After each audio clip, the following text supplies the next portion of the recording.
Declaro abierta la octava. The 8th plenary meeting of the General Assembly is called to order.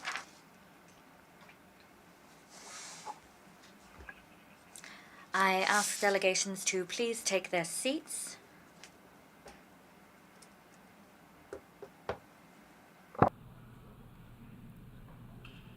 La Asamblea General The General Assembly will hear an address by His Excellency Rashad Mohammed Al-Alimi, President of the Presidential Leadership Council of the Republic of Yemen. I request protocol to escort His Excellency.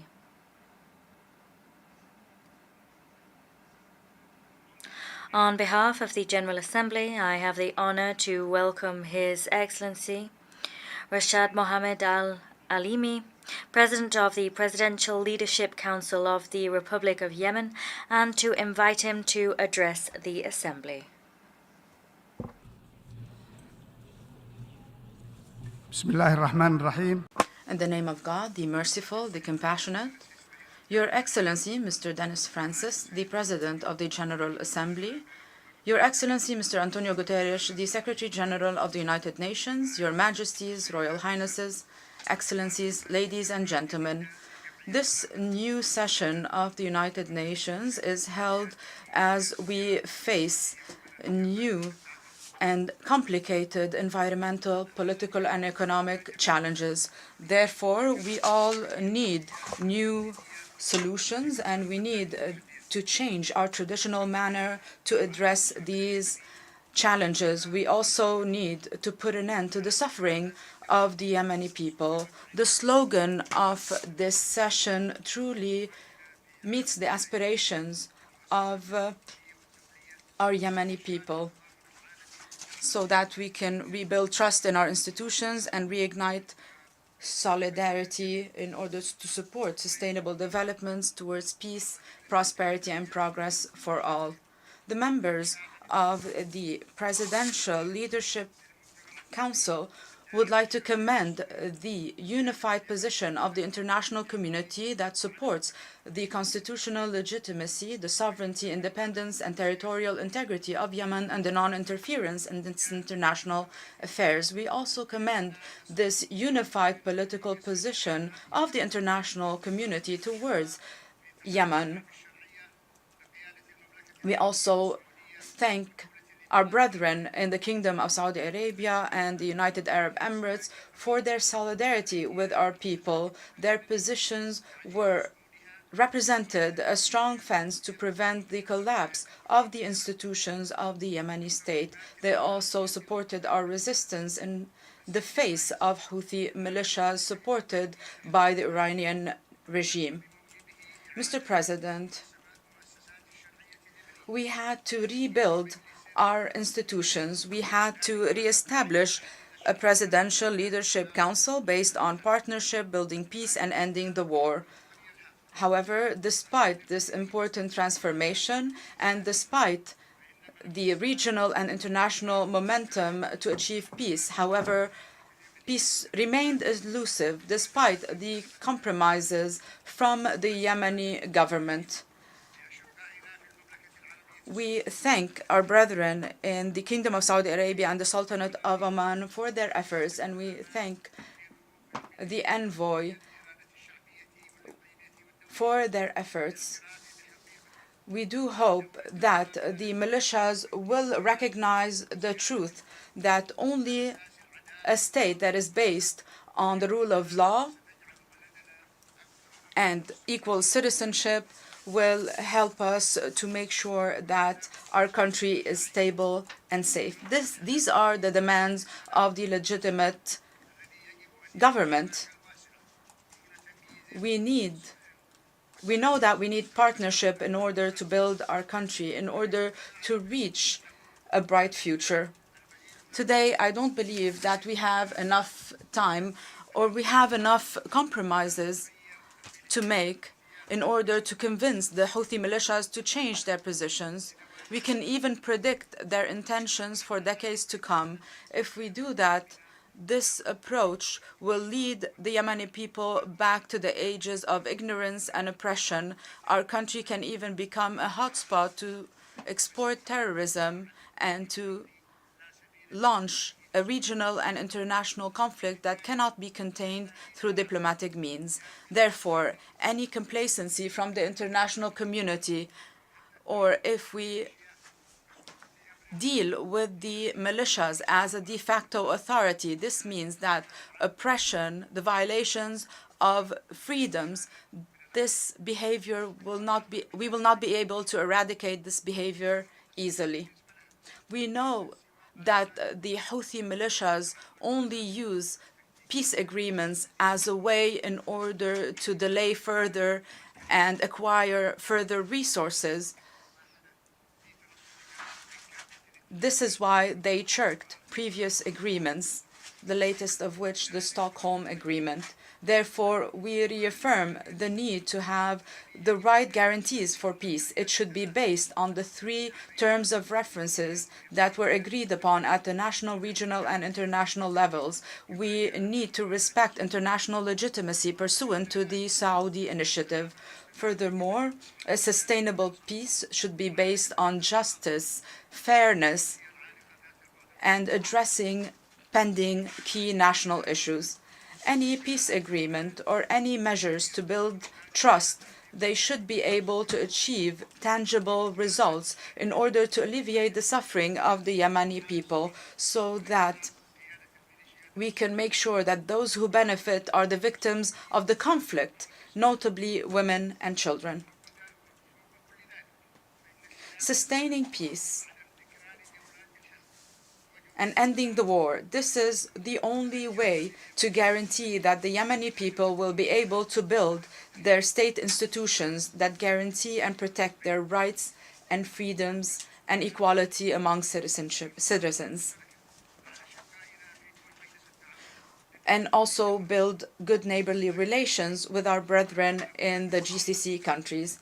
Today, I believe there is a sure path towards peace by rekindling the trust of the Yemeni people in international legitimacy and in their national government. For that to happen, we need to support the legal government. We need to strengthen the economy so that the government can provide services, so that we can put an end to the militias, so that we can build a brighter future promoted by UN envoys everywhere. I also believe that our international system must protect international peace and stability. It should support the will of the people and their national governments. This could be achieved today easily with the ease of access to information, with determining facts. However, we need to prioritize the will of the people so that we can strengthen their trust in this institution and the international community. We are not trying to shirk our responsibilities or to blame the international community for our failures. No, we need to believe that superpowers should send a strong message to militias, not only in Yemen, but all over the world, that they should not overturn constitutional legitimacies, so that we can end any wishes armed groups could have to establish entities that compete with legitimate governments. Mr. President, Secretary General, ladies and gentlemen, to restore trust and achieve progress in the Yemeni dossier, we must recognize that a track based on international humanitarian intervention should be reconsidered and should be addressed so that it is in line with international law and efforts to combat terrorism, rebellion, and armed groups. We welcome the efforts of the United Nations to move from relief interventions in my country towards sustainable development. This transformation should also include financial pledges through the Yemeni Central Bank, the recognized Yemeni Central Bank, in order to strengthen our national currency and to make sure that these funds do not fall in the hands of armed militias. This track contradicts with the international rhetoric which calls for an improvement in the Yemeni economic indicators at a time when their international operations are going through institutions under the control of Houthi militias. Although Houthi militias continue with their arbitrary measures to violate the independence of the banking sector, the confidentiality of its operations, and to turn this sector into a network for laundering money. Moving forward with this approach means that the institutions of Yemen, this member state in the United Nations, will remain weak, will remain underfunded, and will not have the necessary resources to deal with these cross-border challenges. Furthermore, these policies could further feed the war economy, will allow for the flow of funds through banking channels that are not accountable. The humanitarian intervention of the Yemeni government proves that this support improves basic services to save the lives of millions of men, women, and children, to strengthen the prospects for peace. We choose to promote development and prosperity and not violence, death, and hatred as Houthi militias do. From this very rostrum last year, I have said that every delay from the international community to be more firm when it comes to the Yemeni dossier, the losses will be greater, and Houthi militias will continue with their cross-border threats. They will continue to commit grave violations of human rights, the same human rights that this institution has been promoting for the last 70 years. This year, we have witnessed an increase in the threats of Al-Qaeda and ISIS, supported by Houthi militias and by the Iranian regime with money, weapons, and intelligence support. They also share the same takfiri ideology. As I have said a year ago from this very rostrum, the public budget of our state showed great indicators since the start of the war. We were able to improve services, create job opportunities. However, this momentum stopped as a result of Houthi terrorist attacks against oil facilities. I take this opportunity to say, were it not for the generous donation from our brethren in the Kingdom of Saudi Arabia, a grant of $1.2 billion to support our public budget, we would have been unable to honor our obligations, including the disbursement of salaries. We also commend in this regard the humanitarian and development pledges from our brethren in the United Arab Emirates, our friends in the United States, the EU, the UK, and other regional and international partners. Despite these humanitarian interventions, allow me to say that Houthi militias escalated recently their threats. They targeted navigation routes in the Red Sea, in the Bab el-Mandab Strait, and the Gulf of Aden. They've used these as military areas. They've tested new weapons. They've targeted commercial ships and tankers. That means that these militias, supported by the Iranian regime, continue to destabilize the region, to undermine efforts in order to renew the truce and resume the political process. And today, they flaunt their military capabilities on the 21st of September, which is the day when they overturned the legitimate government. Today, we reaffirm the need to guarantee the freedom of international navigation to combat extremism, terrorism, piracy, and support measures to prevent the proliferation of nuclear weapons and other weapons of mass destruction, notably the Iranian nuclear weapon, their ballistic missiles, and their role in sabotaging the region. We call on the international community to condemn these blatant Iranian interventions in the affairs of my country and to submit it to sanctions pursuant to resolutions of international legitimacy. In this regard, we call on member states to commit to the arms embargo and to prevent Iran from providing its militias with military capabilities such as ballistic missiles and drones used to launch terrorist attacks against innocent civilians. The Presidential Leadership Council and the government remain committed to all international agreements and conventions, including the protection of children, and to make sure that they do not participate in the armed conflict. We also provide the necessary guarantees for the work of international organizations and make sure to facilitate the delivery of assistance to all those in need. We have also established an independent national committee to investigate allegations of violations of human rights. All agreements signed by the UN with Houthi militias have not been implemented yet. The Houthi militias continues to recruit children and to send them to battlefields in full view of the international community.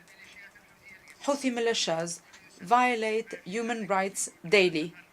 They impose restriction on travel, work, and the education of women. They oppress and kidnap journalists.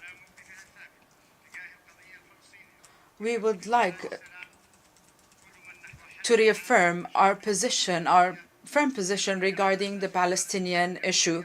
We will continue to support the path towards peace, towards a comprehensive and just solution for this Palestinian issue on the basis of resolutions of international legitimacy and the Arab Peace Initiative in a way that would guarantee that the Palestinian people will be able to establish their independent state. We also support peace in the Sudan, and we support the efforts of the Kingdom of Saudi Arabia, Egypt, and the US in this regard so that this country can once again enjoy security and stability. We also express our condolences to Libya and the Kingdom of Morocco for the victims of the tornadoes and earthquakes, and we thank the countries that supported both countries, especially Egypt, as we witness an increase in the risk of climate change. I thank you. May the peace, mercy, and blessings of God be upon you.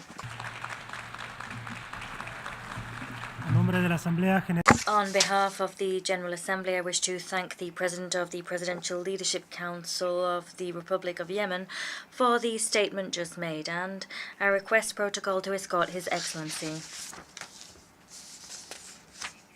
The Assembly will now hear an address by His Excellency Faustin Archange Touadéra, Head of State of the Central African Republic. I request protocol to escort His Excellency. On behalf of the General Assembly, I have the honor to welcome His Excellency Faustin Archange Touadéra, Head of State of the Central African Republic, and to invite him to address the Assembly. Mr. President of the General Assembly, ladies and gentlemen, the 78th session of the General Assembly of the United Nations Organization is one I am attending on behalf of my country, the Central African Republic. It provides me with a felicitous opportunity to reaffirm our staunch determination to contribute to the quest for common solutions to the challenges faced by humankind. Mr. President, before making my address by way of my country's contribution to the general debate, I wish from this high rostrum of the United Nations, symbol par excellence of human solidarity, I wish to express the solidarity of the CAR people to the brotherly peoples of Morocco and Libya, who have been devastated by natural disasters which have produced colossal material damage which is incalculable indeed, and have also claimed thousands of lives. This occurred just a few days before the opening of our session. As I have underscored on other occasions, the tragic consequences of these natural disasters must draw the attention of the world scientific community to the urgent need to pinpoint the regions of the world which are particularly vulnerable to extreme climate events, and must prompt them to make available to the states concerned the necessary information to limit the damage caused by such events. Moreover, the entire world followed with great dismay in recent days the arrival en masse of thousands of African migrants to the island of Lampedusa in Italy. These young people represent the present and the future of our continent of Africa. They are seeking desperately to reach the European continent in search of a promised land. This escalation of the migrant crisis is one of the terrifying consequences of the looting of the natural resources owned by the countries made poor by slavery, colonialism and Western imperialism, as well as terrorism and internal armed conflicts. These are often waged in furtherance of hegemonizing agendas and against a backdrop of geopolitical and geostrategic tensions between major global powers. Here I do mourn the existence and decry the existence of this dehumanizing phenomenon. Nevertheless, I hail solidarity and unprecedented efforts deployed by host countries and the IOM to provide assistance to these young people whose very lives are imperiled by smugglers and lawless dream merchants. However, my country believes that the UN must go beyond our common commitment to revitalize global solidarity. It must get African countries on board in the search for global solutions to migratory crises and to the existential challenges which are facing the young people of the African continent. Mr. President, our countries continue to face climate chaos, to weather geopolitical tensions and face financial challenges, as well as unprecedented energy and food crises. At this same time, new challenges are appearing day after day on the global horizon. Today, in Africa as elsewhere, conflicts, symptoms of geopolitical and geostrategic tensions that divide the major powers are plain to see. In Sudan, an internal armed conflict rare in its cruelty erupted in April 2023, and that was at a time when the country was well on the way to normalization, with a promising process of dialogue underway, bringing together the nation's key players. The CAR has already hosted 15,000 Chadian and Sudanese refugees in the Vakaga prefecture, and our people are resilient, but hosting those refugees means we are exposing our people to a worsening of the humanitarian situation, and we risk seeing our security situation worsen further still. I call upon you to take account of the impact of this crisis and the effect it's having on regional geopolitics, and please show international solidarity in favor of our refugees. Against the backdrop of this session, the Russian-Ukrainian conflict continues to play out on the ground. There are no prospects for the peaceful settlement of this consequence, and that is in spite of the fact that the consequences of this conflict for the world are painful and deeply unfortunate. Mr. President, the persistence and increase in the number of hotbeds of tension throughout the world raise questions about the effectiveness of certain mechanisms for the prevention and peaceful settlement of disputes that the UN has at its disposal. The UN's primary mission is to guarantee international peace and security. These question marks are why we forcefully reaffirm the Common African Position regarding Security Council reform. That position seeks to increase the number of permanent and non-permanent members on the Council and to grant a permanent seat to Africa, which is the only right and just thing to do. The CAR believes that there is an urgent need to provide redress for the historical injustices done to Africa in view of important agendas on the table and important summits, such as the Summit of the Future in 2024 and the 80th anniversary of the United Nations in 2025. Both of the above could provide opportunities for member states to unite and to take tangible measures to ultimately usher in the aforementioned reform. Mr. President, the CAR is pondering a question, and that is, how can we expedite the fulfillment of Agenda 2030 to bring about peace, prosperity, progress, and sustainability for all, at a time when certain states, wielding all of their political, economic, and military might, continue and consistently avail themselves of coercive diplomacy or instrumentalize IFIs in order to impose economic, financial, and trade blockades against those countries that have been made poor by slavery, colonialism, and imperialism. Indeed, on the 29th of July 2023, the people of the CAR learned to their great distress of the renewal of the arms embargo. That was brought about by trumped-up reports and allegations, with spurious exemptions provided for the national security forces.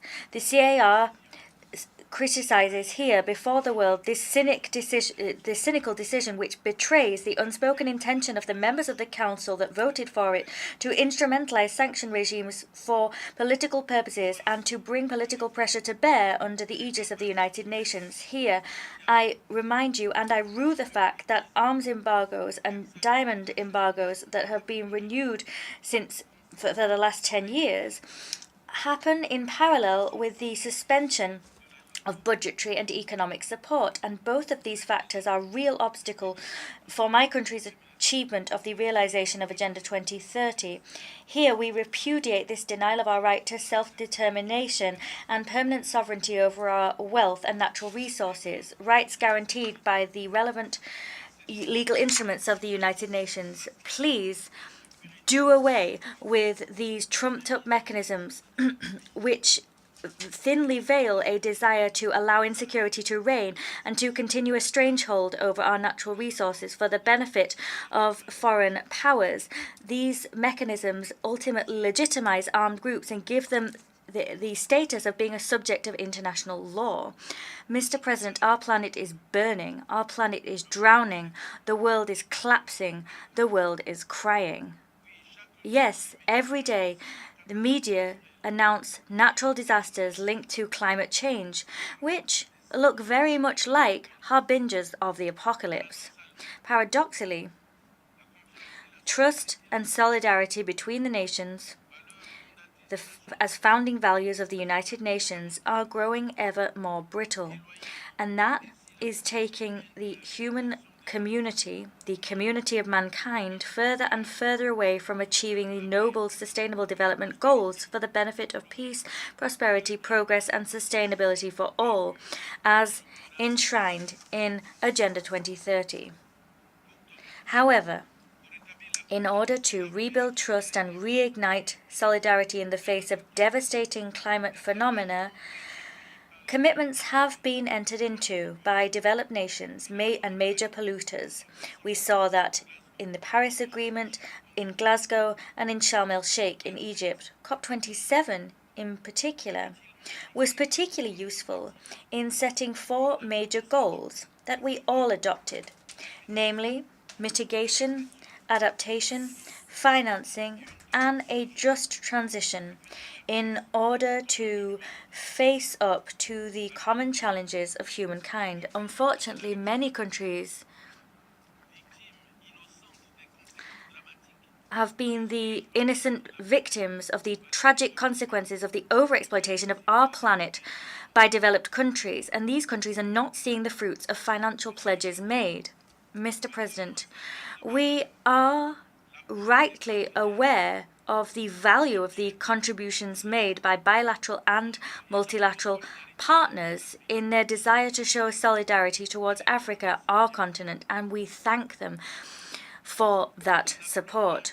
However, we call for a more dynamic, diversified, and agile partnership which respects the sovereignty of states and the cultural and moral values of all. It is only in this way that we will be able to reignite the flame of friendship between peoples, to promote peace and security, and to create conditions propitious to equitable and inclusive development. My country continues to advocate for an inclusive multilateralism, for accelerated, expedited growth for all, for a global balanced order, and we call for global disputes to be solved with particular emphasis placed on international peace and security and the respect of the sovereignty of each and every state. I like to avail myself of this opportunity to decry all the disinformation and smear campaigns waged by certain Western media against the CAR.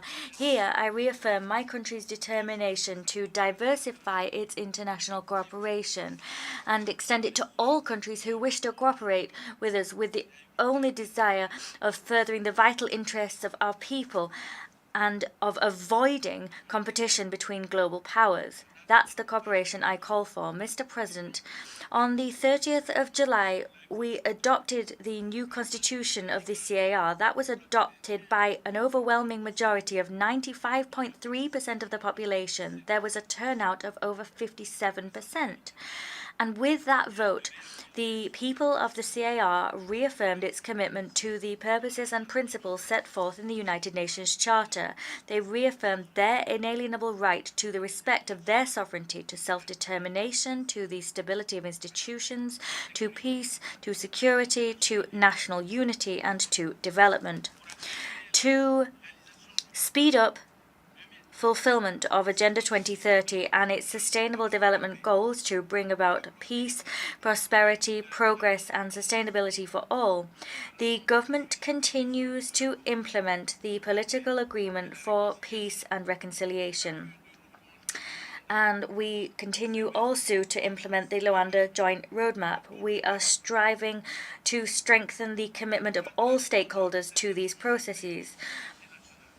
As part of the implementation of these agreements for peace and international security, 9 armed groups have already been dissolved. In parallel, the Special Criminal Court and other ordinary courts independently continue their fight against impunity. I wish to recall that beyond the Constitution, our national policy of decentralization is the expression of a deeply harbored will of the CAR. It is also an essential component of the peace agreement and of the Luanda Joint Roadmap.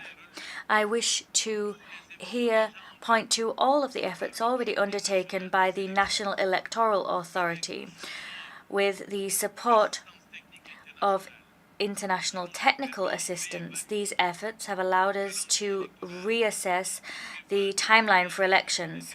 Now, local elections are scheduled to take place in October 2024. For us, this is a fundamental step in our journey towards ensuring local ownership of democracy, the promotion of participatory governance, and local development. It is in furtherance of these goals that we wish to have local elections which are inclusive, transparent, peaceful, and credible. I urge all of our partners to support the government to ensure the electoral process that has got off to such a good start successfully concludes. I wish us every success in our work, and I thank you for your kind attention.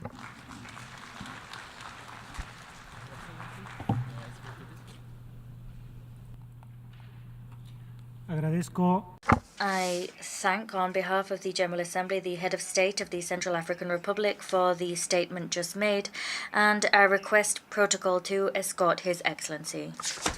The Assembly will now hear an address by His Excellency Lazarus McCarthy Chakwera, President of the Republic of Malawi and Commander-in-Chief of the Malawi Defense Force. I request protocol to escort His Excellency. On behalf of the General Assembly, I have the honor to welcome His Excellency Lazarus McCarthy Chakwera, President of the Republic of Malawi and Commander-in-Chief of the Malawi Defense Force, and I invite him to address the Assembly. Your Excellency, Mr. Dennis Francis, President of the 8th session of the United Nations General Assembly, Your Excellency, Mr. Antonio Guterres, Secretary General of the United Nations, Your Excellencies, heads of state and government, and leaders of delegations, distinguished delegates, ladies and gentlemen. In less than 30 years, we will come to the halfway point of this century. And in less than 80 years, the 21st century will end. By that time, none of us will be president, and none of us will be alive. So when we stand at this podium and speak of the future, we speak of a future that does not belong to us. We speak of a future with sustainable development. We speak of a better world, not for us, but for our grandchildren and their children. And the decisions we make today, the actions we take each day, are what determine what kind of future we are creating for them.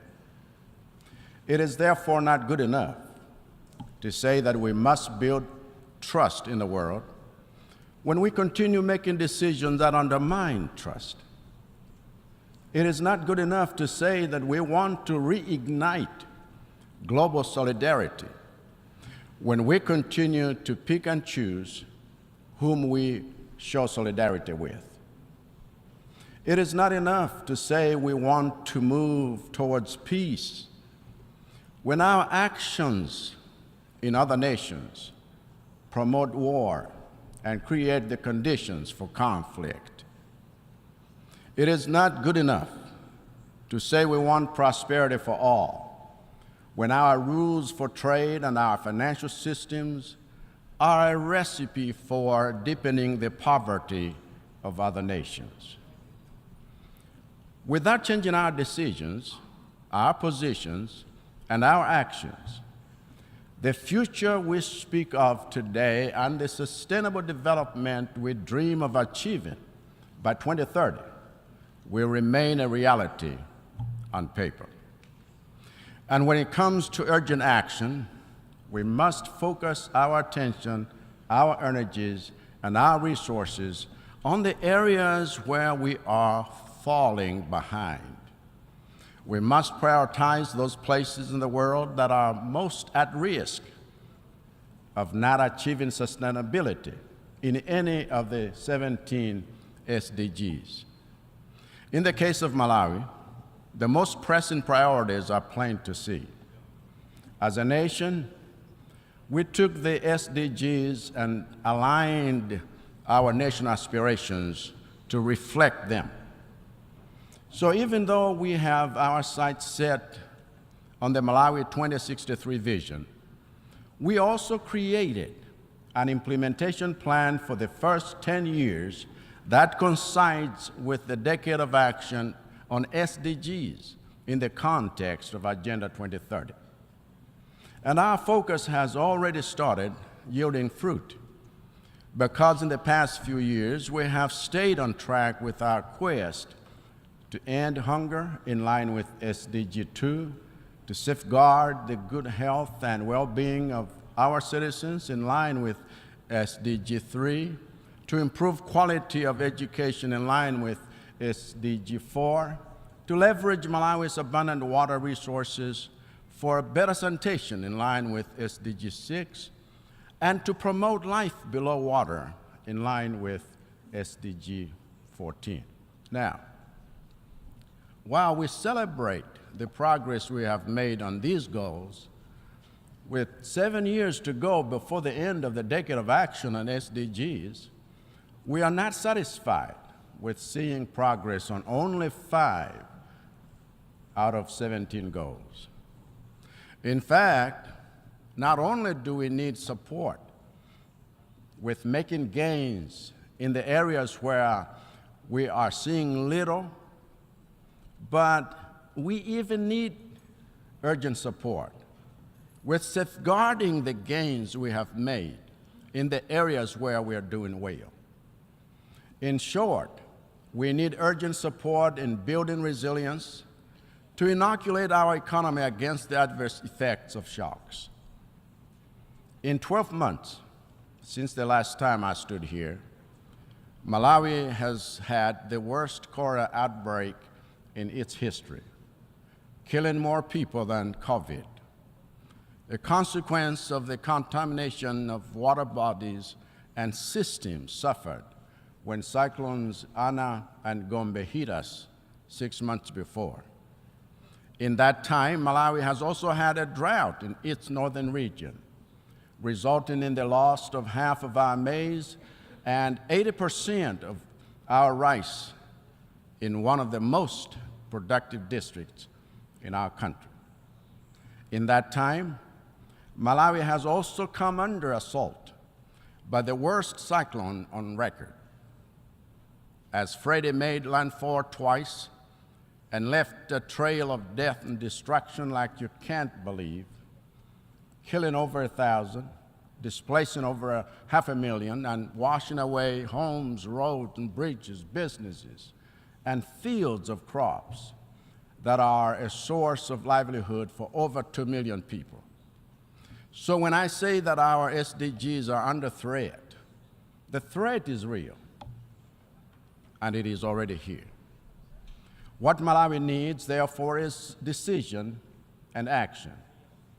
We need decision and action on the climate financing that has thus far been nothing more than a promissory note from the developed countries responsible for sourcing or resourcing our efforts for mitigation, adaptation, and most urgently, loss and damage. We need decision and action on debt. For like most least developed countries, Malawi is in distress because its debt is unsustainable.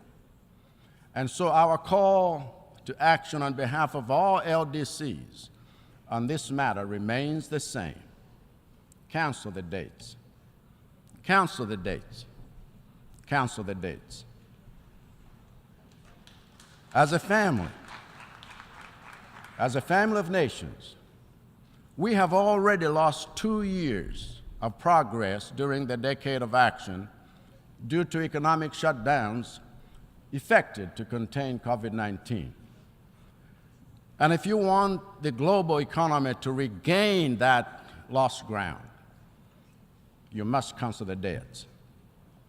We have lost another 2 years of progress during this decade of action due to economic disruptions caused by the war in Eastern Europe. And if you want to see LDCs catch up on SDGs, you must cancel the debts.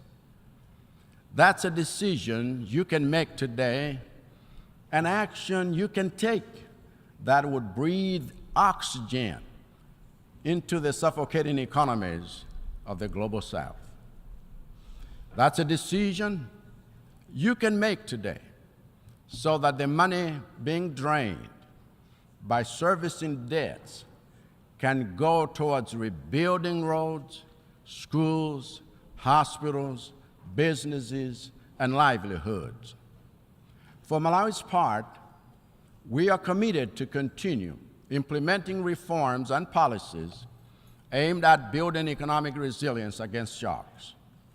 We are committed to continue engaging the United Nations and our development partners, both multilaterally as well as bilaterally, in mobilizing international support that goes beyond disaster management and seeks to build sustainability.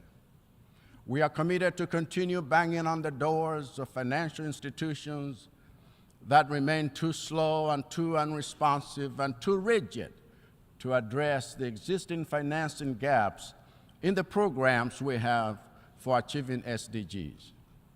We are committed to the principle of the UN Charter and to a rules-based international system, so long as we have the power to change the rules that have worked against us and held us back in terms of our development for decades.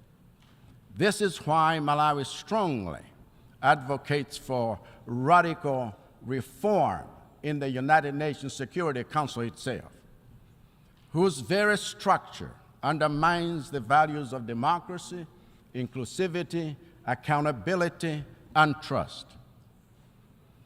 It is no accident that at this 78th session of the United Nations General Assembly, focused on rebuilding trust and solidarity, only one head of state from the permanent members of the UN Security Council showed up.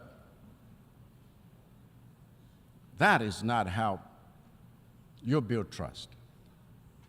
That is not how you show solidarity. That is not accountability. That is not leadership. As such, I believe President Biden said it so well here. And Malawi joins the United States in insisting that Africa must have a permanent seat on the UN Security Council with veto power, because without that level of inclusivity, rebuilding trust and reigniting global solidarity will be a challenge. One of the reasons we need a reformed United Nations is because we need a new development paradigm going beyond 2030. We need a development paradigm that takes on board the interests of the developing world in a spirit of true partnership. We need a development paradigm that places partnership at the heart of our quest for SDG achievement. We need a development paradigm that promotes competition in matters of human ingenuity, science, technology, and innovation, and not in matters of militarization and economic exploitation, which are just new forms of colonization. We need a new paradigm that celebrates and rewards the developed nations that fulfill their commitment to finance resilience projects in developing countries. We need a new paradigm that establishes effective carbon markets to empower developing nations like Malawi with resources necessary for achieving sustainability and implementing their national adaptation plans. We need a new paradigm that builds each continent's capacity to tackle future pandemics, including vaccine manufacturing capabilities and proactive pandemic preparedness. And most importantly, we need a new paradigm that unleashes the full potential of our youth and puts them in the driving seat of the vehicles we are using to reach our SDG targets. For the future we are chasing after is theirs and not ours. I thank you.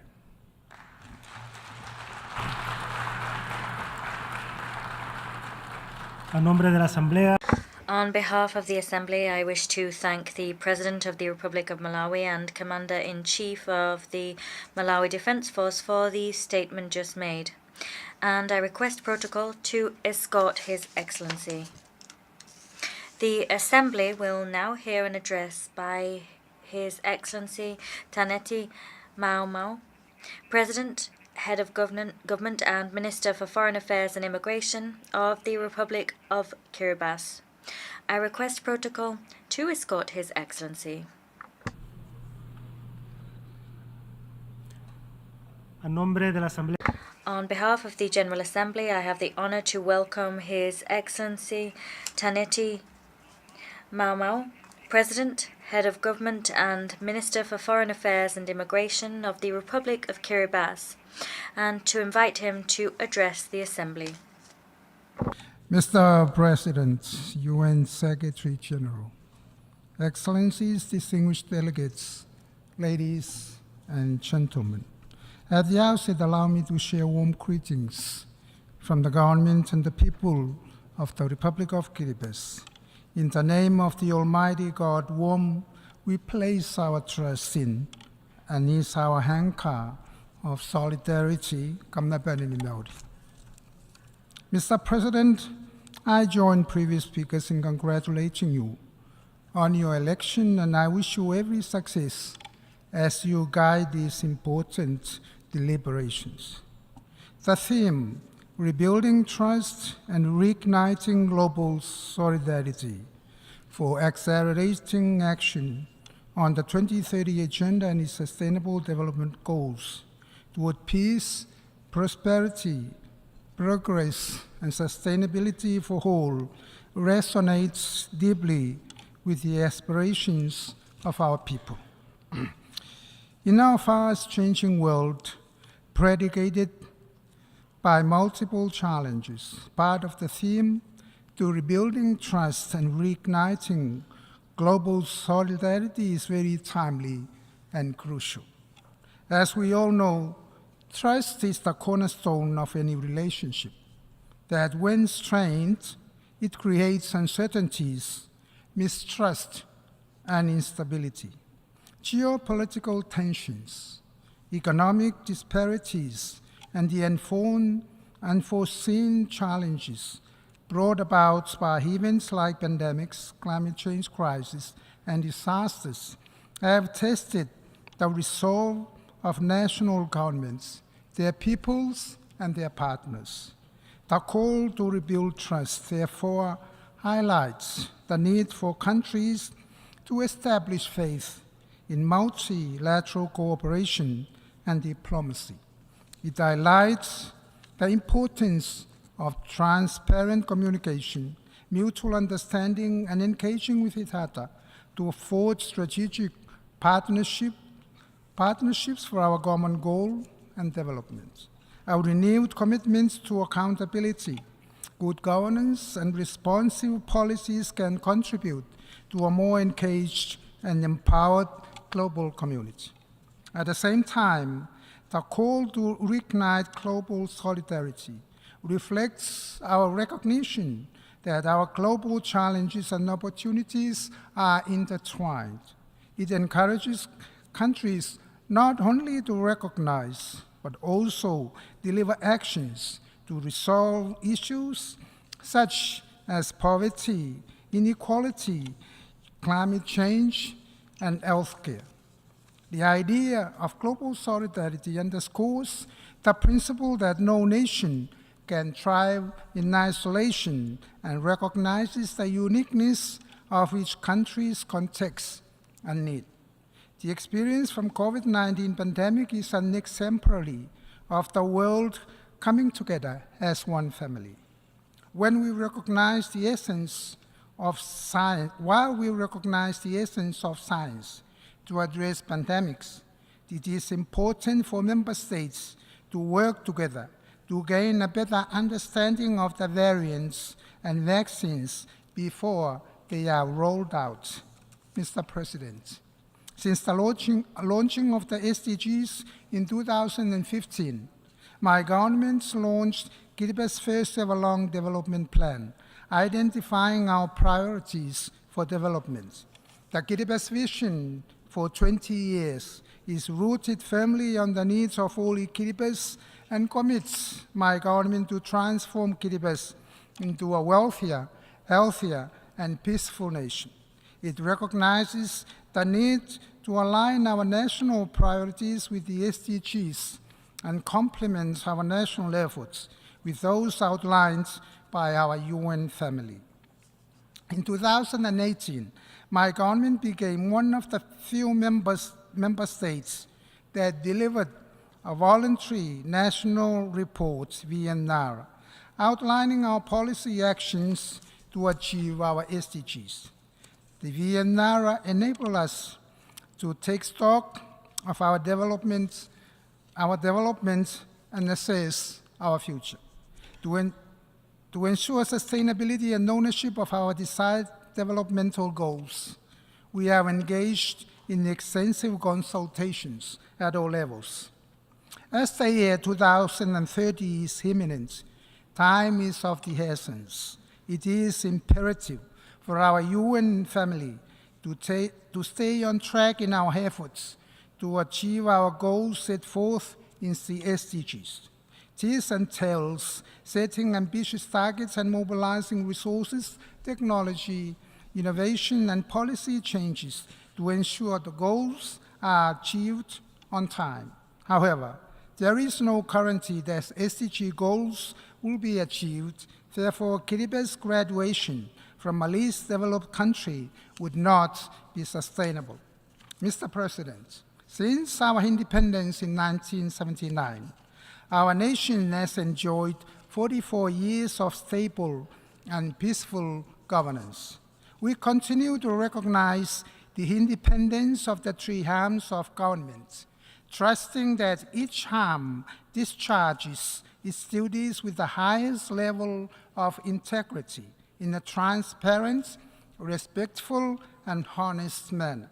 We are committed and determined to ensure that Kiribati remains peaceful as we chart our future.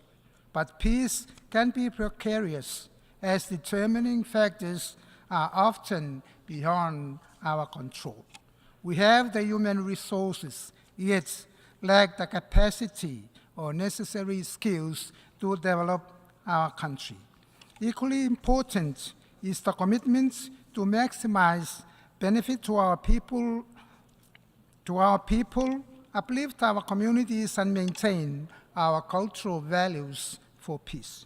During this year's National Day celebrations, after so many years, Kiribati, for the first time in history, successfully united all faith-based organizations to gather again as one family under one roof to worship God. All Christian denominations, including the Baha'i faith and Islam followers in Kiribati, rejoiced in songs of praise and in richness of prayers. During this worship, it was heartening to be in the atmosphere where one can truly feel the grace, peace, and love of God. Also, recognizing the greater humility of being an Kiribati is far more effective in sustaining peace rather than the differences in faith. We invite the rest of the world to follow this example. As part of our commitment to global peace, my government is working closely with the UN to engage our police in the UN peacekeeping missions and with the support of various partners. We will commit to support gender balance in recognition of Kiribati's ongoing commitment to equal representation and opportunities. In addition, Kiribati has strengthened its policies and laws to support and empower women and girls, people with disabilities, elders, the unemployed, youth, and children. Mr. President, we must recall our commitments under our UN Charter to build a safe, peaceful, and secure home for our peoples, individually as sovereign nations and collectively as members of the United Nations. In Kiribati, we strongly believe that this is deeply threatened and undermined by the continued existence of nuclear weapons, the discharge of nuclear-treated water, and the leakage of radioactive materials into the blue Pacific Ocean. The existence of nuclear weapons also diminishes trust in our UN family members on their commitments to peace and stability if they continue to manufacture and possess nuclear weapons. Kiribati will continue promoting the non-proliferation and ultimately the total elimination of nuclear weapons to our United Nations, and in particular, our obligations in keeping our region, our land, our harbor, airspace, and our ocean free of environmental destruction and pollution with radioactive waste and other materials, including plastics. Most importantly is the health of our people, especially those who were exposed to the nuclear test blast on Christmas Island, and those whose ancestral land have been exploited, leaving pinnacles behind. Compensations must be made to those on Christmas Island, including the Barnabas people affected by environmental degradation, to rebuild trust. One of the global challenges and grave concerns that impacts our lives and future is corruption.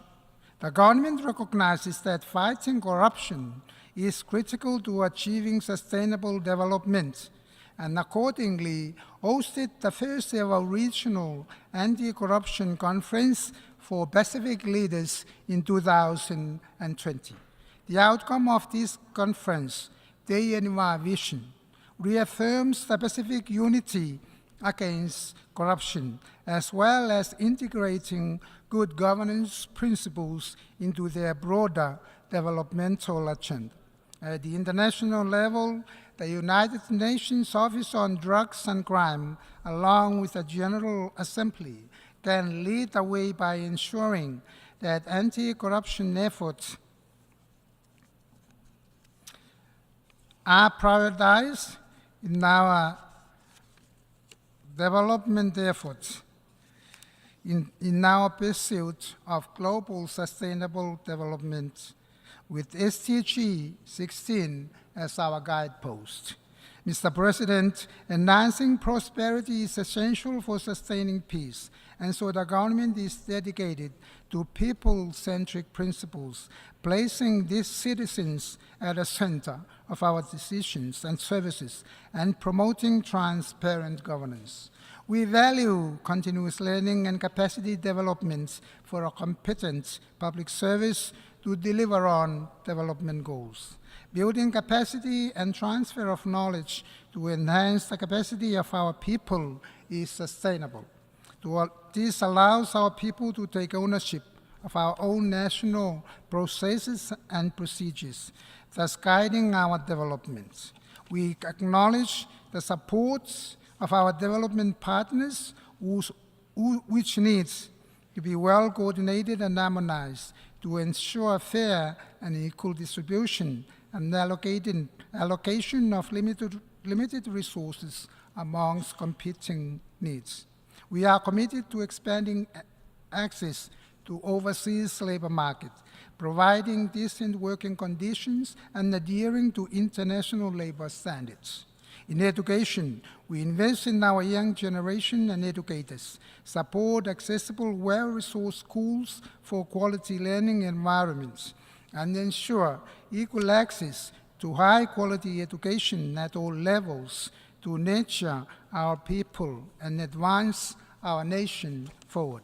Mr. President, in the pursuit of SDG acceleration, Kiribati is faced with significant challenges due to its geographical isolation, scatteredness of its islands within its 3.5 million square kilometers economic exclusive zone, and vulnerability to climate change, to name a few. Encountered with these significant challenges, delivery of essential services such as education, health, security, including the implementation of activities related to achieving SDGs in Kiribati, is very costly. We should be given increased access to financial resources to obtain equipment, infrastructure, and others to achieve SDGs and at the same time develop our country.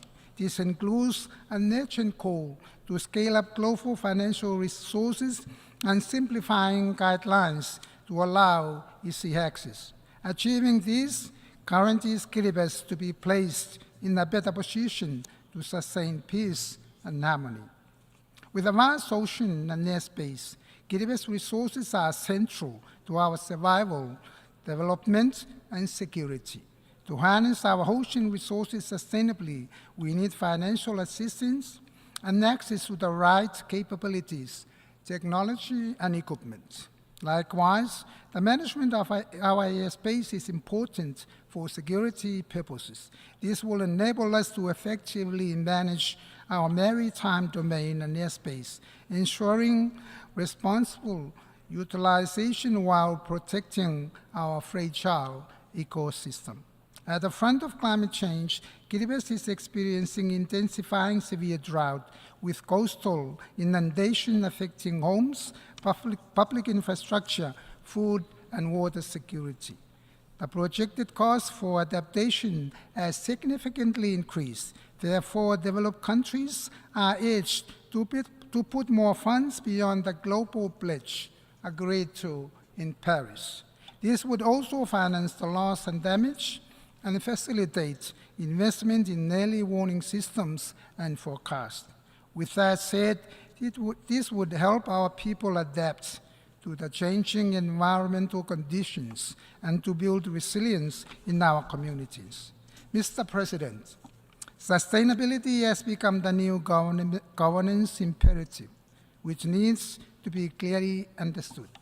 As leaders of today, it is vital to know exactly what we want to sustain, at what scale, and be wary of its implications.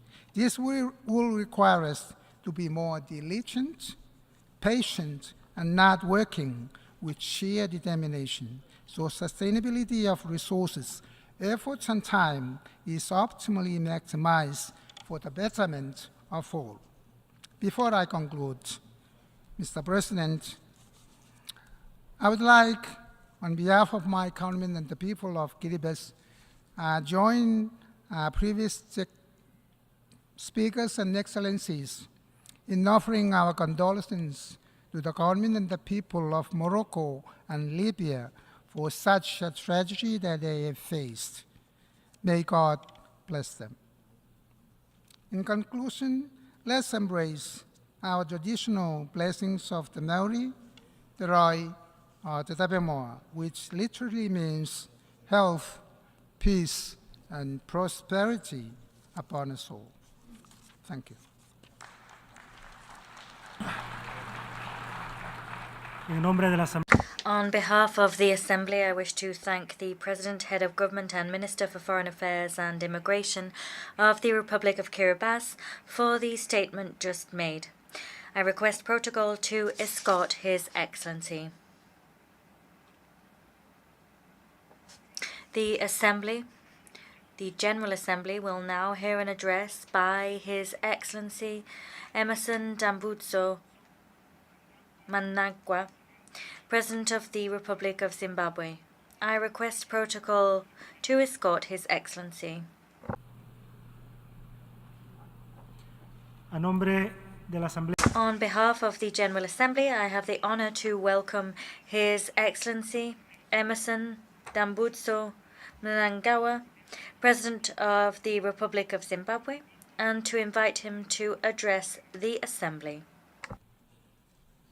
Your Excellency, Mr. Dennis Francis, President of the 78th Session of the United Nations General Assembly, Your Excellency, Mr. Antonio Guterres, Secretary General of the United Nations, Your Majesties, Excellencies, Heads of State and Government, distinguished delegates, I wish to congratulate you, Mr. President, on your election as the President of the 78th Session of the United Nations General Assembly.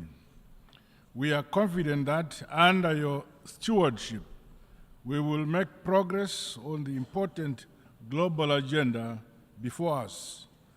Please be assured of Zimbabwe's support throughout your tenure.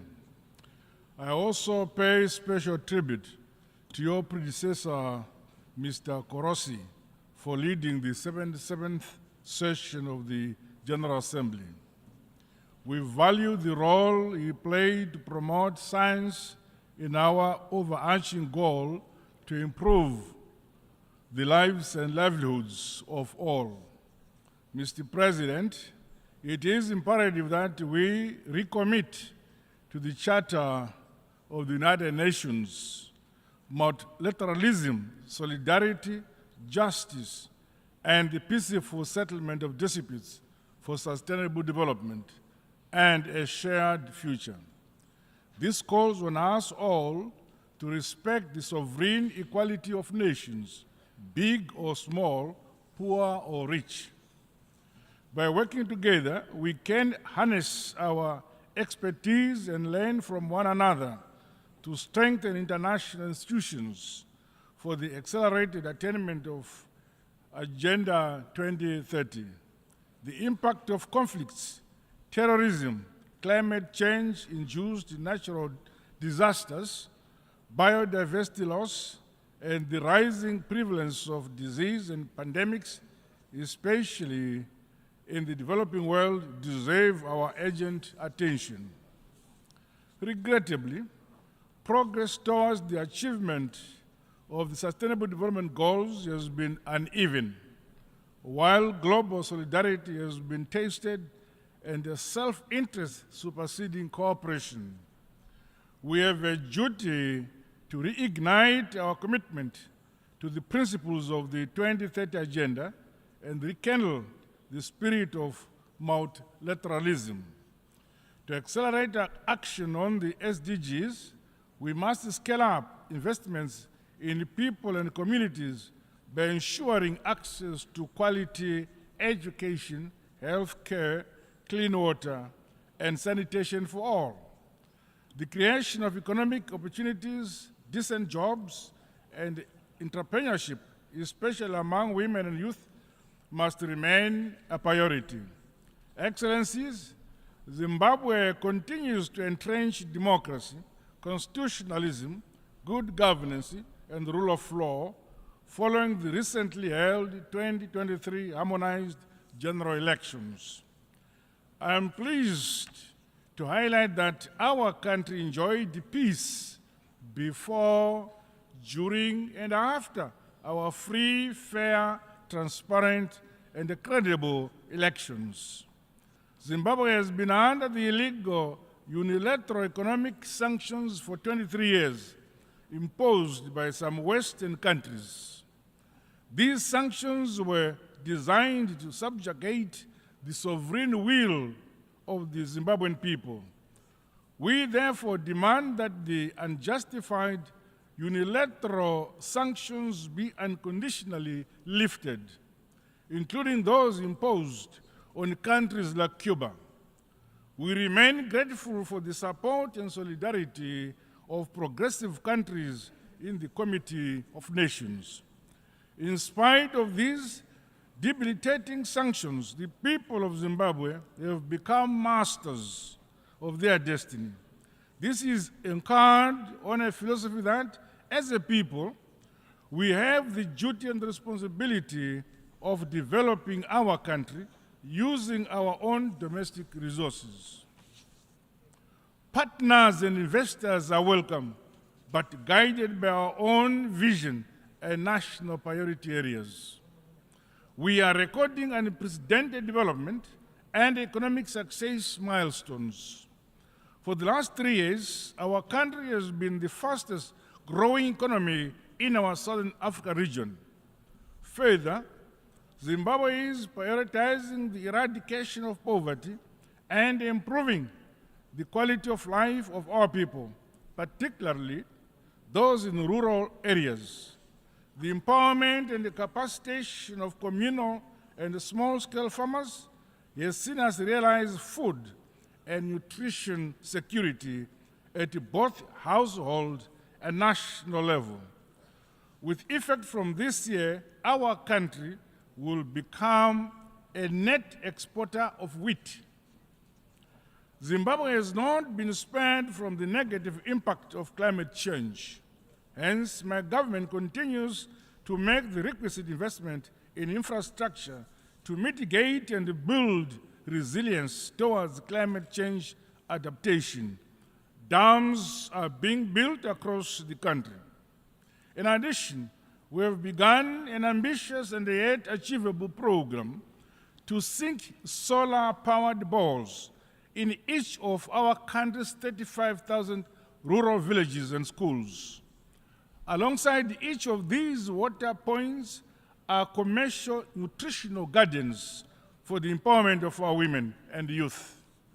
Through the use of our own resources, we have constructed an unprecedented number of schools, clinics, and provided other social amenities throughout our communities.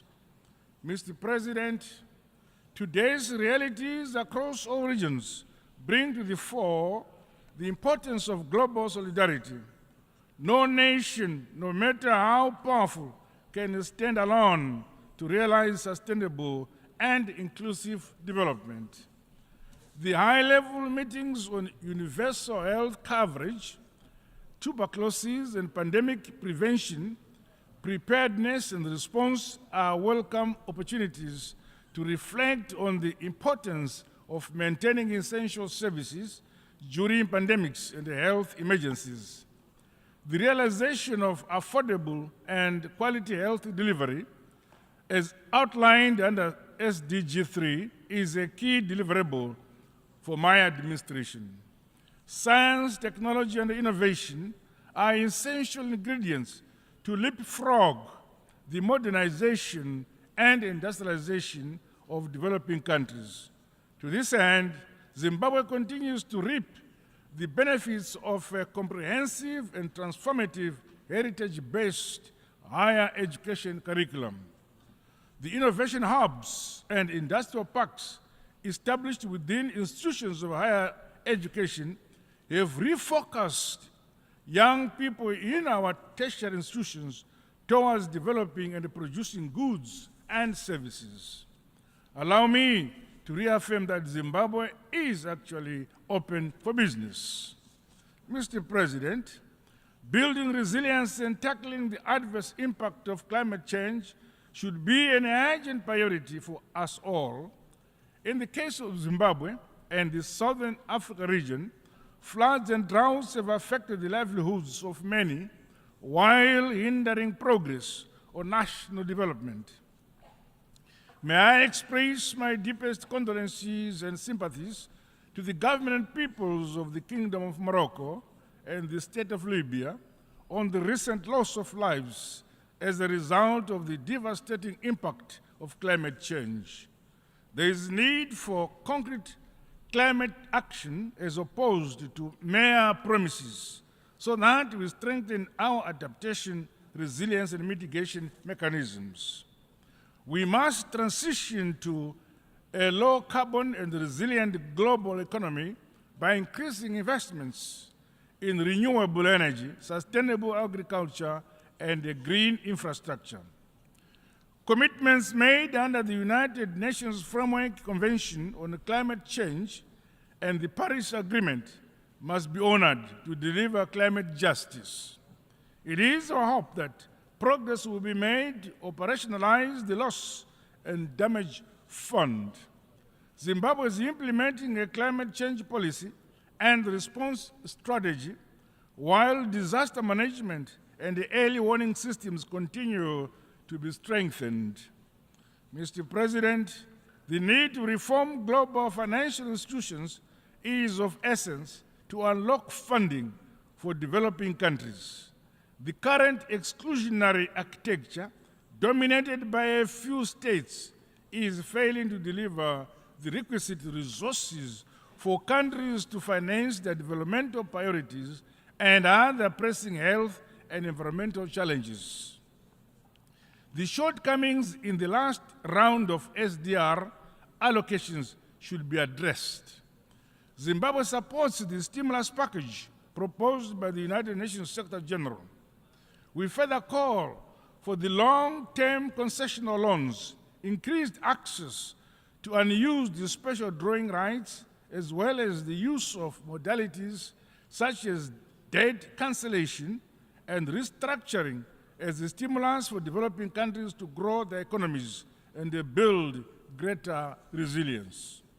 We strongly condemn tendencies by some powerful countries who preach peace, human rights, and democracy and yet clandestinely fund conflicts and the unconstitutional change of governments for their own narrow interests.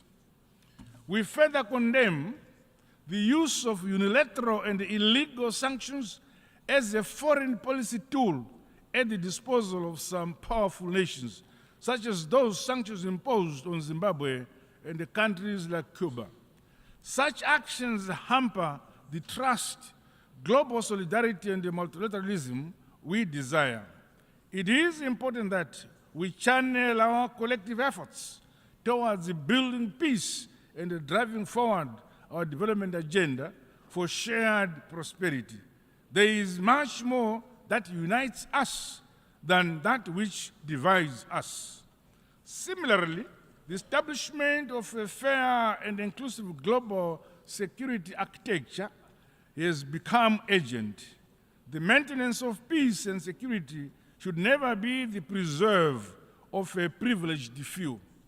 Zimbabwe reaffirms calls by Africa for the reform of the United Nations Security Council in line with Ezulwini Consensus and the CITE Declaration.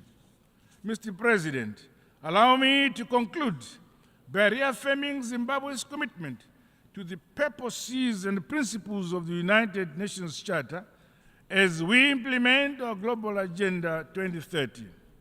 Collectively, let us restore human dignity, peace, security, and stability while safeguarding our planet for the shared prosperity of present and future generations. Together in unity and harmony, we are stronger. I thank you for listening.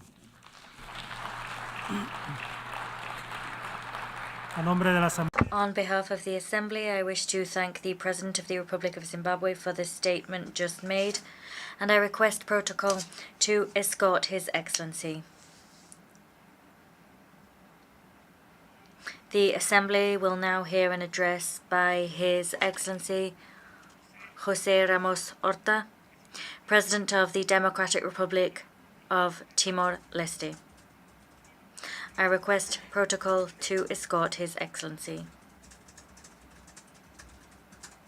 On behalf of the General Assembly, I have the honor to welcome His Excellency José Ramos Horta, President of the Democratic Republic of Timor-Leste, and to invite him to address the Assembly.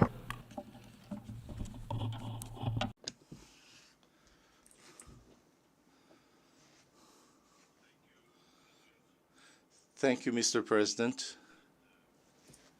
In the Tetu language, the Dirk Manek, in Portuguese, Bon dia, in Bahasa Indonesia, Selamat pagi, in English, of course, good morning.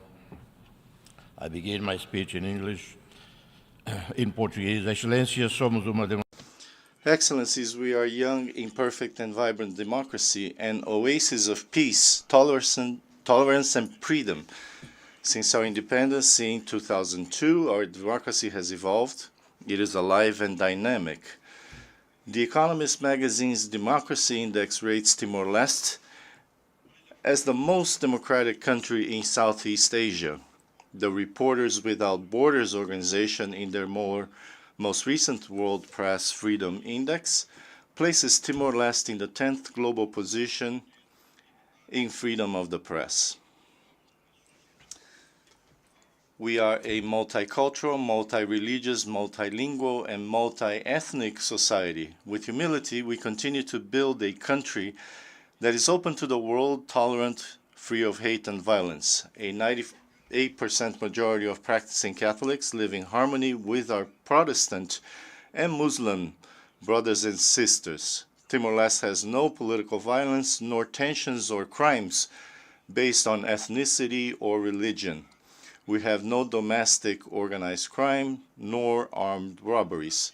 Despite a significant reduction in poverty, multidimensional poverty remains high, around 45.8%, and even higher among children. To bring our population out of extreme poverty, food insecurity, neonatal mortality, rickets, and child malnutrition, and to provide care for children and their mothers are some of the challenges that we are determined to directly confront in the next 5 years. For this reason, child malnutrition and access to preschool education are two of our key priorities.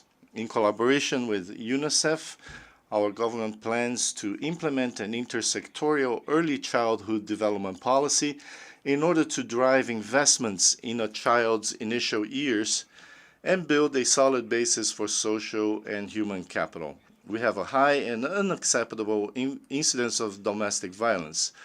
However, UN has recognized that Timor-Leste is taking significant steps to implement legal frameworks and international policies, including CEDAW, the Convention on the Rights of Persons with Disabilities, and Security Council Resolution 1325, in order to promote gender equality and women's empowerment.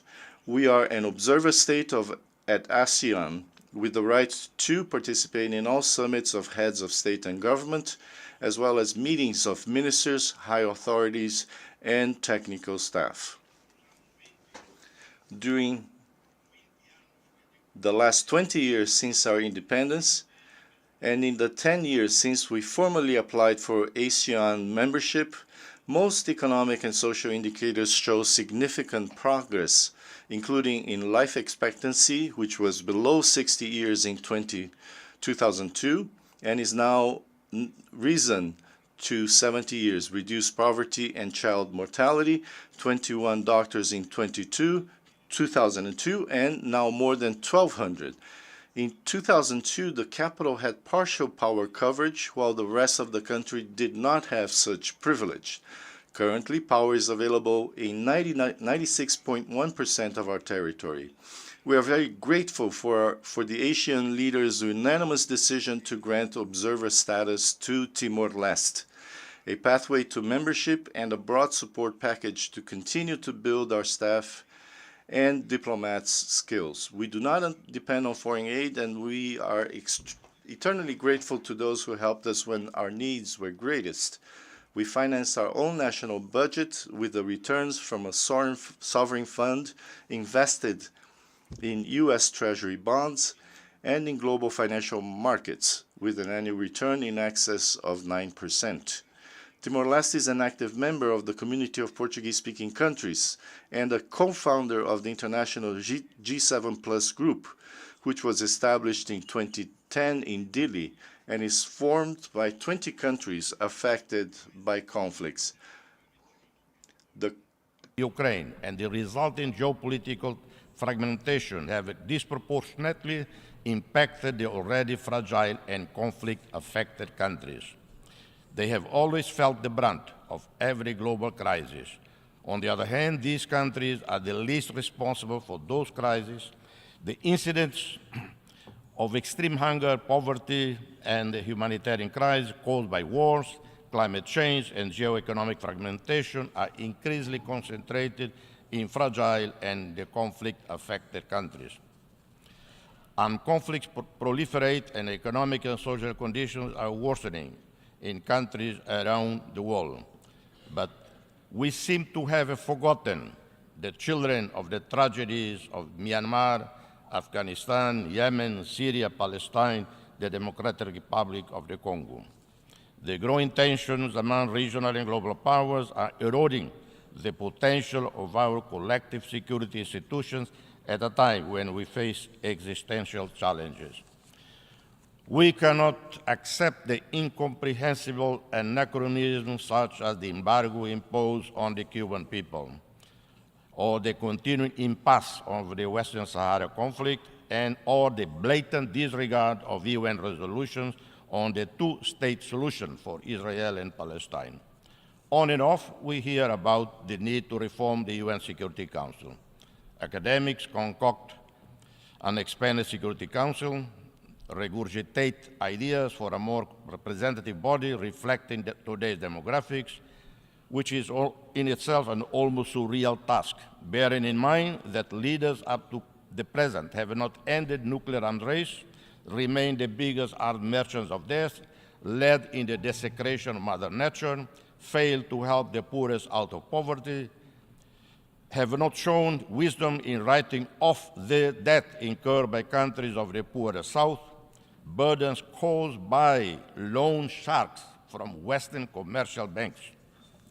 Children living in conflict zones continue to come under attack on an alarming scale. Recent years have seen an exacerbation of children's vulnerability to grave violation. In Myanmar, unable to control the ground, the military pursue a scorched earth strategy with widespread use of aircraft, helicopter targeting civilians across the country. At least 3,000 civilians have been killed and 70,000 people arbitrarily imprisoned, including the legitimately elected leaders such as Nobel laureate Aung San Suu Kyi. Timor-Leste condemned the invasion, violation of sovereignty, territorial integrity of Ukraine, and the ongoing war with its catastrophic consequences for the Ukrainian people, but also for the Russians and for the rest of the world, with the disruption of global trade in grain and energy. We know from experience and history that very seldom wars are won on the battlefield. Miscalculation, false pride prevail, and the war goes on for years. Killings and utter destruction continue until exhaustion. Only then the sides involved decide to begin negotiations on a peace settlement. Why not talk now? Excellencies, people living in fragile circumstances already feel the effects of climate change most severely. We need a new outlook on the climate and security nexus, which will address the impact of climate change and environmental degradation on peace, security, and ensure that the quest for energy transition does not worsen the security situation in vulnerable and fragile countries.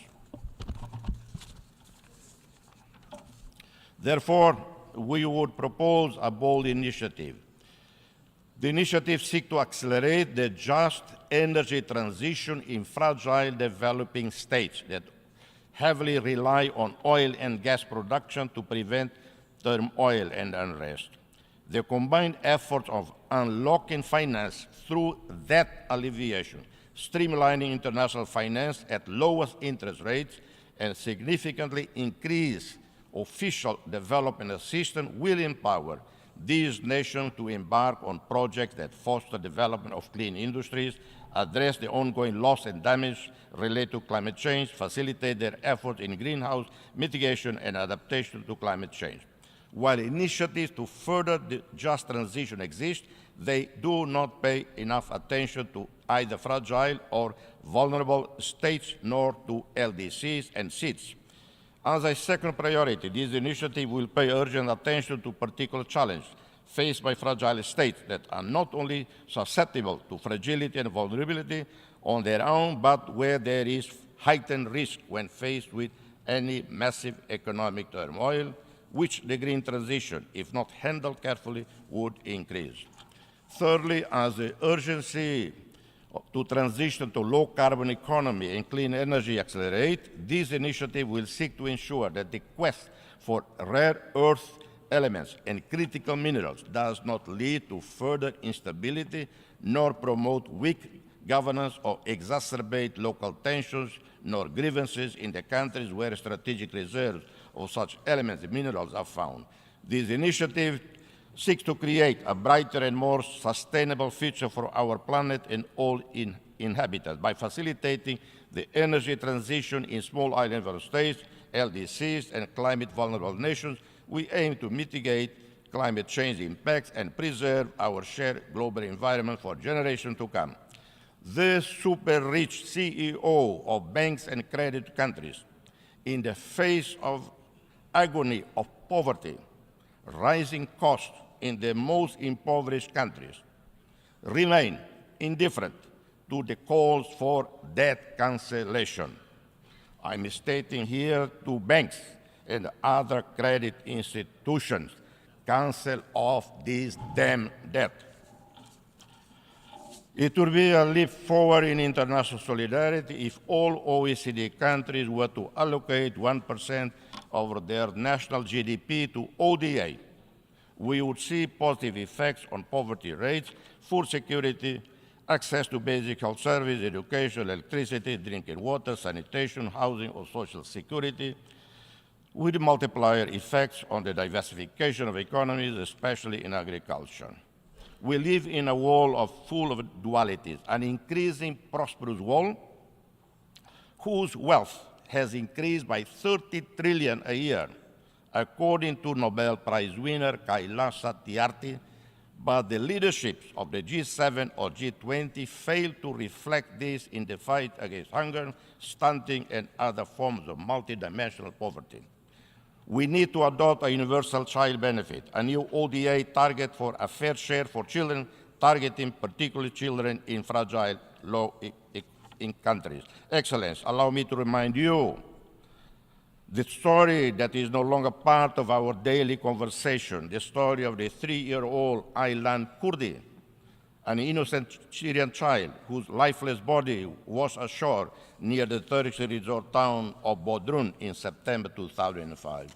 And how many of us pain at the sight of children dying every day of hunger and in the other ongoing wars. In centuries past, the Atlantic Ocean was the graveyard of African slaves, and those who survived the voyage built new countries with their sweat and blood. In this 21st century, the Mediterranean Sea is the new graveyard of thousands of Africans fleeing drought, extreme poverty, and conflicts. Excellencies, no one should fear the Chinese, Indian, European, American superpowers. Rather, we should welcome the positive reality of global countries that share with us diasporas, cultures, and interests in well-being or security that are deeply intertwined with our own. We can gain more from the free movement of people and goods than from building concrete walls. We all benefit from the impressive Indian transformation into a global economic success story. India has an admirable track record of decades of practical solidarity with other developing countries, even during the early stages of its own development. Equally, we want to see prosperity in Europe, in Japan, South Korea, Australia. But their continuing prosperity depends on peace and stability in the global South, depends on our markets, workforce, and providers of raw wealth, which they process and re-export. But this unequal relationship has to change, and will change only when we invest more in high-quality education and health for our children and youth, when we invest more in science and technology. We have the chance of the century to build a new partnership of equals between the rich, super rich of the North and us in the periphery, with a renewed spirit of mission around the global causes of nature and human survival. Failing this, we will sink together, rich and poor, the weak and the powerful. May God bless us all. Thank you.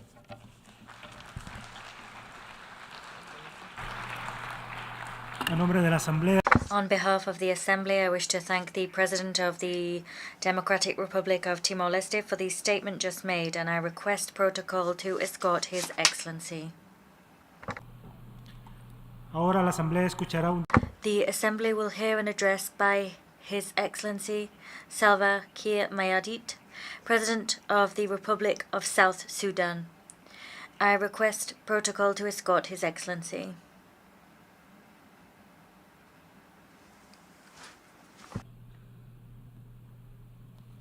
A nombre de la Asamblea. On behalf of the General Assembly, I have the honor to welcome His Excellency Salva Kiir Mayardit, President of the Republic of South Sudan, and to invite him to address the Assembly.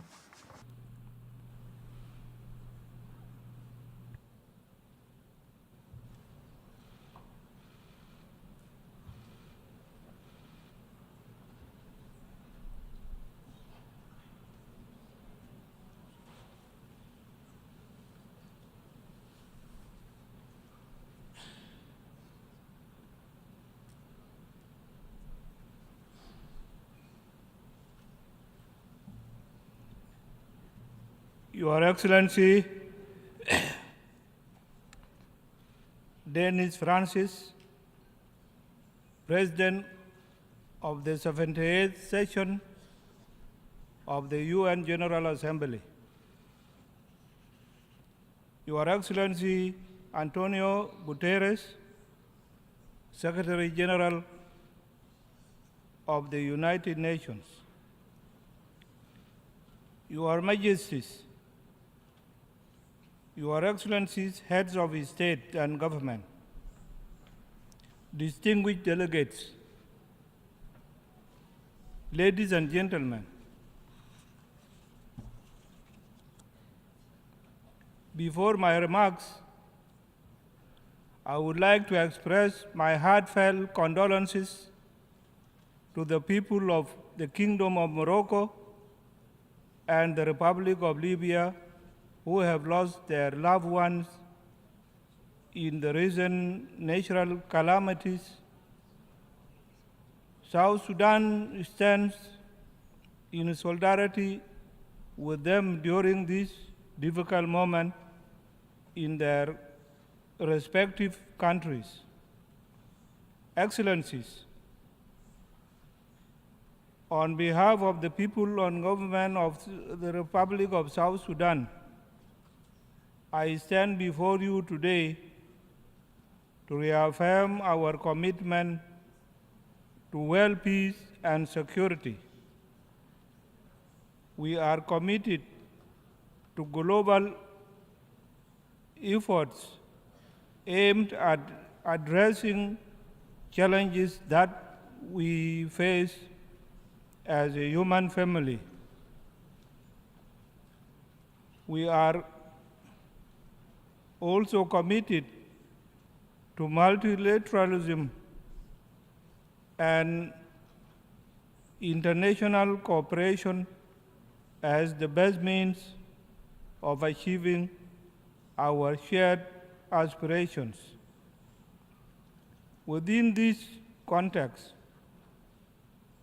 we are hopeful that together we can rebuild trust among member states and reignite global solidarity on the basis of sovereign equality of all states as enshrined in the founding charter of this esteemed organization.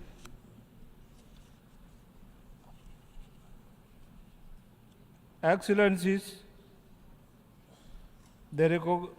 we recognize the urgency of challenges before us. We are also aware of concerted action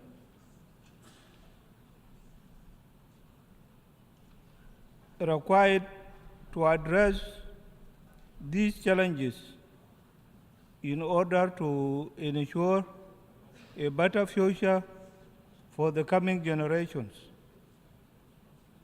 To this effect, South Sudan has developed sustainable development goals, rescue plan with the focus on 7 SDG targets. This plan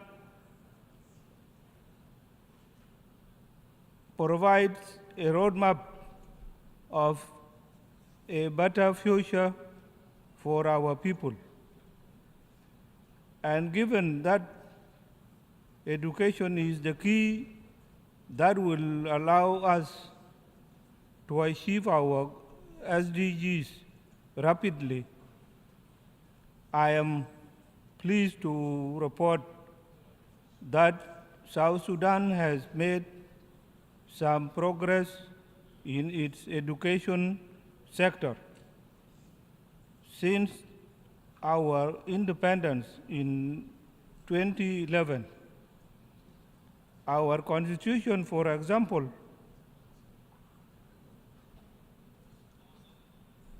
guarantees all children free access to education. We have also designated education as a human right of every child. In February this year, I directed the Ministry of Education to implement free primary and secondary education policy across the country. This policy has directly led to enrollment of 2.3 million children in our schools. To ensure that girls stay in schools, we have banned child marriages through an act of parliament. More importantly, we have increased education budget with the goal of paying teachers a living wage.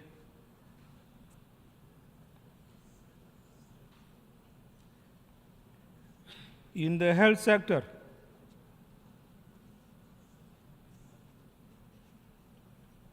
we plan to dedicate resources towards providing affordable and standard health care. And this will be done through primary health care approach that is inclusive and cost-effective. Excellencies, on climate change, South Sudan is dedicated to addressing its adverse impact.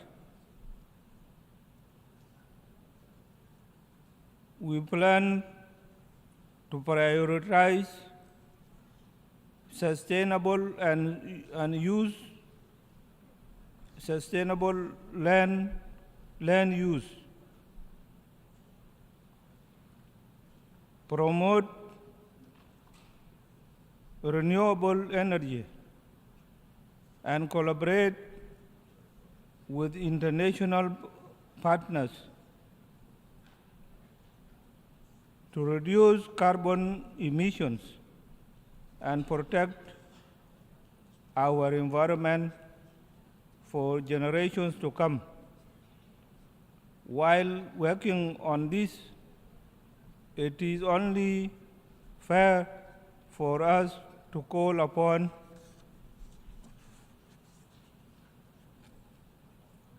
developed countries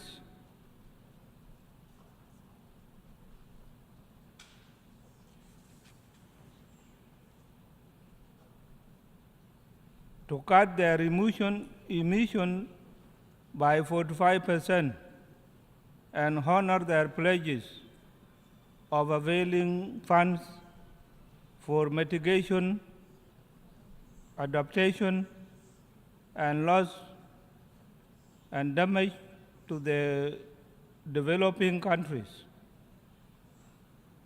With the recently concluded Africa Climate Summit held in Nairobi, Kenya, it is high time that the declaration of the summit forms the new crisis for rebuilding trust and regaining global solidarity for attaining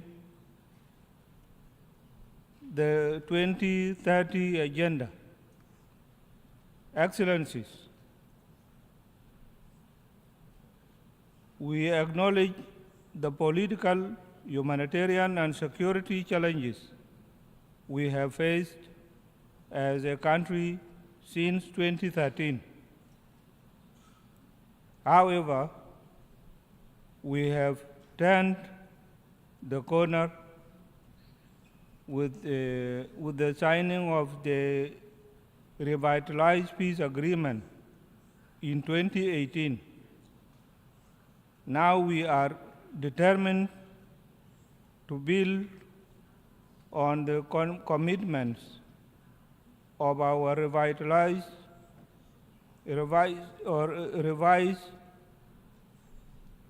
national development strategy 2021 to 2024 to consolidate peace and stabilize the economy.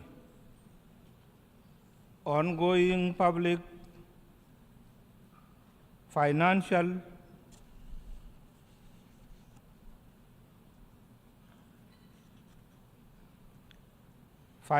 management reforms and recently concluded National Economic Conference from solid basis for sound management of public resources for the benefit of our citizens. What remains now is to fast-track the implementation of the remaining provisions in the agreement in order to conclude the transitional period peacefully through fair, transparent, and credible elections in 2024. We have also managed to engage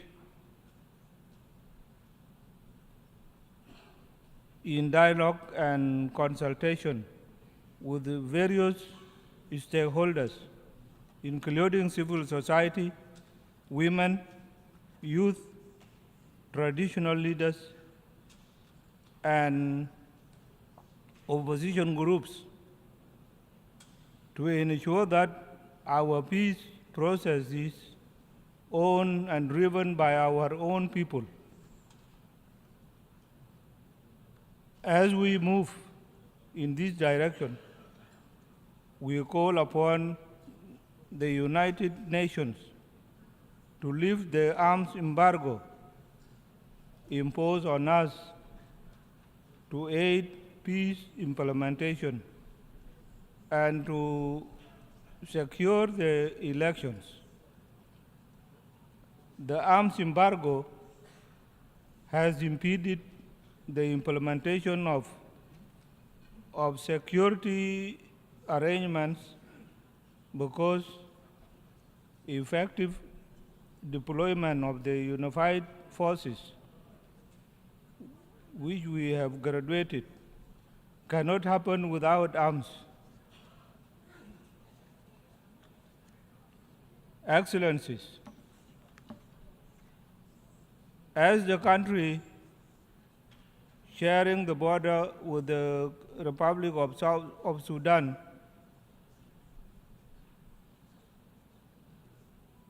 South Sudan has received thousands of Sudanese refugees and our returnees since the conflict broke out in the Sudan in April 2023. This influx has overwhelmed our border communities and created a humanitarian crisis. I'm appealing to the international community to avail resources to help refugees and displaced persons who crossed into South Sudan. While the world is dealing with multiple crises, we call for a provision of sustained support to to these displaced persons as we work on how to restore peace and stability in Sudan. In closing, South Sudan stands before this esteemed assembly as a resolute partner in the collective pursuit of a better future for all. I extend our hand of friendship to fellow member states,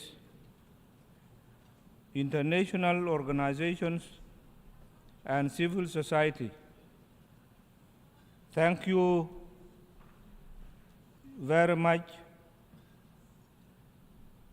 and for your kind attention to these remarks. Thank you.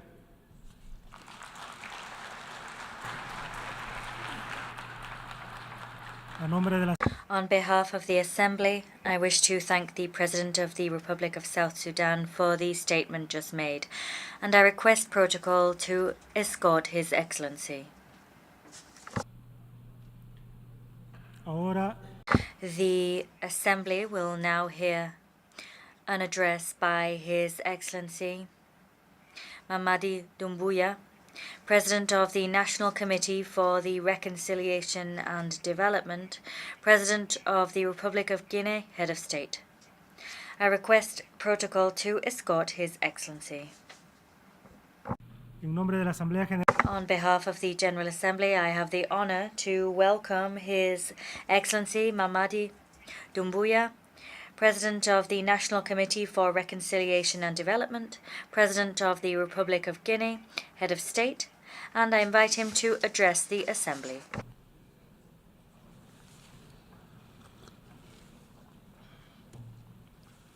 Monsieur le Président, Mr. President,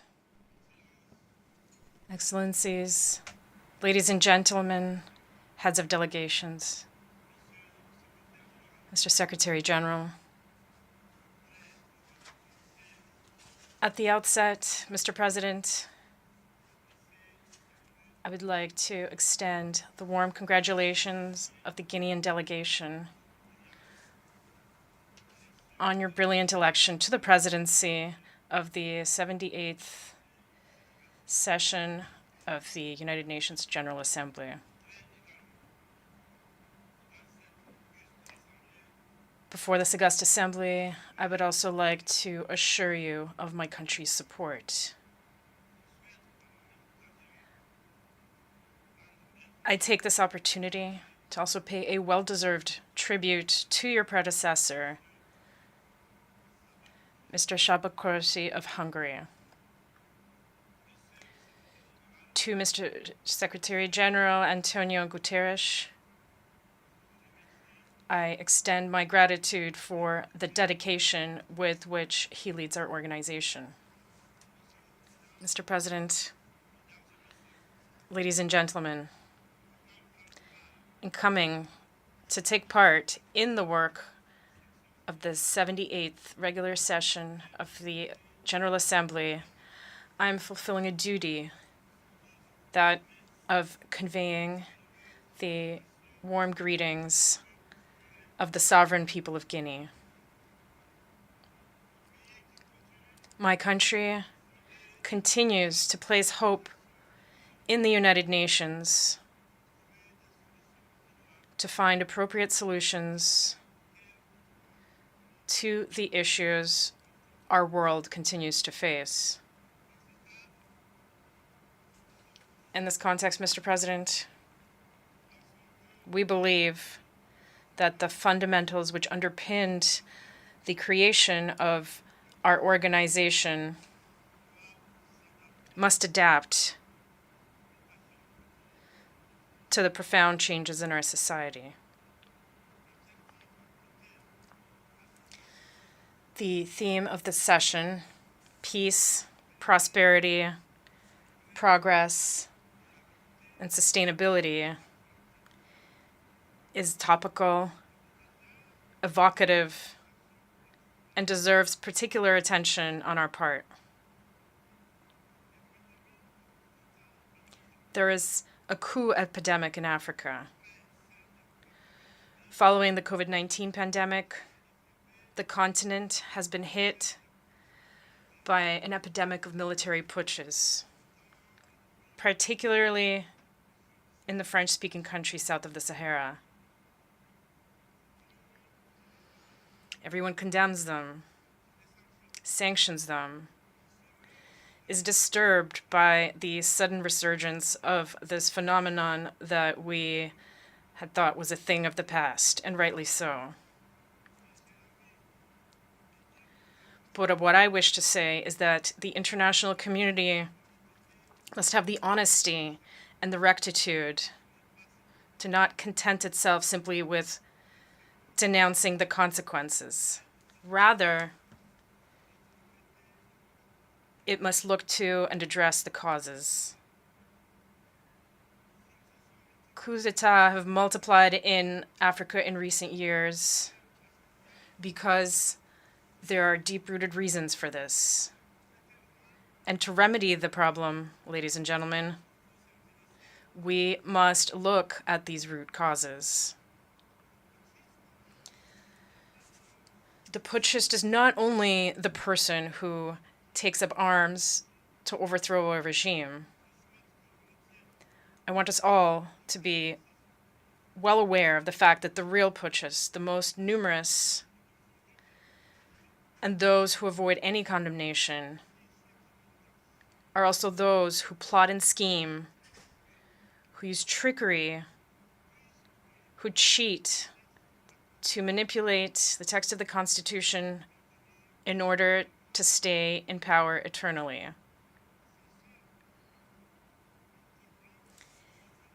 It is those in white-collar jobs who change the rules of the game as the game unfolds in order to keep the reins of power in their hands. These are the most numerous kinds of putschists.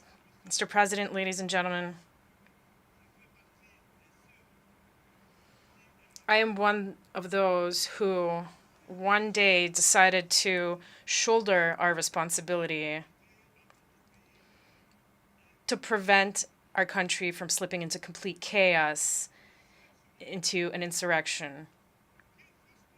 No political forces at the time had the courage nor the means to put an end to the duplicity that we were experiencing, as they were all completely neutralized back then.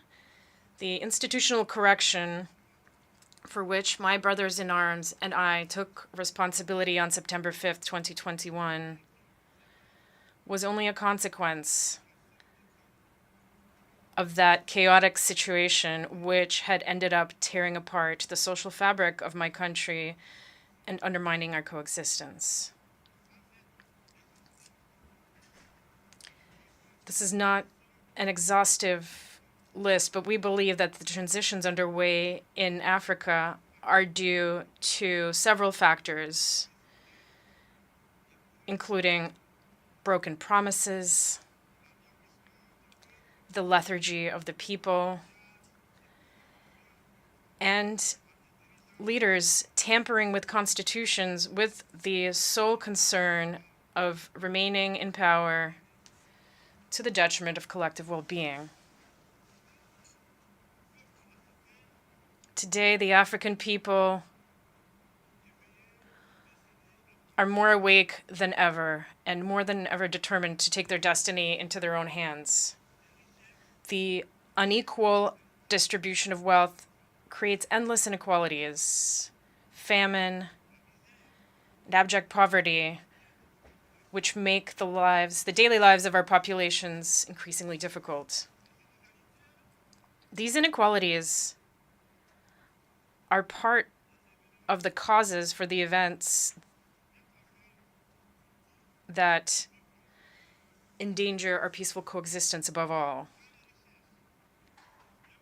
When the wealth of a country is in the hands of an elite, while newborns die in hospitals due to a lack of incubators, It is not surprising that in such conditions we are seeing transitions in order to respond to the profound aspirations of the people. Africa, ladies and gentlemen, is suffering from a governance model that has been imposed on it. A model that is certainly good and effective for the West, which developed it over the course of its history, but which is difficult to incorporate and adapt to our realities, our customs, and our environment. Alas, I have to say that the graft did not take. I know that when I say this, many will immediately say to themselves, oh, another warmonger who wants to wring the neck of democracy, or another soldier who wants to impose his dictatorship. However, I want to say very clearly, without hypocrisy, without pretense, eye to eye, we're all aware that this democratic model that you have so insidiously, skillfully imposed on us after the La Baule summit in France, something you've been imposing almost religiously, this model does not work. Various economic and social indices demonstrate this plain and clear. This is not a value judgment on democracy itself. Believe me, this is just taking stock of the situation. It's a balance sheet. Over several decades of chaotic experimentation with this model in our environment, we can make this observation. This was a period full of nothing but political games. And this, of course, has been to the detriment of what is essential, namely the economy and the local processing of our natural resources. Allow me to take this truth exercise a little further. Through my short but very intense experience of managing a state, Guinea, I have come to better understand the extent to which this model has, above all, contributed to maintaining a system of exploitation and plunder of our resources by others, and a rampant corruption of our elites. National leaders who have often been granted democratic labels based on their acquiescence or their capacity for selling off the resources and the property of their people, or perhaps their ease in giving in to the pseudo recommendations and injunctions of the great powers.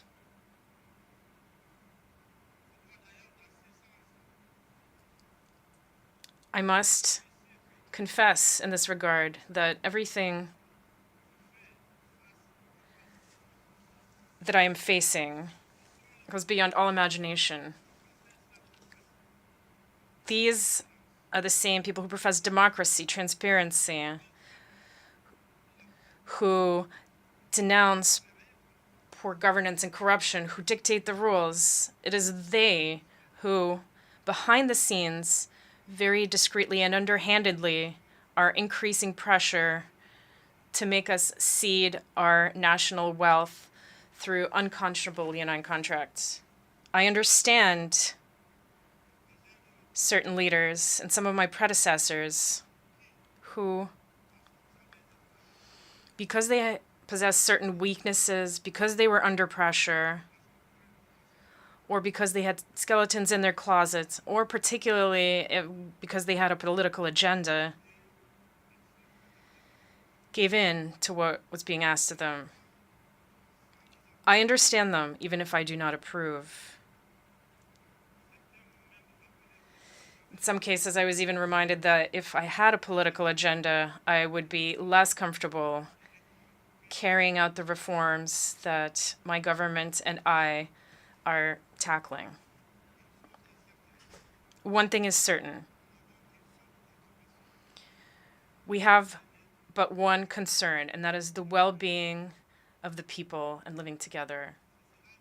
This is our priority. This is why the transition I lead has chosen to focus methodically on clear objectives in a precise order: the social, the economic, and the political.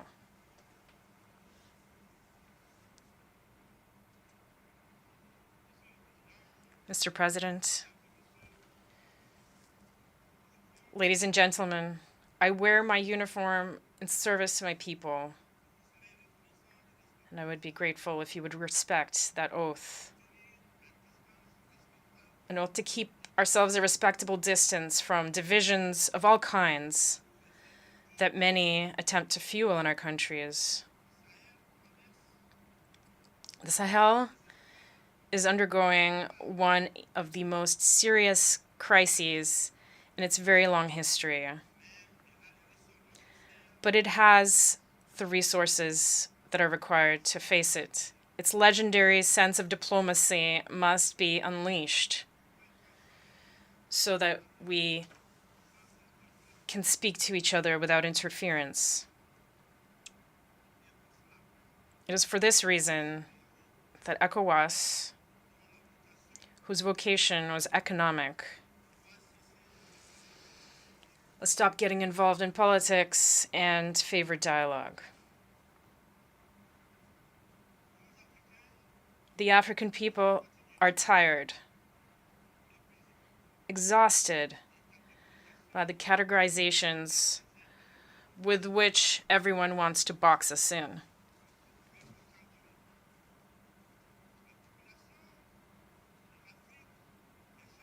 Africa's population is young.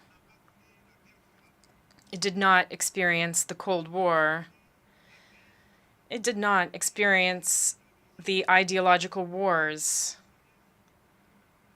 that have shaped the world over the last 70 years. That is why we, Africans, are insulted by the boxes, the categories, which sometimes place us under the influence of the Americans, sometimes under that of the British, sometimes the French, or the Chinese, or the Russians, and even the Turks. We are neither pro nor anti-American. We are neither pro nor anti-Chinese, nor pro or anti-French, nor pro or anti-Russian, nor pro or anti-Turkish. We are simply pro-African, that is all.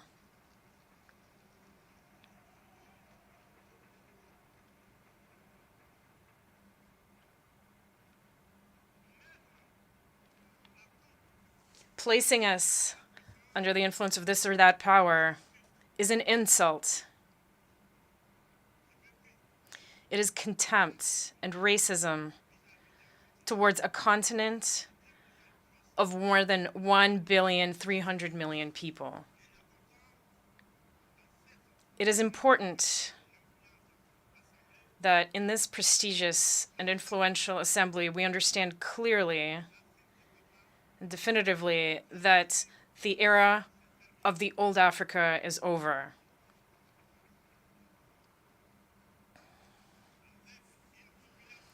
With a population of more than 1 billion Africans, around 70% of whom are young people who are completely free, open-minded, open to the world, and determined to take their destiny into their own hands.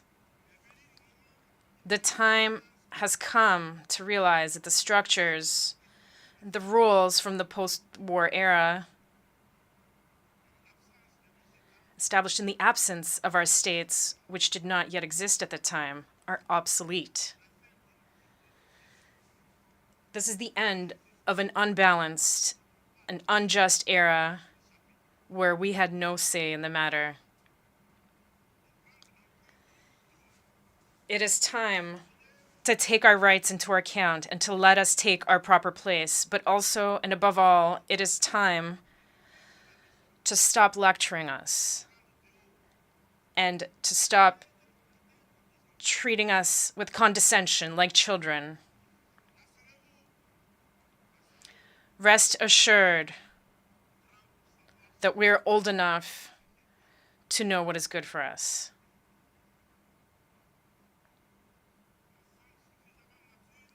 We are mature enough to define our priorities, to design our own models which are in line with our identity, the daily reality of our countries and our populations, in line with what we are, quite simply. We would be very grateful to you if you trust us and let us run our business as you have allowed in certain regions of the world, as you have allowed in Asia, in the Near and the Middle East, to cite only a few. This infantilization that we have experienced has had the worst effects on African youth who are now emancipated. In this context, we are all challenged and called upon to carry out a better analysis of the situation with a view to initiating and pursuing new policies for the benefit of all. The international community must look to Africa with new eyes. It must now engage in genuine cooperation with Africa in a spirit of win-win partnership. I thank you for your attention. Thank you.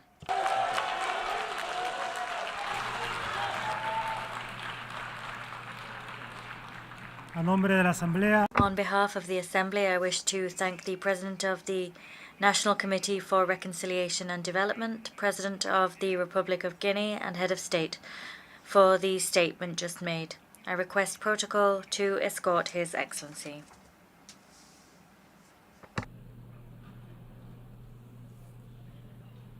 ahora la Asamblea The Assembly will now hear an address by His Excellency Evariste Ndayishimiye, President of the Republic of Burundi. I request protocol to escort His Excellency. On behalf of the General Assembly, I have the honor to welcome His Excellency Evariste Ndayishimiye, President of the Republic of Burundi, and I invite him to address the Assembly. Merci, monsieur. Thank you, Mr. President. I first of all wish to give thanks to Almighty God for having guided our work and for bringing us here together in this beautiful cosmopolitan city of New York. Excellency Denis Francis, President of the 78th session of the United Nations General Assembly, Excellencies, Heads of State and Government,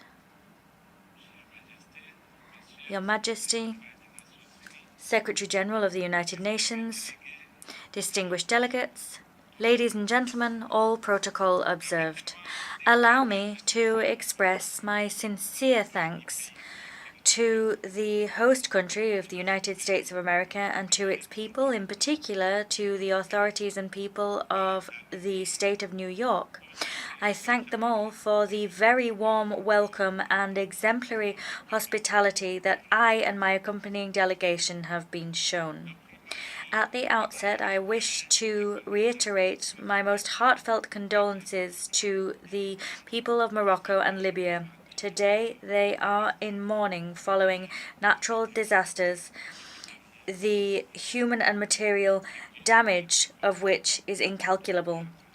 May God bring comfort to those the families at this time of great suffering. Allow me to convey my hearty congratulations to His Excellency Mr. Dennis Francis, following his successful election to the presidency of the 78th session of the United Nations General Assembly. Mr. President, Burundi assures you of its full cooperation and extends to you every wish for success as you discharge your mandate. I'm also delighted to pay a well-deserved tribute to Mr. Shaba Koroshi, your predecessor, for his sterling work during his term. Mr. President, Excellencies, ladies and gentlemen, the time has come to piece back together a world of peace, a world which can foster progress. We must cultivate trust, mutual understanding, and solidarity. It is for that reason that we hail the choice of theme which guides our discussion today. That theme is rebuilding trust and reigniting global solidarity, accelerating the 2030 Agenda and its sustainable development goals towards peace, prosperity, progress, and sustainability for all. Excellencies, ladies and gentlemen, we meet every year in this hall and in other equally important fora. However, the world nevertheless continues to face grave existential threats. As such, that world is unfortunately growing ever more unstable and vulnerable. Trust and solidarity are values which should characterize relations between our states. However, these values are rendered fragile because we have, so to speak, domesticated them and recreated them in our image to further our own interests. We must liberate these values so that they can be shared values. These values must recover their original meaning which was buried following colonialization and the expansion of other selfish ideologies, which sought to drag least developed countries ever deeper for the benefit of rich nations. In reality, colonization missed its chance because it could have created a solidarity by allowing the meeting of cultures and know-how, and by creating a mutually beneficial partnership instead of a partnership characterized by dependency. Trust and solidarity then lost every trace of their initial meaning, with the effects of neocolonialism. Neocolonialism marked by multifaceted forms of interference in the domestic affairs of developing states, through the unjust remuneration given for commodities and through the heavy demands imposed by the Bretton Woods institutions. There is what was called official development aid a few years ago. It's now come to be termed a partnership for development. That's the term in common parlance today. In any case, terms for this concept abound, but they're all tinged with bad faith.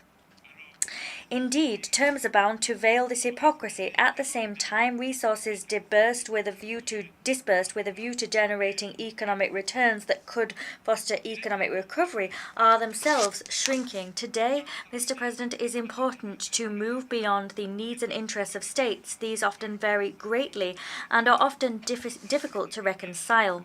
International solidarity must guarantee that all countries are able to interact on a level playing field.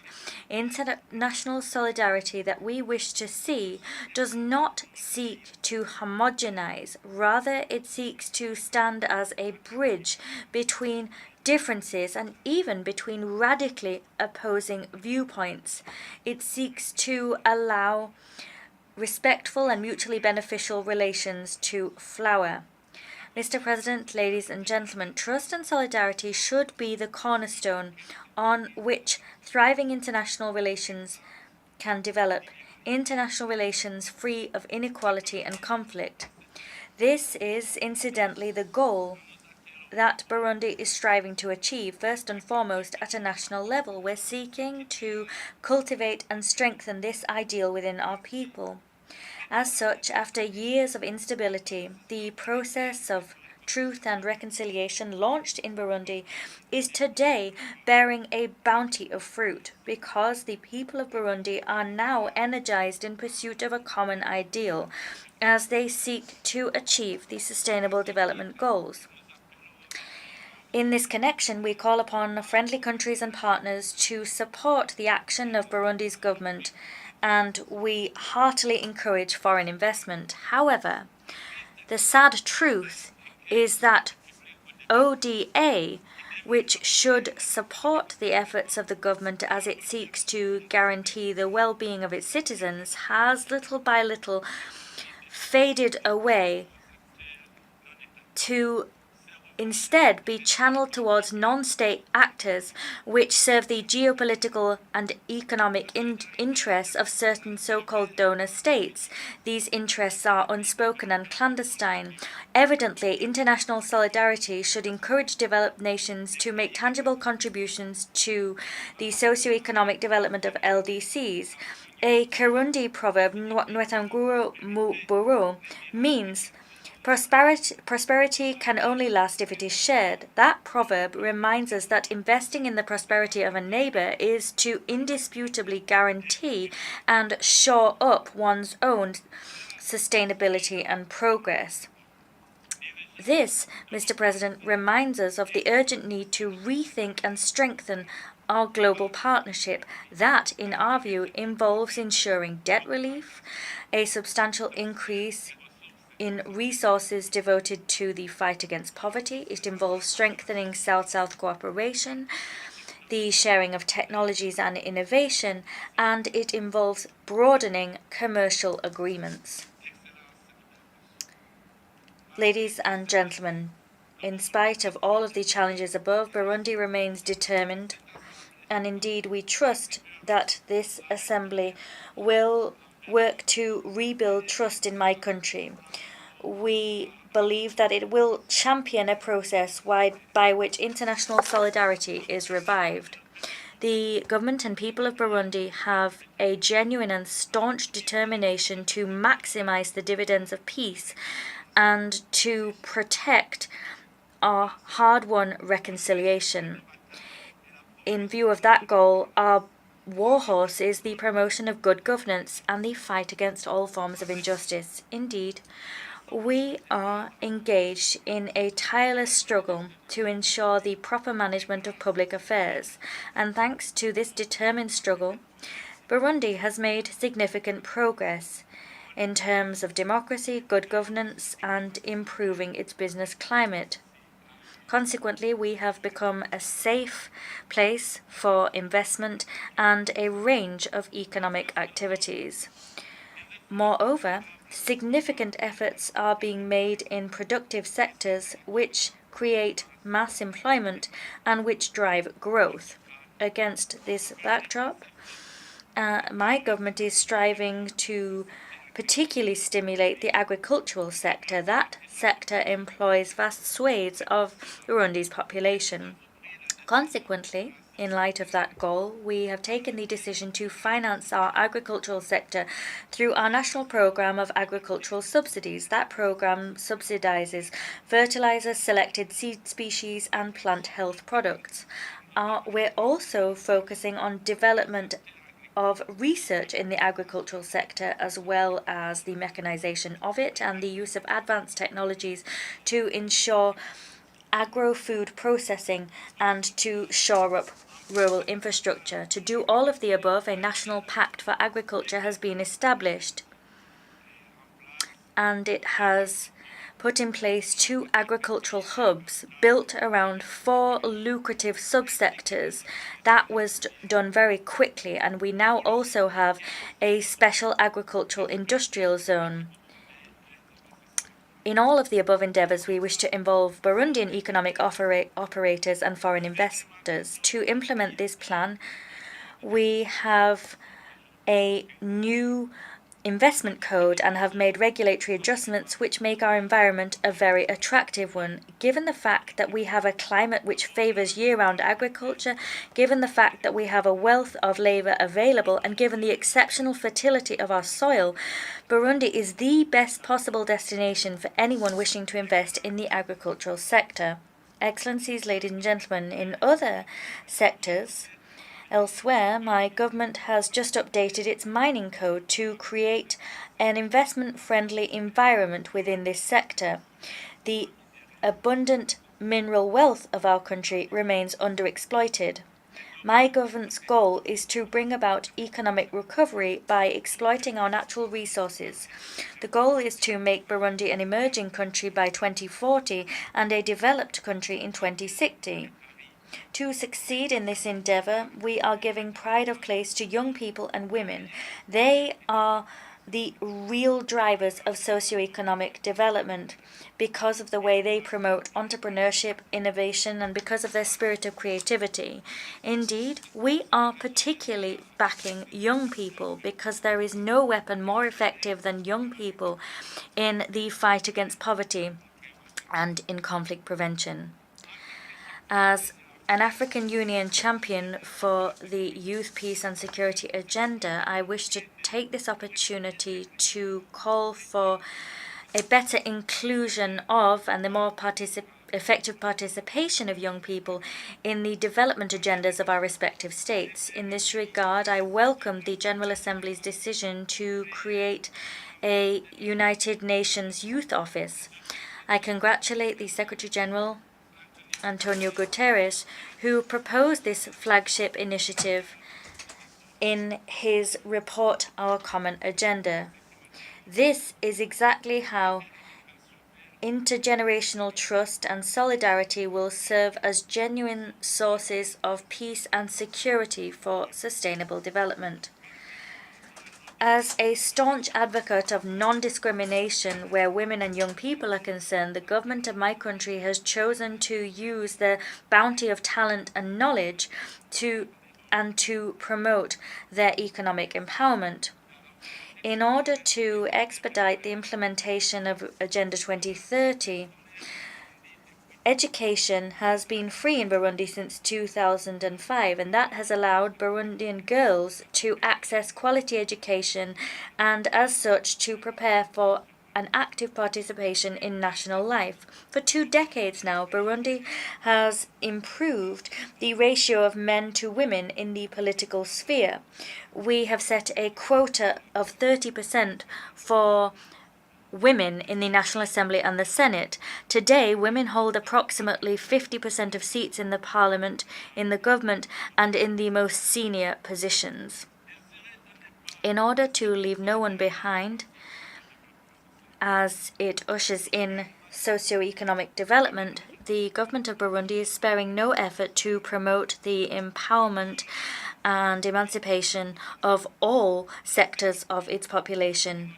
With this in mind, the Batwa community, who has long time fallen foul of discrimination, today benefits from an affirmative action policy, which is implemented in education, healthcare, and housing systems. There is free healthcare for children and pregnant women, and that has contributed to improving the living conditions of women in general and of Batwa families in particular. Mr. President, Excellencies, ladies and gentlemen, I have taken my time to describe to you the situation of my country, to show to you that Burundi is well and truly back on track, and that means we have our rightful place within the concert of nations. We've earned it. Mine is a country that has overcome difficult situations in its history, but we have all the assets we need to go very far indeed in terms of development. Today, Burundi is something of a burden for development partners, but tomorrow the situation could change if we were to obtain sizable seed capital to once and for all leave the LDC category. Mr. President, Excellencies, ladies and gentlemen, we want to see a better world, but that project is being hampered by a multitude of conflicts that we need to address in a united fashion and in a spirit of brotherhood. Countries in difficulty need us all. It is therefore in a spirit of solidarity that within the East African community that I chair, we've launched a series of initiatives in order to restore peace and security in the east of the DRC. Burundi also participates in peacekeeping operations and in the fight against terrorism in the CAR and in Somalia. That is testament to the desire harbored by the Burundian people to contribute to the advent of a better world built on foundations of solidarity. I reiterate the need for international solidarity to be shown in order to bring peace to the east of the DRC. At the same time, Burundi reaffirms its tireless support for the Luanda and Nairobi peace processes, as well as for the Peace, Security and Cooperation Framework Agreement for the DRC and the region. The regional oversight mechanism of that agreement is chaired by Burundi. In this connection, I'd like to say the following.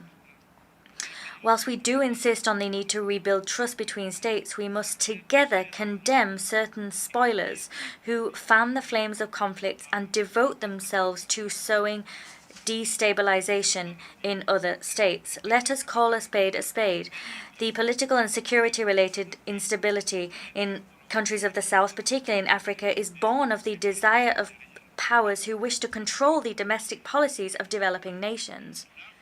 Africa, in particular, has become the arena for geopolitical conflicts playing out between major powers, and we continue as such to fall behind in terms of economic development.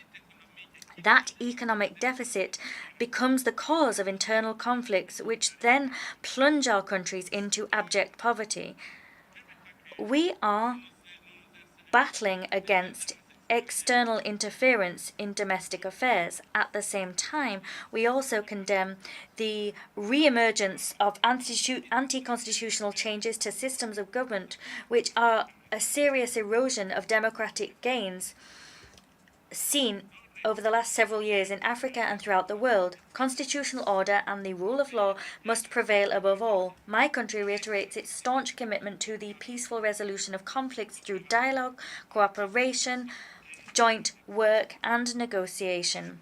Mr. President, Excellencies, ladies and gentlemen, in general terms, security and stability throughout the world seem to be yielding to war, terrorism and violent extremism, as well as crime and violence in its myriad forms. In this regard, at a time when the African Transition Mission in Somalia, ATMIS, is preparing to withdraw in the coming months, once it has completed its successful mandate, I wish to here pay tribute to the professionalism and self-sacrifice of troops working for peace in Somalia, including the Burundian troops. I'd like to also take this opportunity to draw the international community's attention to the consequences of the hasty closure of this mission. That hasty closure risks providing an opportunity to terrorist groups to grow stronger and regroup. Mr. President, turning now to the climate crisis, I welcome the commitments already entered into by states during various international climate negotiations, commitments to reduce greenhouse gas emissions and to finance the protection of the environment, climate resilience, and the green transition of the least polluting nations.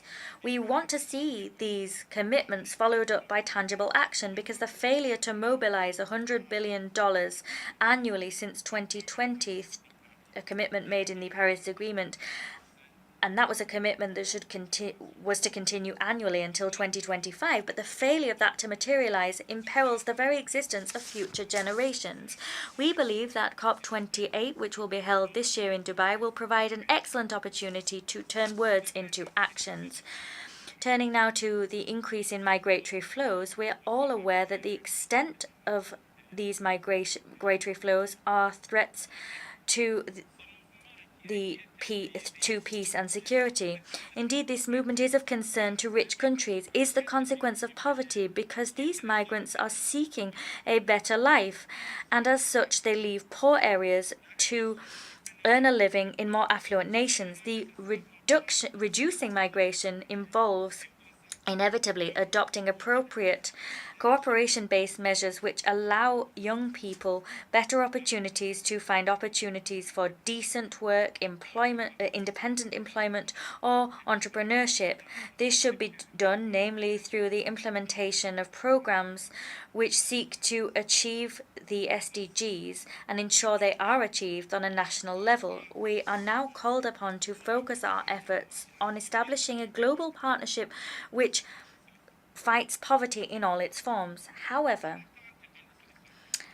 as we await a lasting solution to poverty, countries of transit and destination must understand our situation and provide dignified and humane assistance to migrants and must guarantee them their fundamental rights. The respect of human rights is a matter on which we all agree.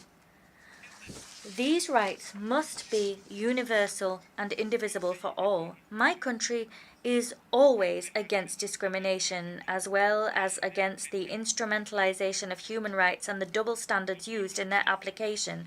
We condemn states who, under the pretext of protecting human rights, use human rights as fodder to interfere in the domestic affairs of states. Moreover, we stand against politically motivated resolutions which target specific states, and we are against the implementation of mechanisms which strangle the states targeted and stifle them without any constructive dialogue taking place.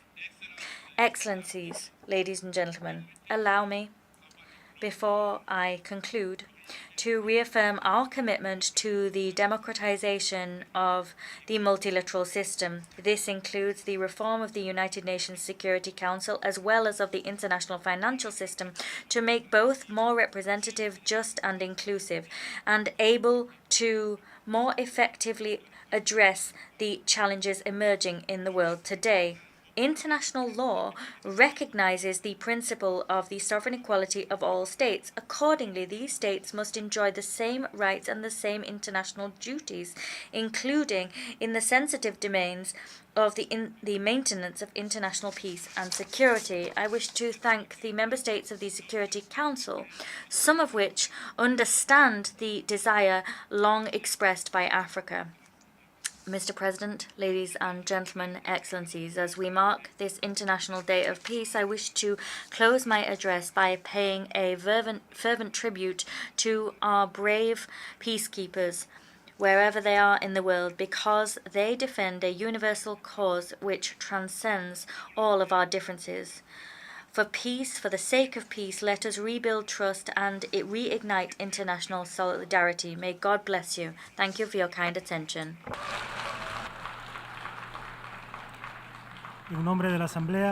On behalf of the Assembly, I thank the President of the Republic of Burundi for the statement just made, and I request protocol to escort His Excellency. The Assembly will now hear an address by His Excellency Alexander Vučić, President of the Republic of Serbia. I request protocol to escort His Excellency.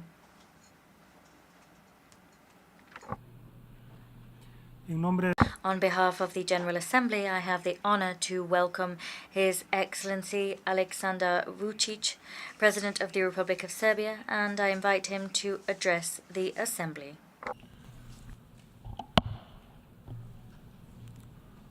Mr. President of the General Assembly, Excellencies, ladies and gentlemen, I stand before you as the representative of a free and independent country, the Republic of Serbia, which is on its EU accession path, but which at the same time is not ready to turn its back on traditional friendships it had been building for centuries. I want to raise the voice on behalf of my country, but also on behalf of those who today, 78 years after the establishment of the United Nations, truly and equally believe that the principles of the UN Charter are the only substantial defense of the world peace, right to freedom and independence of nations and countries, but more than that, they are the pledge of the mere survival of the human civilization. New global wave of wars and violence that are impacting the foundations of the international security is a painful consequence whose cause lies in abandoning the principles envisaged in the UN Charter. All of us speaking in this renowned organization speak about our own problems, confronting often with a real and imaginary enemy, patronizing our own public, telling fairy tales of the future with insufficient realistic view on the issues.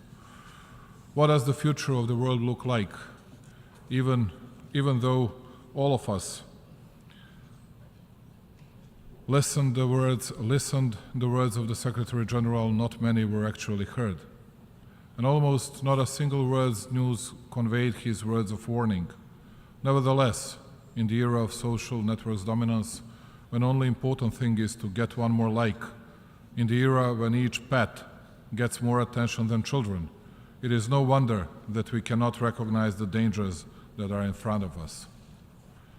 As the president of one not so big country, I cannot and I have no right to speak about relations between great powers.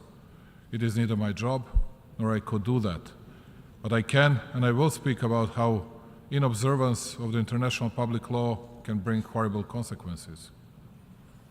The attempt of cutting my country into pieces that had formally started in 2008 by the unilateral declaration of independence of so-called Kosovo has not ended yet.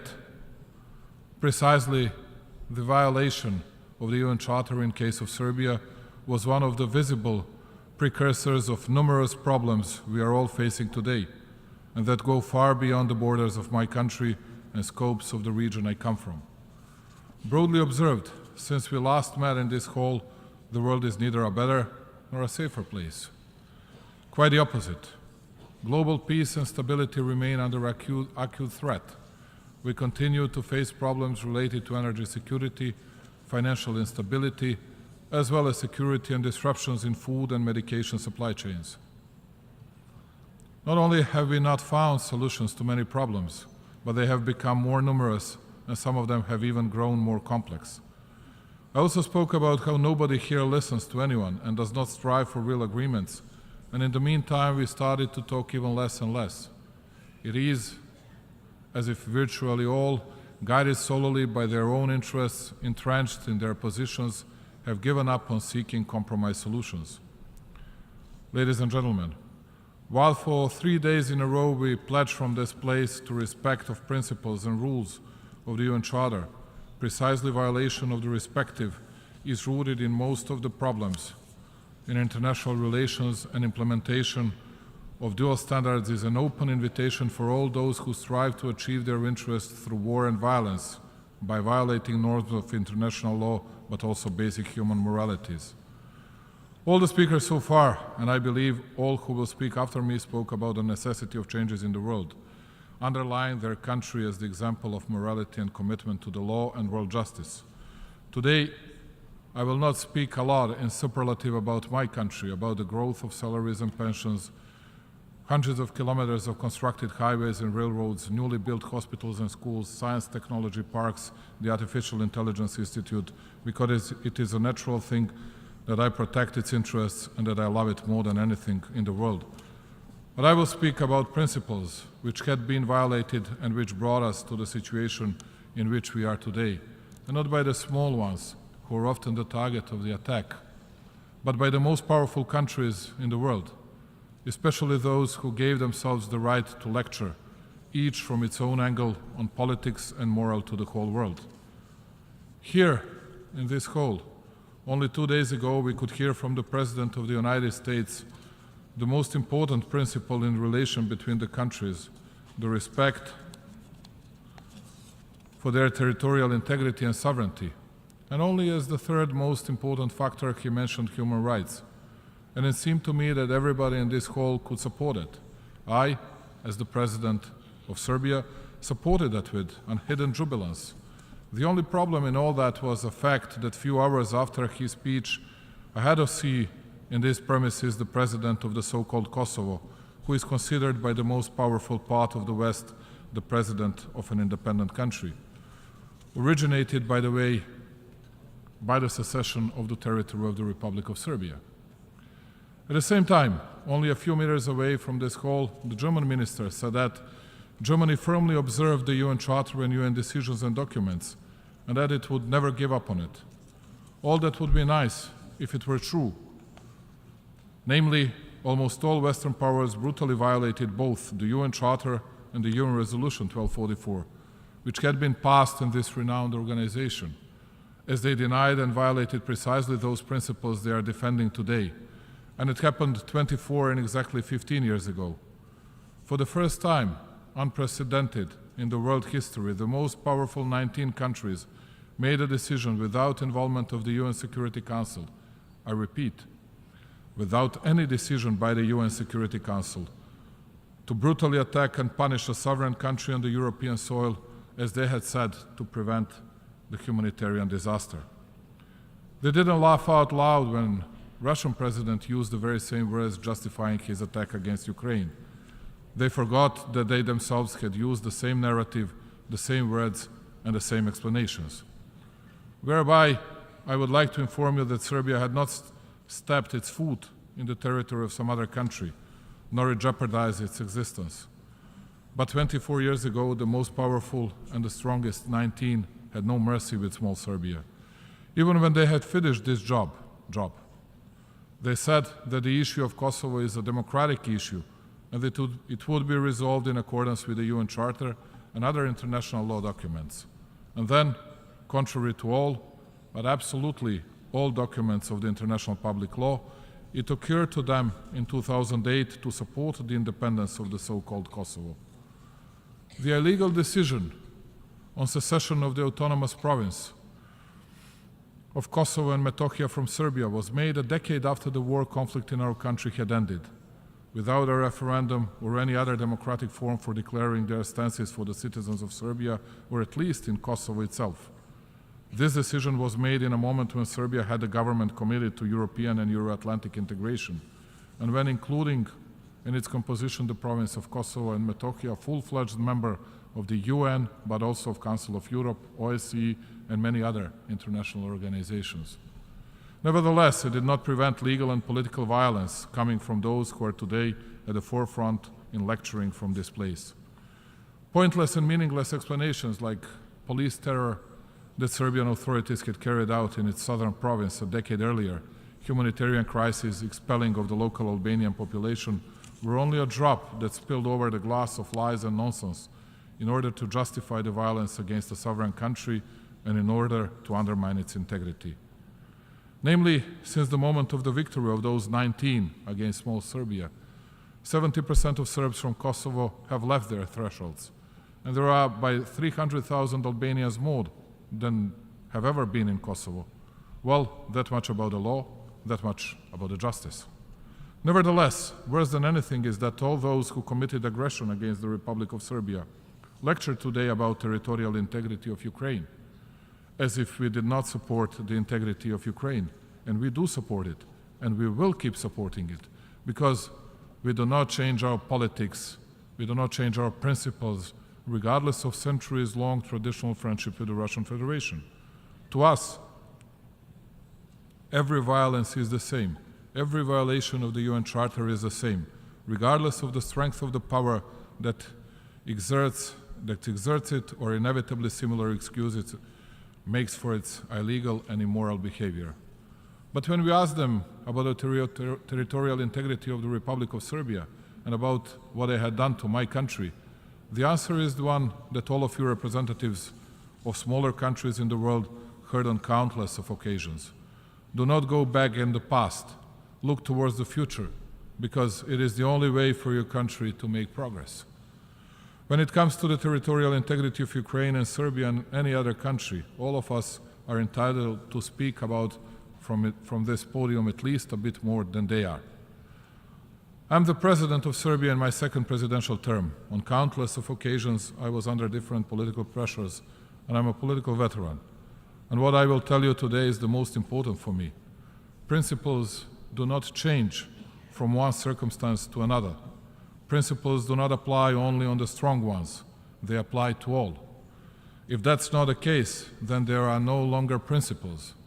And that is why I believe that in the modern world, there will either be principles and the same rules will apply to all, or as the world, we will end up in the deepest divisions in our history, in the most difficult conflicts and in problems we will not manage to cope with. Another important thing, peace has become a forbidden word, because all of them have their favorites and their culprits. And the only value that remained to great powers are precisely the principles, but the false ones. As long as they are fine with them, they will call upon them. First time, as it was in the case of Serbia, they disagreed with the principles. Law and rules, law, justice and principles suffered. Today in Kosovo, southern province of the Republic of Serbia, the blunt violence is taking place, exerted against the Serbs by the separatist authorities of Albin Kurti. Only last week, after who knows which failed round of the dialogue in Brussels, Pristina Prime Minister Albin Kurti, after rejecting the European proposal for de-escalation, addressed the public in front of one of the main buildings of the European Union and in front of the millions of viewers of the media that were present, conveyed to not so many reaming Serbs in Kosovo that Serbs will, I quote, suffer and pay for the mistake they made. Is there any possible worse mocking humanity, international order based on the rules and international community than these words? Unfortunately, it is possible.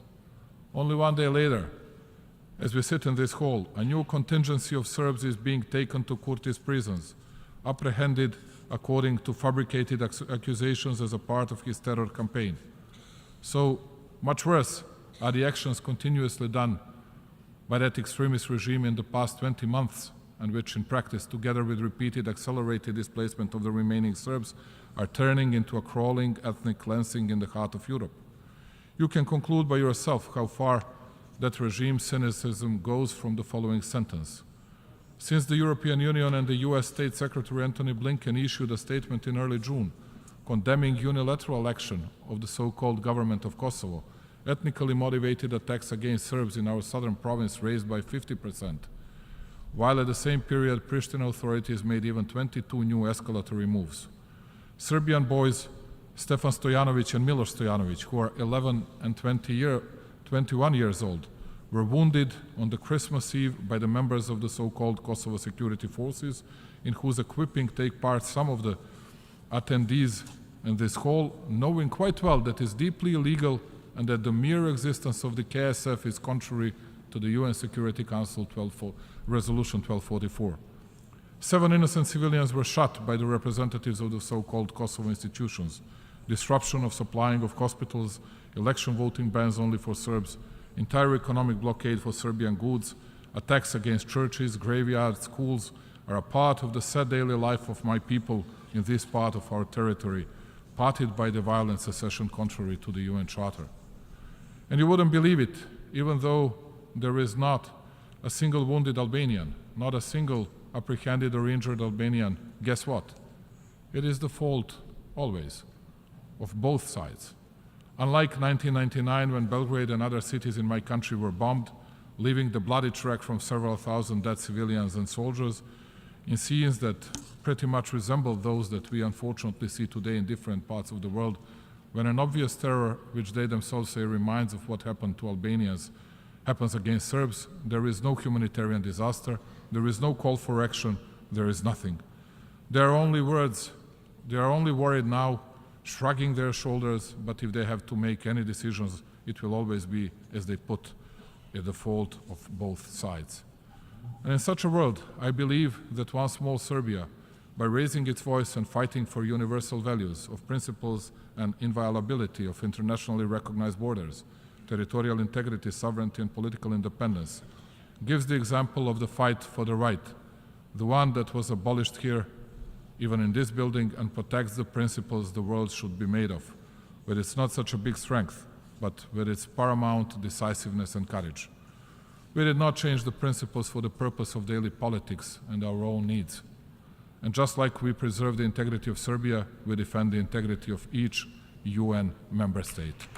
It is only a bit sad that all the big ones who are not interested in the law and justice, call upon different principles in different circumstances, the principles they find the most suitable at that particular moment. When one follows such politics, when there is no morality in the world politics, then it is clear that we are about to enter the era of big divisions and big conflicts, and not only political and economic, but military ones as well.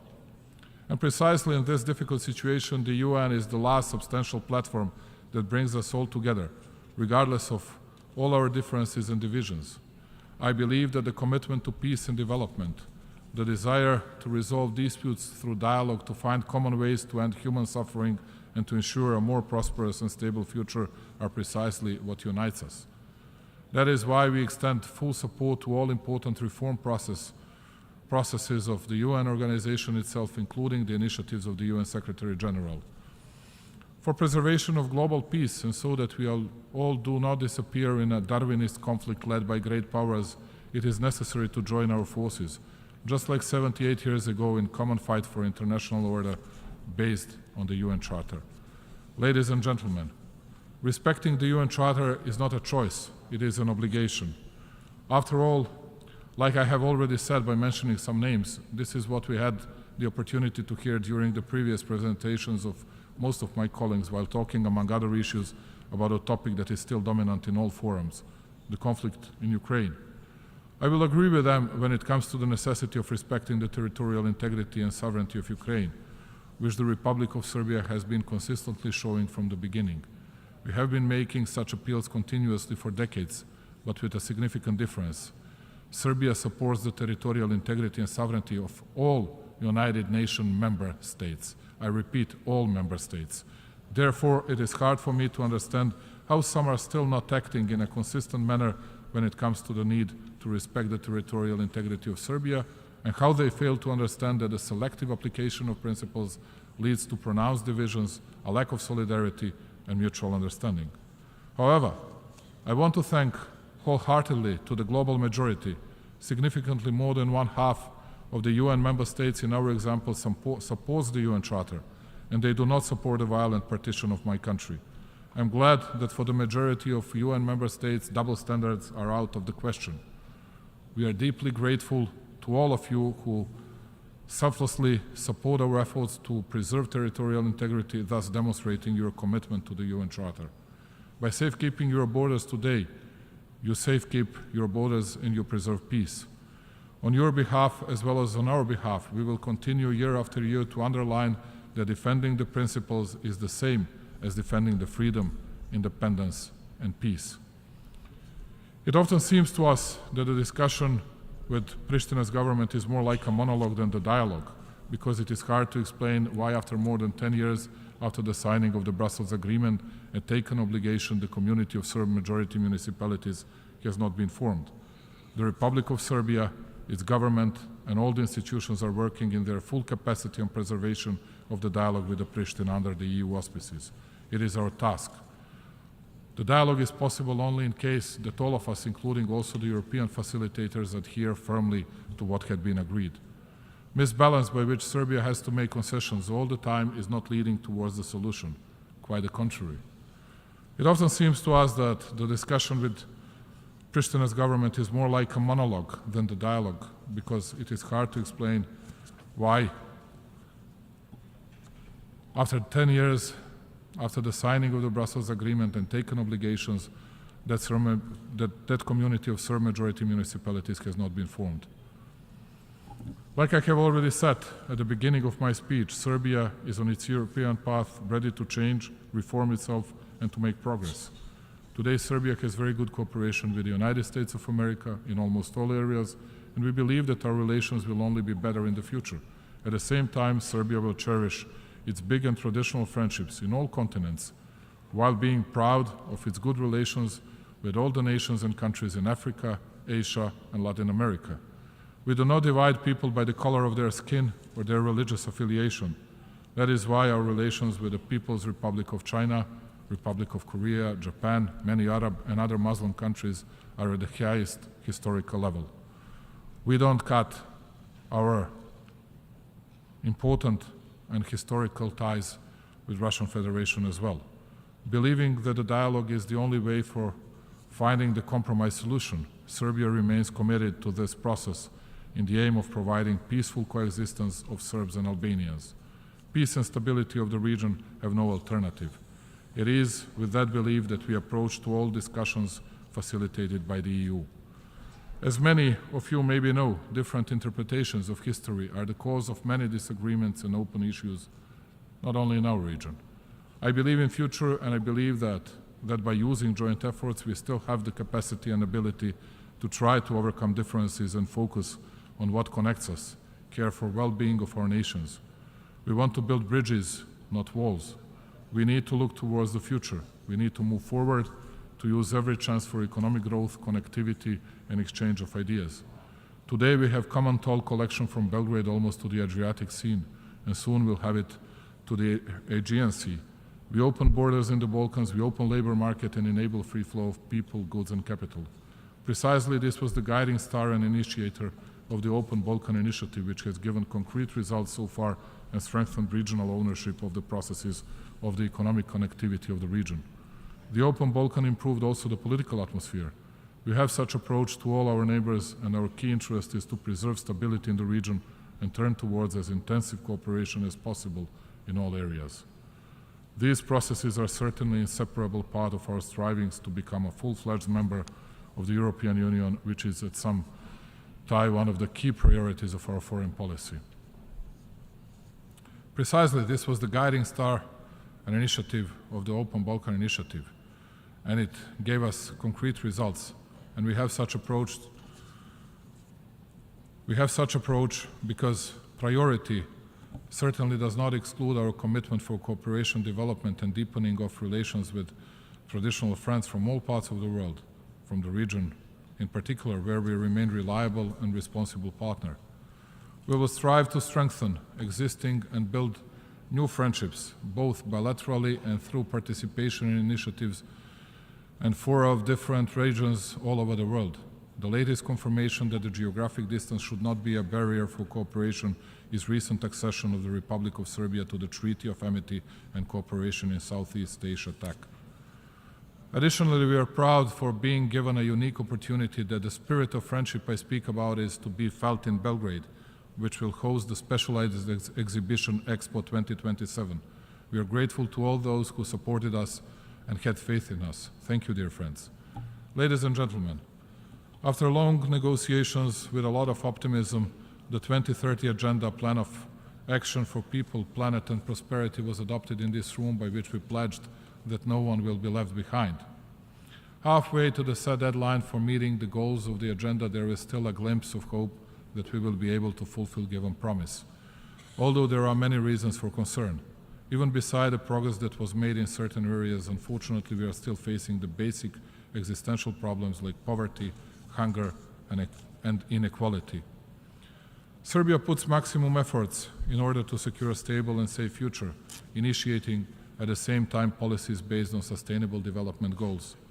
Among some of the results so far are the following: developing instruments for involving principles that no one is left behind into our legislative and strategic documents, as well as participation in global initiatives and their implementation at national levels in areas of sustainable food systems, transformation of education systems, and urban development. We have lived to see the fourth industrial revolution and new technologies as a development opportunity that we must not miss.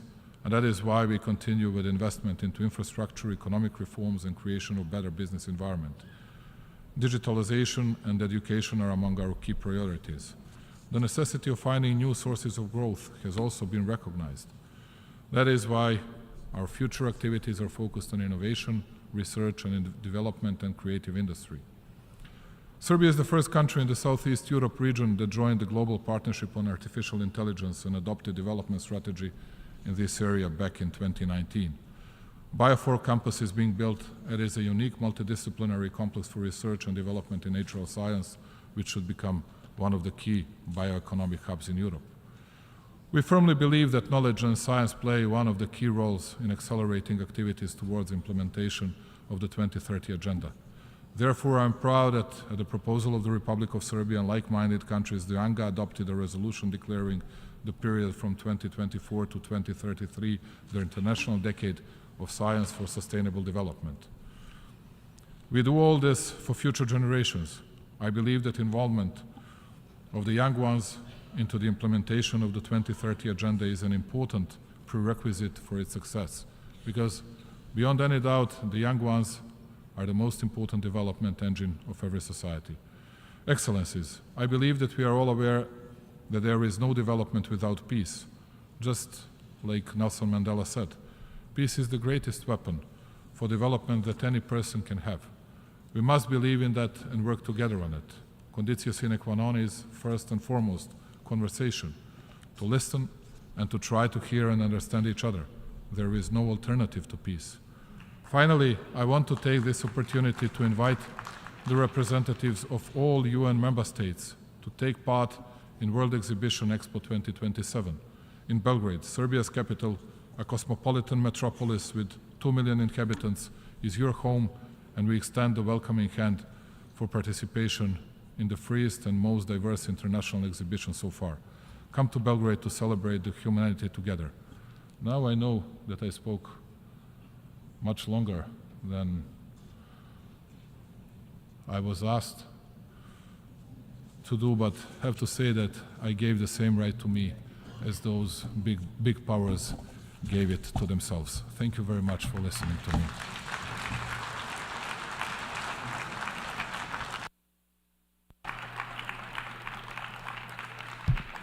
On behalf of the Assembly, I wish to thank the President of the Republic of Serbia for the statement just made, and I request protocol to escort His Excellency. The Assembly will hear an address by His Excellency Charles Angelo Saverin, the President of the Commonwealth of Dominica. I request protocol to escort His Excellency.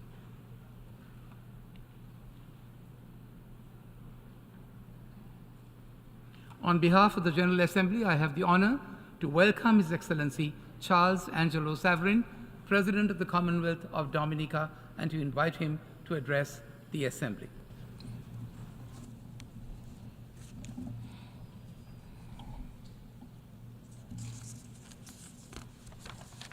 Mr. President, Your Excellencies, heads of state and heads of government, distinguished delegates, ladies and gentlemen, I bring you warm greetings from the citizens of the Commonwealth of Dominica. Mr. President, my delegation and by extension the government and people of the Commonwealth of Dominica wish to congratulate you on your elevation to the office of President of the 78th session of the United Nations General Assembly and wish you every success during your term. As Dominica currently holds the chairmanship of the Caribbean Community, CARICOM, I also extend to you the support of CARICOM during your tenure. Your appointment is testament to the fact that small island developing states' contribution to the multilateral system is of crucial importance, particularly with the innumerable challenges confronting such states globally. Having served as ambassador of the Republic of Trinidad and Tobago for several years, your experience and knowledge on many of the current issues impacting member states should serve you well in leading the Assembly over the next year. Mr. President, it is quite evident that the challenges being faced globally can be daunting. The climate crisis similarly will not go away, as evidenced, for example, by recent wildfires in Hawaii and Canada, thereby illuminating the discussion on the need to give even more urgent attention to mitigation and climate financing. Global inflation has impacted significantly on the livelihood of the most vulnerable, while there is justification for increasing concern over chronic, non-communicable diseases adversely impacting the health and wellness of our people. Mr. President, the conflict in Ukraine continues unabated amidst the global call for an end to this terrible war. Such a situation would normally be unthinkable in this 21st century. As the conflict escalates, the World Bank's most recent estimate for the reconstruction and recovery of Ukraine is placed at US $411 billion. This figure is expected to increase the longer the conflict persists. All conflicts, Mr. President, must eventually end at the negotiating table. Dominica therefore calls for an end to the fighting and for good faith negotiations to prevail. We join all those resolute in their international obligation to uphold peace as outlined in the United Nations Charter, and we support the call for a resolution to the issues giving rise to this conflict.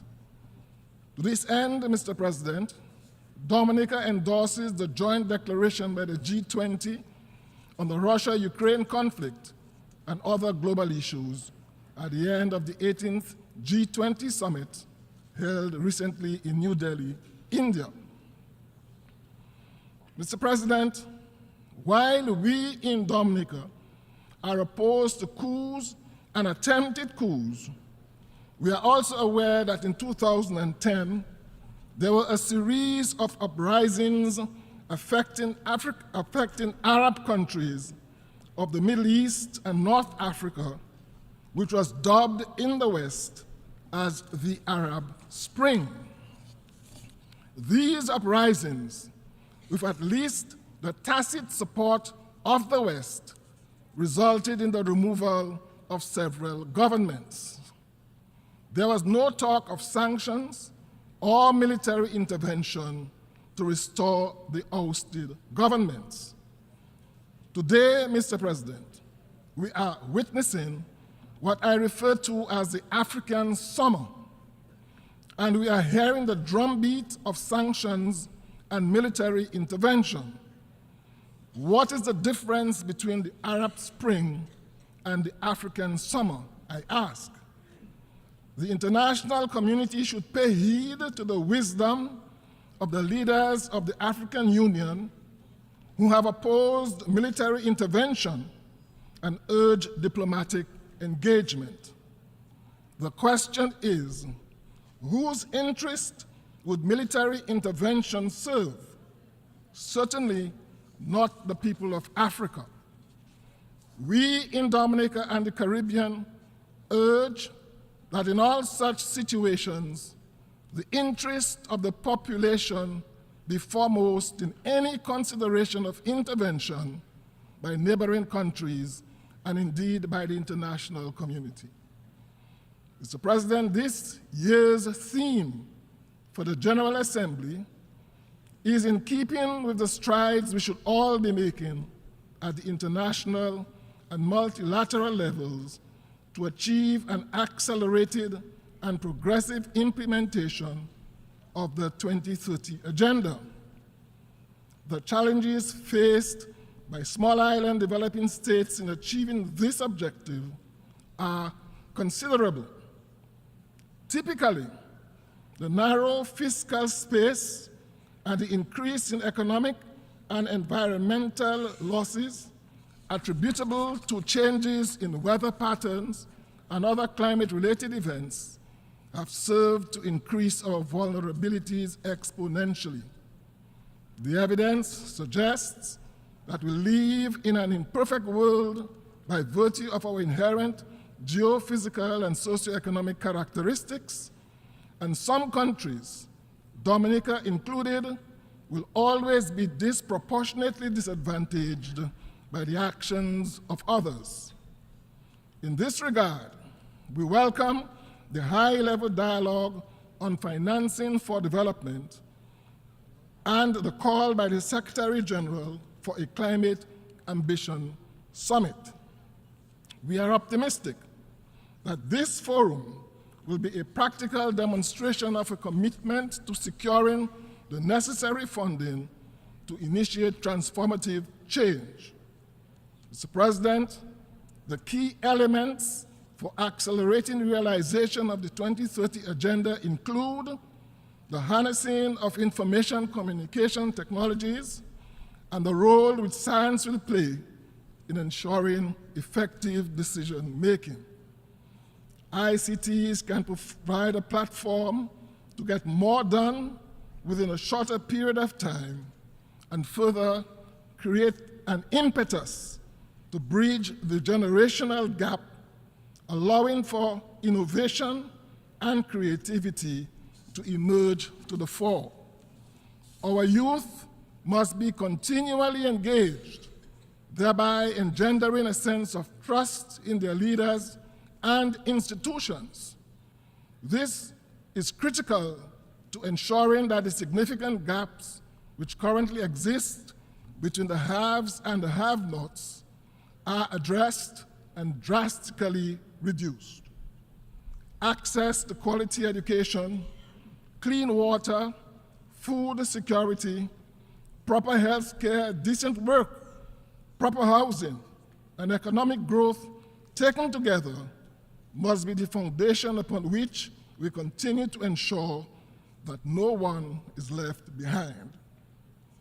The immiserating of our more vulnerable societies by unfair trade practices must be replaced by trade practices which reasonably benefit primary producers and support and/or encourage downstream processing and manufacturing, while international resources must be targeted at the most vulnerable and indigent among us.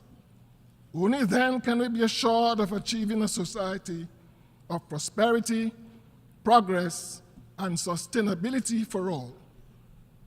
Mr. President, advancement towards the Sustainable Development Goals must be people-centered, complemented by policies which allow for security and peace.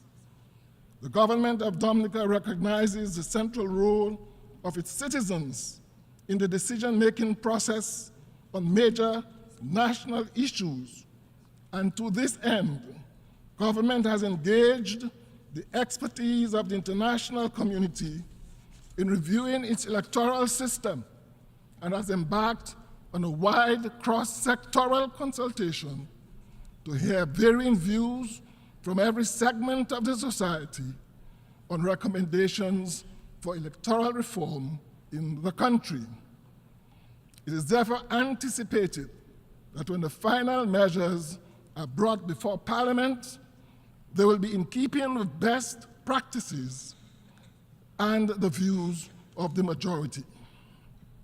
The Commonwealth of Dominica will continue to identify with and champion the agenda of small island developing states on the international level. Accordingly, we wish to emphasize the need for the implementation of the Loss and Damage Fund agreed upon at COP27. Implementation of this fund will allow states to access the required resources earmarked for the recovery of our vulnerable economies post-disasters and further facilitate the creation of a vital safety net for our people. Over the last 30 years, seeds have been advocated for resilience-building measures based on our inherent vulnerabilities and the frequency and magnitude of increase in global shocks. The lack of adequate assistance from developmental partners and international financial institutions has forced governments to borrow at unfavorable terms, resulting in high repayment costs and unsustainable debt levels for our fragile economies.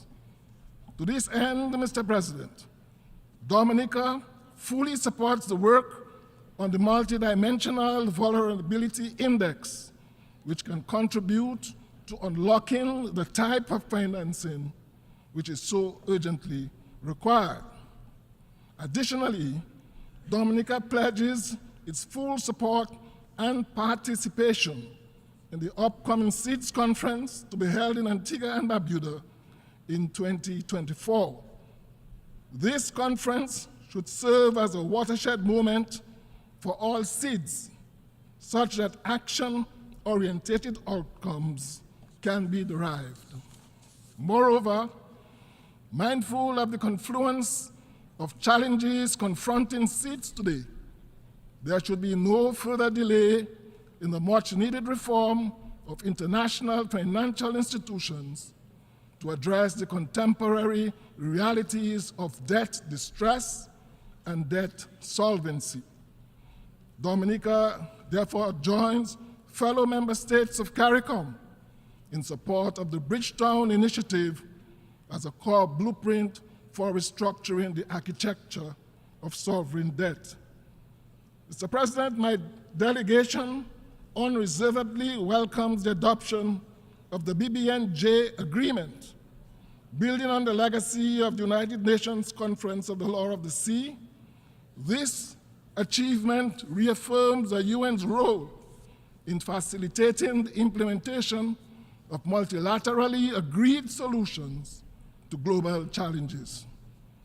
Dominica supports the early entry into force of this agreement as well as its implementation. My delegation further welcomes the commitments shared by all to ensure capacity building and transfer of marine technology to support developing countries in their quest to implement and benefit from the said agreement. The prevailing situation in our fellow CARICOM member states of Haiti is a dire one which deserves urgent international intervention. Haiti faces deep-rooted crises on multiple fronts, much of it arising from its post-independence relations with the international community, poor governance over the years, and the lingering effects of the catastrophic devastation visited on that country by a 7.0 magnitude earthquake in January of 2010. To date, Mr. President, while there may have been preliminary figures, I am not aware that any comprehensive assessment detailing the extent of the destruction of the 2010 earthquake, nor a World Bank estimate of the cost of reconstruction, as has been done with the situation in Ukraine. The fact remains that since 2010, Haiti has been hit by several earthquakes, hurricanes, floods, pandemics, and socio-political instability. If ever there was a cause deserving the full attention of the international community, that cause is Haiti. The Commonwealth of Dominica aligns itself with processes outlined by the Organization of American States to support the people of Haiti in August of 2022, as well as decisions taken by the CARICOM community at its 45th regular meeting of heads of government in July of this year to lend active support to the government and people of Haiti in the effort to arrive at a Haitian-led solution to the ongoing crisis. While both these institutions have offered commendable and necessary recommendations, even collectively, these will not be sufficient to normalize the current situation in Haiti. We have accepted that the crises in Haiti are not limited to food shortage and security. The IPC report lays bare the severity of Haiti's food crisis, noting, and I quote, that nearly half of the population of 11 million is grappling with high levels of acute food insecurity. Additionally, the humanitarian situation is being further aggravated by a national security problem, including the illicit flow of arms and ammunition and gang-related violence. The Commonwealth of Dominica is of the view that a strategy which addresses the root causes of instability in Haiti, will be embraced by the people of Haiti.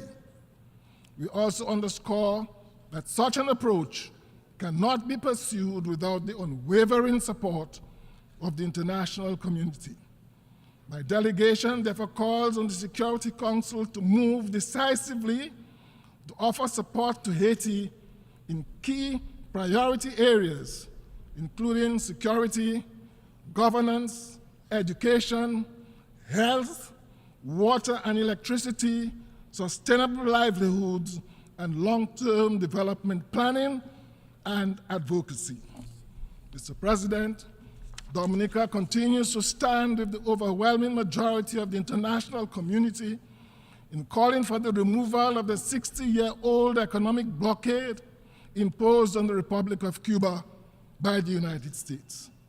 In November of 2022, this body voted overwhelmingly, 185 to 2, condemning the embargo.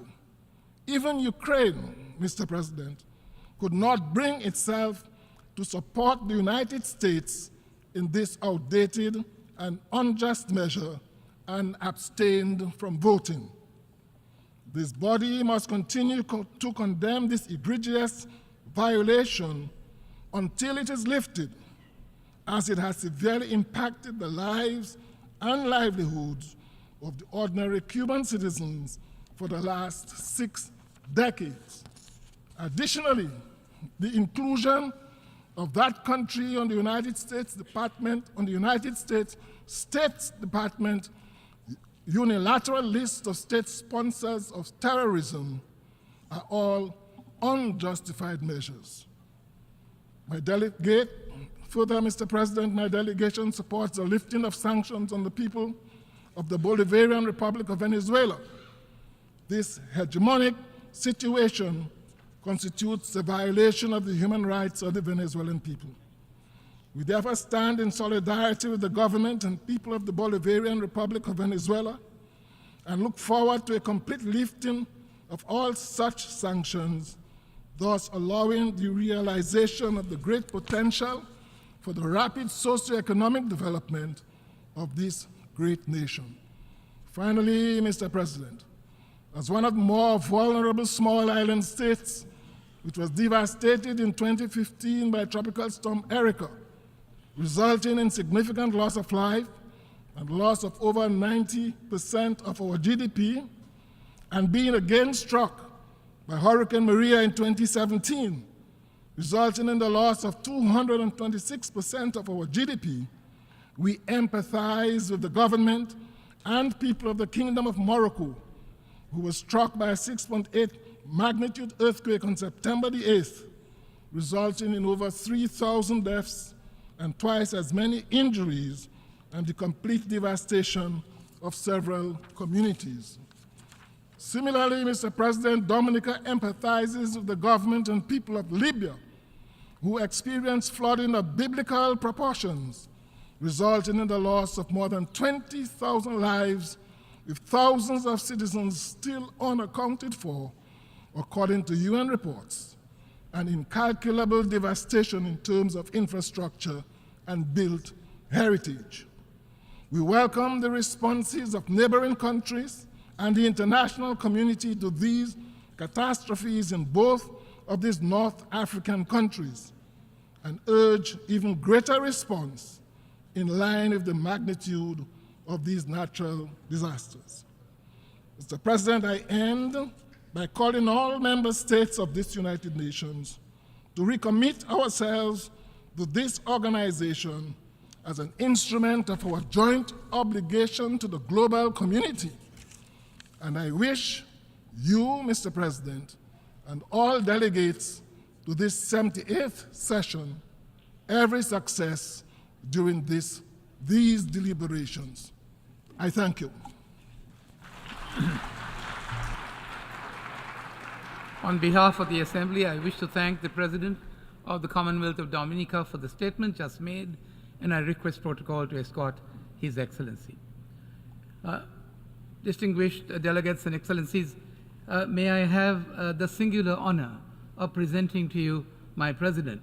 The Assembly will hear an address by His Excellency Ranil Wickremesinghe, President of the Democratic Socialist Republic of Sri Lanka, as head of state. I request protocol to escort His Excellency.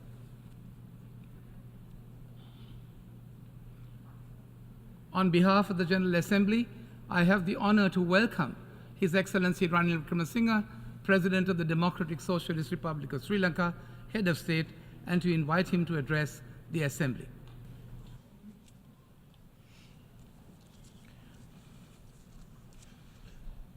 The Chairman of the General Assembly,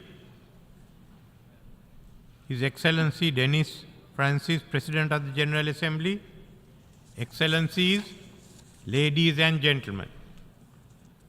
I congratulate His Excellency Dennis Francis of Trinidad and Tobago on his election as the President of the 78th session of the United Nations General Assembly. I extend my sincere condolences to the victims and families of the natural disasters that hit Morocco and Libya in recent days. We stand in solidarity with our Moroccan and Libyan friends during this difficult time. Mr. President, rebuilding trust and reigniting solidarity is an appropriate point of departure not only for reflecting on the challenges before the multilaterals today, but also for reviewing developments in my own country, Sri Lanka, over the past year. At this time last year, amidst multiple global crises, Sri Lanka was experiencing its most challenging period in recent times, socially, economically, and politically, which had a devastating impact on people's lives. Even our democratic traditions were threatened by attempts to occupy our parliament and bring it to a halt. Nevertheless, we succeeded in bringing about a democratic political transition due to our deeply entrenched and resilient democratic traditions. Restoring to the regraduation of Sri Lanka's economy, coupled with the gift of fertilizer from the United States government, which led to a bumper harvest, has assisted us in ensuring stability during that period. The reforms I have since initiated in the economic, financial, institutional, and reconciliation fronts have been directed on the one hand towards rebuilding trust and confidence between the people and the government, and on the other towards laying the foundation for economic stabilization and recovery. Sri Lankans are already witnessing the positive outcomes of these measures in their daily lives and the revival of confidence internally and externally in the progress of the country. It is my intention to lead the country towards sustainable and stable recovery and growth, which will benefit all segments of Sri Lankan society in all parts of the country, ensuring a future of peace, prosperity, and reconciliation for the present and future generations of women and men. In reaching this goal, we will be accompanied by the support, trust, and solidarity of our own people and of the international community. Mr. President, as we turn the corner towards the 80th anniversary of the UN and prepare for the Summit of the Future in 2024, we see the fragmented geopolitical landscape of a multipolar world where new centers of global power have emerged. Accompanying this systemic change are on one hand great expectations of development and human progress, with millions of people rising out of poverty to prosperity.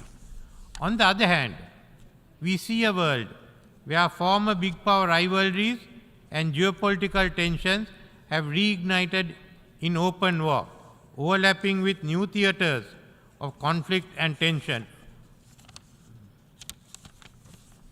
on land and in the oceans. Security alliances have expanded, and recent arrangements have been formed to deal with strategic threats, perceptions in old and new theaters of conflict. North-South divisions are widening with the digital divide, the financial and debt crisis, and the energy transition. Contrary to the promise of 2030, Today we are seeing levels of poverty and hunger not witnessed in decades. Neutral, non-aligned countries of the global south, such as Sri Lanka, are once again constrained in between new global power configurations, facing those who do not respect the sovereignty of our nations. In numerous recent declarations in the UN and beyond, including at the G20 in Delhi, the BRICS in Pretoria, and G7 in Hiroshima, we have agreed that our challenges are interconnected across borders and all other divides. We must grasp the opportunity to unite in order to build an inclusive future. It is an appropriate reflection of this current global predicament that the theme for this year's general debate is rebuilding trust and reigniting global solidarity. Mr. President, this year, in parallel with the UNGA, we have participated in 3 interrelated summits dealing with the accelerating the SDGs, financing for development, and climate ambition, where we agreed that international solidarity and collective action is needed to address these simultaneously. Cross-border financial impact of the crisis, such as climate change and the pandemic, are impeding the ability of smaller, indebted countries such as mine to make progress on the SDGs and climate adaptation and mitigation. Conflicts and tensions among big powers are complicating the policy environment for the rest by adding uncertainty to economic and macro financial stability, disrupting supply chains, causing inflation, as well as food and energy security. Long before the SDGs, Sri Lanka has achieved high human and social development indicators, which ranked us in a category well above the other middle-income countries. Neither has Sri Lanka shirked its responsibility to the planet. Last year at COP27, we outlined our climate ambition plan. We said that by 2030, we will have 70% renewable energy in electricity generation, increase forest cover by 32%, and reduce greenhouse emissions by 14.5%. We will phase out coal by 2040 and reach net zero by 2050. Our low carbon development trajectory gave us one of the lowest per capita carbon emission rates for a lower MIC country. This year, as a result of exogenous shocks and debt, the incremental progress we were proud to have reached have been reversed. Food inflation putting significant pressure on food security amongst vulnerable communities. At the same time, children's education and nutrition have suffered due to the pandemic and economic crisis. In parallel, last month, Sri Lanka, we were grappling with the driest weather spell seen in recent years, followed by torrential rainfalls. Adverse climatic outcome in a spilling over onto our tight fiscal space just as we begin to stabilize from last year's economic crisis. As a climate vulnerable developing country in debt crisis, the urgency to mobilize climate finance is greater today than it was ever before. However, despite promises made to which we were all witnesses, the rich countries are not delivering to expectation. Developed countries must do their part and fulfill what they agreed, assume their share of the common but differentiated responsibility, provide assistance for mitigation and adaptation and compensation for loss and damage. Mr. President, national efforts alone will not suffice to ensure the success of the SDGs and reverse climate change. The need for global solidarity to restructure international financial architecture is paramount. This is articulated loud and clear in multiple global fora, including in G20 and the BRICS. The Secretary General's SDG stimulus highlights the interconnections between the achievements of the SDGs, combating climate change, and the concrete interventions required by creditors, sovereign and private, as well as by IFS, including to mitigate the debt crisis. It is estimated that the 2008 financial crisis cost the US economy $4 trillion. Recent studies in US have stated that the impact of the pandemic on the US economy from 2020 to 2023 would reach $14 trillion. These numbers would more than double if the rest of the global economy is added. We have not faced an economic crisis of this magnitude any time before in our modern history. The cost of World War II in today's US dollars would amount only to $4 trillion, and the Marshall Plan would be $150 billion. This is the magnitude of the challenge before us. Therefore, if we are unable to restructure the global fiscal order, then certainly we will fail in the struggle to reverse climate change and achieve the SDG goals. There is still time for course correction as the crisis has not reached its peak. At the same time, Paris Summit for a new global financing pact will come up with the funding requirements. Therefore, the summit for the future should not be crafting new programs, but restructuring the present financial architecture to suit the needs of climate change and sustainable development. Mr. President, this must be the priority of the General Assembly. We cannot afford to allow divisions to drive focus away from this crisis.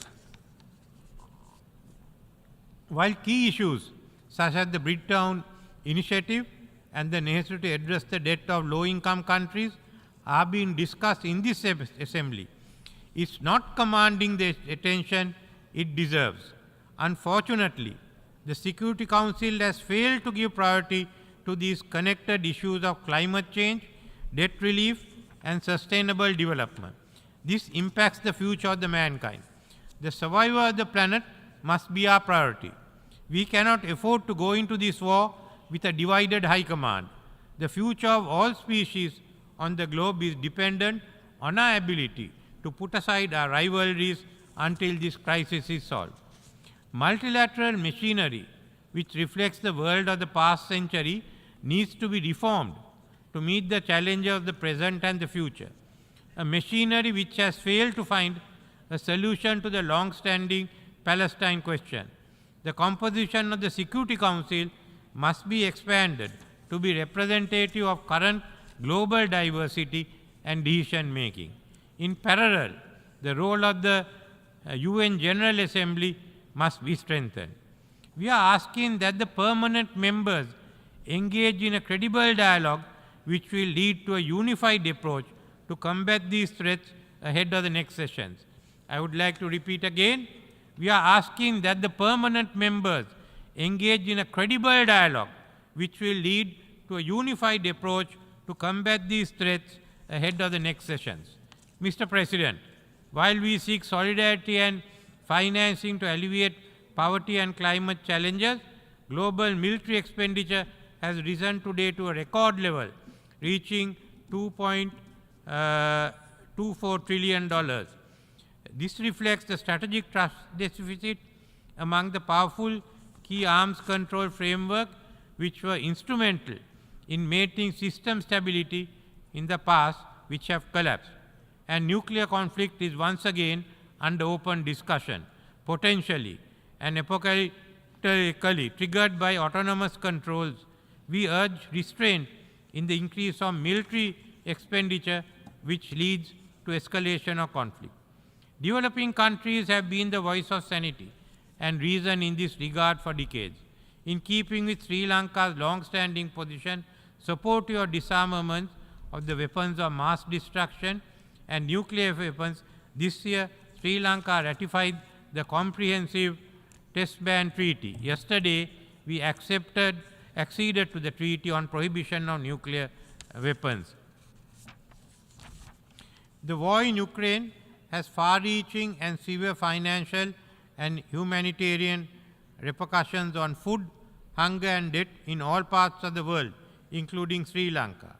It is recalled that the UN Charter vests on powerful states in the Security Council the responsibility to maintain international peace and security and to de-escalate rather than ignite conflict. We need to halt the momentum where this and other big power tensions are spilling over into established areas of international rules-based cooperation forged over decades of multilateral negotiation, ranging from international trade to ocean governance.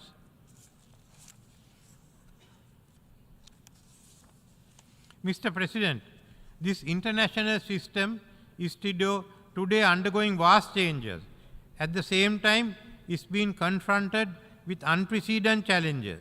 We come to the United Nations to demonstrate solidarity in arriving at common solutions. What is at stake is not the future of the United Nations, but our planet as a whole.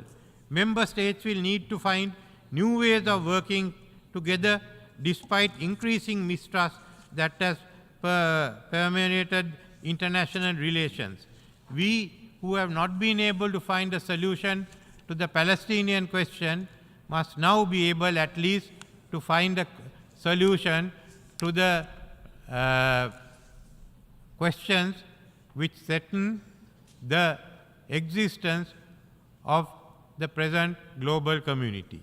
And this can be achieved through the willingness of the permanent members to work together in solidarity with the developing world. They must show the way. Thank you.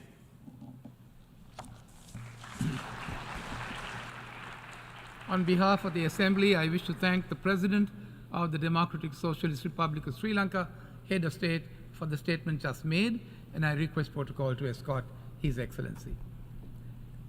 The Assembly will now hear an address by His Excellency Denis Sassou Nguesso, the President of the Republic of Congo. I request protocol to escort His Excellency.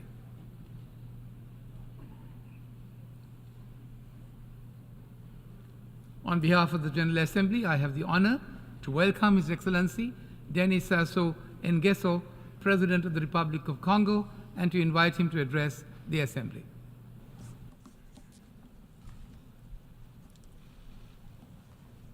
Monsieur le Président, Distinguished President of the General Assembly,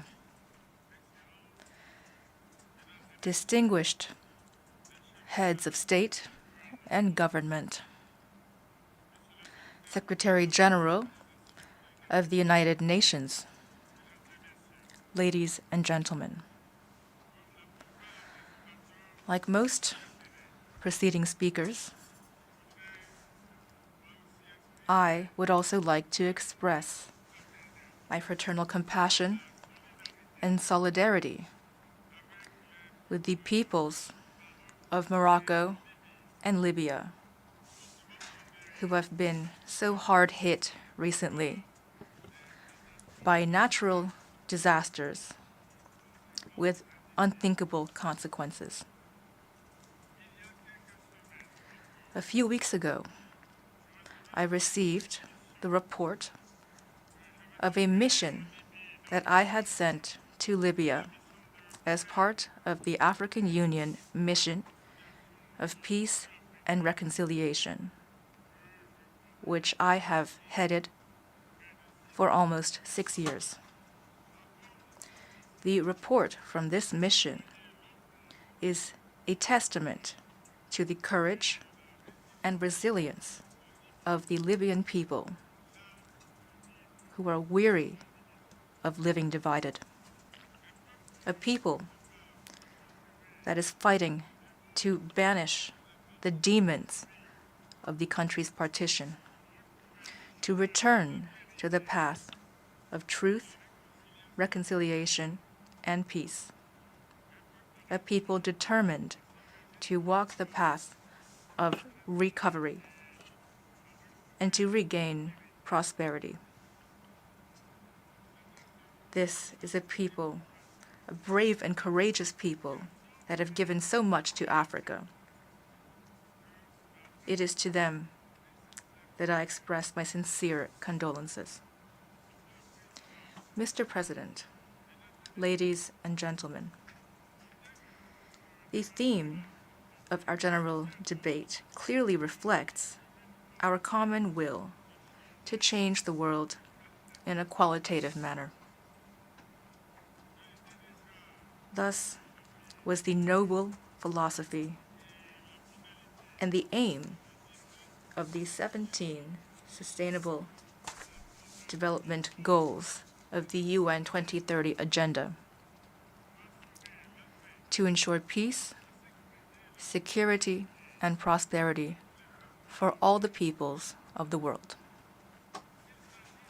Whether we're striving to eliminate poverty and hunger in the world, thanks to a more just and equitable global economy, and thanks to a more efficient and sustainable agriculture, or whether we're working to guarantee health for as many as possible and quality education for the most underprivileged. These are all absolute priorities, as are, inter alia, providing water and electricity to as many people as possible, building road, rail, port, airport, and energy infrastructure to link territories, countries, regions, and subregions, the conservation of biodiverse ecosystems, especially through responsible management of these tropical forests that are some of the most precious gifts that Providence has bestowed upon us.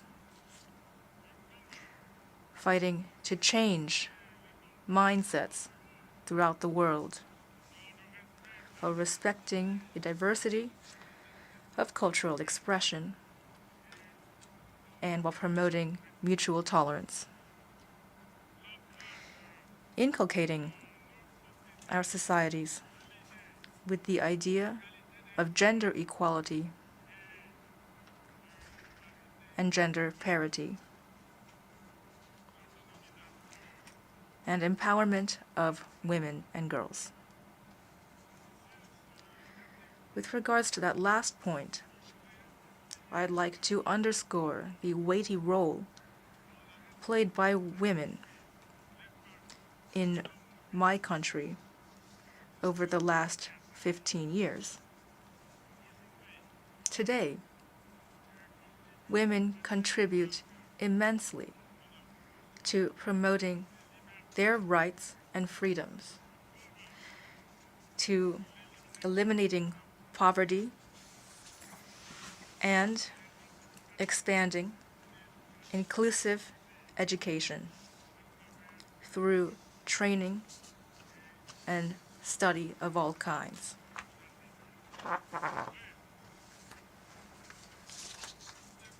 To sum up, all of these priorities that I have just listed call upon all of us to have a heightened sense of duty and responsibility, as well as openness toward the virtues of dialogue, a strong spirit of solidarity, patience, and resilience. The well-being of the nations of the world, I believe, hinge largely upon this change and this choice. Mr. President, ladies and gentlemen, today, the climate is the most pressing of all emergencies. This emergency strikes at the heart of life in all of its diversity. It jeopardizes our existence in all of its complexity, the inexorable rise of sea levels that jeopardizes island countries, rampant desertification that nothing seems to be able to stop, suffocating heat waves that take the lives of so many elderly people, frequent flooding, and sudden mudslides that cause the damage that we've seen recently. These are all dangerous and devastating phenomena that have shocked even the skeptics among us. And that is why, shouldering my responsibility as president of the Climate Commission of the Congo Basin, I launched during the COP27 in Egypt an initiative called the Global Reforestation Decade for greater biodiversity and for denser vegetation cover for the benefit of humanity. In the same spirit, my country, the Republic of Congo, has committed to hosting in October a summit of 3 basins of biodiversity ecosystems and tropical forests, namely the Congo and the Amazon, Borneo Mekong, as well as Southeast Asia, as a collective and concerted response of these 3 green lungs of our planet to climate insecurity, which threatens all of us. Since time immemorial, as we all know, forests have made life possible for millions and millions of people. With a deforestation rate that is one of the lowest in the world, just 0.06%, my country is fully playing its part in protecting the environment for the survival of humanity. Today, we warmly welcome the inscription of the Odzala Kokua Natural Reserve on the World Heritage List, in the World Heritage List. This took place at the 45th session of the UNESCO World Heritage Committee, which was recently held in Riyadh, Saudi Arabia. This is clearly an act of recognition, an act that justly rewards the efforts of my country to preserve this natural treasure of almost 1.2 million hectares, so rich in animal and plant biodiversity in the heart of the Congo Basin. These sacrifices made by riparian communities who have voluntarily given up certain activities that could harm the environment, and the willingness of states to abandon development projects to protect biodiverse ecosystems. These should also be compensated financially by the international community, a compensation that is in no way charity. Mr. President, ladies and gentlemen,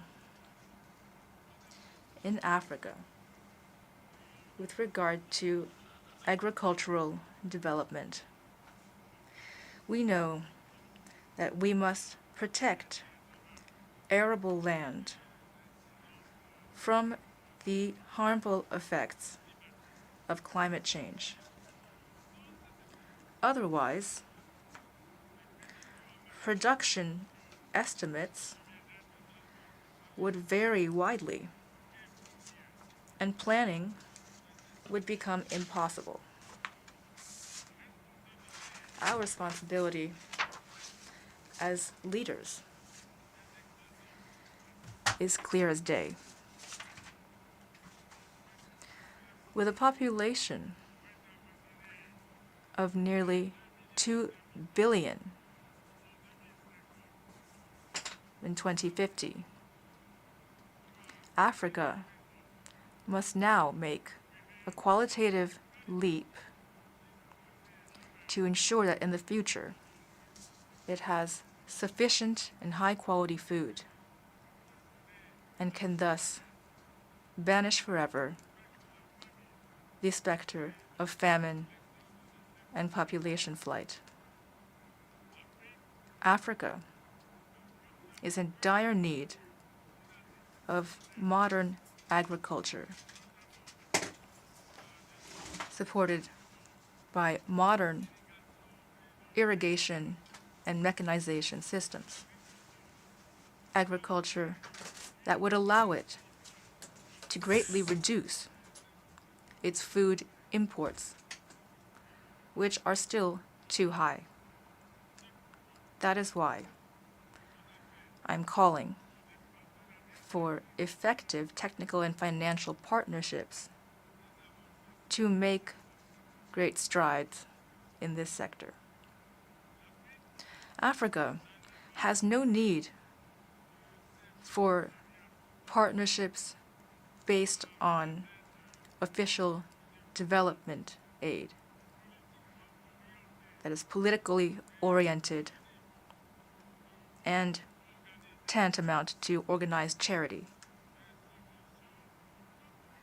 Trickle-in subsidies filtered by the selfish interests of donors will certainly not allow for a real and effective rise of our continent. Mr. President, ladies and gentlemen, the current session of the General Assembly is taking place at a time when wars and other armed conflicts are raging throughout the world. Here, I would like to once again underscore that no progress is possible on any continent or any country without peace. The hope of attaining the SDGs laid out by the UN would be merely an illusion if we do not ourselves create the most important of all conditions needed for the realization, that is to say, peace. For its part, and whenever possible, the Republic of Congo has always striven toward the peaceful resolution of conflicts in Africa and throughout the world. That is why my country has decided to take active part in the African Initiative for Peace Mediation between Russia and Ukraine. Due to the risk of generalized war that these events are creating for the world, it is not only the two belligerents in this conflict, but also foreign powers that could nudge the course of events toward peace. All of these actors must temper their emotions, stop fanning the flames, and commit immediately to engaging in peace negotiations that would be just, sincere, and equitable. The world desperately needs these negotiations to prevent the confrontation that's already underway, already so devastating, from further spiraling and pushing humanity into what could be an irreversible cataclysm. That is to say, total war beyond the control of the great powers themselves. I remain convinced that the wise recommendations put forward by Africa to restore peace between Ukraine and Russia will ultimately be heeded. Mr. President, ladies and gentlemen, as President of the High-Level Committee of the African Union on Libya, I would be remiss not to mention before this august assembly the dire situation that this country has been living in since 2011. A situation in which I am fully invested on behalf of the African Union. Efforts toward peace made in this difficult situation continued recently in July of this year as part of the reconciliation meeting that took place in Brazzaville, in my country. This meeting allowed various actors from the entire Libyan political and social spectrum to sit at the same table. We spared no effort to encourage the parties involved to overcome their differences and to reconcile their views of the challenges that a future Libya would face. The Inter-Libyan Reconciliation Conference, which I preside, aims at mediation, but it will not be effective unless it is inclusive, constructive, and consensus-based. It must allow our Libyan brothers and sisters to rediscover the virtues of dialogue and to end their standoff, to learn to forgive each other, and to give precedence to justice, the foundation of the law-based state, whose history they are called on to write.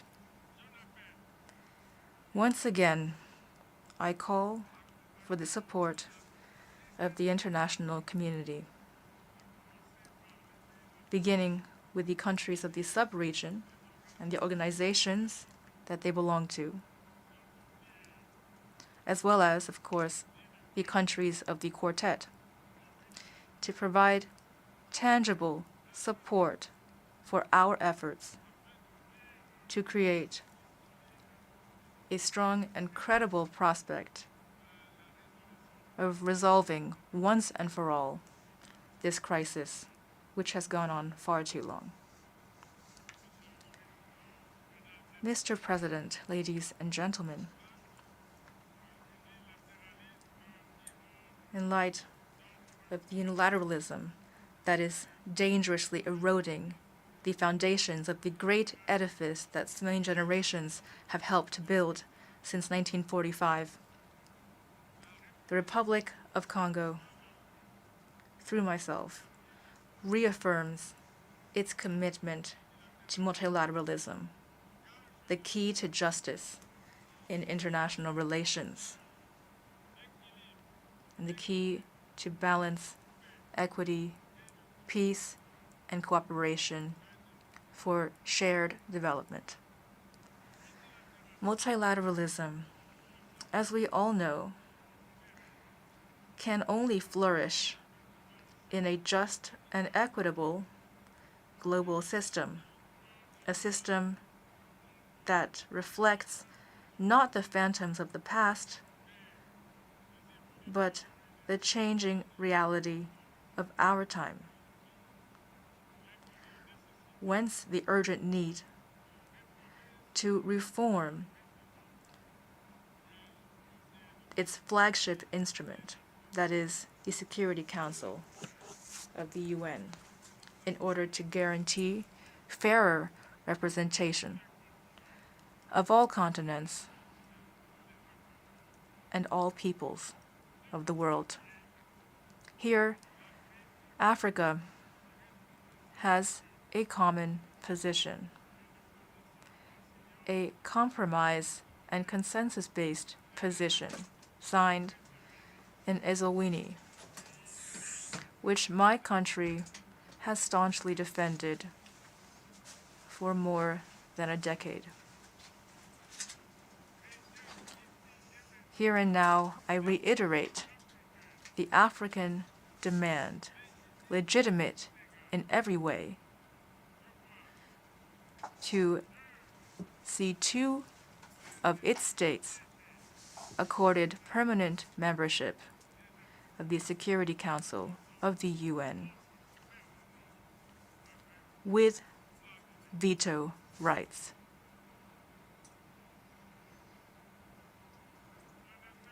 This would merely be justice in the face of history. Thank you.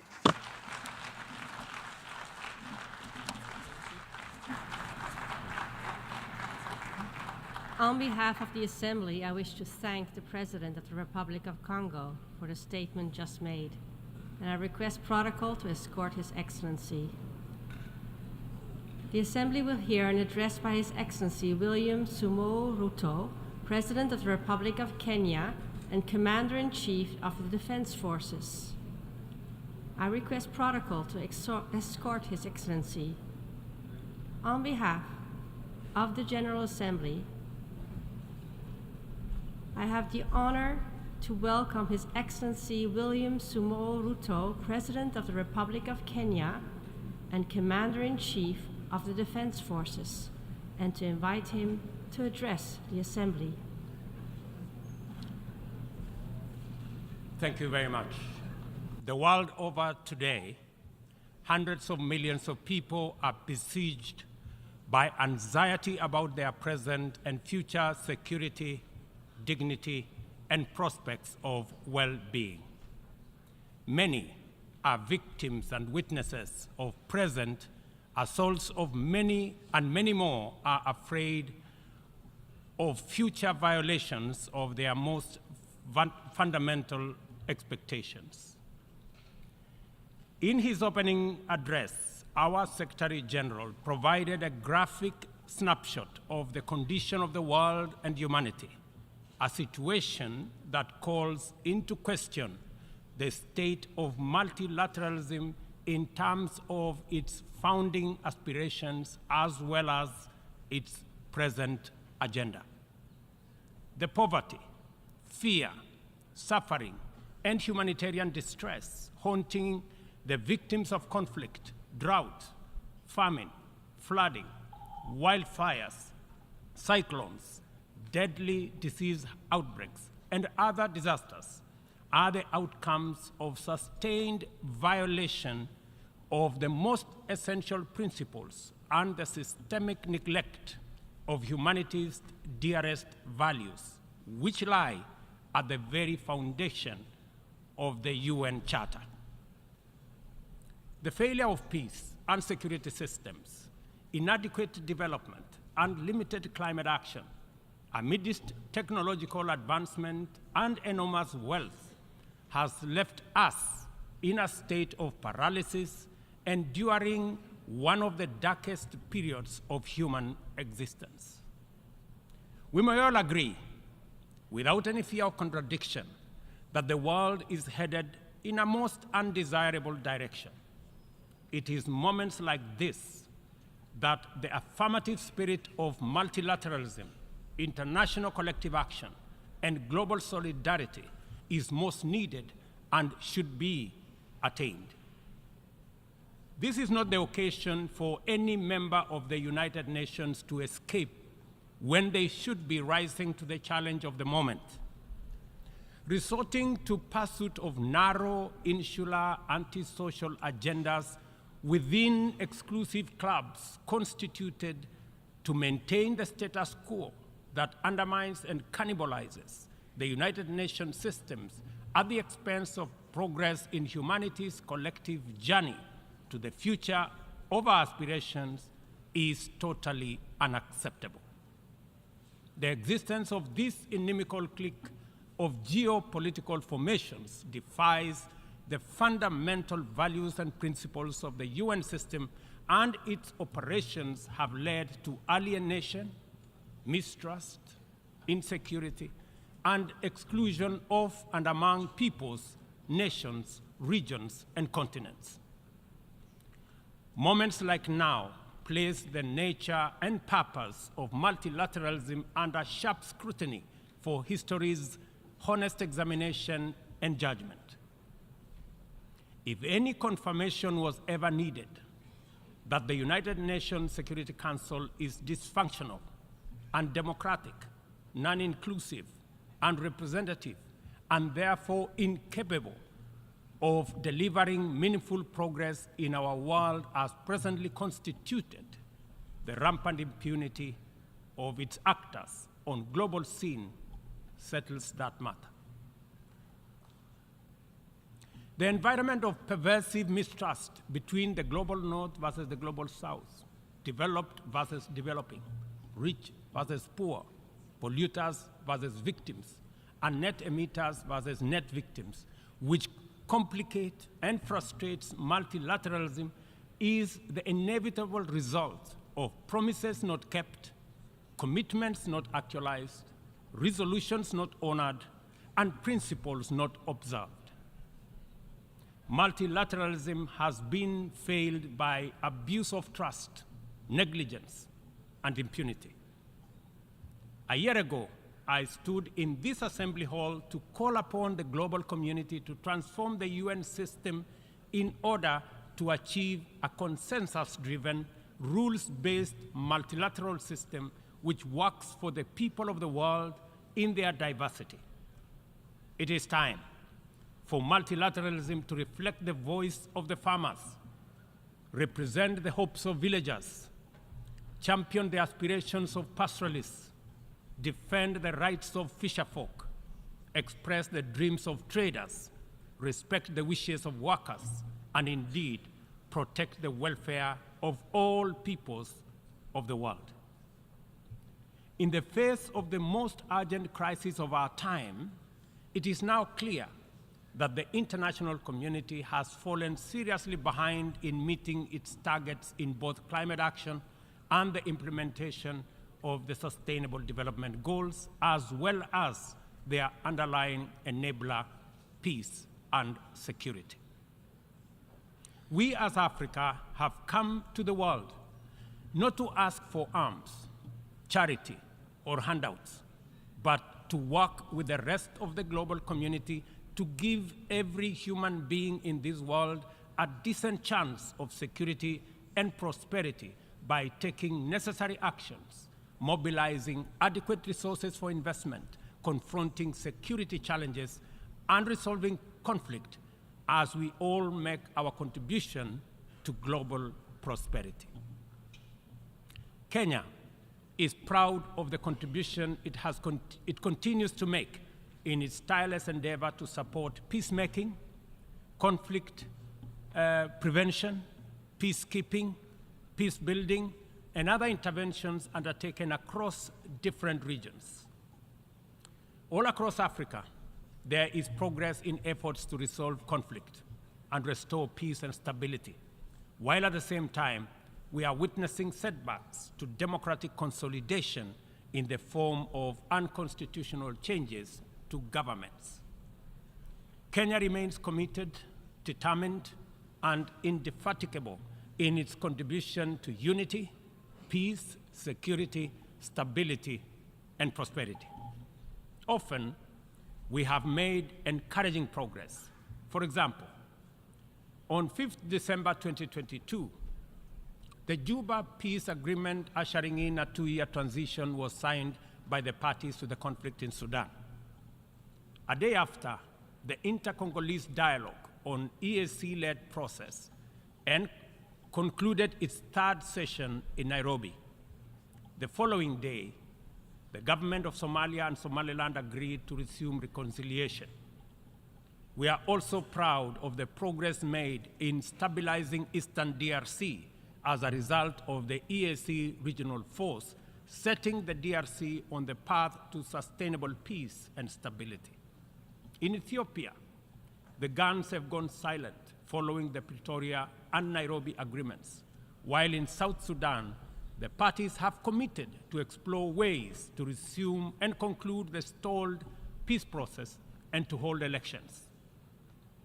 Our proactive commitment to peace, which is not limited to our continent, inspired us to dispatch the African Peace Delegation consisting of 6 African heads of state to Moscow and Kiev with a 10-point peace plan, beginning with efforts to initiate a mediation process to resolve the conflict between Russia and Ukraine. Although the delegation encountered significant challenges in their mission, we remain very proud that they showed up. The hunger for peace and security in Africa is evident, and this bodes well for the prospects of attaining the Africa Union's Agenda 2063 and global peace. Kenya stands in solidarity with all humanity without regard to region, border, or hemisphere. This is why and how we see the people of the Republic of Haiti, who are suffering immensely from the bitter legacy of slavery, colonialism, sabotage, and neglect. As a nation which was forced to wage a painful struggle for our own independence and sovereignty, Kenya empathizes very deeply with the humiliation of a proud people in Haiti and the price they have had to pay for their hunger for liberty and the sorrow they have endured for their thirst for freedom. Haiti is the ultimate test of international solidarity and collective action. The international community has failed this test so far and thus let down a people very, very badly. Haiti deserves better from the world. The cry of our brothers and sisters who were the first people to win their struggle for freedom from colonial tyranny has reached our ears and touched our hearts. Doing nothing in the face of the historic isolation, neglect, and betrayal of the people of Haiti is out of question. Inaction is no longer an option. As we mobilize to show up for Ukraine and countries that have experienced the devastating impact of climate shocks, including Libya, Morocco, and Hawaii, we must not leave Haiti behind. We must commit to show up in the spirit of solidarity to support a people regain their political and socio-economic footing by reinforcing the underlying enabler that is security. Kenya is ready to play its part in full and join with a coalition of other nations of goodwill, and there are many, as a great friend and true sibling of Haiti. We urge the United Nations to urgently deliver an appropriate framework to facilitate the deployment of multinational security support as part of a holistic response to Haiti's challenges. We call on the Security Council to contribute positively by approving a resolution under Chapter 7 that tailors the security support mission to the specific needs of Haiti and its people. This should be part of a comprehensive strategy that includes delivering humanitarian aid, supporting livelihoods, instituting reforms, and fostering a political process guided and owned by Haitians, all in the aim of enabling free and fair elections within a reasonable time frame. We are encouraged by many countries which have already stepped forward to take part in this solidarity. We must recognize that stability, peace, and security form the foundation on which the pursuit and realization of sustainable development and climate action stands. This realization must enable us to formulate strategies which treat these initiatives as interconnected, mutually reinforcing, and complementary dimensions of a single agenda.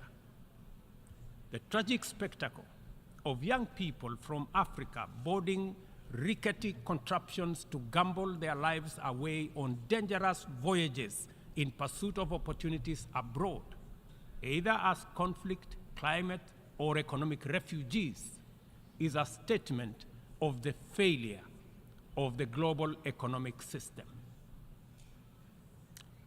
At the recently concluded Africa Climate Summit in Nairobi, we undertook to begin the journey to course correct and execute a paradigm shift in our pursuit for development and climate action. First, we recognize that both climate action and sustainable development goals must be pursued simultaneously with greater resolve, urgency, and ambition. No meaningful development can take place in countries that are also struggling with climate shocks, and yet, at the same time, the frequency of climate emergencies impedes any meaningful development. As a defining outcome of the Africa Climate Summit, we committed Africa to consider the dual problems through an opportunity lens and deliver effective solutions by pursuing a fresh trajectory. Development is a basic necessity for every society. It must happen one way or another. There should be no doubt about that. Annually, 30 million young people in our continent need jobs, and many more need food. Half of our continent is in the dark without access to electricity in 2023, while hundreds of millions can only cook using biomass because they have no electricity. This is why the commitment of African nations in the Nairobi Declaration is both radical and transformative. Development, in our opinion, is a fundamental imperative, and green growth is the only sustainable way to achieve it. From our standpoint, there is no need to be trapped in a false choice. Sustainable development is robust climate action, and climate action is development. Africa's potential is defined by abundant and diverse resources, ranging from a youthful, highly skilled, and motivated young population, immense renewable energy potential, and mineral resources, including critical minerals, and extensive natural capital endowment, including 60% of the world's unutilized arable land.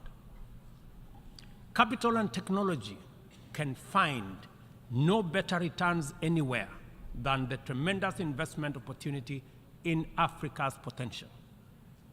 Such investment would drive green growth, creating jobs and wealth, while decarbonizing global production and consumption.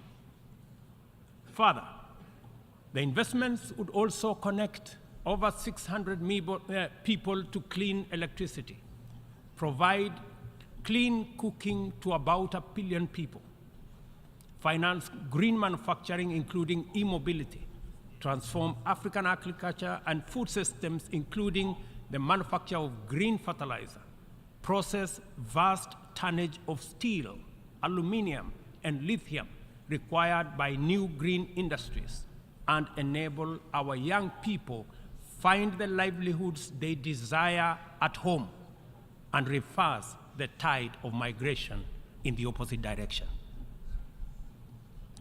To unlock financing at scale and create incentives for investment at scale in green opportunities, the Nairobi Declaration makes the reform of the international financial system a priority.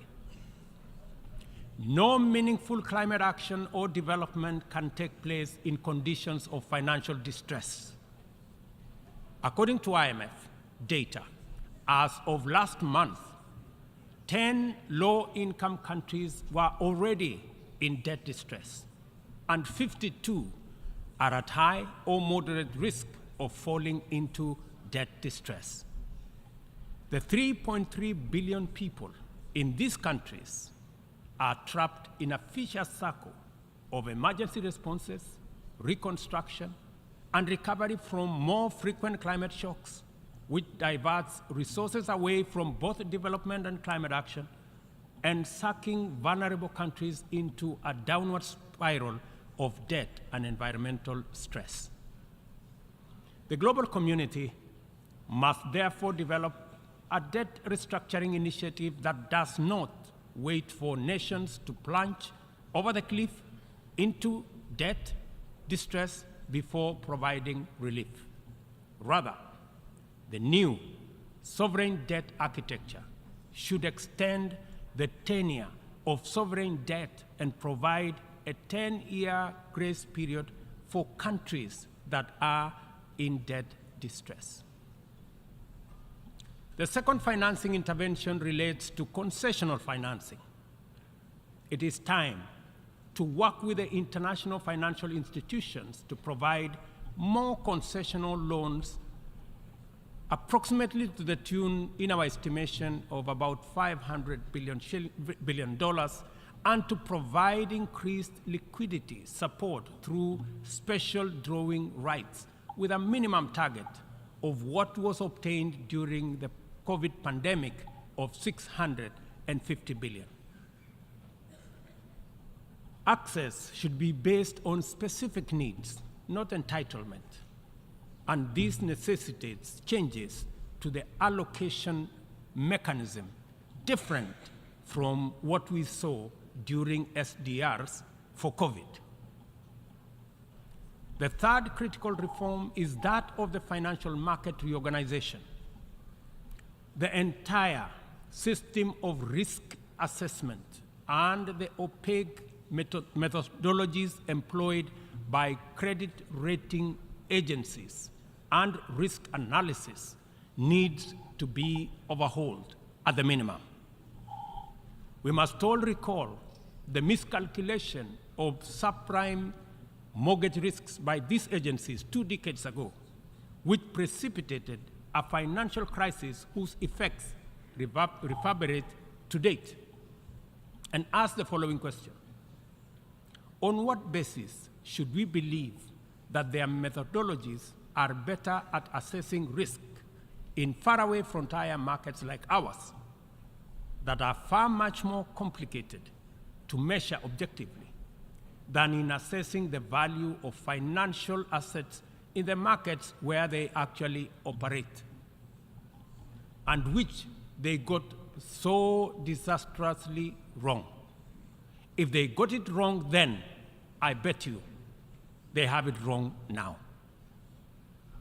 In any case, any objective rating must also take into account principles of responsible sovereign lending and accounting, specifically emphasizing the need for international accounting systems that supports the proper valuation of mineral wealth, natural capital, and ecosystem services in the computation of national GDPs.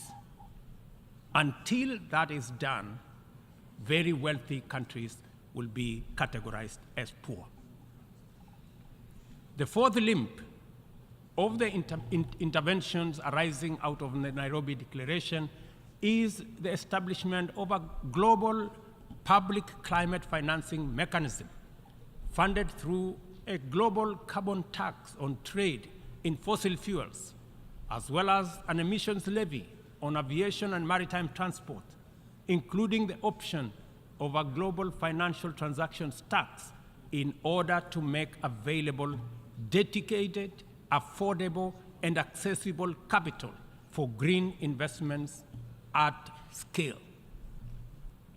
The roadmap to this new and urgently needed institutional infrastructure involves sustained engagement at various multilateral processes, and the instruments to actualize it by 2025 shall be a new global climate finance charter to be negotiated through the United Nations General Assembly, COP28, and associated processes. We understand the facts about our collective situation as a global community and as a member of the United Nations family. We know the magnitude of our shared challenges and common threats. We appreciate that multilateralism is on trial, and our task is to defend it. We also recognize that multilateralism is broken, and it is our responsibility to fix it. From this moment to 2030, and from our problems to their solutions, we are connected by a coherent agenda of robust collective action. We must therefore muster the courage and will to stand together in solidarity and act, to right past wrongs, solve present problems, and secure our collective future, to protect and empower all people and support our friends in need, to restore broken trust, raise hopes high, and keep faith strong, and finally, to pursue, achieve, and sustain positive change in order to make billions of cherished dreams come true. We must start right away, for we have no time to lose. And I thank you. On behalf of the Assembly, I wish to thank the President of the Republic of Kenya and Commander-in-Chief of the Defense Forces for the statement just made, and I request protocol to escort His Excellency. The Assembly will hear an address by His Excellency Wesley Semino, President and Head of Government of the Federated States of Micronesia. I request protocol to escort His Excellency. On behalf of the General Assembly, I have the honor to welcome His Excellency Wesley Semina, President and Head of Government of the Federated States of Micronesia, and to invite him to address the Assembly.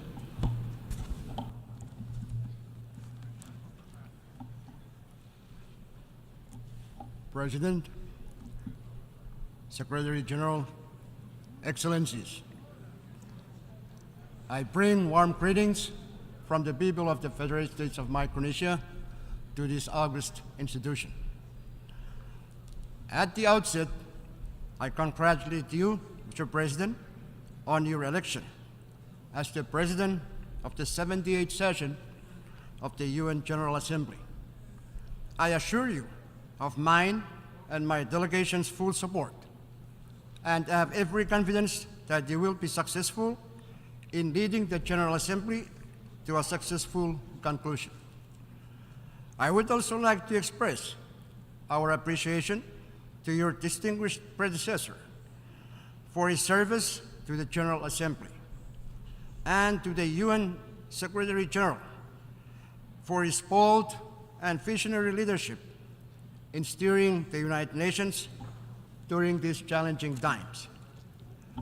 Mr. President, we have just come out of the COVID-19 pandemic, yet our collective challenges have not diminished, but rather we have faced a number of intersecting crises, from the adverse impact of climate change to the decline in the health of our ocean, from sustainable development to peace and security. I will briefly elaborate on them from the perspective of a Pacific small island development state. But I also want to highlight our opportunities. Mr. President, in 2015, the same year in which this body adopted the 2030 Agenda for Sustainable Development, the international community also adopted the landmark Paris Agreement on climate change. Though far from perfect, the Paris Agreement represents a key tool to combat the climate crisis. The adoption of the Paris Agreement marked a high point of multilateralism, similar to this body's adoption of the 2030 Agenda. Unfortunately, the international community has not done nearly enough to get us on track to limiting the global average temperature increase to 1.5 degrees Celsius. One need only scan the news on any random day to see the evidence of the climate crisis in devastating effects around the world today. Loss and damage caused by the climate crisis is accumulating every day in Micronesia, and it will continue to worsen at a faster pace as tipping points are reached. As the Secretary General recently stated, we are now in an era of global boiling. We need a fast-acting mandatory approach, which should be modeled on the Montreal Protocol on Substance and that deplete the ozone layer, the best environmental agreement ratified by every UN member state. We should use this workhorse treaty, the little engine that could, as a model for a new agreement to cut methane, the blowtorch, pushing the planet from global warming to global boiling. The Intergovernmental Panel on Climate Change tells us that current nationally determined contributions under the Paris Agreement, if fully implemented, will still lead to over 2 degrees Celsius of warming by the end of this century, with 3 degrees Celsius being a very distinct possibility. This is an existential threat for my country and many other small island developing states. And yet, major emitters, including from the developing world, have yet to commit to updating their nationally determined contributions as part of this global stocktake in order to get us on a 5.5 degrees Celsius track.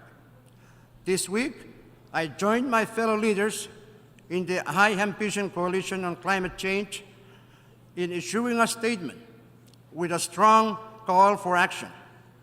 In line with the statement, Micronesia strongly implores all parties to the Paris Agreement, particularly major emitters from the developed and developing world, to commit by COP28 to major reductions of emissions of at least half by 2030, with peaking of emissions by 2025, and peg their net zero goals to no later than 2050, in line with the recommendations of the IPCC. As part of this effort, countries should eliminate the emissions of methane, HFCs, and other short-lived climate pollutants from their industrial products and activities, which together could result in the avoidance of at least 0.5 degrees Celsius of global warming. While Micronesia has negligible global emissions, it has bold ambitions to limit its emissions. Through our NDC strategy, by 2030, we aim to reduce CO2 emissions from electricity generation by more than 65% below 2000 levels. By 2050, Micronesia will achieve a net zero. This bold pledge will result in a healthier, happier, and climate-resilient island nation. the climate crisis is indeed impacting health security, food security, water security, economic security, and peace security. It is, without a doubt, an existential threat. We reiterate our call for the appointment of a special representative for climate and security to address these threats. We also call for the full operationalization of the new loss and damage fund at COP28 in order to equip those who are most affected by climate change to deal with the ongoing loss and damage impacts that are faced every day. It is time for those most responsible for climate change to put your money where your mouth is, for the cost of not doing so is far greater than what could ever be quantified. Additionally, Micronesia is proud to announce that we have recently adopted an amendment to our national constitution that recognizes the right of the people to a healthy environment. As custodians of our natural heritage, we adopted the amendment in part to underscore the right that this right is a general principle of international law, applicable to all states, including major contributors to the climate crisis. We need all available tools to fight the climate crisis, including those provided to us under international law. For this reason, Micronesia is proud to have been a member of the core group of countries that advocated for the adoption by this body of a resolution requesting an advisory opinion from the International Court of Justice on obligations of states and consequences under international law in relation to climate change. Countries like mine and people like mine are the front lines of climate change. But we don't need more promises. What we need now is action, for promises to turn into policy and for policy to turn into proactive steps toward real solutions. As islanders, resilience is in our DNA. But let me remind you that our resilience should not be a placeholder for continued inaction. Mr. President, as a big ocean state, we recognize one clear truth. The ocean is suffering from multiple stressors. It is the duty of the international community to address the sources of those stressors for the sake of present and future generation of mankind, as well as for the sake of the ocean itself. SDG 14 would not have been included in the 2030 agenda if not for the sustained advocacy of Micronesia and other small island developing states, particularly from the Pacific. By the same token, the recent adoption of the PB&J agreement would not have been possible without the key contribution of Pacific small island developing states like Micronesia. As Micronesia had actively engaged in the negotiations of the PB&J agreement, it is also committed to implementing it. This is why I am honored to have been the first head of state to sign the PB&J agreement, which I did yesterday on behalf of Micronesia. I urge members of the UN and other world leaders to sign and ratify the agreement, and also urge for the full implementation of SDG 14 as soon as possible. We also commit to doing our part in implementing the Kunming-Montreal Global Biodiversity Framework, including with respect to the establishment of marine protected areas and similar measures for at least 30% of the global ocean by 2030. Our work on the Micronesia Challenge, Blue Prosperity Micronesia, and similar initiatives in our part of the world already contribute to that effort. Mr. President, the 2030 Agenda is at its halfway point. We are not on track on a number of issues. I have already pronounced myself in more detail at the SDG Summit. But we also have opportunities. We have just completed preparatory meetings for the 4th International Conference on Seeds. We expect the outcome of the conference to be concrete, action-oriented, yet address our most pressing needs in partnership with the international community, including how internet connectivity can change life in the islands by telemedicine and remote learning available at every outlying island, and how transportation can be more sustainable if your only means of transport is our boats. It is my hope that practical action will flow from the conference, including to support the implementation of the 2050 strategy for the Blue Pacific continent. Mr. President, Micronesia is a proud matrilineal society where our clans, lineage, and land control are mainly passed down from generation to generation through women.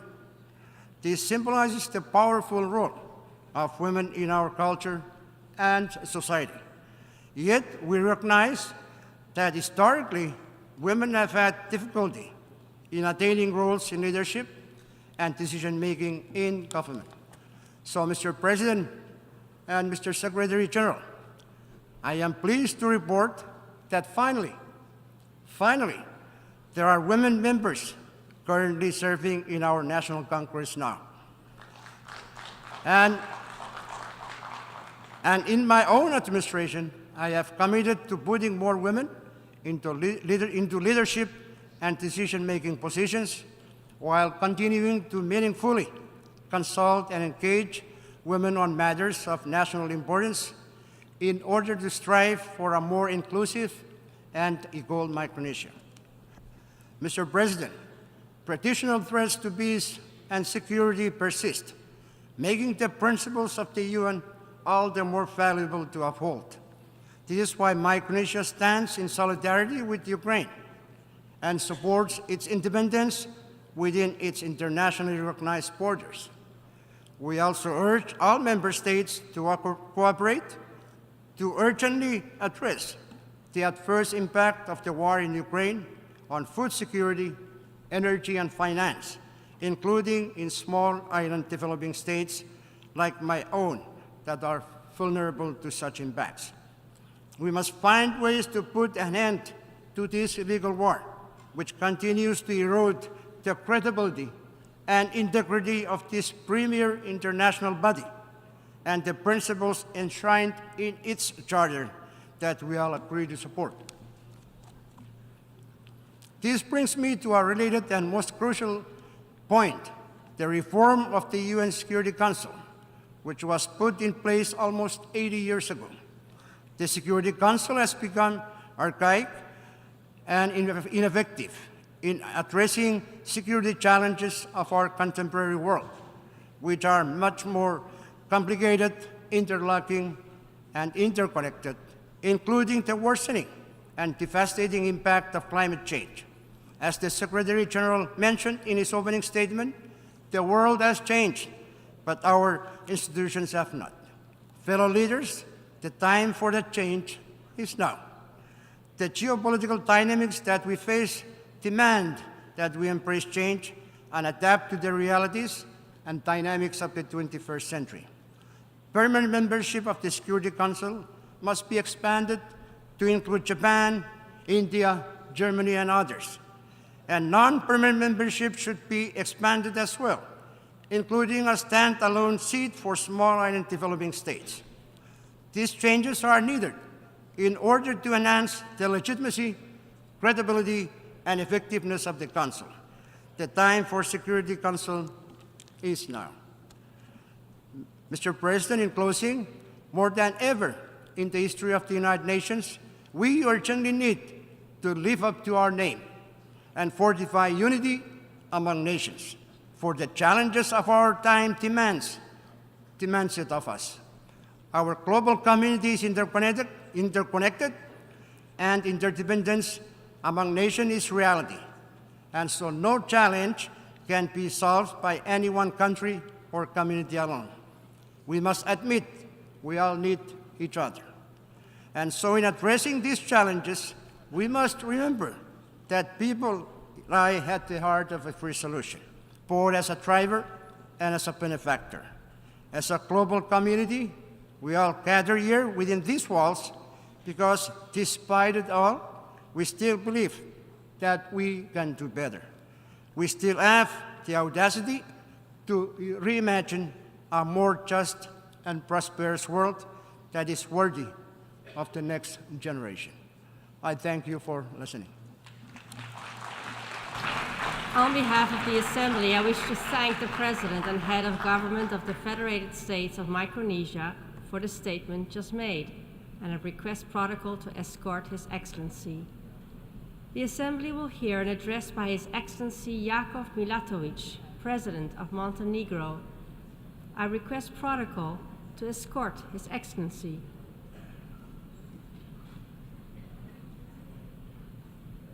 On behalf of the General Assembly, I have the honor to welcome His Excellency Jakov Milatovic, President of Montenegro, and to invite him to address the Assembly. Mrs. Chairman, fellow delegates, it is my true honor to be in this great hall today and address you on behalf of Montenegro. This year's general debate topic depicts the key challenges lying before the United Nations as the rebuilding of trust and global solidarity. It also accelerates action on the 2030 Sustainable Development Agenda. And indeed, achieving a sustainable and peaceful future requires our full attention and demonstrates our true commitment to a better world. I reaffirm and reiterate Montenegro's strong support and commitment to the goals and principles of the United Nations, particularly in times like these, when global unity and solidarity are greatly needed. Ladies and gentlemen, to efficiently address global problems, we need wise leadership. Rather than uniting in joint efforts, most often we share only our joint concerns. Yet, the only way of tackling widespread crisis is to be united in action.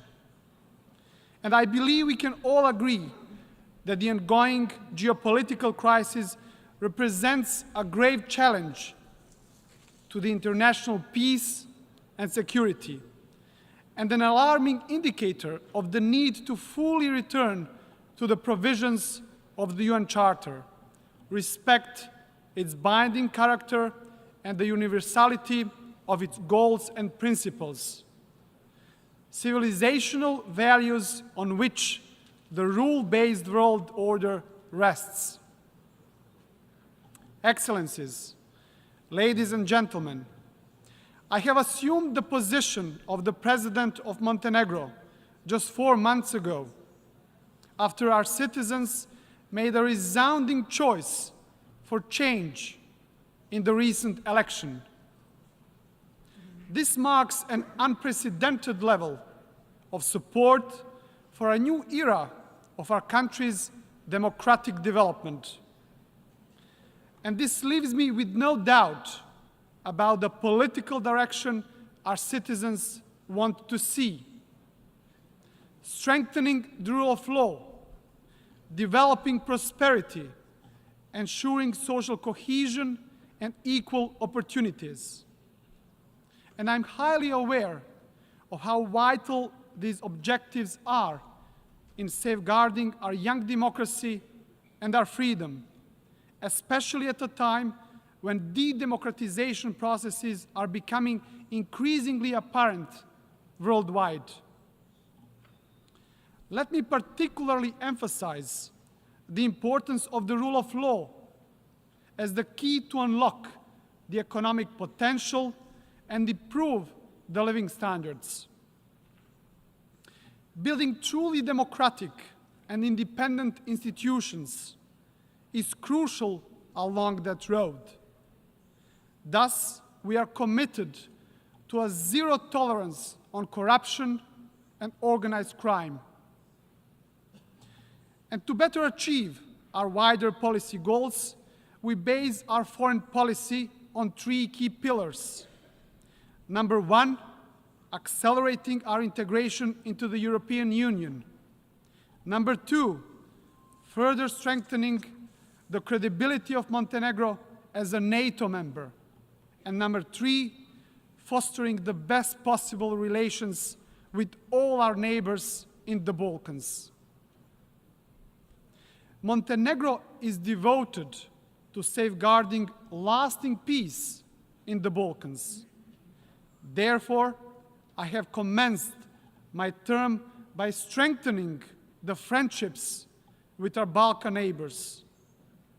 And we have also intensified the discussion with the European Union, thus extensively elaborating on the need of Montenegro's speedy accession into the EU as the best possible signal for all other aspiring states that the EU perspective is still alive.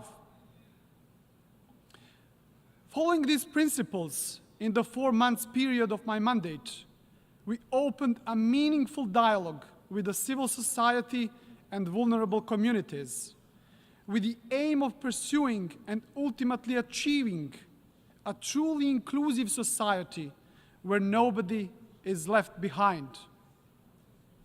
Creating an environment of equal opportunities where life success is primarily determined by education and hard work is my goal. This is my story, which I believe can become and should become the story of Montenegro and the story of all of us. I belong to a generation that was too young to witness the suffering caused by the wars following the dissolution of Yugoslavia. Yet, I think that I bear no less obligation to work on diminishing the still present consequences and thus preventing such tragic events from occurring again. To this end, Montenegro's strong commitment is to address the past without any bias, by calling things as they are, as the victims of those tragic events expect them to be called. Not witnessing the fact that we in Montenegro, as in many other democratic countries, often diverge on many political issues, we all agree that peace and prosperity, an equal and just society, and friendly relations, particularly with our neighbors, have no alternative. We are proud of our democracy, but also grateful to our ancestors for having a state to protect and promote our interests abroad. We truly cherish freedom, and we stay united in this. And the same is what we hope from the world, to ought to be united as ever before in defending democracy, human rights, freedom of choice, the rule of law, and ensuring peace and prosperity, but above all, preserving human lives. In this context, I would like to reaffirm once again Montenegro's clear-cut position in condemning unprovoked and unjustified Russia's aggression and our firm support to Ukraine. Besides devastating Ukraine, this war caused an energy, food, and financial crisis that especially harmed the least developed in the world. To that extent, and in accordance with the UN Charter and the adopted General Assembly resolutions, we share the desire for comprehensive, just, and lasting peace in Ukraine. Dear colleagues, there are still far too many places in our world where peace, stability, human rights, and even basic necessities are not granted. And we cannot be proud of this. The international community often emphasizes reactionary humanitarian responses rather than the preventive ones. Think just of the heartbreaking migratory crisis in the Mediterranean region. The confluence of challenges we all face today serves as a formidable obstacle to the realization of the Sustainable Development Goals. Despite these obstacles, there are constructive ways to move forward. To speed up progress towards achieving the SDGs, it is necessary to mobilize strong political commitment, improve financial resources, and achieve closer cooperation. I believe we should be honest and admit that the Sustainable Development Goals have proven to be a greater challenge than initially expected, requesting from all our countries additional and greater engagement and commitment. And the international community must increase its efforts to combat climate change with concrete actions. This includes full implementation of the Paris Agreement and addressing the interconnected crisis of climate change, biodiversity loss, and pollution. Dear delegates, by adopting the declaration in 1991, Montenegro became the world's first ecological state. The declaration defined Montenegrin strategic commitment to adopting and implementing the highest standards and norms in the field of environment protection, nature conservation, and sustainable development. And we are proud of the fact that we were among the first countries to bring the SDGs commitment into the national framework through the Strategy for Sustainable Development. Another major step towards speeding up the implementation of the 2030 UN Development Agenda has been the establishment of the country's SDG Acceleration Fund.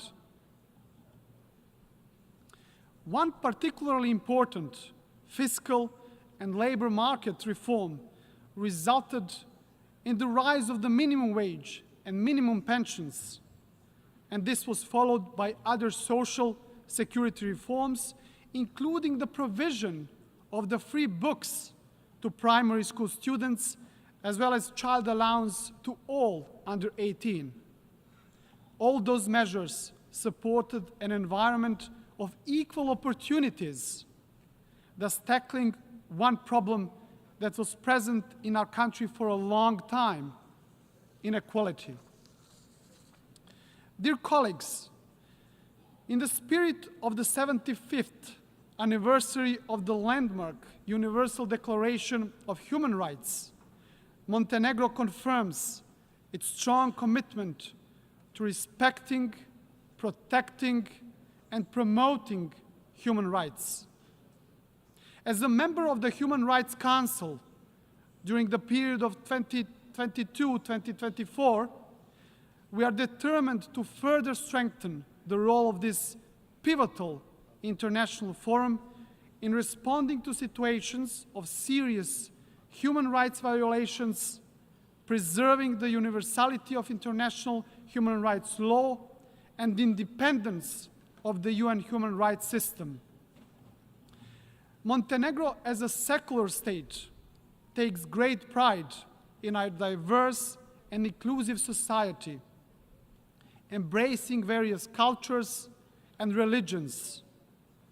A notable achievement lies in fostering a harmonious and inclusive political environment. And I'm convinced that in the near future, even the smallest minority groups, such as the Roma population, should secure their seats in the national parliament. Dear delegates, we also call for a global response to the refugee and migrant crisis. In this regard, we must share responsibility as committed in the global agreements we adopted. We must cooperate in finding solutions and helping countries of destination as well as those countries of origin. Allow me to remind you that Montenegro gave shelter to over 100,000 refugees and displaced people during the wars of former Yugoslavia.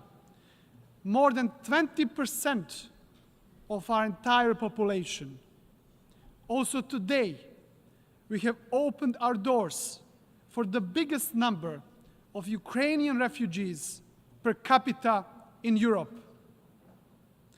And let me emphasize that the protection of refugees, including their legal status and our decision to provide them with shelter as they flee from devastating conflicts, has received unanimous support from all the political spectrum.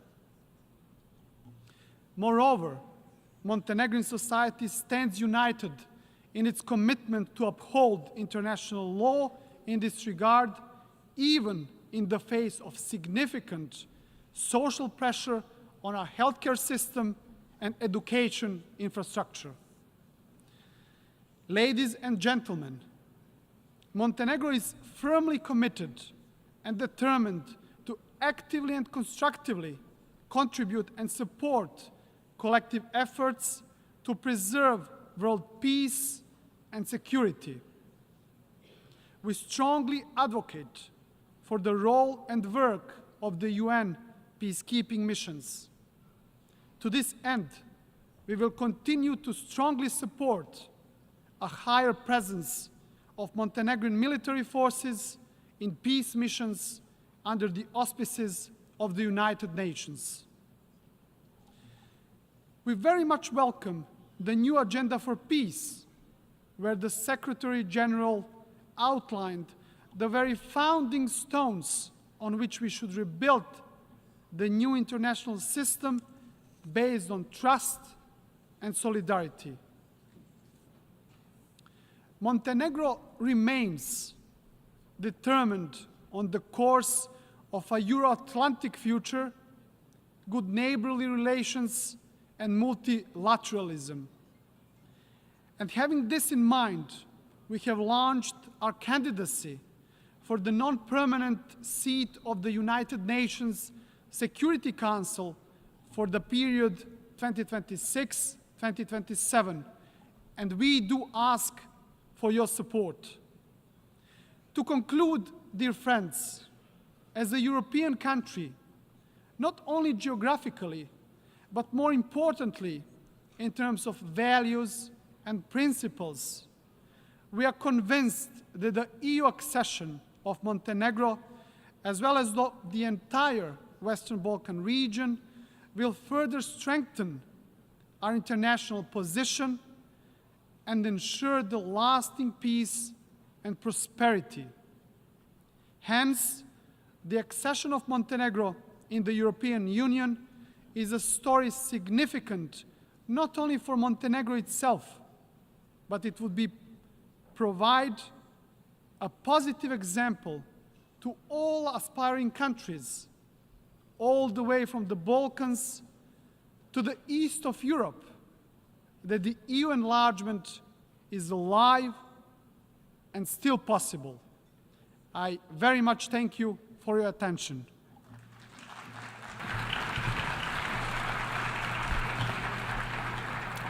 On behalf of the Assembly, I wish to thank the President of Montenegro for the statement just made, and I request protocol to escort His Excellency. The Assembly will hear an address by His Excellency Mahmoud Abbas, President of the State of Palestine. I request protocol to escort His Excellency.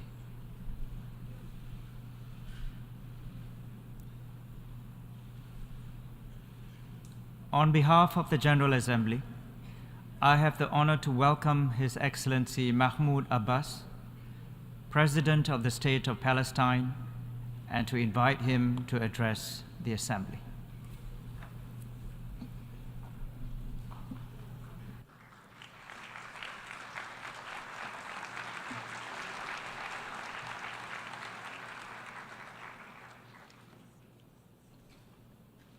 In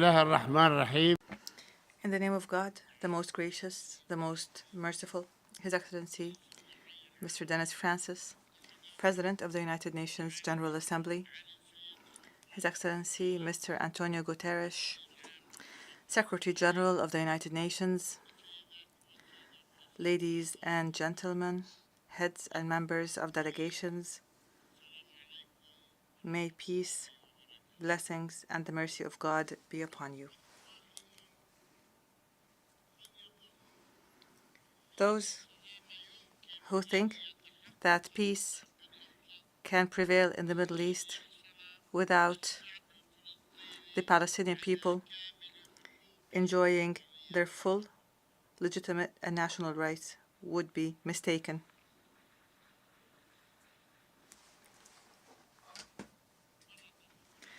Once again,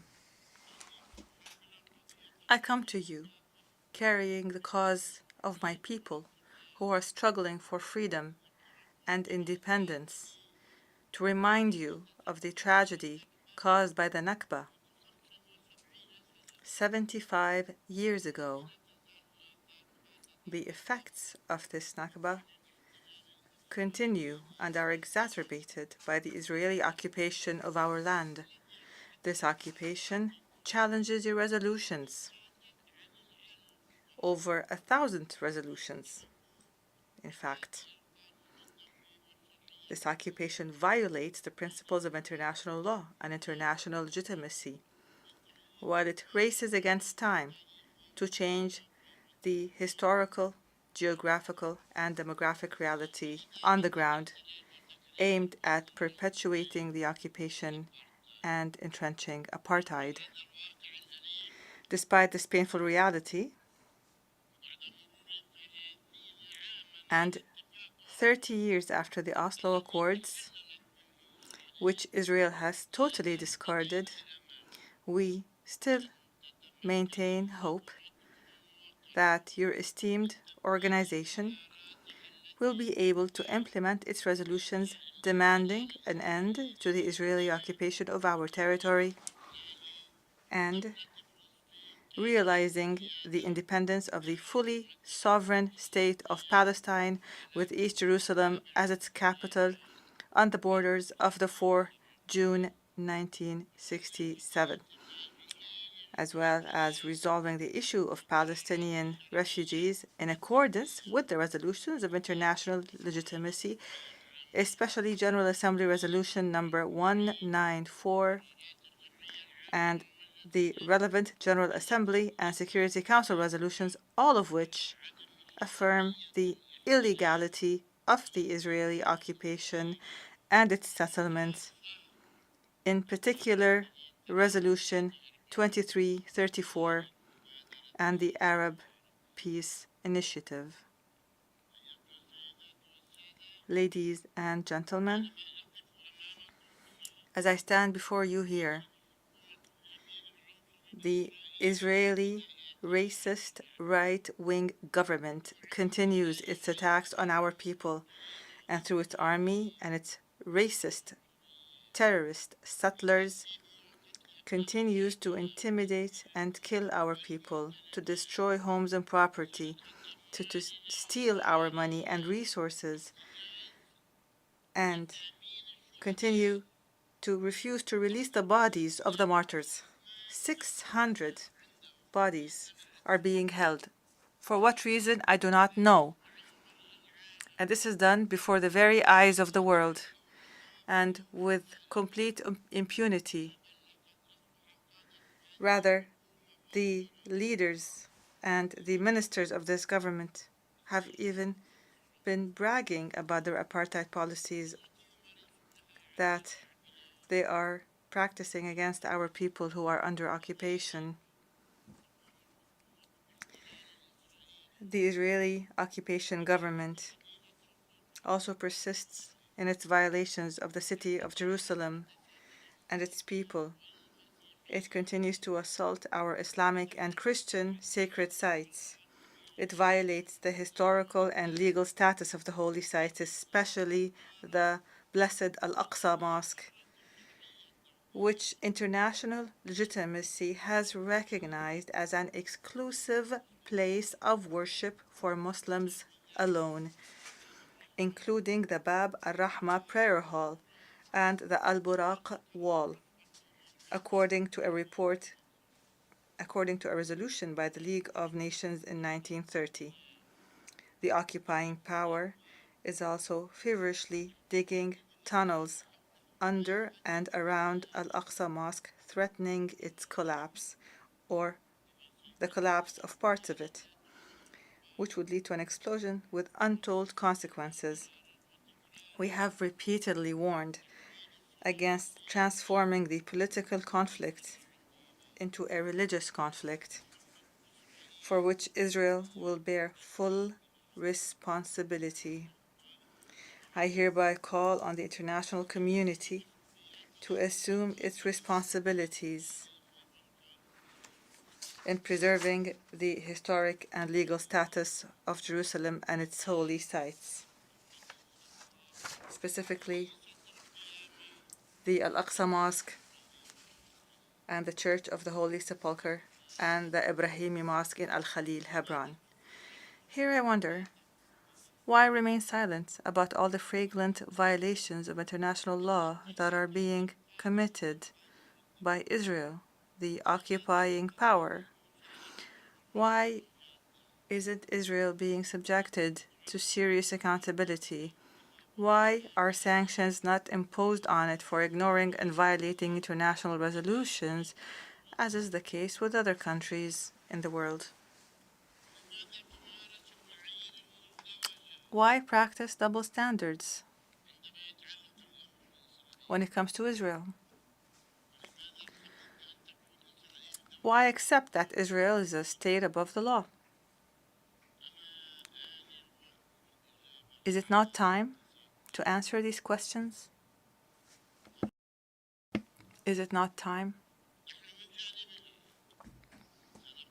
For our part, we will persist with our pursuit of accountability and justice at the relevant international bodies against Israel because of the continued Israeli occupation of our land and the crimes that have been committed and are still being committed against us, as well as against both Britain and America for their roles in the fateful Balfour Declaration. Yes, America and Britain, and against everyone who had a role in the catastrophe and tragedy of our people. We will not forget history. We will not forget pain. We call for acknowledgement. We call for apology. Acknowledgement and apology. We call for reparations. We call for compensation in accordance with international law. Ladies and gentlemen, in light of the deadlock in the peace process, due to Israel's policies, we come before you to again appeal for the holding of an international peace conference. Is this too much to ask? Hold an international peace conference in which all countries concerned with achieving peace in the Middle East will participate. Therefore, I ask your esteemed organization and the Secretary General, Mr. Antonio Guterres, to call for and undertake the necessary arrangements to convene this peace conference, which may be the last opportunity to salvage the two-state solution and to prevent the situation from deteriorating more seriously and threatening the security and stability of our region and the entire world. I also call on your organization and the Secretary General to act to implement the resolutions to provide protection for the Palestinian people. We demand protection. We want to be protected from occupation, from the constant aggressions of the occupation army and the terrorist Israeli settlers. We call for support when we approach international courts and bodies with jurisdiction because the current situation is intolerable. Ladies and gentlemen, in the face of all that Israel is doing,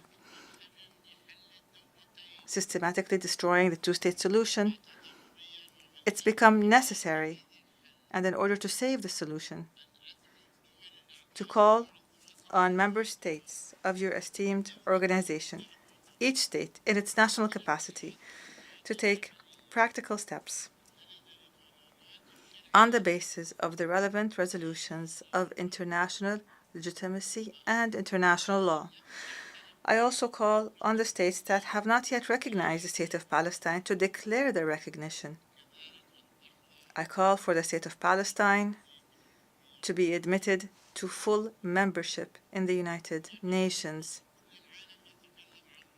There are two states that the entire world are talking about, Israel and Palestine, but only Israel is recognized. Why not Palestine? I can neither understand nor accept that some states, including America and European states, are reluctant to recognize the State of Palestine, which the United Nations has accepted as an observer state. These same states confirm every day that they support the two-state solution, but they recognize only one of these states, namely Israel.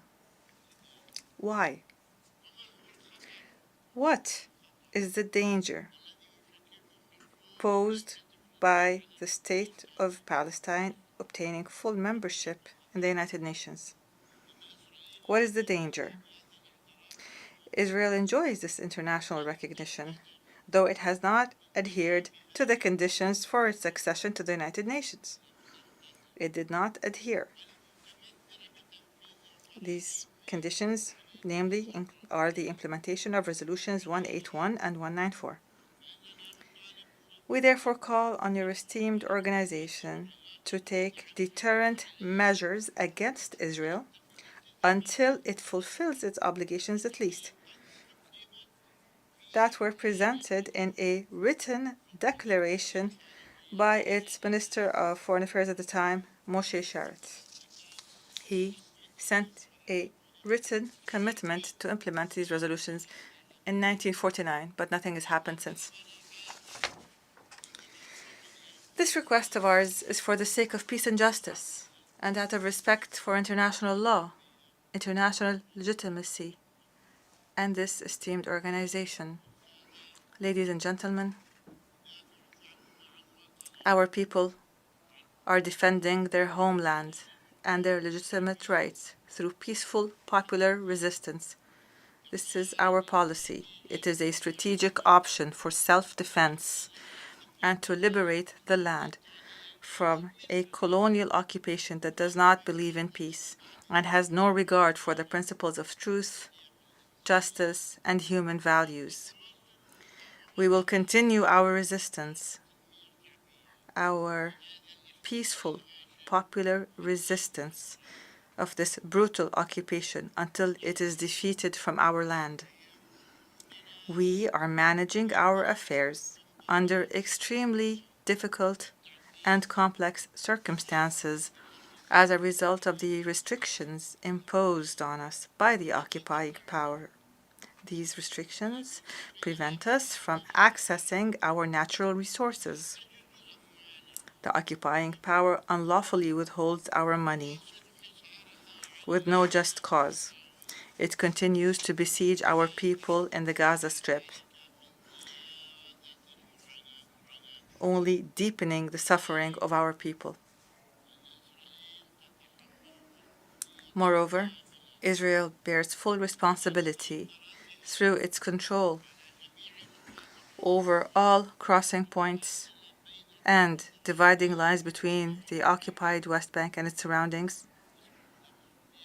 It is fully responsible for these points and lines and for the deliberate spread of weapons, drugs, and criminal killings taking place in the Arab cities inside Israel these days. Every day there's a case of murder that Israel is responsible for, part of which is spilling over into our areas, thus creating a great threat to the social security of Palestinians everywhere in our territory.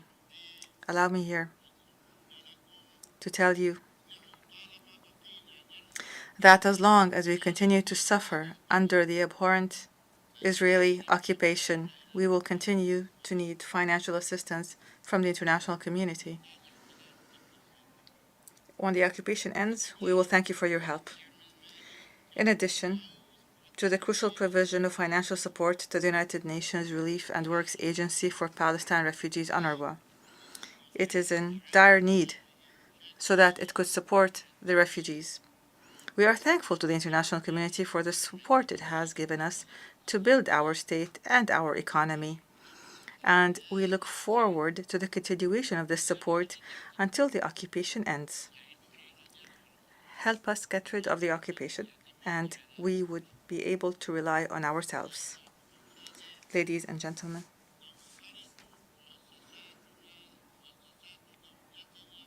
our state institutions are engaged in a comprehensive development and reform process. And in this context, they are cooperating with international institutions and with partners in the region and the world. Recently, we held local elections and elections for institutions, federations, unions, and others. There's a specialized committee to develop the justice sector in Palestine.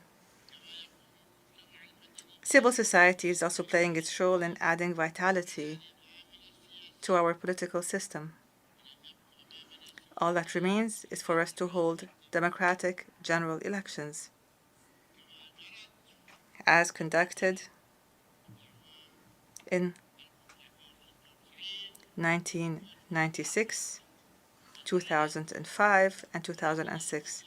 We held elections, but since then we have been unable to hold these elections. Why? Because the Israeli government is obstructing this by its decision to prevent elections from being held in East Jerusalem.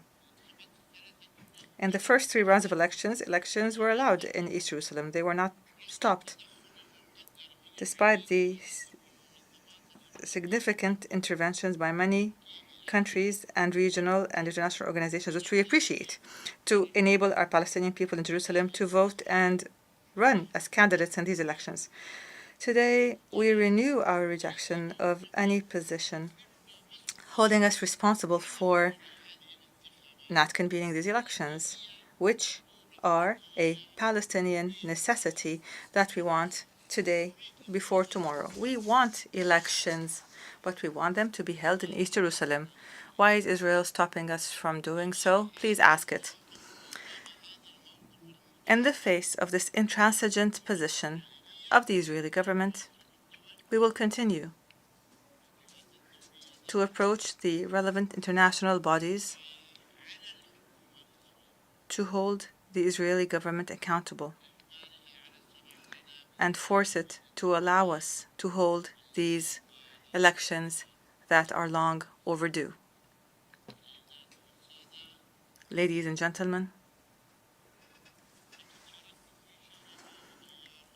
I participated in May in the commemoration of the 75th anniversary of the Palestinian Nakba of 1948, a tragedy recognized by this august organization. This painful anniversary continues to be ignored and denied by Israel, which is the party that is primarily responsible for this Nakba.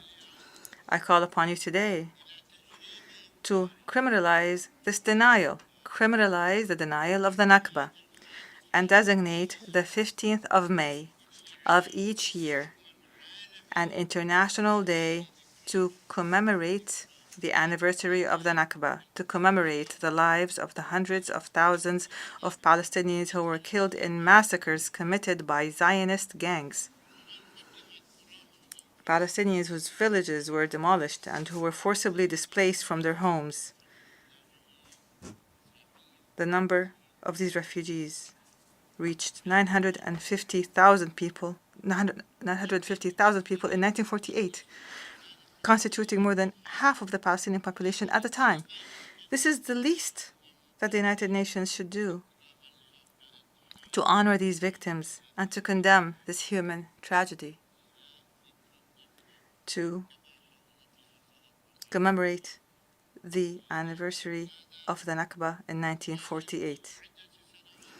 Ladies and gentlemen, for several years now, we have presented our Palestinian narrative, the story of our people, that has been deliberately distorted by the Zionist and Israeli propaganda. We are relieved that the peoples of the world and many countries in the world have started to believe our narrative and sympathize with it after having been misled for decades.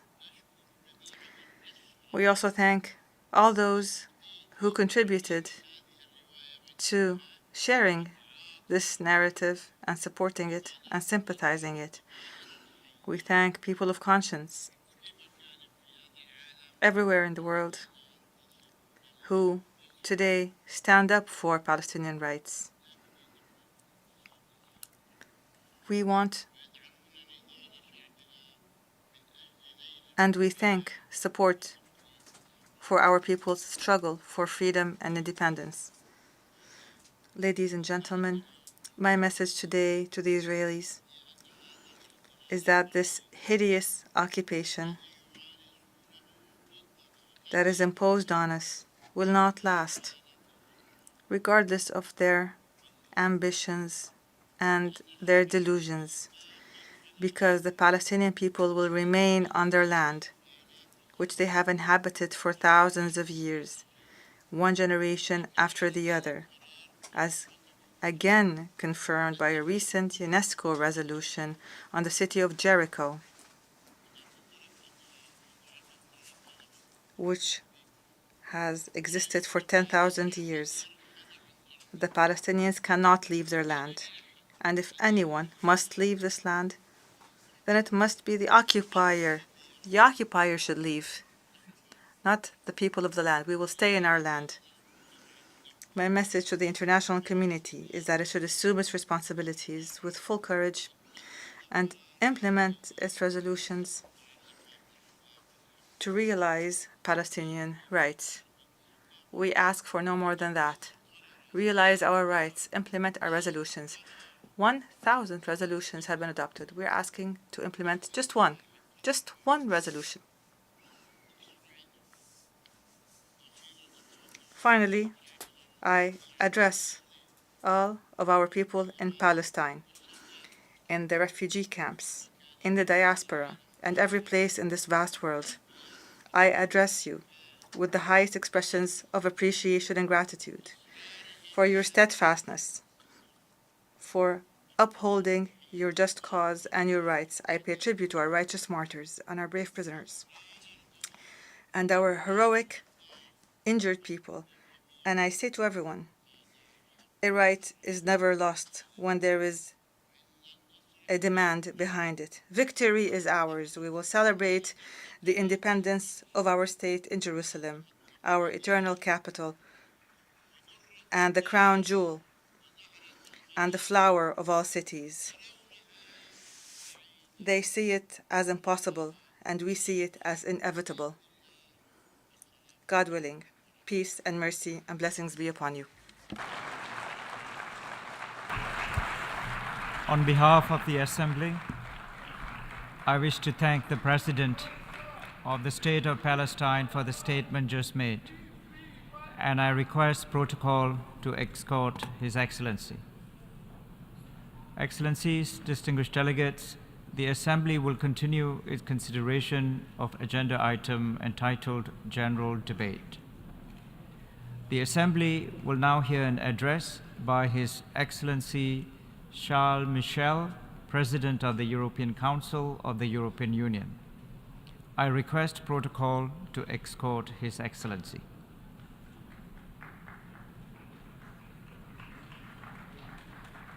I have great pleasure in welcoming His Excellency Charles Michel, President of the European Council of the European Union, and I invite him to address the Assembly.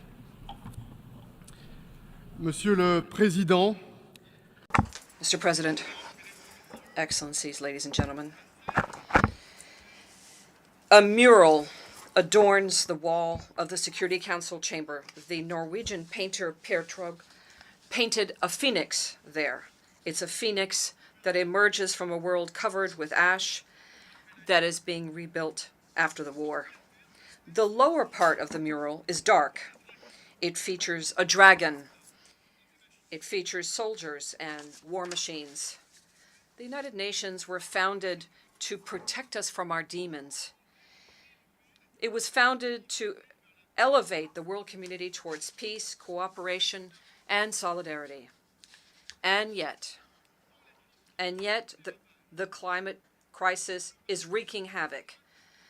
The global effort to combat poverty is weakening, and this war of Russia against Ukraine is exacerbating food insecurity and creating an energy crisis. And finally, we are losing our sense of urgency that the pandemic had taught us.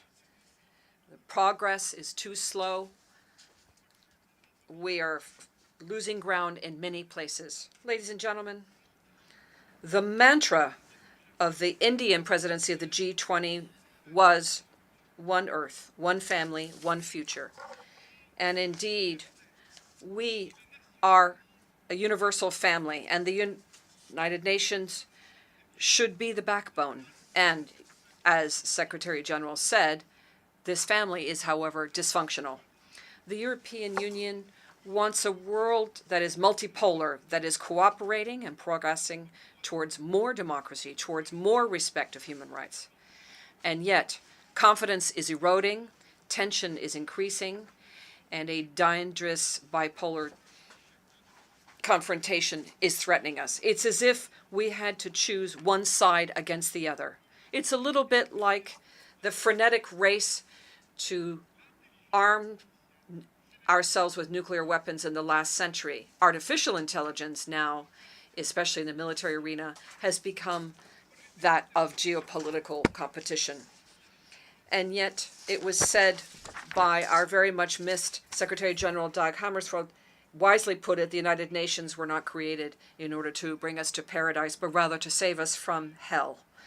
Ladies and gentlemen, lucidity imposes this. The United Nations system is today sclerotic and hobbled by hostile forces. We must assume our responsibility, and that means being engaged in order to put multilateral cooperation back on solid ground. And to that end, what we need is to first restore trust, solve the most urgent problems, and repair the United Nations system. First, restoring confidence. Trust and confidence, as we know, are based on respecting the sacred principles etched in the United Nations Charter, respecting sovereignty, territorial integrity, and human rights.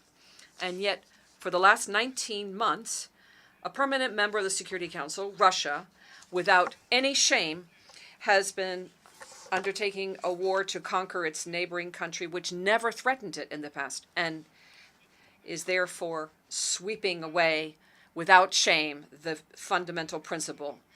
And this brings with it its share of horror and disdain for human life. The General Assembly has on a number of occasions condemned the resumption of the war of Russia against Ukraine, which is, of course, a violation of territorial integrity and sovereignty to which we are so attached. And this means we need to stop the Kremlin in its deadly adventure. But it has not been even slowed in its feeling of impunity. Impunity, as we know, cannot be eternal, and the time for justice will come. The European Union will unwaveringly support Ukraine in its right to legitimate defense. Ladies and gentlemen, colleagues, we know so well that the European Union also knows that this war against Ukraine will not make the other many and major challenges that the world must confront, will not make them disappear. The planet is boiling. The world is torn asunder by poverty and injustice. And we know there will be no miracle if we do not decide to mobilize the massive financing that's necessary now. For example, we have undertaken a collective commitment to limit heating of the planet to 1.5 degrees. And yet we know that we are far from reaching that goal, and heating of our planet will achieve 2.5 degrees between now and the end of the century. We must get back on track. The European Union has raised its goals for energy usage, which is renewable, and energy effectiveness. We have seen this with the G20, and we hope that more members of the international community will commit to this end. It is also in the interest of all countries to build the capacity of developing nations to be able to commit towards carbon neutrality between now and 2050. We see that only a fourth of world private investment is taking place in developing countries, and yet it is the G20 countries that are responsible for 80% of global emissions. And it's only this year only, that the international community will be reaching that promise of some years ago, the bar of $100 billion to finance action for climate. The European Union has been a driving force behind this, with $26 billion in 21 already invested, which is more than our share. We must do more. The International Energy Agency believes that world investments for energy transitions need to reach $5 trillion by 2030. That's 4% of GDP worldwide. And it needs to be maintained at that level to achieve zero carbon for 2050. And that's why in Dubai, we must put in place the financing for funds for loss and damage decided last year in Shanghai, Czech. We must do so at COP28. And finally, the natural disasters are coming one after another at a heady speed. It's all continents and all of our countries, and we saw this most recently in Libya. And that's why putting in place an international disaster fund is more necessary than ever in order to ensure swift and equitable response and to build our collective resilience. Prevention is also key. Hence, the efforts that we support in the United Nations in the context of the Sendai Path and Framework to manage disasters. And likewise, ladies and gentlemen, trade is powerful. It's a powerful tool to bring together climate challenges and prosperity.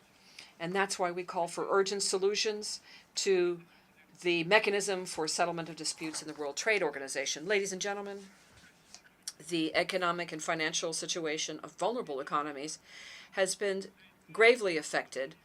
They were seriously affected by the COVID-19 crisis and the war between Russia and Ukraine. More than 50 low-income countries have defaulted on their debt, and another dozen might follow suit soon. And this is especially due to servicing the debt that replaces expenditures for social protection, education, healthcare. Due to that, 165 million people around the world have been swept into poverty. No one should have to choose between poverty reduction and greening the economy. Excellencies, ladies and gentlemen, we cannot allow ourselves the luxury of one more debate about the increase here. It's not about begging, it's about justice. What we're talking about here is a global financial system that's more robust and more fair and better prepared for the 21st century. Earmarking $100 million for special drawing rights is an important stage in this development, and we must do more. Of course, we support the stimulus of sustainable development goals presented by the Secretary General, and the European Union is fully committed to implement the common framework of the G20 for debt action. Excellencies, ladies and gentlemen, we have to go beyond, go even further. The Bretton Woods system needs to be reformed, and it must be done so deeply. It needs to be more equitable. It needs to be more inclusive and more effective. That should be the goal. These institutions were created when many countries were still colonial. And since then, the world has changed. It has changed so much. And yet today, the G7 countries still have almost absolute decision-making power. The European Union is prepared to better share this decision-making power. And regions that almost have no voice need, in our view, to be better involved in the decision-making that concerns them. Second, financial shock is necessary. Entire swaths of the world and peoples that are represented are deprived of access to financing, and this impedes progress towards the Sustainable Development Goals, and it also increases the possibility of a debt crisis. The Paris Summit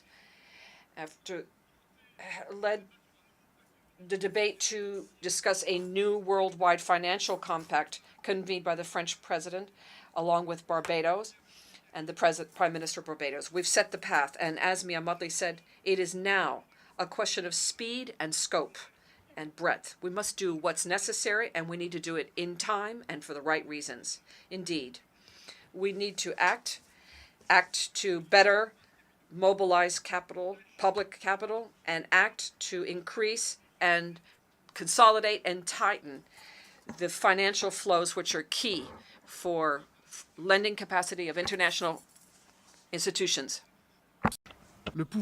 For example, in 60 years, the financing power of the World Bank as a proportion of global production fell sevenfold. And that speaks volumes. We must also reduce the cost of access to loans for vulnerable countries, which often is far higher than that for developed countries. Lastly, we must adapt the rules of multilateral development banks when it comes to capital requirements that will allow for a flexible use of their balance sheets without jeopardizing their soundness. Ladies and gentlemen, excellencies, 3 years ago, Dr. Tedros and I launched the idea of an international treaty on pandemics.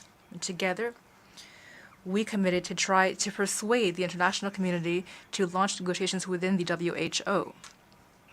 The world needs an ambitious and legally binding instrument to prevent, prepare for, and respond to future pandemics with solidarity.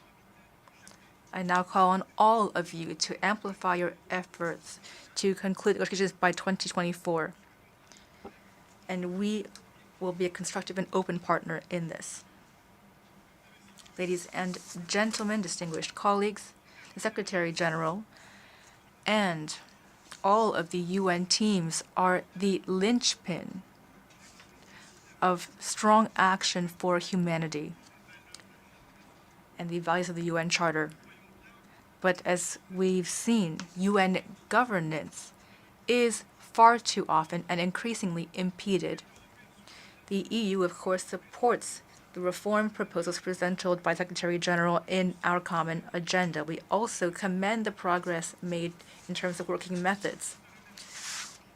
Today, we would like to go even further and to present a new perspective to necessary and urgent debate on UN reform, as well as 3 proposals on voting rights, on representation, and on the role it should be played by multilateral organizations. On these 3 topics, I call for amending the UN Charter.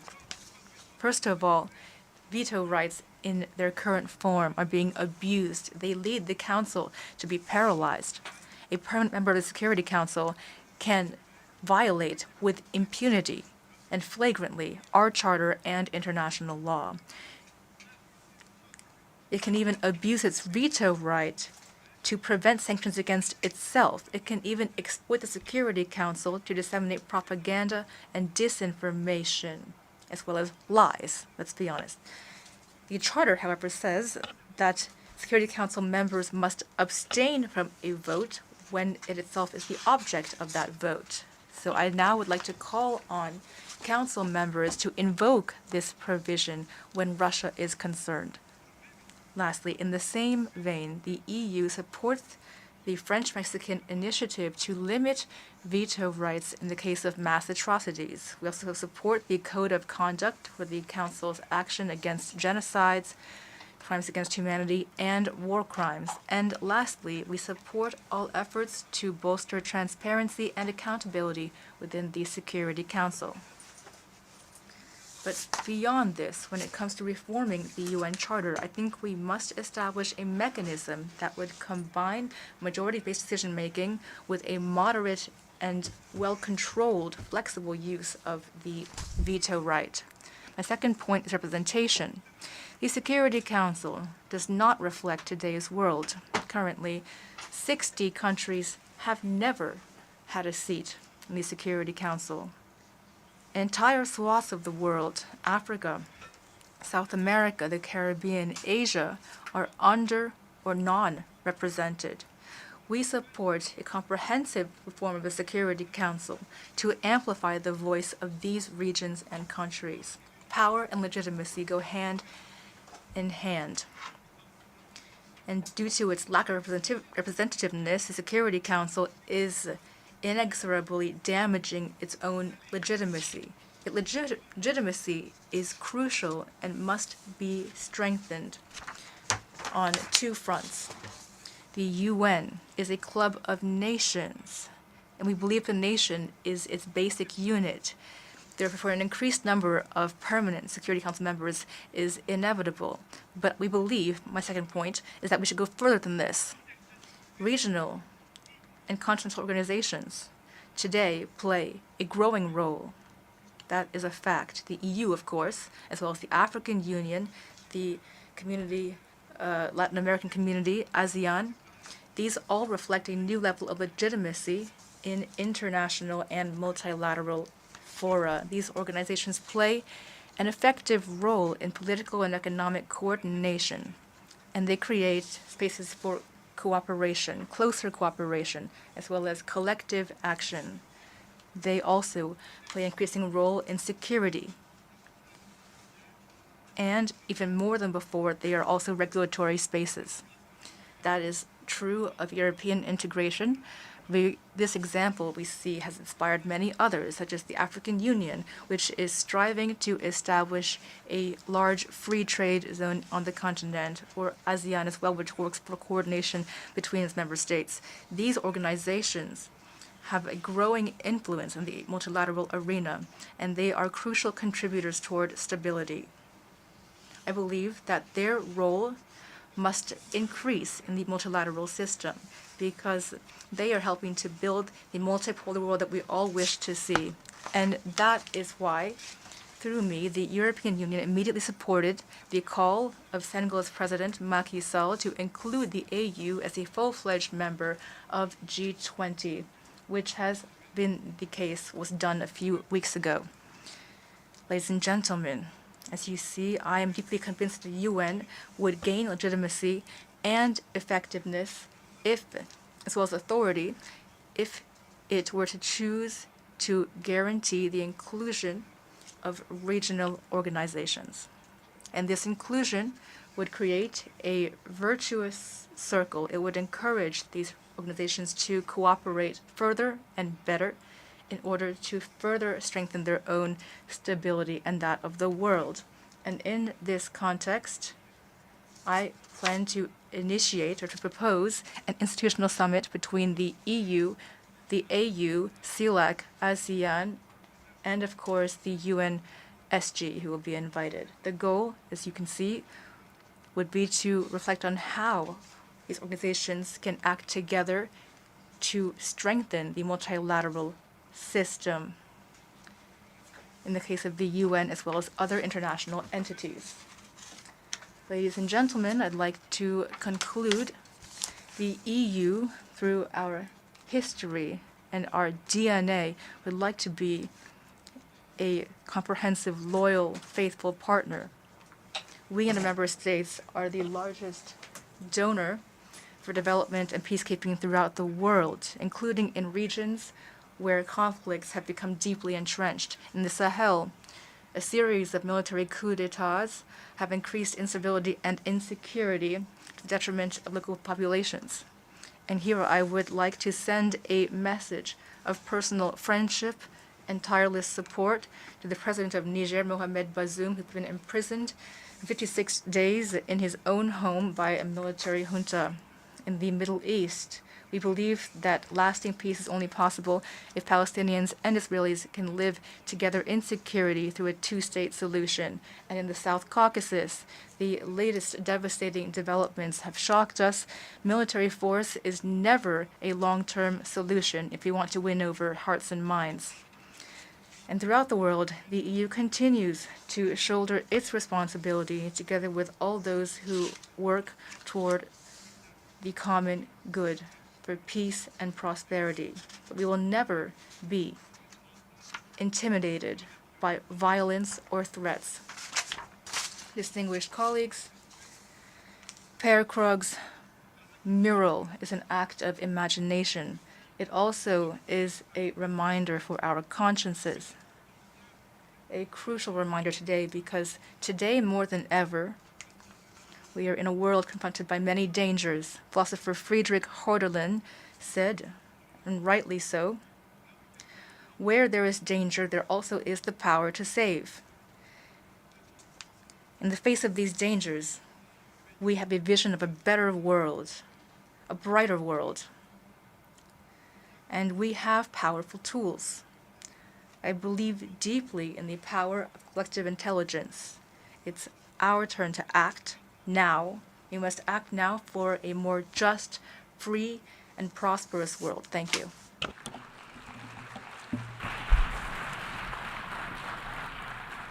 On behalf of the Assembly, I wish to thank the President of the European Council of the European Union for the statement just made, and I request protocol to escort His Excellency.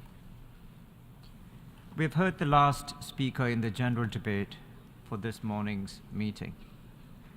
The 9th plenary meeting will continue with the general debate at this point shortly. The meeting now is adjourned.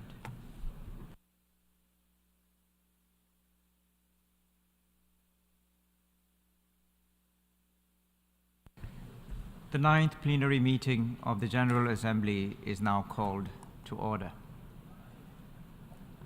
The Assembly will hear an address by His Excellency Ras Khan, President and Head of State of the Republic of Nauru. I request protocol to escort His Excellency.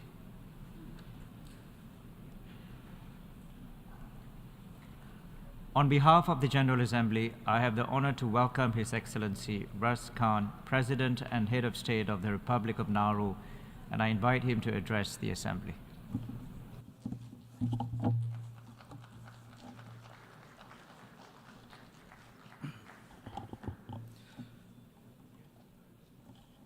Mr. President, on behalf of the government and the people of the Republic of Nauru, allow me to congratulate Your Excellency, Mr. Denis Francis, on your assumption of the presidency of the General Assembly for the 78th session. It is always a pleasure to see another small island developing state taking up the leadership mantle.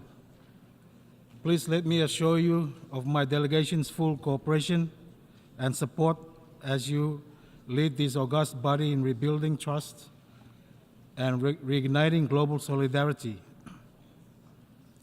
Allow me to also thank His Excellency, Mr. Shaba Korosi, for his exceptional stewardship during the 77th session, and note the many successful initiatives undertaken during his tenure, including continuing the PGA's fellowship program promoting and supporting youth engagement for the next generation of diplomats.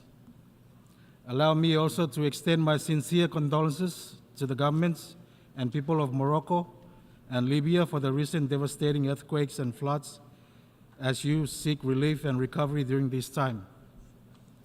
Mr. President, as the new President of Nauru, it is an honor to speak here at an institution built on the ideals of peace, justice, respect, human rights, tolerance, and solidarity, and an institution where all countries are deemed equal.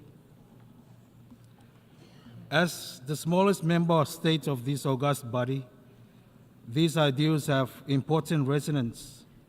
We are all part of an interconnected system which is increasingly growing smaller, and our dependence on each other to weather global challenges increases every day. Will only the strong survive, or will we work to ensure that no one is left behind? Will we reform and progress this institution to reflect the realities of today, or continue in the same dated fashion, a fashion which does not reflect our current lived realities?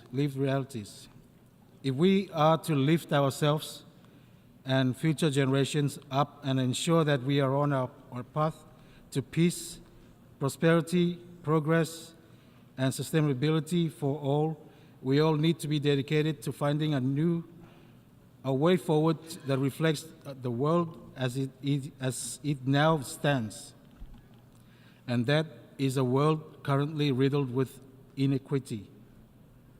Mr. President, a critical step in the way forward must be achievement of the Sustainable Development Goals. While the United Nations community was able to come together to adopt the 2030 Development Agenda in 2015 and celebrated this achievement of multilateralism at the time, we must admit that we are far from on track to achieve them, and by extension to achieve sustainable development for people and planet. Given the resources which have been allocated at the regional and international level to achieve the SDGs, this is deeply concerning. In our view, such failure to substantially move the needle in light of the resources provided is an indication that funding is not being properly allocated or used. In our region, there are too many workshops, too many studies upon studies, too many discussions without enough support for critical on-the-ground projects. It's a small island, for goodness sakes, Mr. President. It's like we're trying to launch a rocket to the sun. Moreover, the realities of what is needed for implementation on the ground in a Pacific small island is rarely properly accounted for, with limited capacity and issues around small things which larger economies can discount. For example, access to basic materials can become insurmountable when a country is trying to build a school or repairing a road. If we are serious about meeting the SDGs, we must ensure that needed resources make it to the right places. Places like Nauru, where in the face of multiple global crises piled on top of national challenges, our ability to progress has been less than desirable. In order to shift Nauru and others back on track to achieve the 2030 agenda, we need to take bold steps and create and build partnerships which are built on mutual respect among equals. To build such sustainable partnerships, we will need a more accurate and nuanced system of categorization of vulnerabilities based on existing measurements of ODA, GNI, and GDP. Nauru is eligible for neither grants nor loans. However, GNI and GDP alone did not sufficiently capture Nauru's vulnerabilities, and so we are unable to access much needed financing to enable the implementation of national development strategies and activities. The Multidimensional Vulnerability Index provides a practical solution to this issue and will ensure that Nauru is measured as it truly is, a struggling small island developing state in great need of significant financial aid. Nauru calls for the adoption of the MVI by member states, including the establishment of an interim secretariat that would support its operationalization and implementation by all stakeholders, including as a criterion for access to low-cost and long-term financing based on this index. Creating this more accurate picture of our national circumstances will be an important foundation upon which real and durable partnerships can be built. And it goes without saying that any categorization for access to aid should be applied in an even-handed and non-politicized way. We have been deeply disappointed to hear that in some instances, the OECD Development Assistance Committee, DAC, categorized as being manipulated around purely political interests. This cannot be allowed to happen, as it undermines the integrity of the entire system and is nothing shy of blatantly manipulation. Mr. President, another pathway to accelerating action on the 2030 agenda will be recognition and incorporation of the special circumstances of small island states into our work at every level. Such an opportunity will represent itself when we meet for the SEEDS conference in May of next year in Antigua and Barbuda. If we are to make good on the promises for which the United Nations stands for, the next SEEDS conference must deliver the transformation needed to ensure that SEEDS are more resilient to external shocks. This can only be achieved through adopting a more focused, measurable, and fully resourced program of action that is tailored to the circumstances of SEEDS and provides practical and operational solutions to accelerate our sustainable development. The support of development partners and the international community, including funding, is critical for the next 10-year program of action as we seek to move towards resilient prosperity. Mr. President, even if these strides are taken towards achievement of the 2030 development agenda, any progress made is at risk if we do not address the threat of climate change. The adverse impacts are no longer a future problem. We have seen ourselves the ever-increasing disasters, fires, typhoons, heat waves, and a burning ocean. What kind of legacy are we creating? Is it essential that the global community accelerate? It is essential that the global community accelerate its efforts to adapt and mitigate climate change and keep a 1.5 Celsius limit to temperature rise within reach. This cannot be said enough, so I will say it again. It is essential that the global community accelerates its efforts to adapt and mitigate climate change and keep a 1.5 Celsius limit to temperature rise within reach. We call on all states to take ambitious action in their implementation of the Paris Agreement and decisions under the Paris Agreement, including the Glasgow Climate Pact and the Sharm el-Sheikh Implementation Plan. And we note our disappointment that the goal of 100 billion a year has not been reached and that the distribution of funds allocated has not been equitable. And so we join the call to reform the international financial system, to make and development finance more affordable and adequate and positioned to combat the scale of climate crisis. Nauru looks forward to a meaningful COP28 in the UAE, one that achieves the shared ambition and commitment to deliver progress and keep 1.5 degrees within reach. We also continue to call on the UNSG to appoint a special representative on climate and security. This could improve the United Nations' ability to address climate-related security risk including through regular reporting on the security implications of climate change.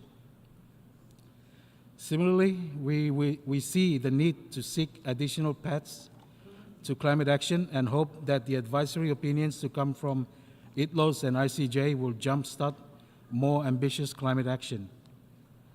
Finally, on this point, Nauru would emphasize that we cannot expect the trajectory of global emissions to slow down and reduce if viable energy alternatives are not provided. Deep seabed minerals hold the answer, with polymetallic nodules providing the alternative for big emitters to make a just energy transition away from fossil fuels and towards much cleaner and renewable energy technologies. In this regard, Nauru calls on the members of the International Seabed Authorities to fulfill its obligation and finalize the exploitation regulations that ensures collection of seafloor minerals are conducted with utmost responsibility and respect to our marine ecosystem while providing benefits for all humankind. Mr. President, as a big ocean state, a healthy, productive, and resilient ocean is a pillar upon which our future rests. We are proud to have been actively engaged in the negotiations and successful conclusion of the Treaty of the Biodiversity Beyond National Jurisdiction, BBNJ. Nauru welcomes the adoption of the agreement earlier this year and calls for international support to build our capacity to ratify and implement the provisions of the BBNJ agreement, including the conservation of biological diversity, the sustainable use of its components, and the fair and equitable sharing of the benefits arising out of the utilization of genetic resource. Finally, we raise, as we have before, the critical importance of ensuring sustainable fisheries. This includes ensuring that overfishing is not taking place, that fair prices are paid to small islands for fish taken from our water, and that we eliminate illegal, unreported, and unregulated fishing. Mr. President, Nauru's long-term national vision, as articulated in its National Sustainable Development Strategy, outlines a future in which individual, community, business, and government partnerships contribute to a sustainable quality of life for all Nauruans.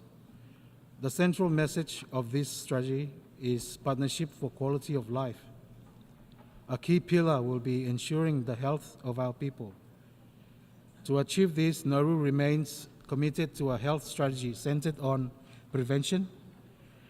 During COVID-19, Nauru followed a stringent capture and contain strategy which saw all visitors to Nauru required to undergo testing and quarantine at the border. This strategy protected Nauru during most of the pandemic, giving the health system valuable time to establish an acute care ward to treat and isolate potential COVID-19 patients, streamline testing regimes and treatment protocols, and vaccinate vulnerable members of the community. The systems that were developed for COVID-19 are now available for future pandemic responses, should they be required. We acknowledge and thank our partners for their support in this regard. However, Nauru remains vulnerable to communicable disease outbreaks. The pandemic proved the urgent need for extensive investment towards strengthening the institutional and infrastructural needs of our Nauru's fragile health system. In a post-pandemic reality, we must ensure that rebuilding efforts are centered on resilience building. We must remain vigilant in ensuring that our vaccination rates remain high and are not undermined by the spread of misinformation and fear-mongering through mainstream and social media. Nauru needs support and technical expertise to develop innovative solutions to address viral risk, for example, e-medicine and development and use of digital technologies for outpatient referrals and patient records. In this regard, we'd like to thank our friends from Cuba.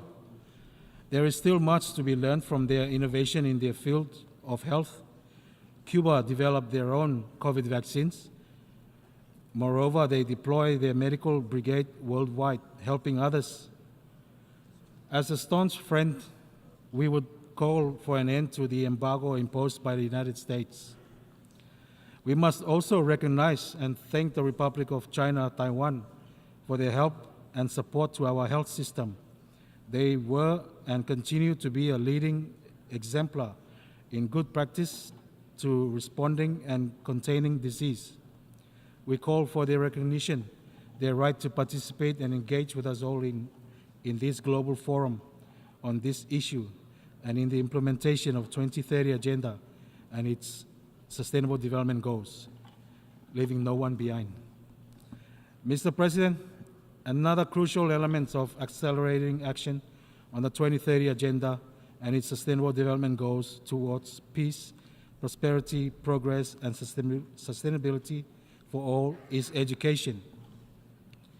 Nauru continues to place great emphasis and investment in the strengthening and development of its education sector, given its pivotal role as a key driver of sustainable development. On a national scale, Nauru aims to improve the quality and broaden the scope and reach of education. In a post-pandemic reality, the immediate concern globally and domestically is to address the education gap. Innovation and increased and improved investments are needed urgently to improve access to an quality of education. We also are prioritizing quality infrastructure tailored to the unique needs of Nauru. This will need to be matched with relevant curricula and effective monitoring and evaluation frameworks, such as benchmarking. That said, none of this can happen without our teachers. Teacher attraction and retention continue to be an issue not just in Nauru but worldwide. The demands and lack of support towards the teaching profession is manifesting in a lack of qualified teachers on our island. We need to do more and better on this front. This could include reviewing education delivery models, including increased involvement of homes and development of inexpensive alternative models of delivery through the communication technologies and improved ICT infrastructure in schools to better aid program delivery. Mr. President, we must uphold the purposes and principles of the UN Charter, and we must work together to uphold the rules based on multilateral system to secure international peace, security, and prosperity for a safe and just world for all, leaving no country behind. For that to happen, the United Nations must be fit for purpose, nimble on the ground, and meet the global challenges we face today. I would like to share what time has taught me. Our community, Nauru, the Pacific, the small islands, the international community is more robust when we united. This becomes even more imperative for matters of common interest that have the perspective to profit our peoples in future generations. But we must stand united for the right things, the important things, and the hard things.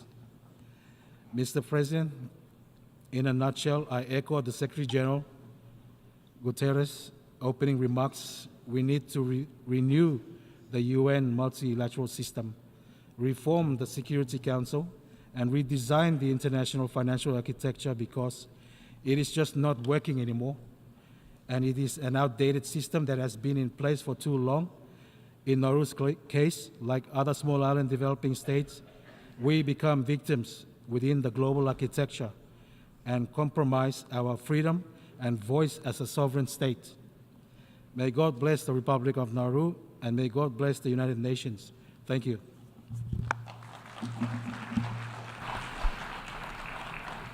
On behalf of the Assembly, I wish to thank the President and Head of State of the Republic of Nauru for the statement just made, and I request protocol to escort His Excellency. The Assembly will hear an address by His Excellency Umaro Sissoco Embalo, President of the Republic of Guinea-Bissau. I request protocol to escort His Excellency.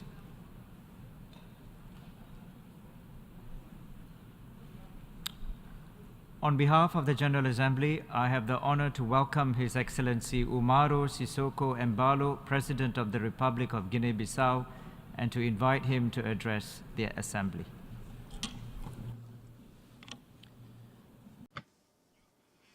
Mr. President, Mr. Secretary General, Excellencies, Honorable Heads of State and Government,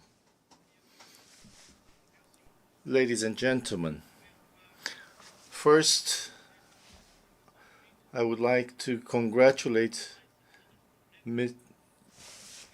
from this podium at the United Nations. Firstly, I would like to offer our most heartfelt condolences to the governments of the Kingdom of Morocco and Libya, and to express our feelings of fraternal solidarity with the peoples of these two countries who are our friends and brothers and sisters. I would like also to congratulate Mr. Dennis Francis from Trinidad and Tobago for his election as President of the 78th session of the United Nations General Assembly. I wish him much success during his term, and I would also like to congratulate his predecessor, Mr. Csaba Kurosi from Hungary, for the results achieved during his presidency. I also congratulate Secretary General Antonio Guterres for his performance in promoting peace and development in the world. Mr. President, these distinguished speakers who preceded me on this podium presented important analyses and observations on current challenges and the international scenario. Therefore, I will focus on concrete actions that, in my view, are expected from us, the United Nations. For Guinea-Bissau, the best response to the challenges that confront the international community includes strengthening multilateralism and international cooperation. In our view, multilateralism is an indispensable instrument and a moral imperative if we wish to build together a solidary world and well-being for all.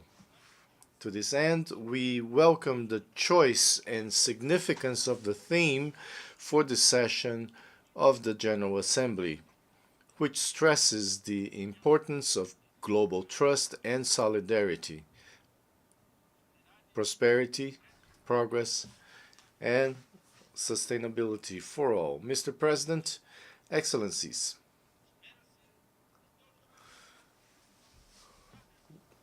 we are expected to take coordinated actions to implement our decisions, such as the achievement of the Sustainable Development Goals, SDGs, and the African Union's Agenda 2063, the Africa we want, to ensure development financing and to collectively protect and improve our planet. To this end, we must comply with the Paris and COP27 agreements, including the Loss and Damage Fund for vulnerable countries, particularly island nations such as my country, Guinea-Bissau. Mr. President, we must introduce the changes required in the international peace and security architecture and in the world financial system to enable them to respond to the current international scenario. Security Council reform, which has long been deemed as necessary, must consider the position of the African Union in order to ensure a realistic and fairer representation. consistently with the increasingly preponderant role of Africa in building and maintaining balance in the world. Mr. President, ladies and gentlemen, since I became President of the Republic of Guinea-Bissau in 2020, we have focused on dialogue, peace building, political stability, as well as social and economic development in our country, as well as in the West Africa sub-region and beyond. These principles also guided us during our term as President of the Conference of Heads of State and Government of ECOWAS, which we accepted with determination and a heightened sense of responsibility, and which ended last July.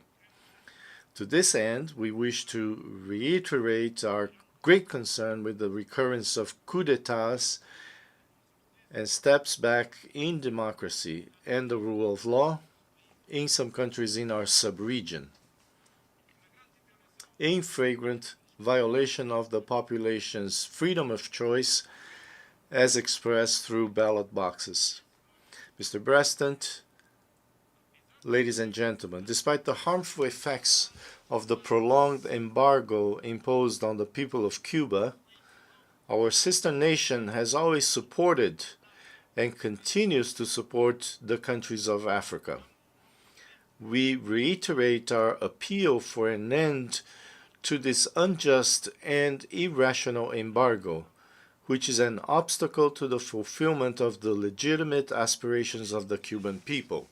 The same is true for our brothers and sisters in Venezuela, whom we must also not forget and to whom we must show our solidarity. Mr. President, as you know, it has been a year since I took the office of President of the African Leaders Malaria Alliance.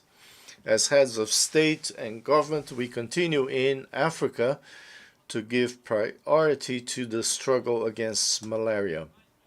As a result of this effort, more than 1.5 billion cases of malaria were avoided and 10.5 million lives were saved in Africa since 2000. I call on Africa and the international community to take action. If we wish to achieve our global goals for 2030 of ending malaria epidemics and achieving universal health conference, we must act now. Mr. President, Excellencies, this year the people of the Republic of Guinea-Bissau celebrates 50 years of existence as an independent and sovereign state. Thus, as an emissary of the Bissau-Guinean nation, I am thankful for the extraordinary aid provided by the former Soviet Union, the Republic of Guinea, Conakry, Cuba, Algeria, and Morocco, and other countries to our struggle for liberation, as well as the United Nations in its historic visit to our liberated regions, confirming the existence of effective political, administrative, and military control. On this solemn occasion of 50 years of independence, the people of the Republic of Guinea-Bissau will strengthen our determination and energy to consolidate national unity and mobilize even more, as enshrined in the national anthem of Guinea-Bissau, to build peace and progress in our everlasting homeland. Mr. President, at this historic juncture in the history of the Republic of Guinea-Bissau, and before I finish my remarks, I wish to reaffirm on behalf of our government and the Bissau-Guinean people, from this podium and before the world, our engagement and continuous availability to continue to work with the UN and to cooperate with all friendly governments and peoples for world peace and development, and to protect our planet. Thank you very much.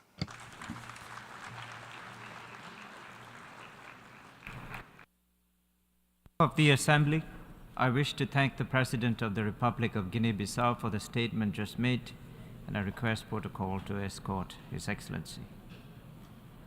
The Assembly will hear an address by His Excellency Bayram Begay, President of the Republic of Albania. I request protocol to escort His Excellency. On behalf of the General Assembly, I have the honor to welcome His Excellency Bayram Begay, President of the Republic of Albania, and to invite him to address the Assembly. Dear Mr. President, Your Excellencies, I'm honored to speak in front of you today and express my deep appreciation for the United Nations General Assembly. This assembly serves as a unique platform for global cooperation and offers hope for a better world. I want to express my sincere gratitude to President Francis for his election and convey my best wishes for his continued success in leading this assembly. I would also like to extend my warmest regard to Secretary General Guterres for his continuous efforts for peace in the world and for his standing firm in defense of the UN Charter, international law, and human rights in face of so much adversity of our times. His leadership fosters trust in the United Nations. Rebuilding trust and reigniting global solidarity is more than ever a necessity for reconciliation, good understanding, and more cooperation. It is the only way we can face today's common and global challenges that are not just affecting the present, but also risking the future of the next generations. And it all should be done by assessing regions and countries based on their contribution rather than their failures. Ladies and gentlemen, since 1955, when Albania became a member state of the United Nations, a lot has changed. From a self-isolated country, Albania now proudly stands as a NATO member and has initiated accession negotiations with the European Union. Currently, Albania is concluding its first term as a non-permanent member of the Security Council, and this month we are productively chairing this UN body for the second time. As part of the Western Balkans, Albania continues to make unwavering contribution to peace and stability in this region. Albanians play a crucial role in Southern Eastern Europe. We constitute the large majority in two independent republics, Albania and Kosovo. We form a constitutive minority in North Macedonia and Montenegro, and significant minority in southern part of Serbia. Throughout our history, Albania has adhered to a policy of friendship and good neighborly relations. We remain deeply concerned by the recurring crises that reoccur from time to time regarding the relation among its neighbors. Both Albania and Kosovo have consistently championed peace over tension and conflicts, and we remain committed to this path. We hope to be organized for our contribution and not let our endeavors be overshadowed by opposing narratives. In this context, Albania supports the difficult yet not ongoing dialogue between Kosovo and Serbia, facilitated through a careful mediation by the European Union and strongly supported by the United States. At the same time, Albania remains sensitive to Kosovo's integrity, and prosperity. Kosovo has managed to heal many deep wounds from the tragic past. The rise of the Serbs in Kosovo reflect the European norms and values, and the same should be applied for the Albanian minority in the Preševa Valley in southern Serbia. Unfortunately, we still remain concerned about the passivation of their residential addresses and the absence of substantial investments and economic incentives in that region. Kosovo has demonstrated that pain need not breed hostility. It can translate into understanding and support. Yet, Kosovo still waits recognition of its independence by many countries. I hope that these countries will soon acknowledge Kosovo's contribution to a fairer and more peaceful global community and grant Kosovo the recognition it deserves. Recognize Kosovo's independence. Excellencies, Albania, despite being a small nation with a young democracy, has history marked by wars it did not choose and domination it did not seek nor accept. While these are painful memories, they have also imparted invaluable lessons. It's precisely because of its history that Albania places great importance on international law as its foremost defense. We firmly embrace the principles of the rules-based international order, where relations among nations are founded on respect rather than sheer power. This commitment is why we have consistently and unequivocally condemned the military aggression against Ukraine, and we will continue to do so. Despite our size, Albania has been actively engaged on the international stage, both regionally and globally, in the pursuit of peace and security. However, we recognize that sustainable development is an integral component of achieving international peace and security. On the other hand, meaningful sustainable development is unattainable without a foundation of genuine peace and security. The unprovoked and unjustified Russian act of aggression against its neighbor sadly speaks louder than our words. This absurd and malicious war has directly and indirectly affected various dimensions of sustainable development, not only for Ukraine and the region, but also for the entire globe. This senseless war has disrupted trade, caused economical instability, destroyed infrastructure, including transport network and industrial facilities, and divert attention and resources away from addressing shared challenges, development, and implementing the 2030 agenda. The war in Ukraine has strained regional stability and affected cooperation among countries. It's highlighted geopolitical tensions and strained diplomatic relations, hindering international collaboration on sustainable development initiatives.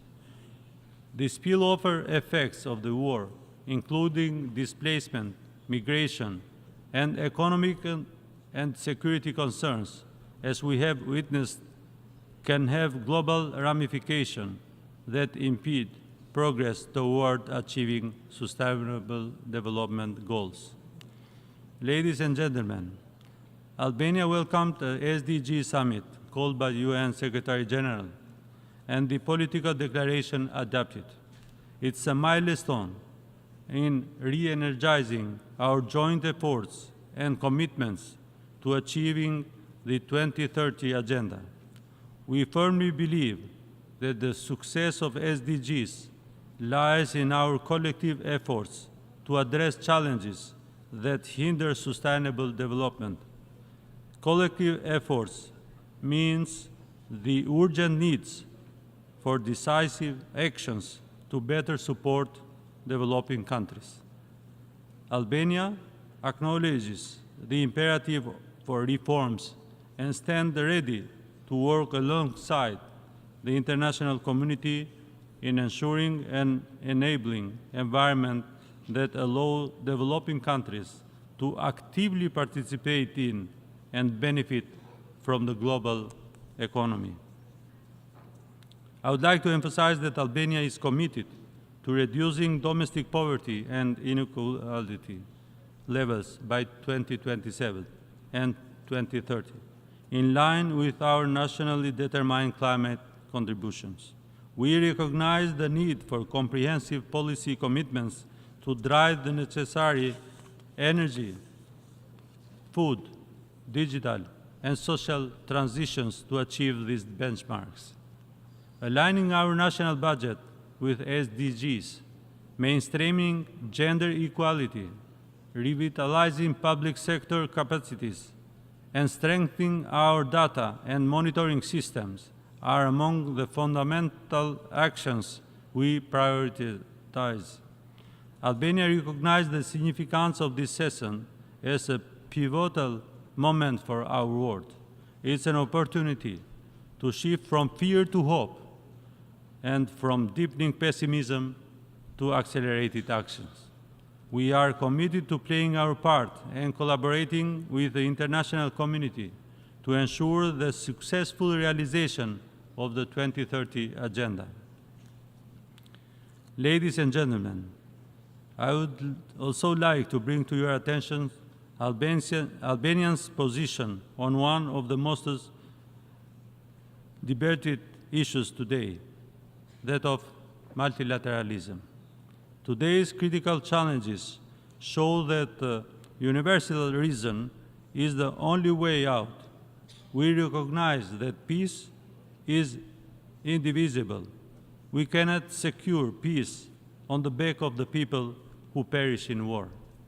No one can truly have lasting peace until everyone has it. Albania recognized that human rights are indivisible.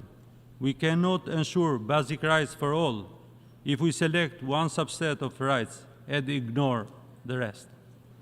The suffering caused by torture or famine is hard to distinguish. It's unacceptable and unnecessary suffering that can be eliminated if we embrace all civil, political, socio-economic, and cultural rights. Albania is a candidate for the Human Rights Council in the upcoming election next month. If elected, we will be championing human rights in their broadest sense. This includes human rights, women's rights, children's rights, minority rights, and the fundamental rights to equal opportunities. We will work with other countries to protect, promote, and defend human rights and freedoms as a vital condition for individual and collective development and prosperity. On the region front, we eagerly anticipate the upcoming EU Western Balkan Summit in Tirana this October. We are committed to transforming our region into an example of trust and partnership that transcend borders and communities. Multilateralism is central to our collective endeavors. It is, above all, a vision of how states should cooperate to achieve better results for everyone. Fundamentally, it is about expectation of acceptable behavior in the future. Multilateralism is a normative key, requires us to consider not only whether existing arrangements are effective or efficient, but also whether existing multilateral practices and processes are fair and just. It's high time that we engage unconditionally, fully, and in good faith to achieve meaningful reforms of this House with the Security Council at its core. No state, government, or individual can be above the law. Albania supports the reform of the United Nations and its main bodies, with the aim of strengthening the organization's ability to address the current emerging challenges and threats to international peace, security, and development. The power of the Security Council rests on its capacity to intervene decisively in the service of the peace and security. The question nowadays should no longer be whether the Council can interfere in the domestic realms of states or not. Rather, the question should be how the Council can intervene in an intelligent, reflective, and timely manner in the service of the values and mandate for which it was created. Dear Excellencies, since gaining independence in 1912, my country has undergone significant territorial transformation. Presently, Albania boasts captivating urban and rural landscapes that I wholeheartedly encourage you to explore. I mention this not merely to extend an invitation to Albania, but also to underscore the importance of territorial transformation that lies before us. In the face of climate change, this challenge runs as a red thread through the 70 Sustainable Development Goals. I hope that my country and our nations can effectively address this challenge by safeguarding our natural resources and cultural heritage. Our approach should involve respecting the diversity of these resources and collaborating with communities engaged in both environmental causes and culture preservation efforts. I firmly believe that this approach reinforces democracy, a political system uniquely capable of ensuring sustainable and fair development. It's in such a world that our younger generation can find joy and prosperity. Our collective efforts can pave the way for them to tell the story of successful collaboration, one that centers around us and this esteemed organization. Thank you so much for your attention.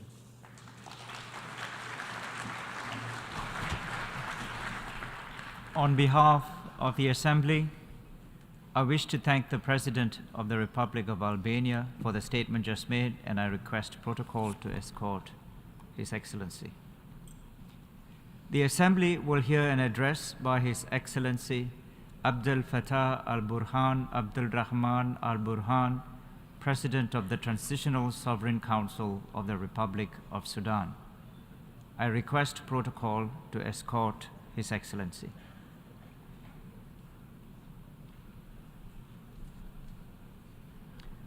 On behalf of the General Assembly, I have the honor to welcome His Excellency Abdel Fattah al-Burhan Abdul Rahman al-Burhan, President of the Transitional Sovereign Council of the Republic of the Sudan, and to invite him to address the Assembly. In the name of God, the compassionate, the merciful, Mr. President, honorable heads of state and governments, ladies and gentlemen, peace and blessings of God be upon you. In the name of the government and people of Sudan, I would like to congratulate you, Mr. President, on assuming the presidency of this session. I would also like to thank your predecessor and His Excellency, the Secretary General, for their efforts to counter the challenges that faced our world over the past year. Mr. President, since the 15th of April, the Sudanese people have been facing a destructive war launched by the rebel Rapid Support Forces.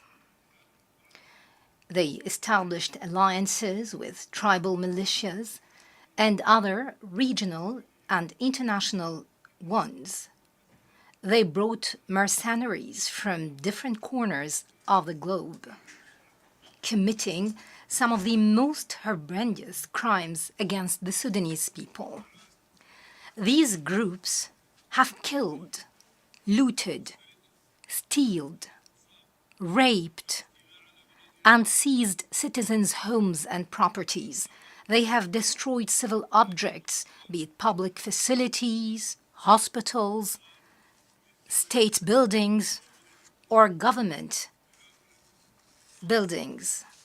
They attempted to obliterate the history of the Sudanese people by attacking museums, antiquities, by destroying land records, civil registries, and court registries.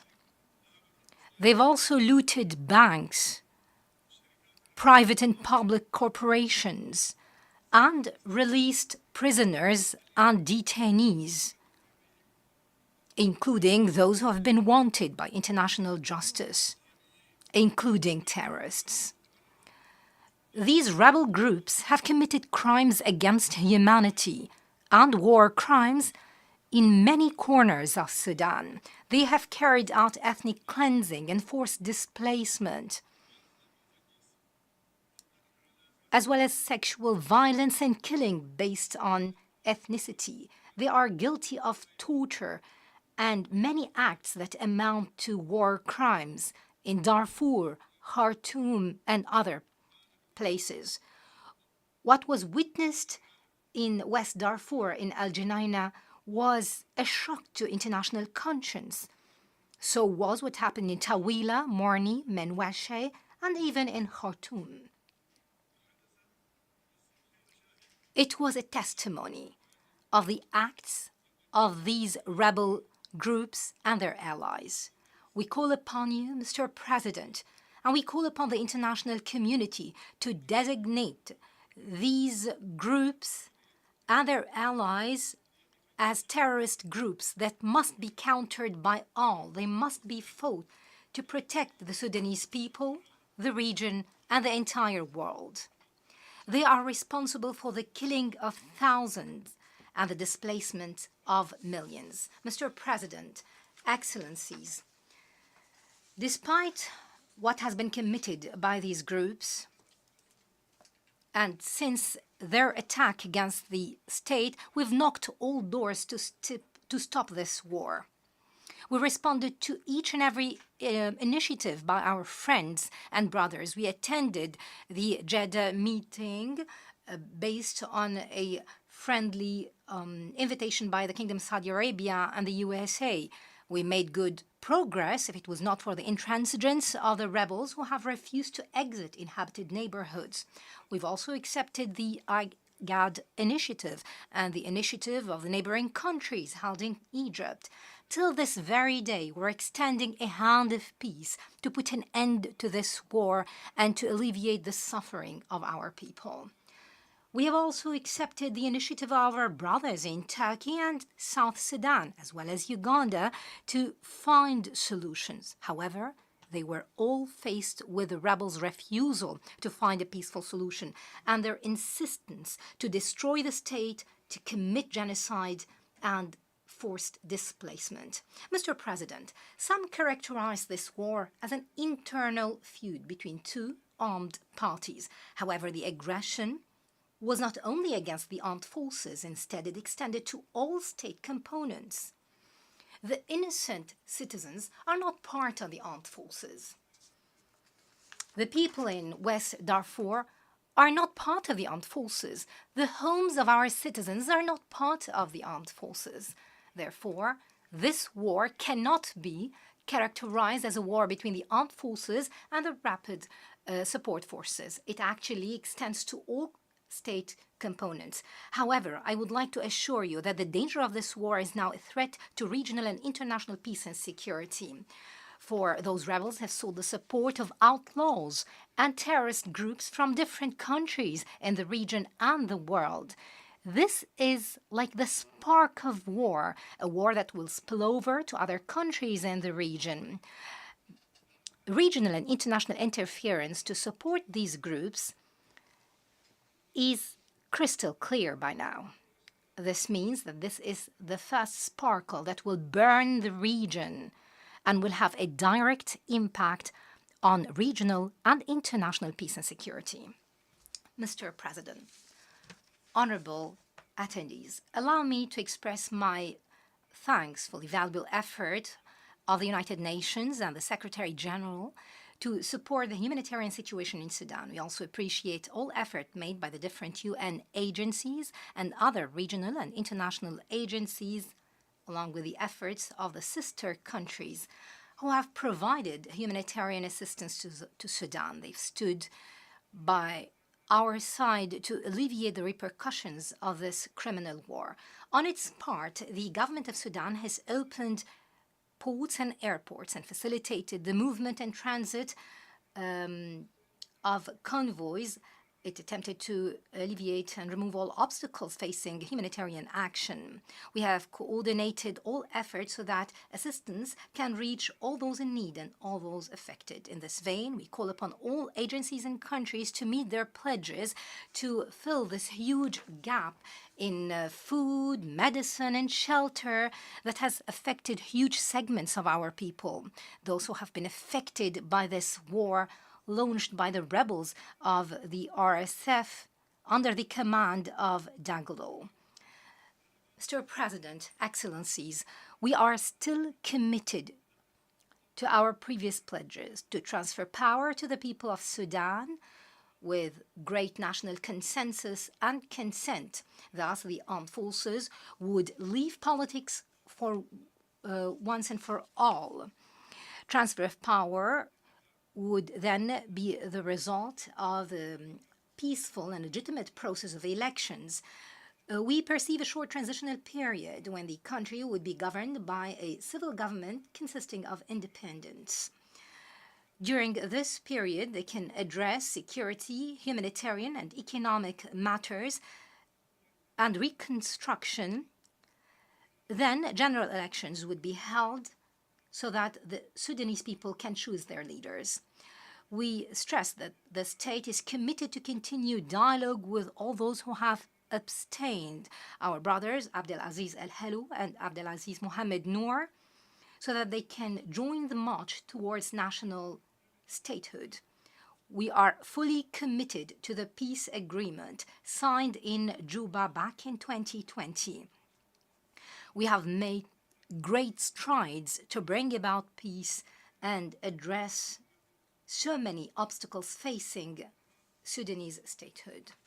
Excellencies, I would like to reiterate Sudan's commitment to support women and children and the vulnerable segments of our society so that they can enjoy all their rights and protect them in light of the ongoing disputes. We renew our commitment to achieve the SDGs. In this vein, halting or freezing international assistance and humanitarian assistance over the past period had its repercussions on implementing such goals. It had its direct impact on expanding the gap in social protection and countering climate change, as well as the food crisis. It has exacerbated the situation of the refugees and displaced. Thus, we appeal to the donors and relief agencies to continue supporting and addressing humanitarian situation in Sudan by providing assistance to those in need, especially the refugees and the displaced. Before concluding, I would like to reiterate our demand to designate the Rapid Support Forces and their allied militias as terrorist groups, for they have committed all sorts of crimes that give grounds for such designation. There is a need to firmly address their sponsors, those who have supported the killing, burning, raping, the forced displacement, the looting, stealing, torture, transfer of arms and drugs, bringing mercenaries or recruiting children, all such crimes that necessitate accountability and punishment. I would also like to reiterate that the legitimate state institutions, be it government or armed forces and other bodies, will never allow any violation of our state sovereignty or humiliating our people at any cost. It would be remiss not to recall and address our regional organizations of the need to free themselves from guardianship and seek the interests of the African people so that they can regain the trust of the Africans. We will not allow some to find solutions to our problems according to their own interests. To conclude, Mr. President, I would like to thank you once again and thank His Excellency, the Secretary General, for understanding our internal and domestic issues and for standing by the people of Sudan. I would also like to thank our neighbors and our brothers and sisters and friends who have stood beside us. We'd also like to thank the regional organizations. We thank you all for your support to surmount this crisis and this barbaric attack launched by the criminals of the RSF. I would like to seize this opportunity to express our solidarity with our brothers in Morocco and Libya following the disasters they have been facing. I would also like to thank all the people of Sudan who have stood by us, supported us, and bore with us over the past few months, all these sufferings to get rid of these rebel terrorist groups. Thank you for your attention, and peace and blessings of God be upon you.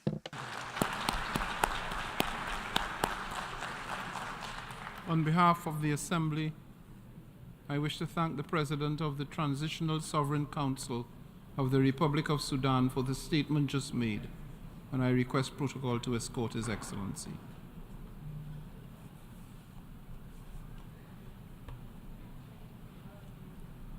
The Assembly will continue with its consideration of Agenda Item 8 entitled General Debate. The Assembly will hear an address from His Excellency Han Zheng, Vice President of the People's Republic of China. I request protocol to escort His Excellency.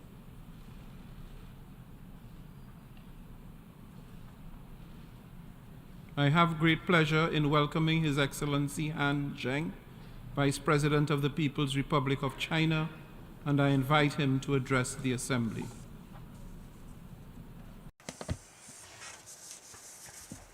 Mr. President, colleagues, at present, the international security situation is grim.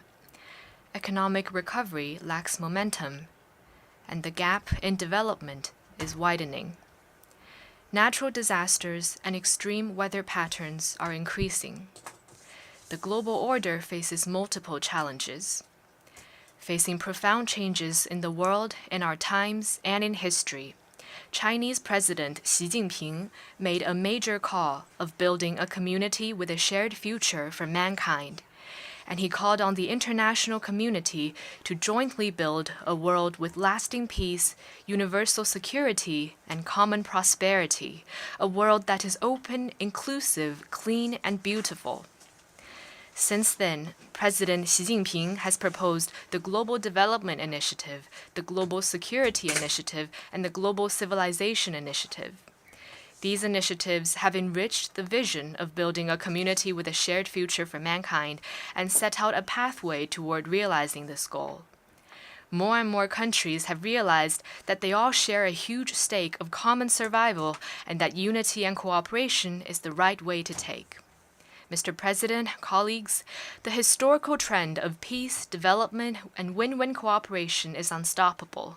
With this in mind, I call for taking steps in the following 4 areas. First, we should uphold equity and justice and safeguard peace and security.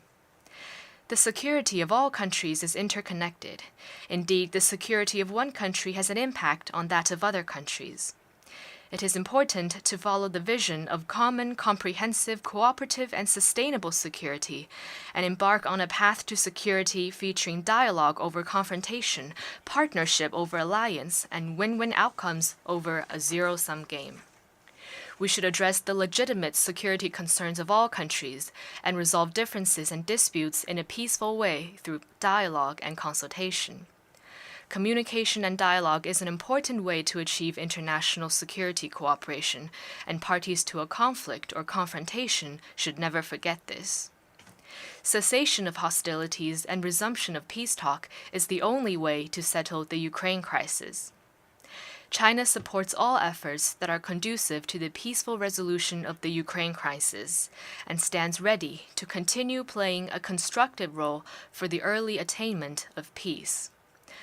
The Palestinian issue is at the core of the Middle East issue. The fundamental way out lies in the two-state solution.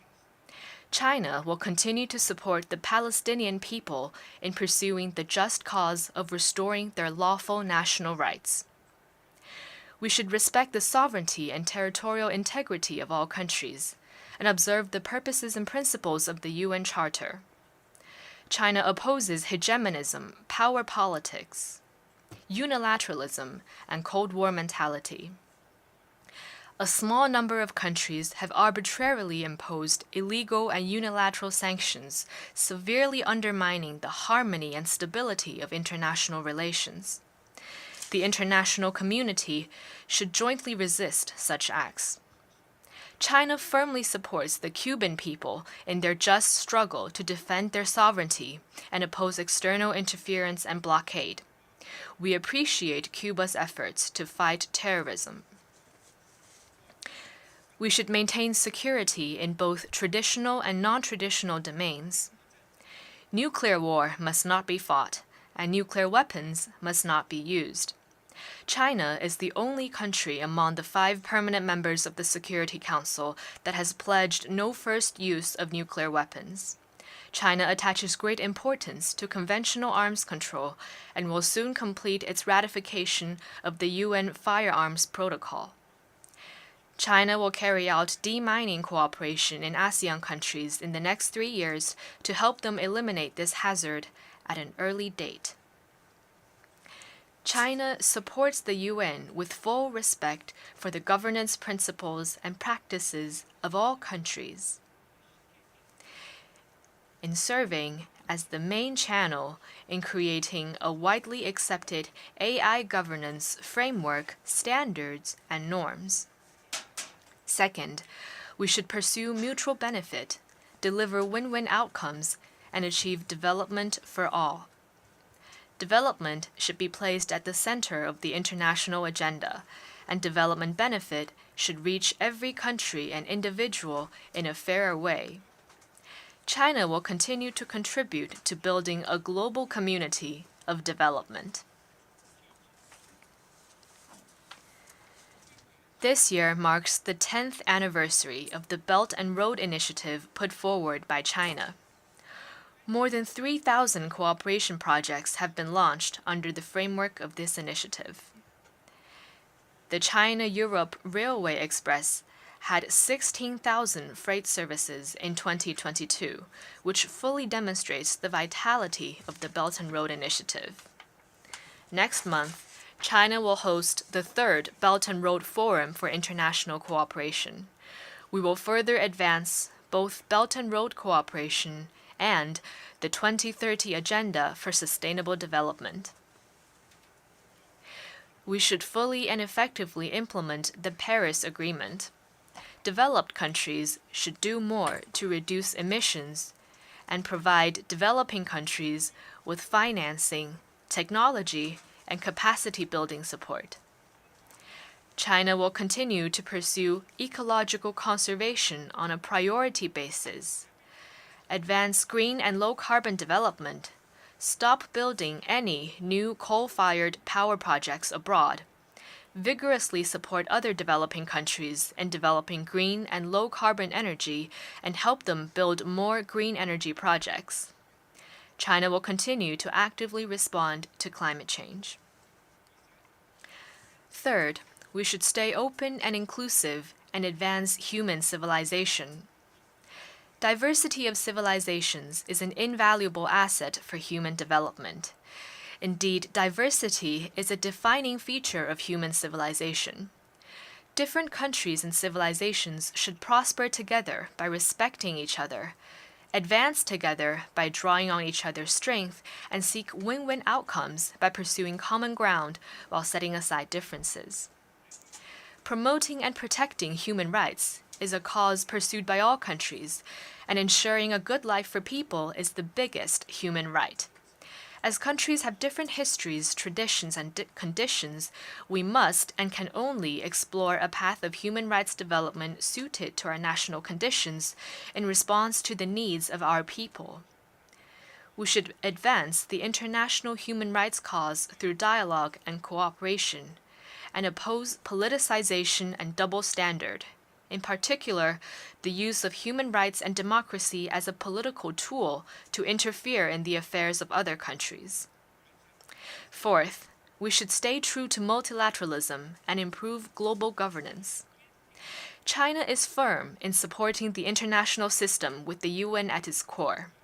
The UN should make advances in all the three pillar areas of security, development, and human rights in a balanced manner, and see that all countries jointly safeguard universal security, share development achievements, and chart the course for the future of the world.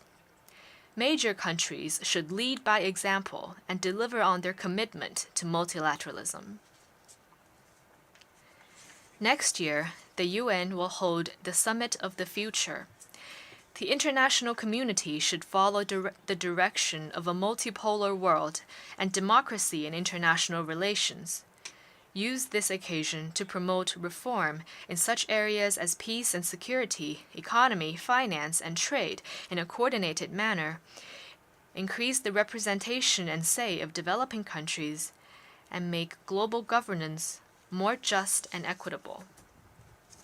Mr. President, colleagues, last October, the Communist Party of China convened its 20th National Congress, during which an inspiring blueprint was drawn for achieving the great rejuvenation of the Chinese nation on all fronts by pursuing Chinese modernization.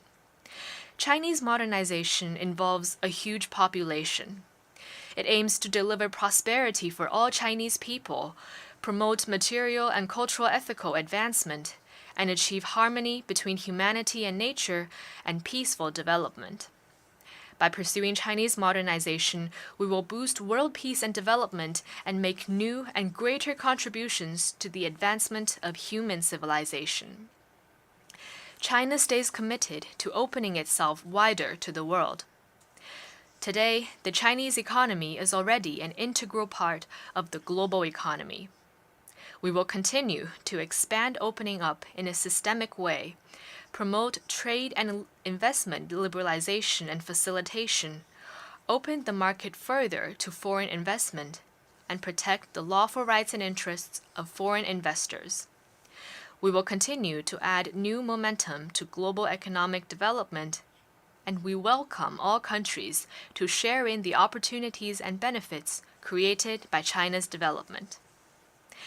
China stays committed to an independent foreign policy. Independence is the defining feature of China's diplomacy, and defiance of hegemony is a distinctive feature of China's diplomacy. No matter what stage of development it reaches, China will never practice hegemony and expansion. China will uphold the common values of humanity, that is, peace, development, equity, justice, democracy, and freedom, and continue to advance peaceful, open, cooperative, and common development. China stays committed to safeguarding its sovereignty and territorial integrity. There is but one China in the world. The government of the People's Republic of China is the sole legal government representing the whole of China. And Taiwan has been an inalienable part of China's territory since ancient times.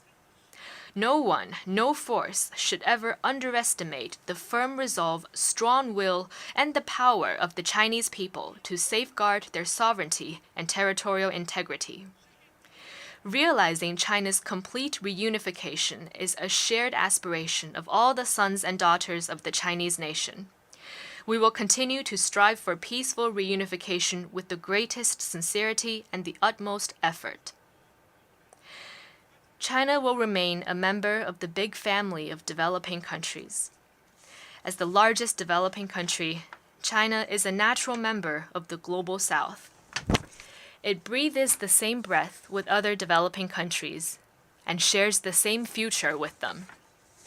China is firm in upholding the legitimate rights and interests of developing countries. It supports and respects their efforts to independently decide on their development paths in keeping with their national conditions. Mr. President, colleagues, China will work unremittingly to promote the building of a community with a shared future for mankind, to fulfill the mission of a major country and responsibility for the future of humanity.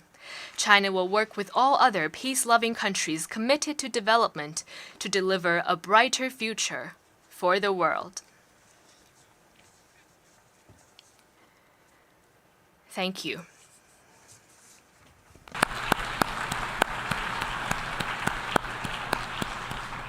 On behalf of the Assembly, I wish to thank the Vice President of the People's Republic of China for the statement just made, and I request protocol to escort His Excellency.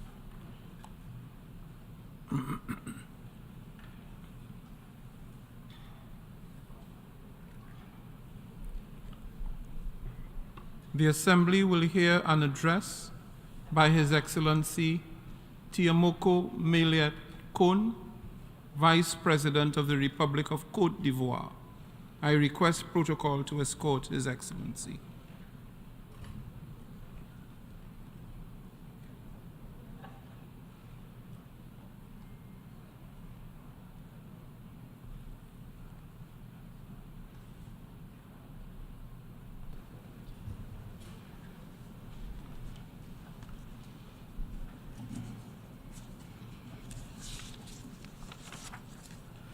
I have great pleasure in welcoming His Excellency Timoko Mele Kone, Vice President of the Republic of Côte d'Ivoire, and I invite him to address the Assembly. Excellency, Mr. President of the 78th session of the United Nations General Assembly, Excellencies, ladies and gentlemen, heads of state and government, Excellency, Mr. Antonio Guterres, Secretary General of the United Nations, Excellencies, ladies and gentlemen, honorable delegates. Mr. President, it is an honor to represent at this tribune the President of the Republic of Côte d'Ivoire, His Excellency Alassane Ouattara. I wish to convey to you President Ouattara's warm congratulations and words of welcome which I associate myself with. I wish also on behalf of the President, Mr. Ouattara, to convey our warm congratulations to you, Mr. President of the 78th session of the General Assembly of the United Nations. Congratulations not just on your election, but also I wish to commend you for the effective stewardship of our work. I wish to thank the Secretary General once again and wish to assure him of our full support for his various initiatives which are geared towards making the United Nations more than ever before a center for the harmonization of the efforts of nations. Mr. President, Excellencies, ladies and gentlemen, this session is being held in a context of tremendous uncertainty for our planet and for our states, which have been encountering large-scale crises. This situation has been significantly impeding the implementation of Agenda 2030 for sustainable development and has also constrained our ability to collectively surmount these challenges. As we take stock of the situation, it is our duty to be clear-eyed, to recognize the fact that the anticipated resources for the financing of this important agenda are lacking. They're lacking specifically for developing countries. Given this observation, there's a need for us to move quickly, to stand in solidarity. We must ensure that the financing for the Sustainable Development Goals is both lasting and predictable. The noble ambition of Agenda 2030 cannot continue to hinge on security expenditures, which continue to increase with each passing year throughout the world. For this reason, my delegation applauds the very relevant theme of this 78th session, a theme which invites us to engage further, to step up our efforts to achieve the SDGs. To that end, we must promptly reduce the cost of conflicts which thwart our country's development. To do so, we must embrace conflict prevention and peaceful resolution mechanisms.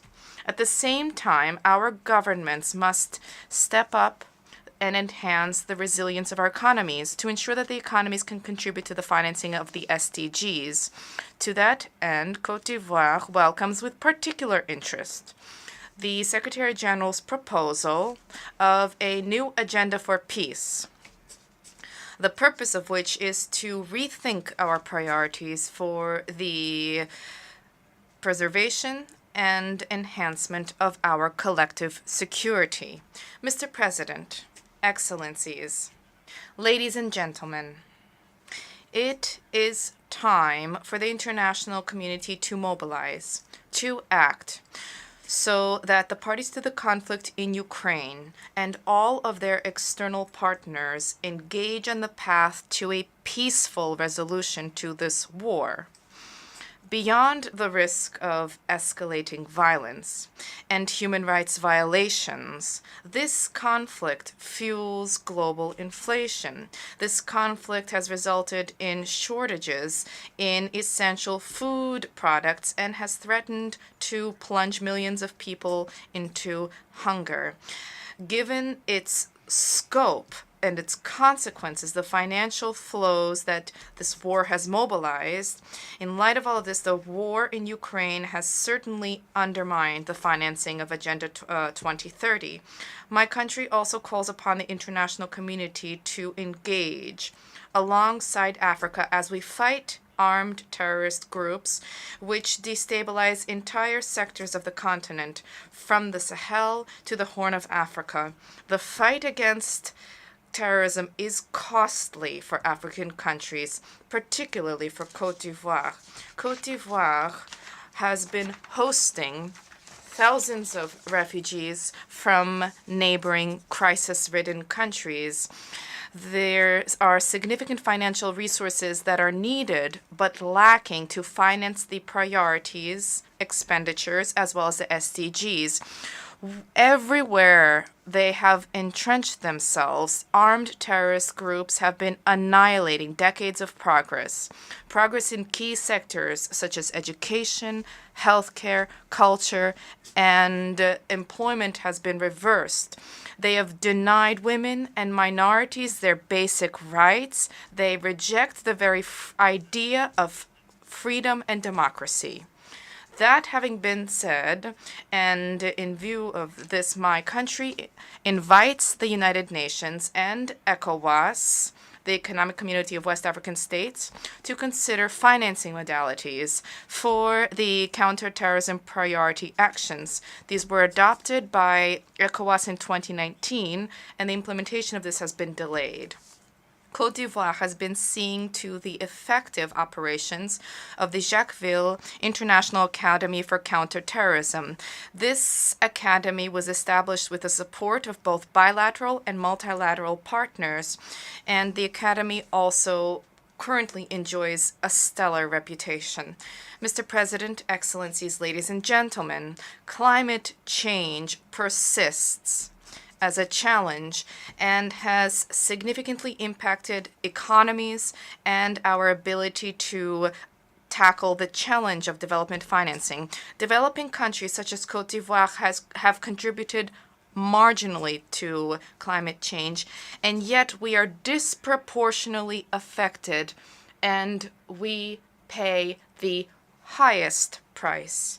We are an agricultural country, and my country has an ambition to step up the fight against the consequences of climate change in order to boost the resilience of our population. First and foremost, the aim is to improve sustainable management of natural resources and biodiversity, and subsequently, we aim to cultivate in our population a civic awareness for the preservation of the environment and the advancement of sustainable development. To that end, we urge partners who have adopted a commitment alongside us during COP15, organized in Abidjan in May 2023, to pursue their support for the implementation of the Abidjan Initiative, which is also called the Abidjan Legacy Program.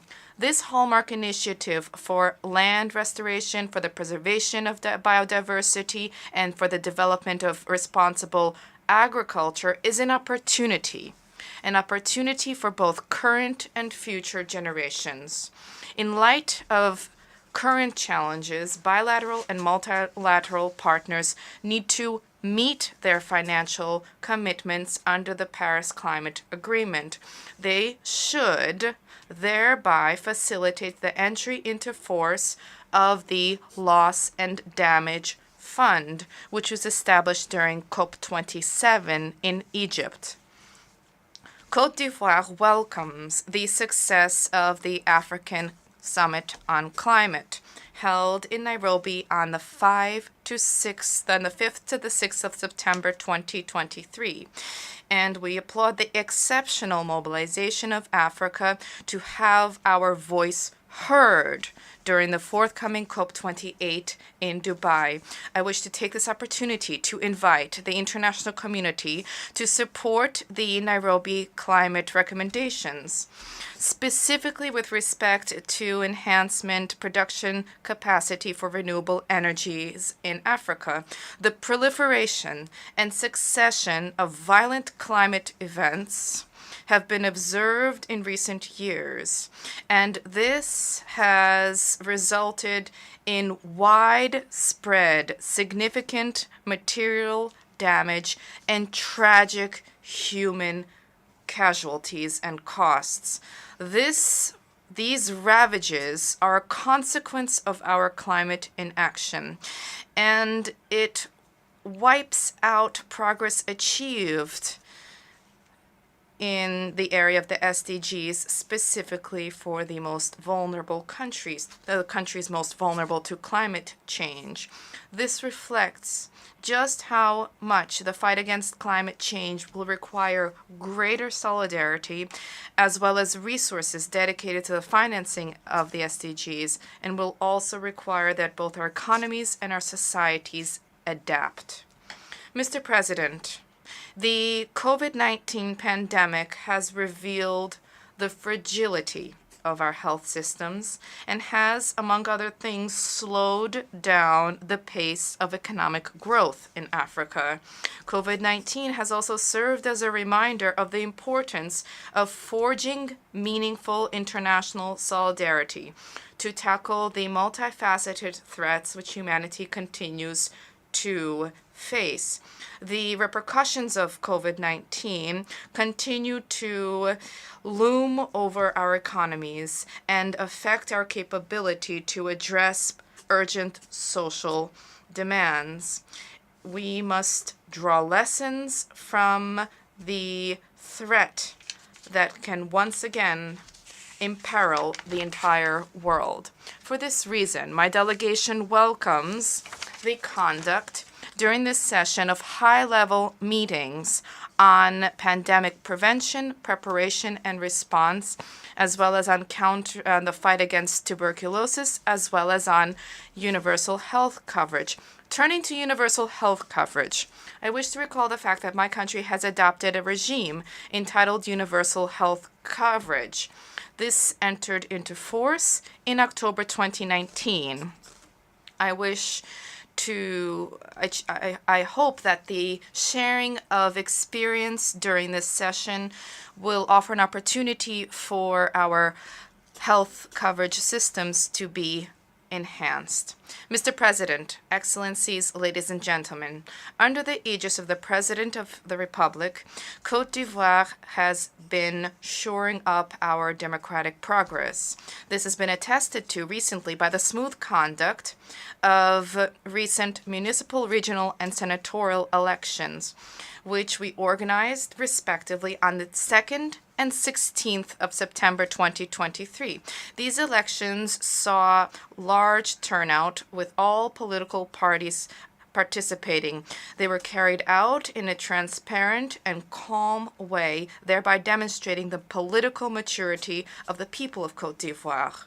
Stability, peace, and democracy which reign in Côte d'Ivoire have allowed the President of Côte d'Ivoire, His Excellency Mr. Ouattara, to pursue his efforts towards the transformation and modernization of his country. There has been remarkable progress achieved by Côte d'Ivoire in all sectors. This has fostered significant headway in the achievement of the SDGs. The solidity of the Ivorian economy has helped to significantly reduce poverty rates, which are presently at approximately 36.5% as compared to 56% in 2011. These rates should continue to move downwards and drop to 20% by 2030. At the same time, since 2015, there has been an ambitious program in place of productive social networks to assist the most vulnerable households. In the same vein, the government adopted an ambitious social program, the PS-Gov. This program helps to counter social fragility. The policy of the government and successive national development plans have helped to improve progress towards the SDGs in Côte d'Ivoire. However, this social progress has been undermined by large refugee flows from neighboring countries stricken by terrorism. Excellency, ladies and gentlemen, we have all arrived at the same conclusion. Our states are far from being in a position to achieve the SDGs by 2030. The financing of our development agenda reflects the urgent need for a multilateral approach. Multilateralism to tackle current global challenges. And there is also a need for us to consider the need to reform global governance at all levels and to restore the meaning of solidarity among nations, a principle dear to His Excellency President Ouattara, which we were also invited to embrace by the Secretary General, Mr. Antonio Guterres, in his opening statement for this session. Thank you. On behalf of the Assembly, I wish to thank the Vice President of the Republic of Ivory Coast for the statement just made, and I request protocol to escort His Excellency.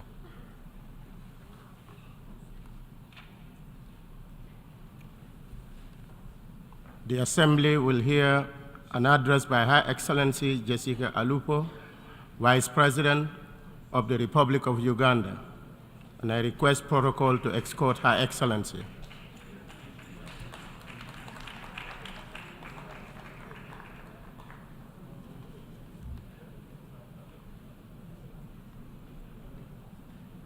And I invite Her Excellency to address the Assembly.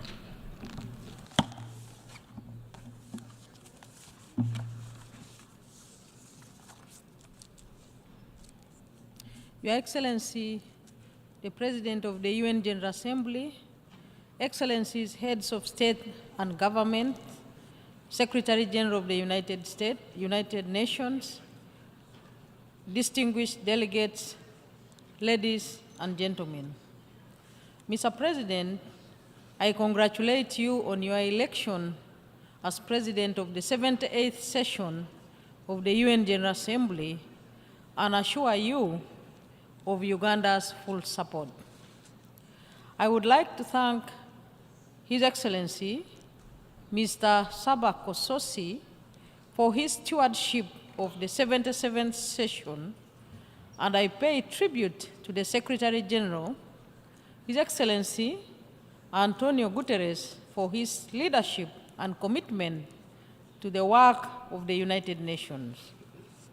Mr. President, as we mark 78 years of existence of the United Nations, we yearn for a revitalized organization capable of addressing current emerging global challenges. We believe that multilateralism remains a fundamental and crucial mechanism for addressing our common challenges together as nations in solidarity. We pledge to work together with the entire membership of the United Nations towards making our organization fit for purpose and relevant for our times. In this regard, Uganda remains committed to the reform of the United Nations Security Council to make it more representative and to address the historical injustices committed against the people of Africa as spelled out by the Common African Position and enshrined in the Eswatini Consensus and the Sate Declaration. Mr. President, Uganda acknowledges that timely and full implementation of the SDG 2030 Agenda for Sustainable Development is crucial for the achievement of the 17 Sustainable Development Goals. In this regard, the government has continued to take bold actions to accelerate the implementation of the 2030 Agenda nationally. Notable actions include the operationalization of voluntary local reviews and institution of the National Sustainable Development Goals Conference held annually with the participation of all stakeholders to discuss the process so far achieved and agree on the actions to ensure full compliance. Nationally, we continue to register steady progress in the implementation of the 2030 Agenda, whose progress shall be contained in the third Voluntary National Review Report to be presented during the High-Level Political Forum under the auspices of the UN Economic and Social Council in July 2024. Mr. President, peace and security is fundamental and crucial in achieving sustainable development. Therefore, we need to reflect on the original purposes of the United Nations and the work to resolve man-made conflicts and global insecurity through cooperation, diplomacy, and peaceful means. In this regard, Uganda has continued to work with partners to support and advance peace, stability, and security initiatives in the region and beyond, so as to eliminate terrorism, mistrust, and other conditions that undermine development. We remain actively involved in the regional initiatives, particularly those under the African Union, the Intergovernmental Authority on Development, the East African Community, and the International Conference on the Great Lakes region. Our involvement is based on the fundamental values of multilateralism. As the international community, we must be steadfast in our resolve to support dialogue and the peaceful resolution of conflicts whenever they occur around us and anywhere else in the world. Mr. President, Uganda has been at the forefront of receiving large numbers of refugees from within the region and ranks as one of the top refugee hosting countries.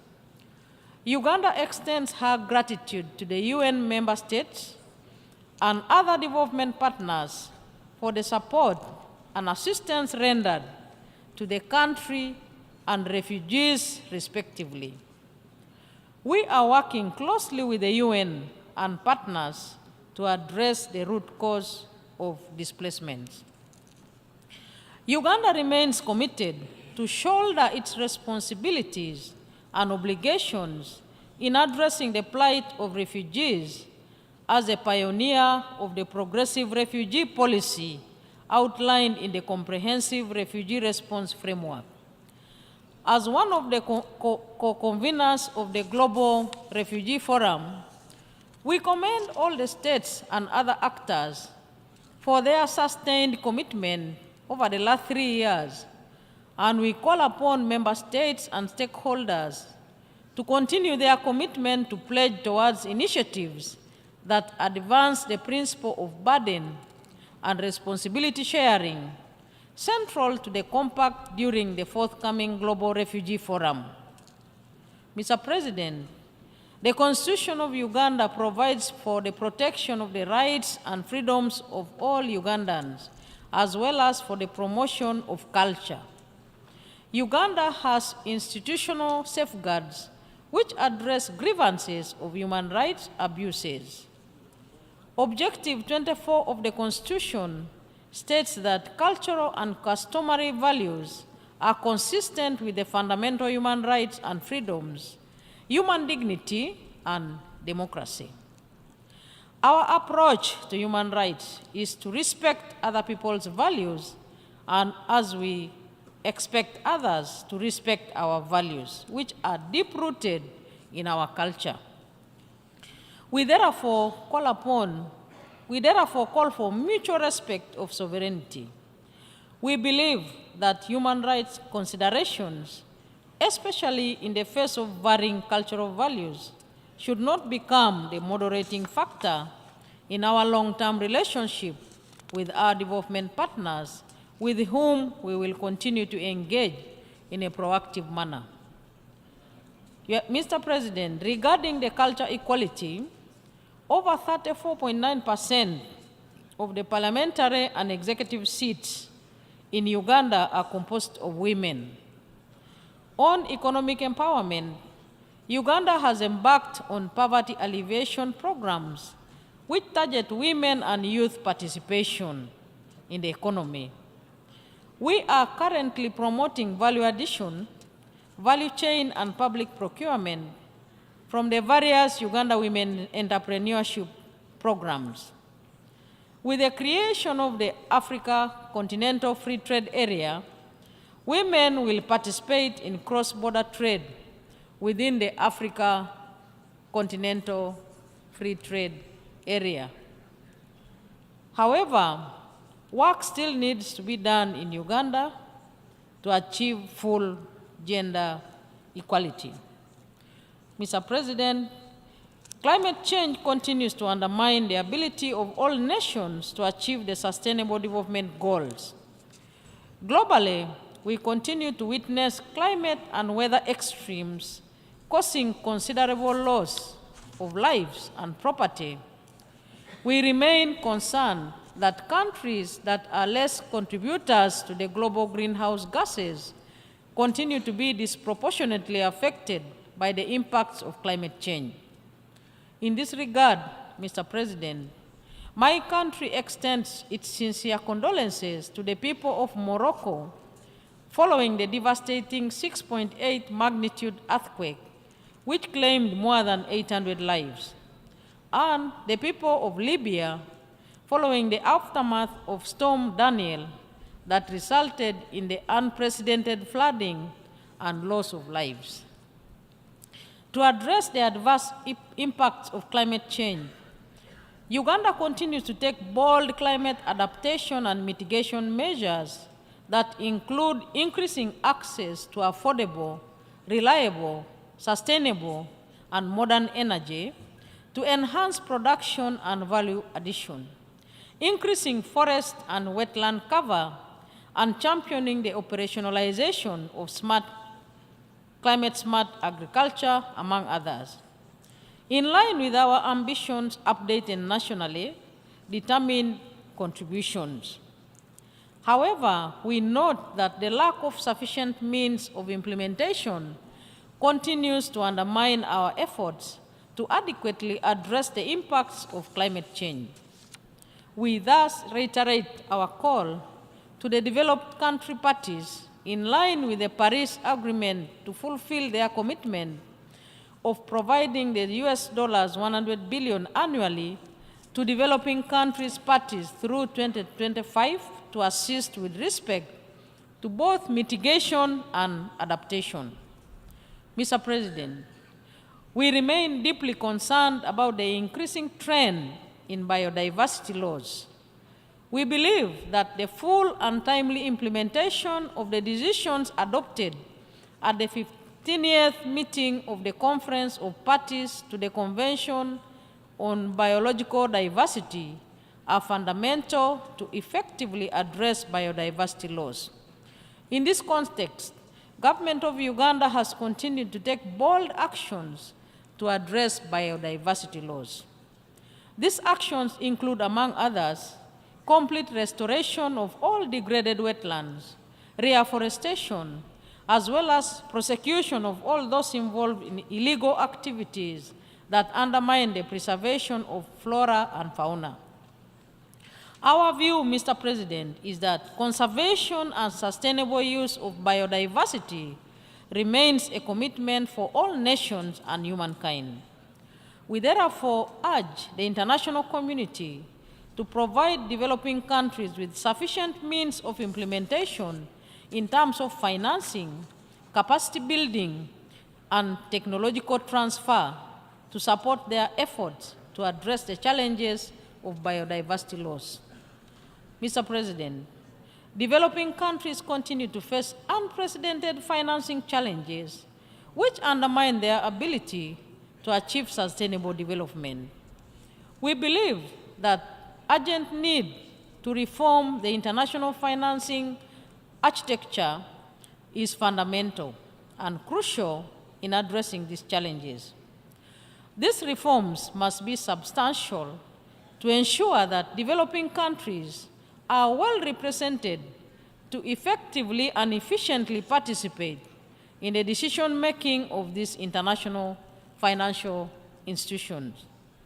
Our view is that these international financial institutions should support developing countries in their development efforts in accordance with their national policies and legal frameworks.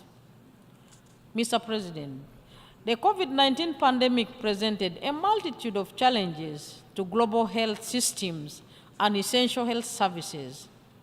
This crisis not only reversed hard-fought health gains, but has also inflicted severe economic hardships, especially in developing countries like Uganda. We have witnessed widespread job losses, disruptions in supply chains, decreased foreign investments, and increased poverty rates. These economic setbacks further exacerbate the already existing challenges towards meeting the 2030 agenda. In Uganda, for instance, despite earlier progress, access to universal health care today stands at 65%, which is well short of the SDG target of 100%. The crisis, while daunting, also presents opportunities for us to rethink and reinforce our commitment to health care and the Sustainable Development Goals. Despite the challenges, I am happy to report that Uganda has registered positive achievements in some effective disease control measures, as demonstrated by its swift and successful response to the Ebola outbreak. Through diligent efforts and the collaboration of healthcare professionals and the government, Uganda declared the end of the Ebola outbreak caused by Sudan Ebola virus on 11th January 2023, just 4 months after the first case was confirmed in September 2022. This accomplishment underscores the importance of surveillance, contact tracing, and infection prevention and control in swiftly mitigating public health crises. By working together and capitalizing on expertise and infrastructure development in these areas, we can collectively contribute to a healthier, more resilient world. Mr. President, the non-aligned movement remains a key player in handling current and emerging global challenges within the United Nations. The movement remains relevant in serving the interests of its member states in line with its founding principles and purposes. In this regard, Uganda, as the incoming chair of NAM, will closely work with other NAM countries to further strengthen the tenets and values of the organization and the important role that the movement plays within the United Nations and other international fora.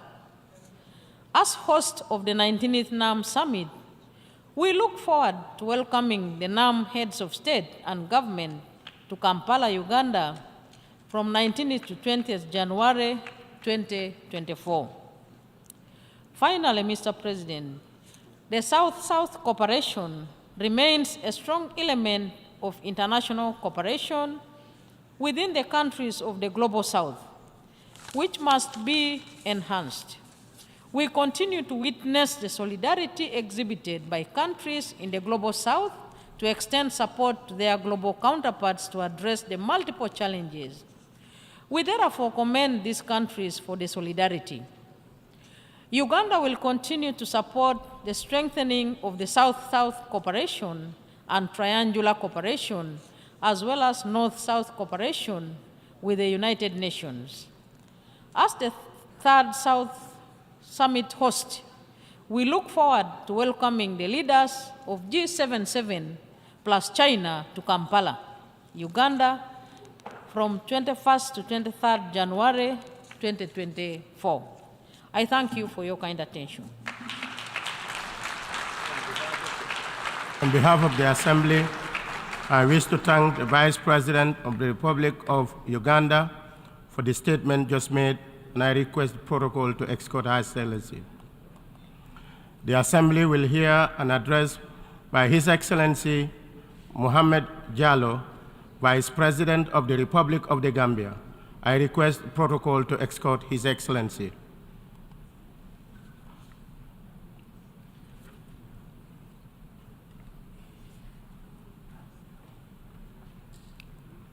I have great pleasure in welcoming His Excellency Mohamed Jallow, Vice President of the Republic of the Gambia, and I invite him to address the Assembly.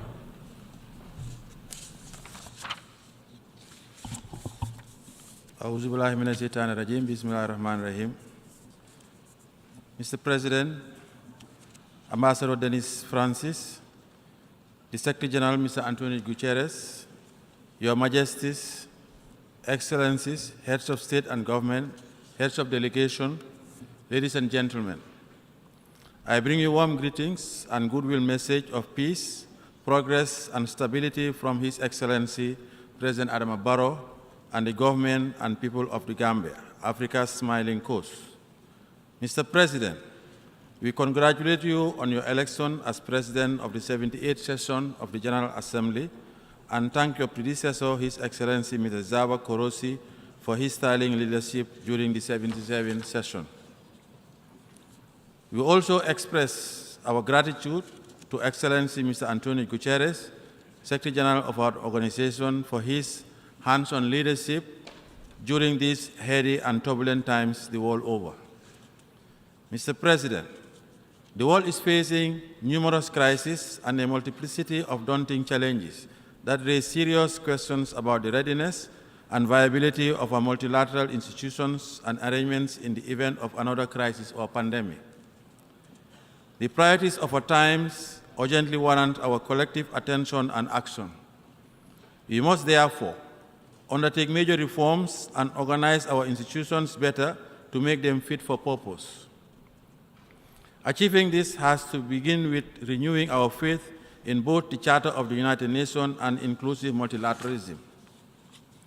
For these reasons, we believe that the theme for this session, Rebuilding Trust and Igniting Global Solidarity, Accelerating Action on the 2030 Agenda and its Sustainable Development Goals towards peace, prosperity, progress, and sustainability for all, mirrors the Gambia's national ethos of peace, progress, and prosperity.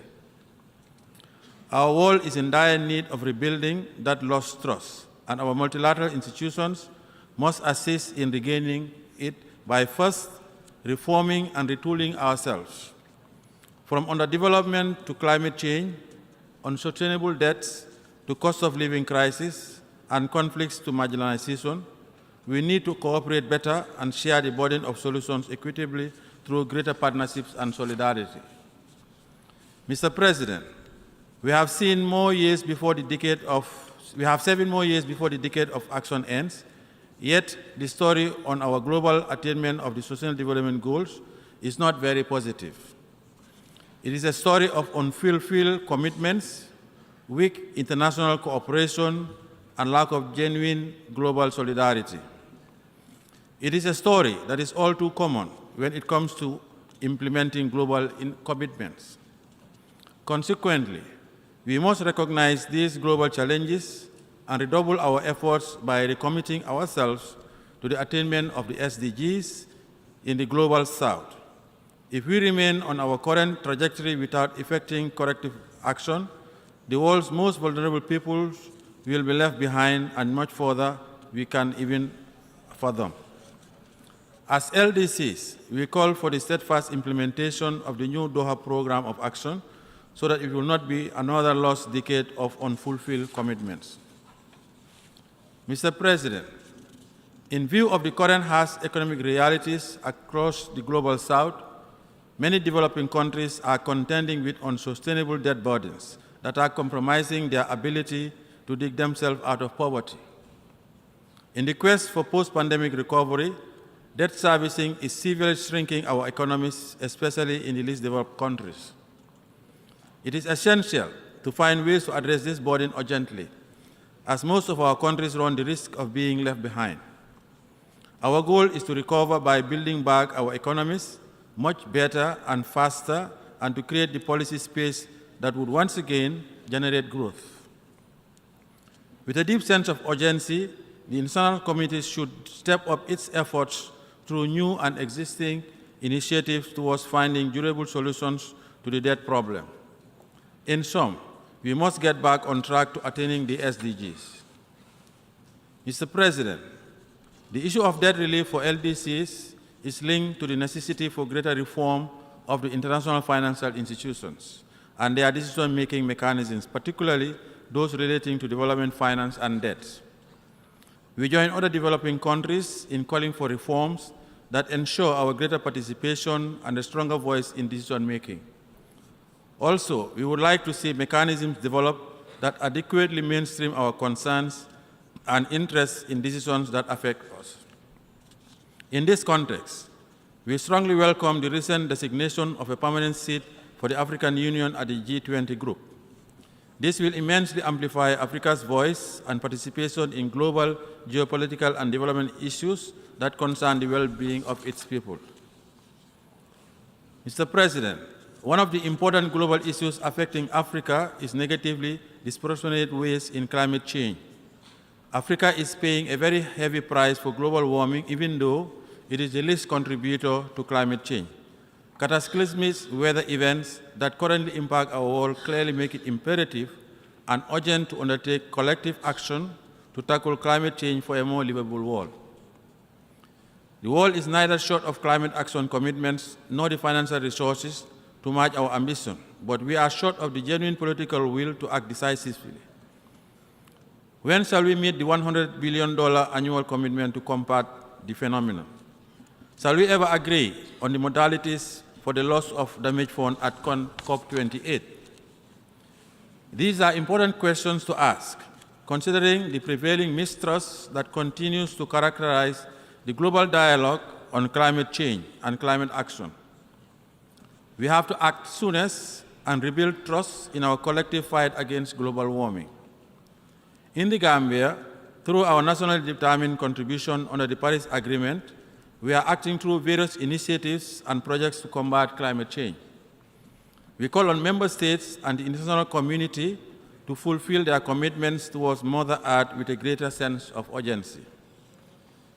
Mr. President, on behalf of the people of the Gambia, I extend our heartfelt condolences and deepest sympathies to the Kingdom of Morocco in the wake of the recent earthquake that have struck their nation.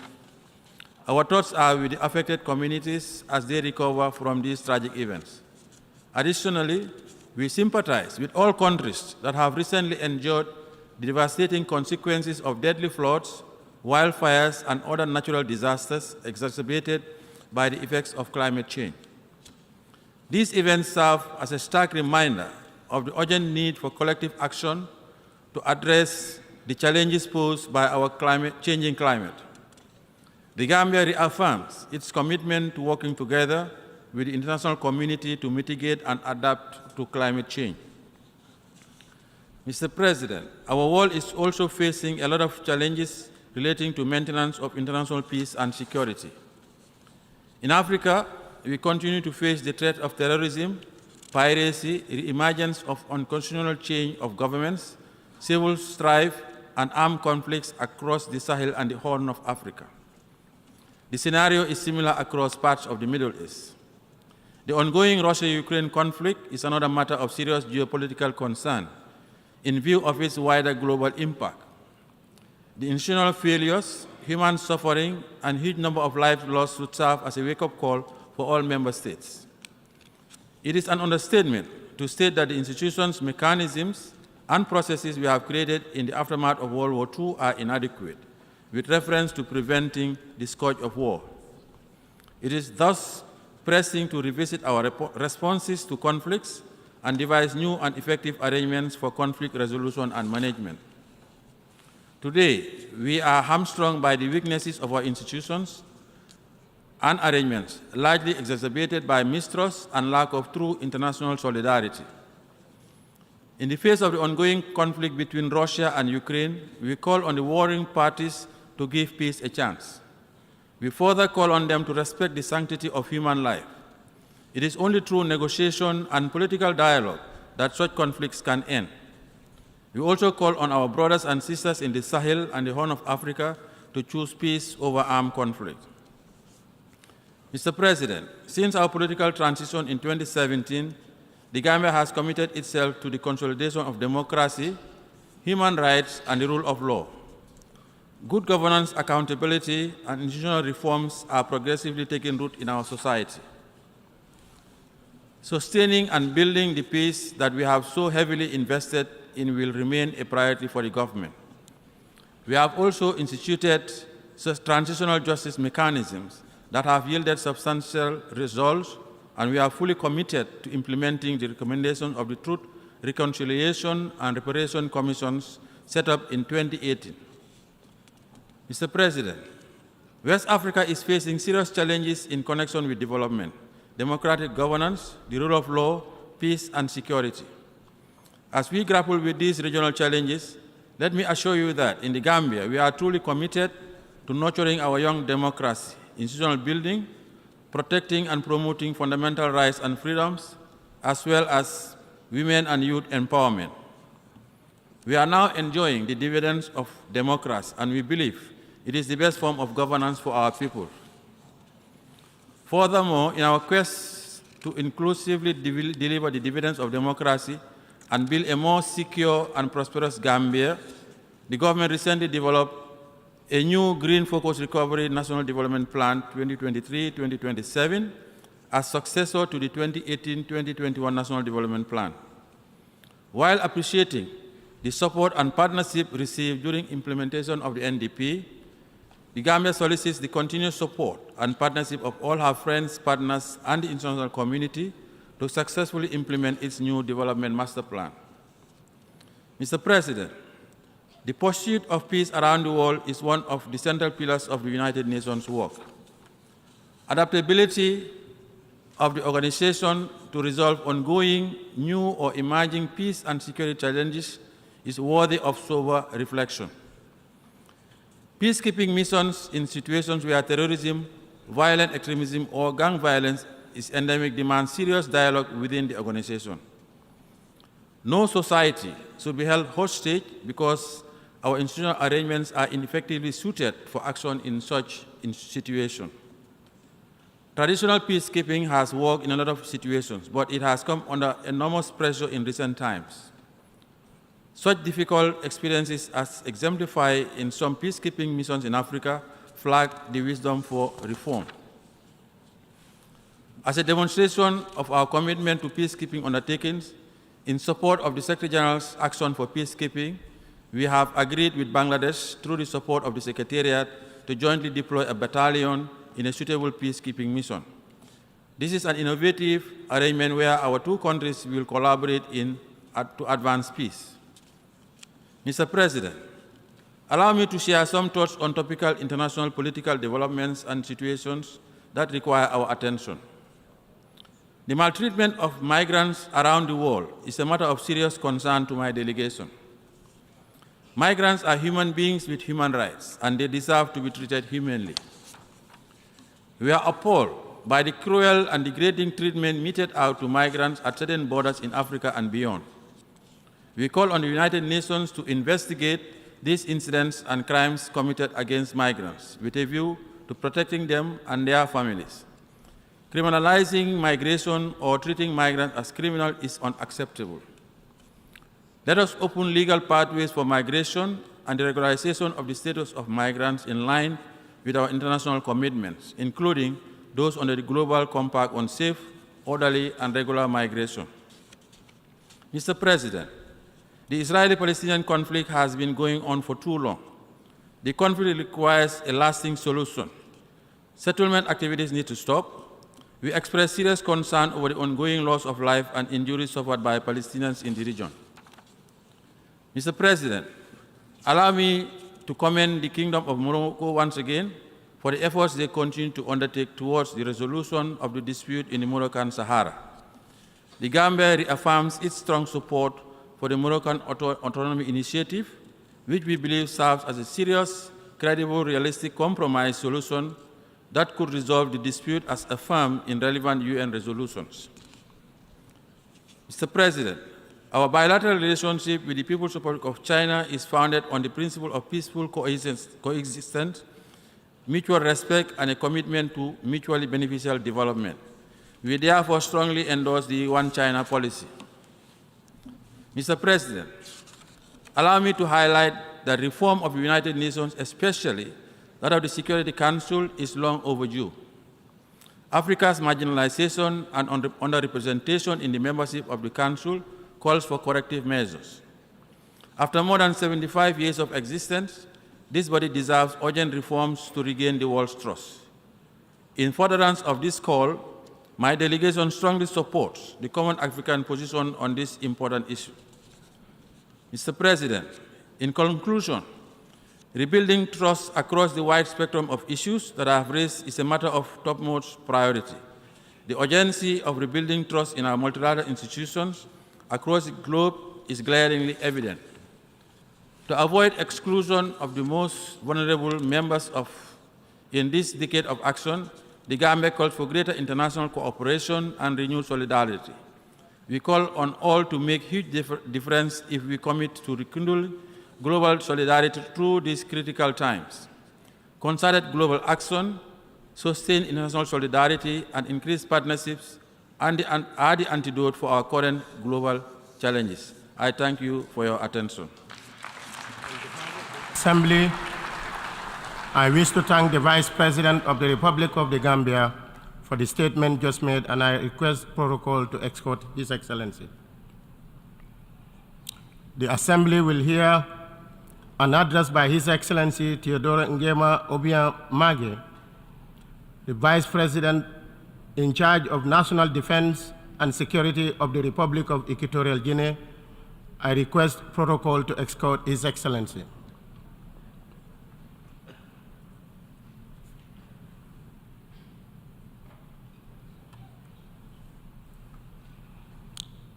I have great honor in welcoming His Excellency Theodore Ngema Obiang, Vice President in charge of National Defense and Security of the Republic of Equatorial Guinea, and I invite him to address the Assembly.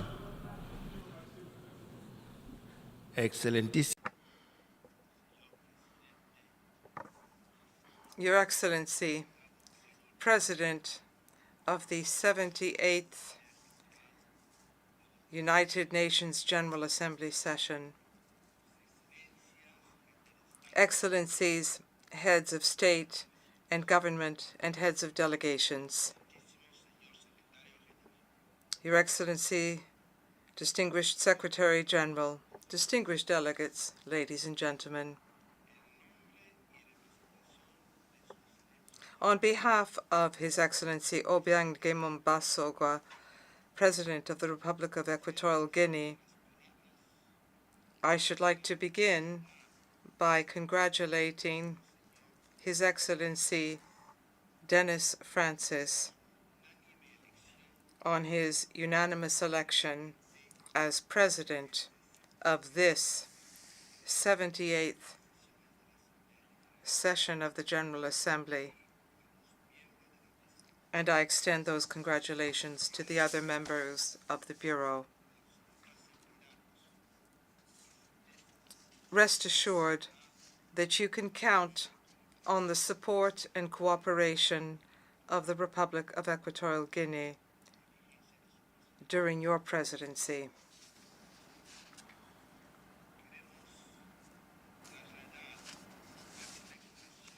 We wish to extend our heartfelt solidarity to the Kingdom of Morocco and to the State of Libya following the tragedies which these two sister countries have recently experienced. Those tragedies have led to great loss of life and to massive destruction of infrastructure. Mr. President, Excellencies, ladies and gentlemen,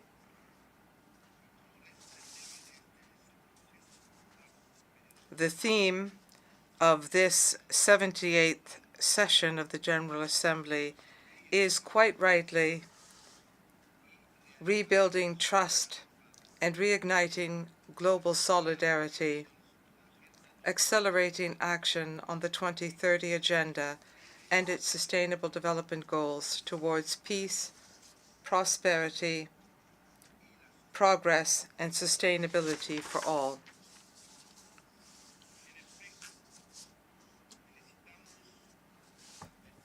We do indeed welcome the relevance of this theme because it points at the very heart of the burning issues which the world is currently facing.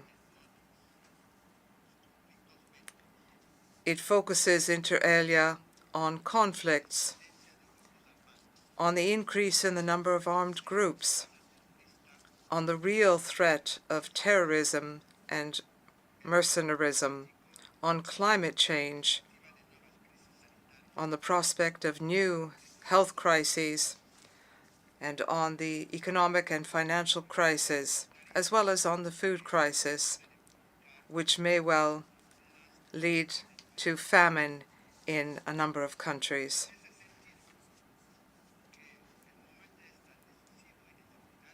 This is a decisive and crucial crossroads, and leaders of the world must find lasting, consensual, transformative, and sustainable solutions in order to tackle the multifaceted challenges which are impacting all of the continents of our planet.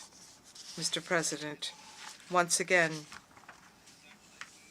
we are here to denounce and to condemn interference by some countries and exploitation by some countries of our natural resources. This continues to be a major factor leading to underdevelopment, to conflicts, and to instability. We are very concerned about the increasingly serious situation in the countries of the Sahel, as well as in other regions of the African continent, which has a very negative impact on the development of those countries. Africa should receive priority attention in support initiatives and in financing for development. Financing for development commitments must be implemented so that we can reach the goals of Agenda 2030, so that we leave no one behind, and so that we can overcome all of the phenomena which hamper development in Africa.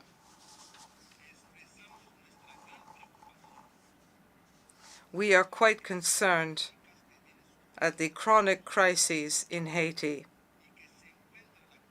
That country is currently besieged by gangs of criminals, inflicting enormous damage on the population. Equatorial Guinea is therefore proposing the holding of a UN conference for Haiti in order to analyze this situation in depth and in order to find a sustainable and lasting solution. Equatorial Guinea will insist on the need to reform the UN system, including the Security Council, which today is involved in one of the greatest injustices, namely the failure to implement international law. The African continent continues to be a victim of the historic injustice of being the only continent without permanent representation in the Security Council, despite the fact that the vast majority of issues on the agenda of this decision-making body are issues of concern to Africa. Mr. President, Excellencies, ladies and gentlemen, in this increasingly interdependent, interconnected world, we resoundingly reject the use of unilateral coercive measures which undermine the principles and purposes of the UN Charter and international law. We urge states to abstain from promoting these measures because they represent a serious obstacle to the development of states, particularly countries in development, developing countries. Once again, we raise our voice and we call for an immediate lifting of the commercial, economic, and financial embargo which has been imposed on the Republic of Cuba for several decades. This sister country deserves the opportunity to join the global community as a sovereign country. Mr. President, ladies and gentlemen, before concluding, I wish to report to you that the government of Equatorial Guinea has designed a strategic plan through 2035 for economic diversity. We would like our partners to join us in implementing this plan. We therefore extend an invitation to the business community of all friendly and sister countries to come and to invest in our attractive national market. We are living in a globalized world, and therefore I hope that we will forge alliances of cooperation and solidarity through frank and inclusive dialogue so that we can resolve peacefully the current conflicts and inequalities, as well as our differences. We appeal for the need to give more importance to international cooperation and multilateralism. They are very needed so that we can address the challenges facing all of humanity. Our determination to tackle pressing issues from climate change to peace to security and development is unwavering. I have no doubt that with a genuine spirit of solidarity, there is no difficulty we cannot overcome to ensure the well-being of our planet and of its peoples. Thank you. On behalf of the Assembly, I wish to thank the Vice President in charge of National Defense and Security of the Republic of Equatorial Guinea for the statement just made, and I request the protocol to escort His Excellency. The Assembly will hear an address by His Excellency Philip Theodore Mbango, Vice President of the United Republic of Tanzania. I request protocol to escort His Excellency.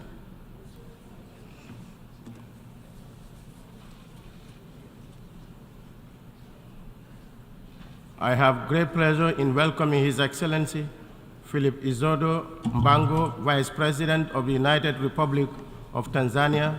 I invite him to address the Assembly.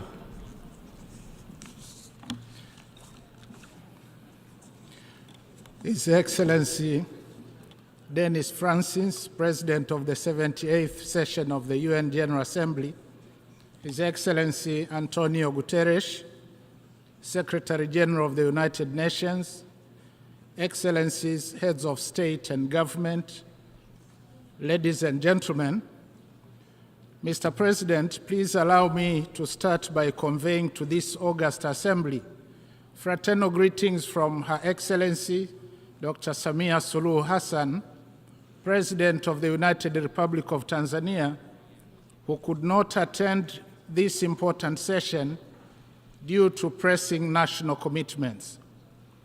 It is a great honor and privilege to address the Assembly on her behalf and for the people of my country. I also wish to join those who have spoken before me in congratulating you, Mr. President, on your election to preside over the 78th session of the UN General Assembly. I pledge Tanzania's full support to your presidency. Similarly, I wish to pay tribute to your predecessor, His Excellency Kaba Korosis, who successfully steered the 77th session of the United Nations General Assembly. In the same way, I commend the Secretary General and the UN Secretariat for dedicated service to humanity in the face of many daunting global challenges. Mr. President, this year, the Assembly is meeting specifically in search of rebuilding trust and reigniting global solidarity. However, for decades now, the persistent voice of the Global South calling in the wilderness make straight the way toward peace, prosperity, progress, and sustainability for all has fallen on deaf ears. The hitherto strong historical solidarity, fraternity, and commitment to the principles of non-interference, equality between nations, and mutual benefit bequeathed to us by the UN founding fathers is withering away. As a result of this paralysis in multilateralism, we have now begun to witness shifting geopolitical tectonic plates and creation of new blocs, seeking to replace the now obviously dysfunctional world order. Trust among states has worn away, and there is erosion of the rule of law and a revert back to unilateralism.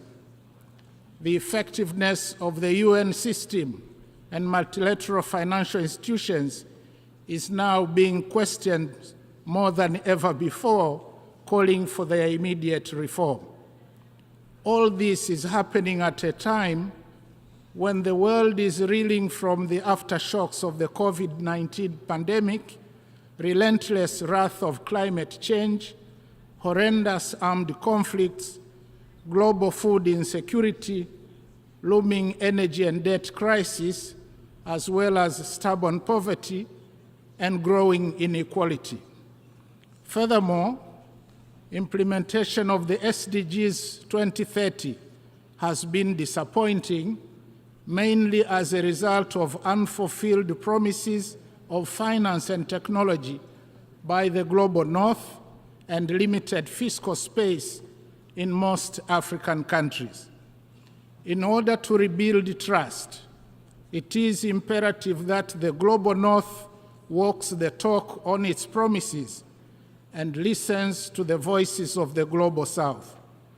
Analogously, the global south must re-engineer its domestic revenue mobilization effort, including putting an end to hemorrhage of its natural resource wealth and illicit capital outflows. Mr. President, peace is undeniably a prerequisite for achieving the 2030 Agenda for Sustainable Development. Ironically, even in this 21st century, some nations are still firing guns and missiles at each other.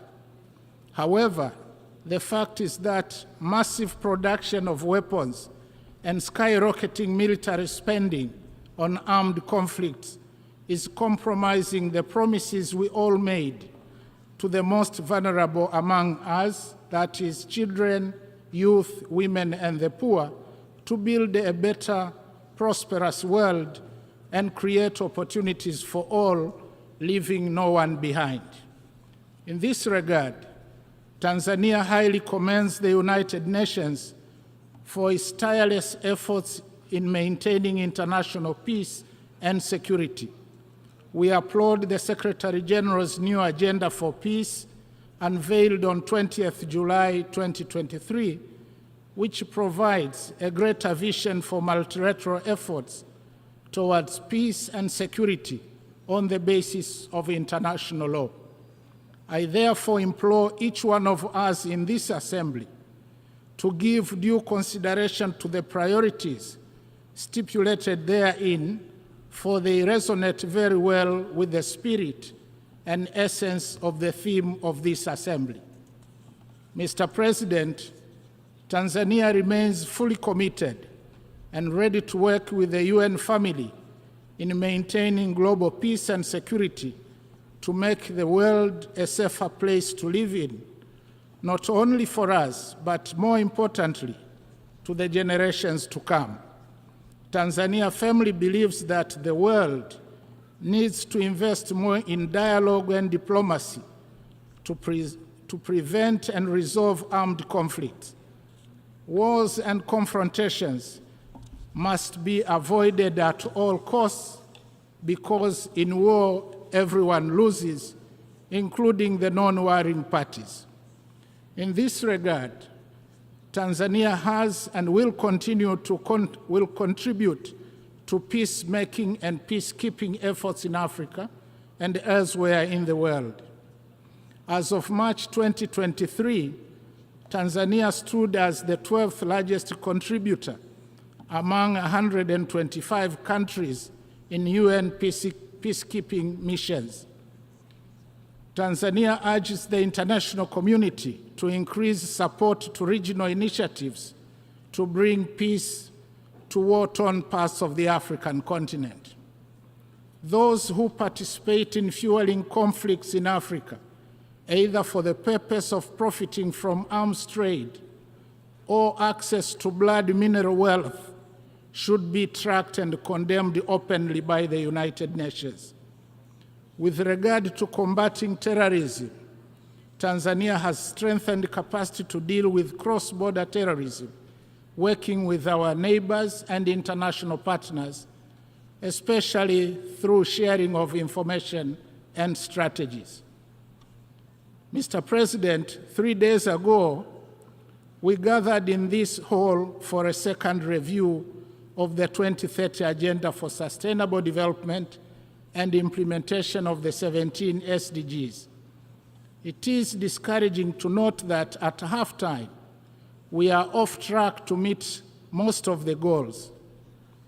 The UN Secretary General's Progress Report reveals that a mere 15% of the 140 targets are on track, while a staggering 37% have either stagnated or even regressed from the 2015 baseline.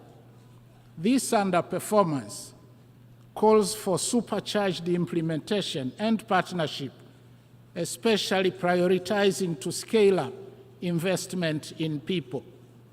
Mr. President, Tanzania is fully committed to implement the SDGs as envisaged. In July this year, Tanzania presented its second voluntary national report, which shows that overall there has been significant progress with respect to SDG 2 to 7, as indicated by an increase in food sufficiency ratio, availability of essential medicines, decline in under 5 mortality, increase in pre- and primary gross enrollment rates, significant milestones in pioneering gender equality, improved water supply coverage in urban and rural areas, as well as population connected to electricity. However, only moderate performance has been recorded for SDG 1, 8, and SDG 10. To ensure successful implementation of SDGs, Tanzania is determined to take actions to improve further the domestic revenue effort while capitalizing on PPPs. We are also prioritizing investments in the social service sectors, agriculture and agribusiness, value addition and infrastructure, as well as uplifting of skills for the youth. In addition, harnessing science, technology, and innovation is also key to hastening implementation of the SDGs. Mr. President, climate change has now become the world's greatest threat. Recent natural calamities, which have devastated parts of some countries around the world, amplify the horrible effects of climate change. And on this note, Tanzania offers deepest condolences to the governments and the people of Libya and the Kingdom of Morocco for the loss of lives and properties caused by floods and earthquakes. Furthermore, the latest assessment report of the Intergovernmental Panel on Climate Change sounded an alarming reality that the world is off track, the 1.5 degrees Celsius limit agreed in Paris. Disturbingly, the report indicates that Africa is warming at an accelerated pace, outstripping the global rate. As such, climate change has and will continue to adversely impact Africa and hamper its progress. Tanzania, therefore, reiterates its call for urgent and concerted actions by all nations to cut down greenhouse gas emissions and strengthen mitigation and adaptation measures.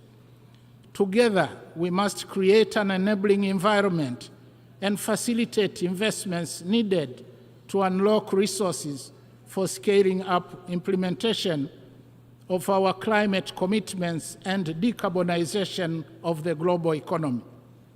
We, the global community, must act with urgency. Tanzania also reiterates its call for a fair and just clean energy transition for Africa. Mr. President, unilateral coercive measures have serious adverse effects on the targeted economies and innocent lives, especially of women and children, the very people we have committed not to leave behind. Tanzania remains steadfast in its opposition to injustice, wherever it is committed and by whoever.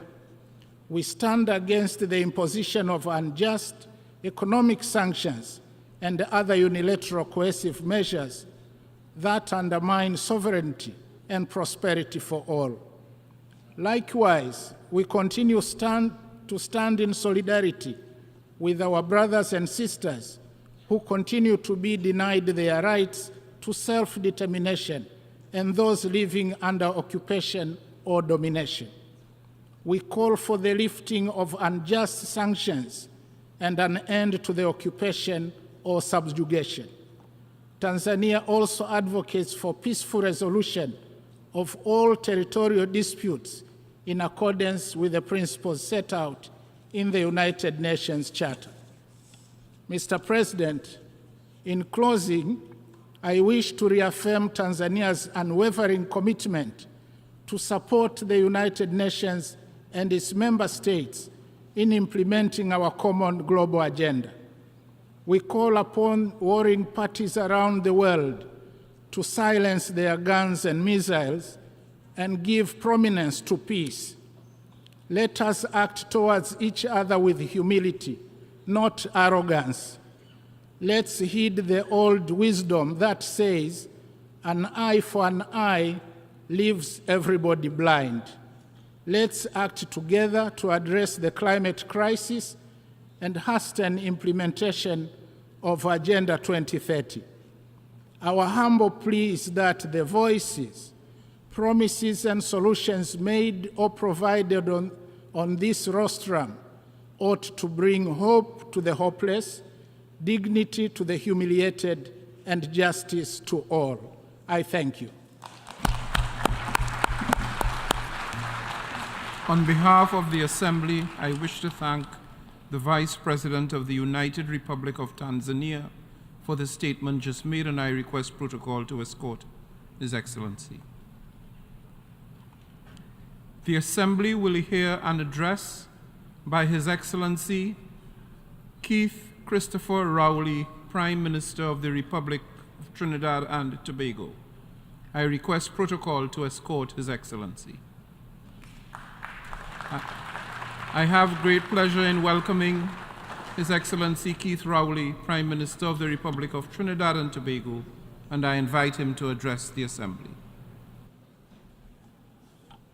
Mr. President, it's an honor to address this August Assembly of States at this 78th session of the United Nations General Assembly. I stand before you on behalf of a proud nation which is celebrating the leadership of the General Assembly for the next year by a son of the soil of Trinidad and Tobago. We are proud of you, Mr. President.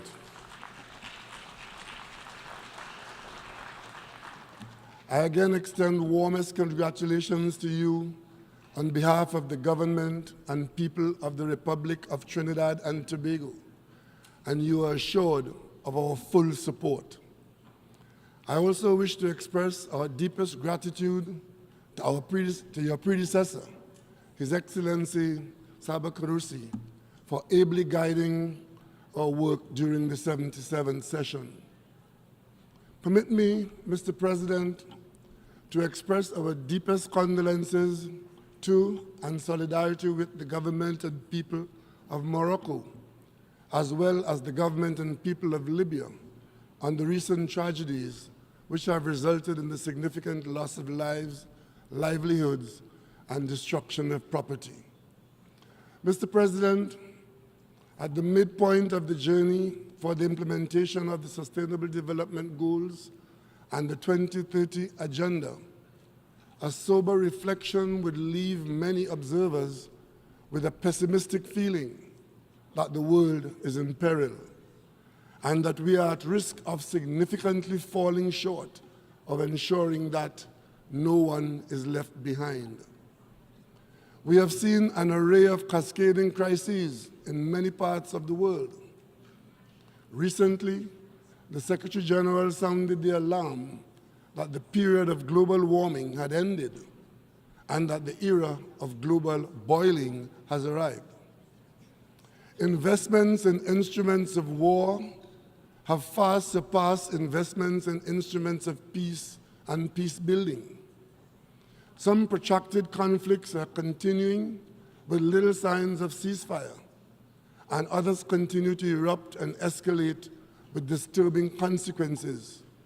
All of these contribute to the waning spirit of multilateralism in our United Nations, the very purpose for which this organization was built. We have seen glimmers of hope extinguished by the darkness of despair, where the most vulnerable of the global population are made to pay the highest price. The cards of the international financial system remain heavily stacked against Global South, thereby inhibiting the prospect of these countries to achieve economic growth and sustainable development. Against this backdrop, Mr. President, I ask, is this the legacy that we would leave for future generations? Mr. President, Trinidad and Tobago, as a responsible member of this organization, is committed to doing its part to achieve sustainable development and international peace and security for all.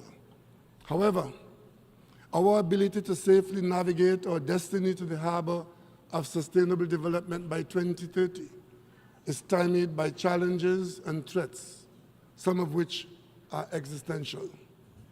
One such threat is the proliferation and use of illegal firearms in our society, which, just like in other jurisdictions, bring untold suffering to many families and communities and the nation as a whole.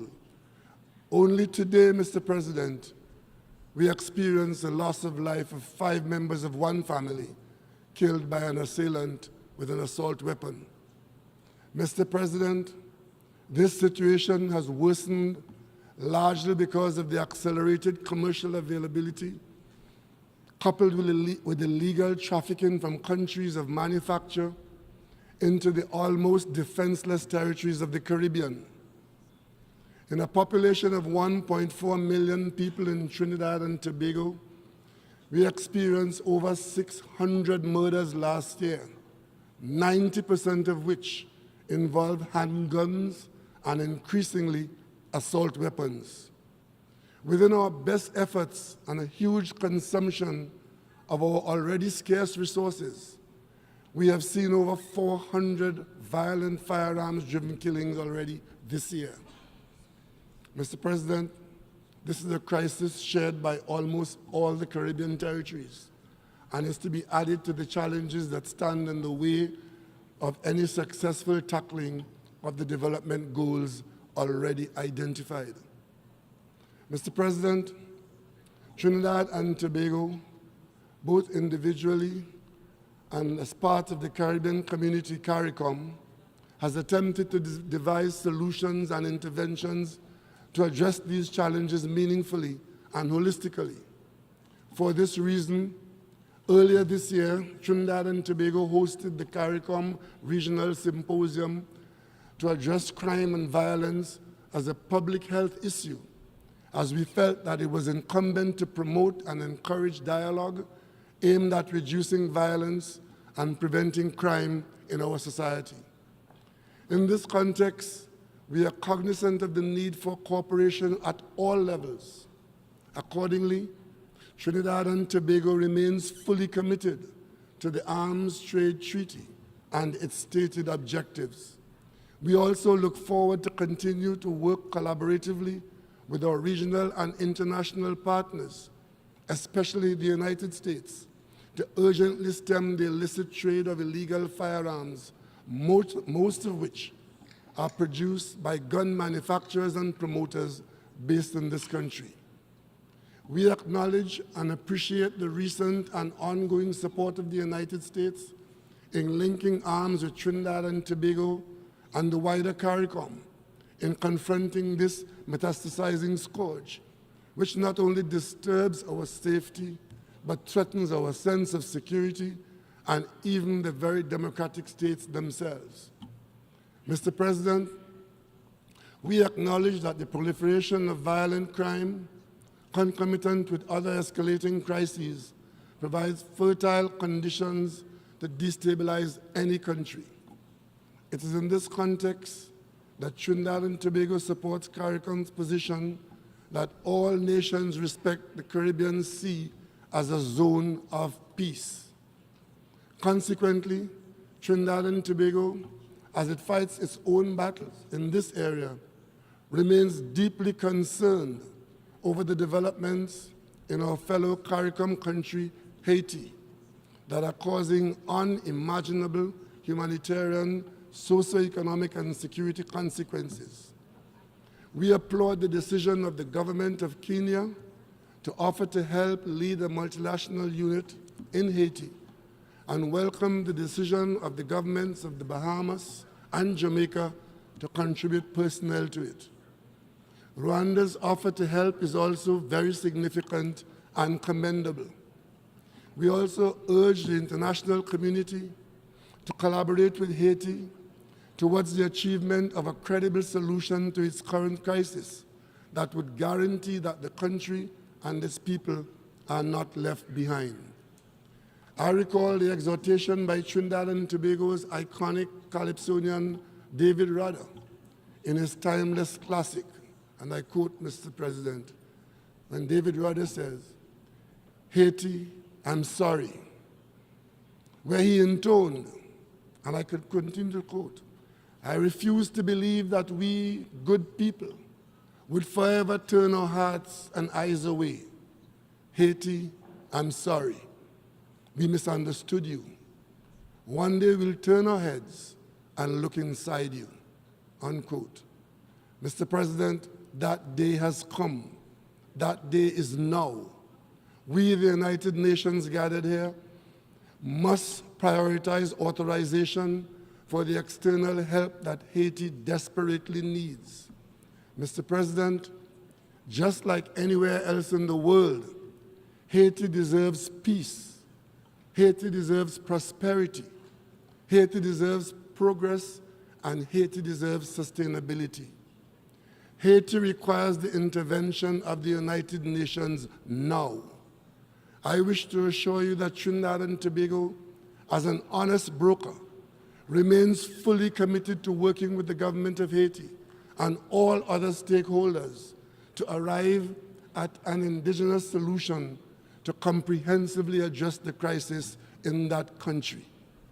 Mr. President, Trinidad and Tobago is of the view that in order to rebuild trust and reignite global solidarity, there must be universal adherence to the Charter of the United Nations and international law. Respect for the sovereignty and territorial integrity of all states must be paramount and permanent. It is in this connection that we continue to register our dismay and disappointment in the ongoing hostilities following the military action against Ukraine. Mr. President, though we are geographically far removed from the threat of the conflict, we are not unaffected. It is indeed disappointing that the Black Sea Grain Initiative, which assisted in stabilizing global food prices and potentially protecting millions from the threat of famine, starvation, that has been terminated. We noted with great anxiety that global food prices during the month of July rose for the first time in months.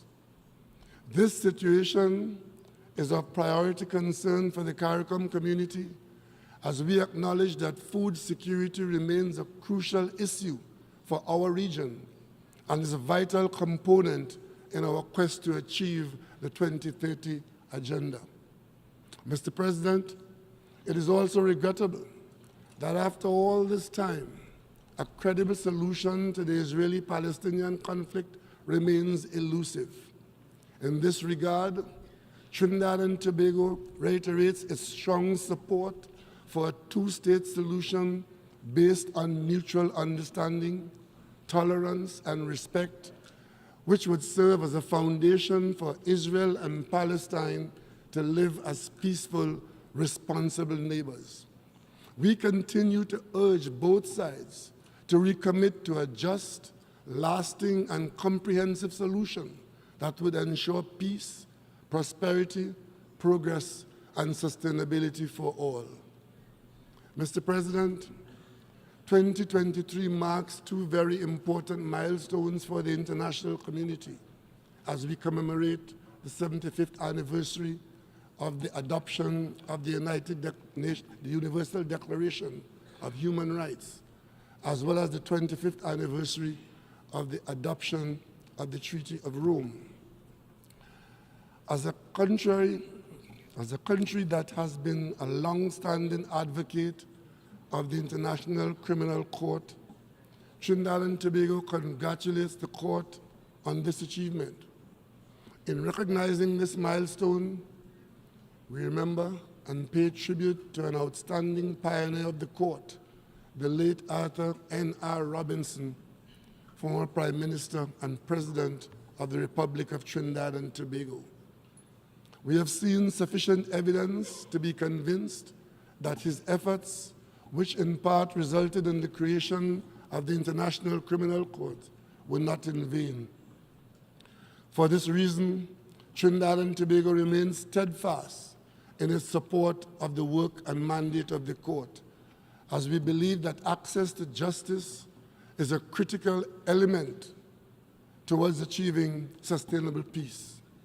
We therefore continue to urge those countries that have not done so to submit to the jurisdiction of the International Criminal Court so that it can comprehensively fulfill its mandate as a truly universal court.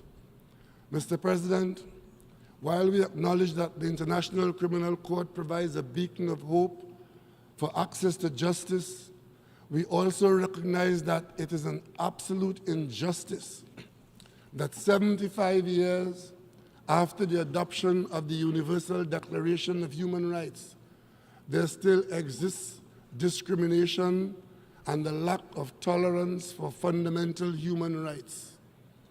We remain concerned that in some quarters, women and girls continue to be denied similar opportunities offered to men and boys, which stymies the collective pursuit to building peaceful and sustainable societies.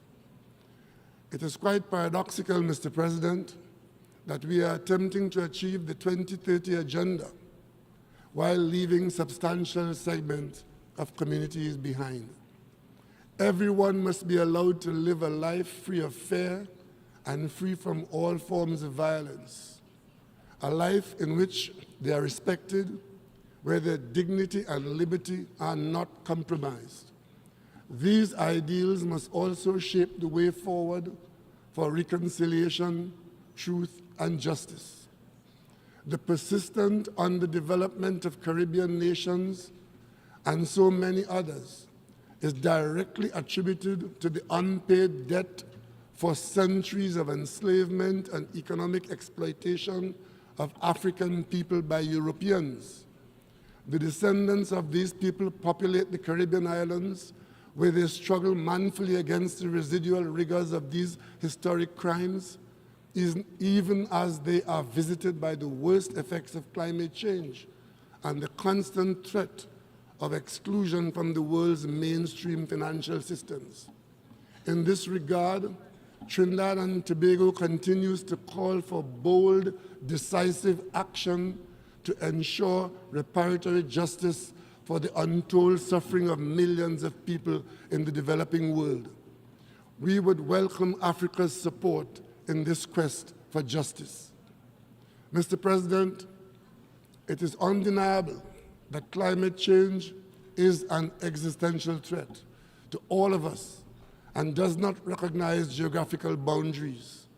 We also acknowledge that our people, the people of the small island developing states, those who bear the least culpability for the climate crisis, are the ones who continue to be most disproportionately affected. The experts have told us that this past July was the hottest month on record and that global ocean temperatures were also at record levels. Most disconcertingly, we noted with justifiable alarm the recent dire warning by scientists that without ambitious climate action, we will exceed the critical 1.5 degrees Celsius temperature threshold. However, recent developments have shown that overambitious net zero targets ought not to be forced upon small island nations. Mr. President, we are called upon to be game changers on this issue. We have a responsibility for the survival and continued existence of life on this planet that no other generation of leaders has had. A global stocktake at COP28 is crucial. The global stocktake must result in a roadmap that brings the world nearer to the track by ensuring that NDCs are aligned with the 1.5 degree temperature goal. Nationally determined contributions must become nationally implemented contributions. Trinidad and Tobago is in the process of implementing its commitment to installing some infrastructure for sustainable energy supply.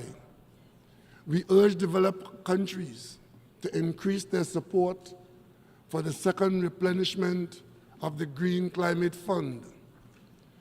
In these commitments, if they're made, we will be honored in full sooner rather than later. They would go a long way towards rebuilding trust and reigniting global solidarity, particularly for the Global South. Mr. President, the global economic crisis has landed heavily on the developing world, with small island developing states such as Trinidad and Tobago and our Caribbean neighbors facing the harshest impacts of the socio-economic fallout. For this reason, the next 10-year program of action will be crucial to ensuring that no one is left behind. We call on the international community to lend its support for the 4th International Conference on Small Island Developing States and to reach an ambitious and transformative global blueprint that will drive the sustainable development ambitions of small island developing nations towards long-term resilient prosperity. We will also continue to advocate that international financial institutions should be sensitive to the specific circumstances of developing countries and the challenges that they face. Trinidad and Tobago therefore reiterates its support for the development of a multidimensional vulnerability index, the Bridgetown Initiative, and any other effort that addresses the most pressing needs of developing countries, including those encountering liquidity challenges and debt distress. Mr. President, earlier this year, Trinidad and Tobago welcomed the landmark adoption of the agreement under the United Nations Convention on the Law of the Sea, on the conservation and sustainable use of marine biological diversity of areas beyond national jurisdiction. Trinidad and Tobago actively participated in the negotiations along with its CARICOM partners. We are fully confident that when this treaty enters into force, the benefits will redound to all of humankind. Mr. President, the 2030 Agenda envisions a revitalized global partnership for sustainable development based on a spirit of strengthened global solidarity. It would, however, be impossible, Mr. President, for our sisters and brothers in Cuba to achieve these goals if the anachronistic economic, commercial, and financial embargo imposed against that country remains in place. For over 6 decades, the people of Cuba have been grappling with significantly diminished prospects for charting a course towards prosperity, meaningful progress, and sustainable development. To this end, Trinidad and Tobago reiterates its call for the unconditional lifting of the economic, commercial, and financial embargo against Cuba, and certainly for its removal from any unjustified listing as an alleged state sponsor of terrorism. Mr. President, despite our challenges, 2023 has been a momentous year for us in CARICOM. In addition to your election as President of the General Assembly, we recently celebrated in Port of Spain the 50th anniversary of the Caribbean community under the theme, 50 Years Strong, a solid foundation to build on. It was indeed a confluence of celebratory events as we all rejoiced over the election of CARICOM members to major UN bodies.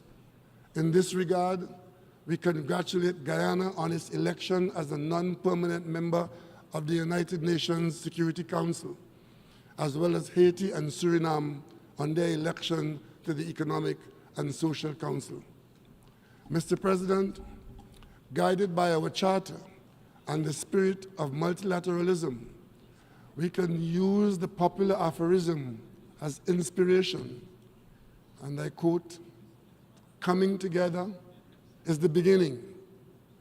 Keeping together is progress. Working together is success," unquote.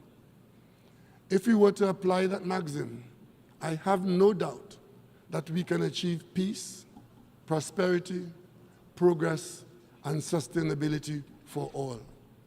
Mr. President, Trinidad and Tobago will be doing its part. We continue to stand on our principles, to deploy our diplomacy and leadership in the service of the common good, to uphold international law, and to work with member states in our commitment to leave this world safer, healthier, and better. Mr. President, I thank you for your attention, and I thank my colleagues.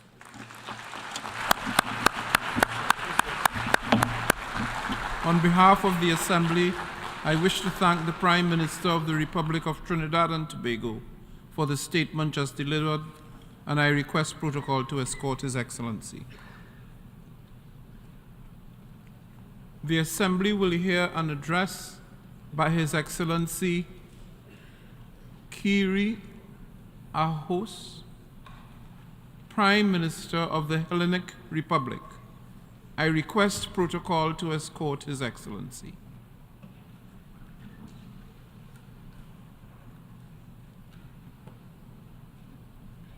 I have great pleasure in welcoming His Excellency Kyriakos Mitsotakis, Prime Minister of the Hellenic Republic, and I invite him to address the Assembly.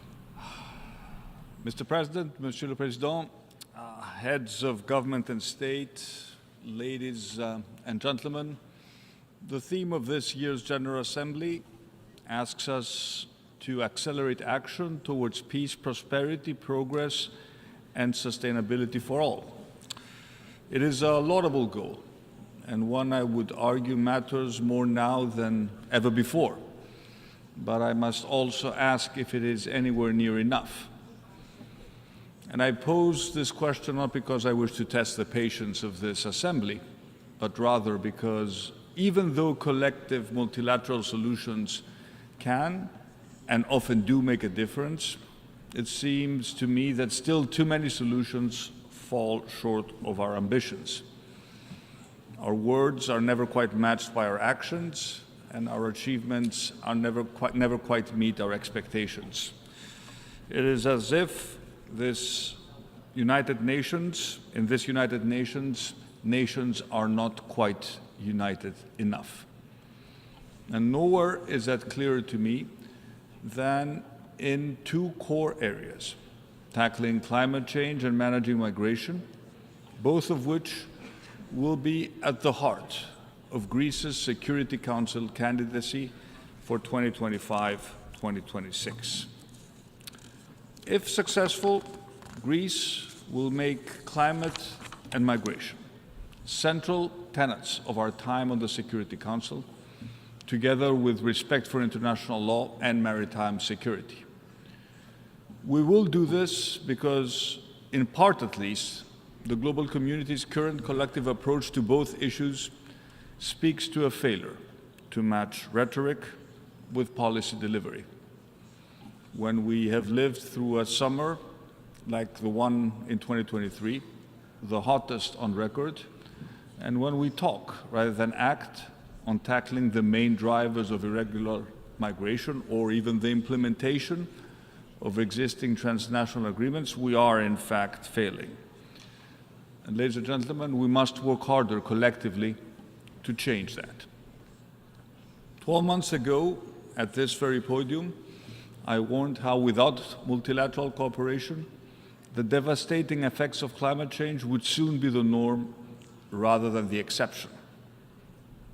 12 months later, and that new norm has unfortunately arrived. This summer, floods, fires, heat waves, and landslides have gripped the European South, North Africa, and the Mediterranean, bringing unprecedented destruction to the region from Slovenia to Libya, from Italy to Greece. For Greeks, nowhere was this more apparent than across Evros, in the northeast of my country. Here, the largest blaze ever recorded in the European Union burned continuously for almost 2 weeks. In all, 20 people were killed, hundreds lost homes and livelihoods, and an area greater in size than this city, New York, was razed to ashes. 700 firefighters from across Europe fought valiantly to contain this devastating megafire, but they couldn't tame it. And as if that was not enough, 10 days later, Greece was struck by Storm Daniel. The Thessaly region, in the center of the country, saw twice as much rainfall in one day than falls in London in an entire year. It was the worst storm to hit Greece in over a century. And Daniel carved its destructive path not only through my country, but through Libya too, landing upon the coastal city of Derna, where the death toll now stands in the tens of thousands. The impact of these events across the Mediterranean is unprecedented. Lives lost, businesses destroyed, communities upended, social cohesion undermined, the fragile ecology of our most precious natural habitats severely compromised. I accept, of course, that the climate crisis is not an alibi for everything, but the science is clear.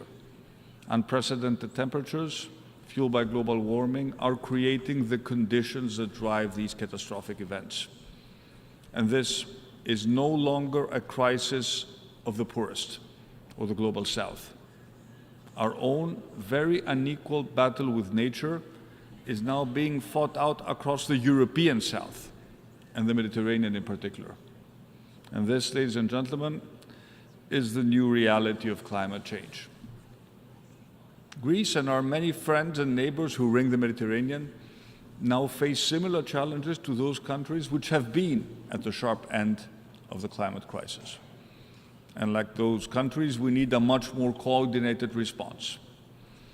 In Greece, we have pumped hundreds of millions into mitigation. We have introduced our first ever climate law. We're driving ambitious proposals around decarbonizing our islands. We partner with multinationals in the pursuit of green technology. We invest heavily in renewables, where given our natural assets of wind, sun, and sea, the potential is huge. And yet, while we act decisively on long-term mitigation, we are collectively guilty of not placing enough emphasis on short-term adaptation, even though the need to become more resilient is about change today, not tomorrow. After all, this crisis is already here. It is affecting our lives today, and it is already having a significant impact on our economies. For the European Union, this represents a failure, not just of policy, but also of financial resourcing. We are spending peanuts on adaptation and emergency relief.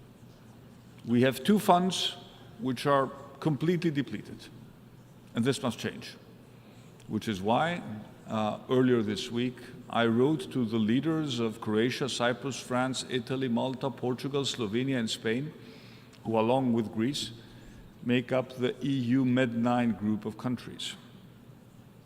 In my letter, I suggested two solutions to the short-term adaptation issue. First, that we recognize that the circumstances now demand that we act outside the EU's long-term budget framework and state subsidy rules. And second, that we lead the EU-wide efforts to define and implement a comprehensive, properly resourced strategic plan that addresses the new challenges we are now facing. But this isn't just about Europe. The problems faced by the European South and North Africa are, after all, no different to the issues faced by Canada this summer, or indeed the likes of Pakistan last summer, when that country also suffered from catastrophic floods.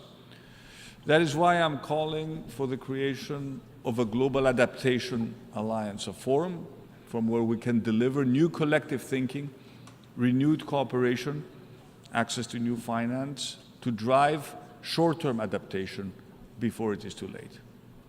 Investing more, for example, in sharing new technology, in advanced forecasting and modeling, so that we can predict with greater clarity, with greater accuracy, how these phenomena are going to behave, where the floods are coming from, and where the fires are going. We will therefore push for the inclusion of an adaptation alliance at the upcoming COP28 meeting in the United Arab Emirates, because only by working together can we make a real difference. Learning lessons from one another, but sharing best practices and solutions too. Take Greece's early warning emergency number, the 112 number. During devastating wildfires 5 years ago, it didn't exist. A whole seaside town was razed to the ground. More than 100 people perished. We learned from that mistake. We put it right. And this summer, the 112 number played a huge part in minimizing loss of life.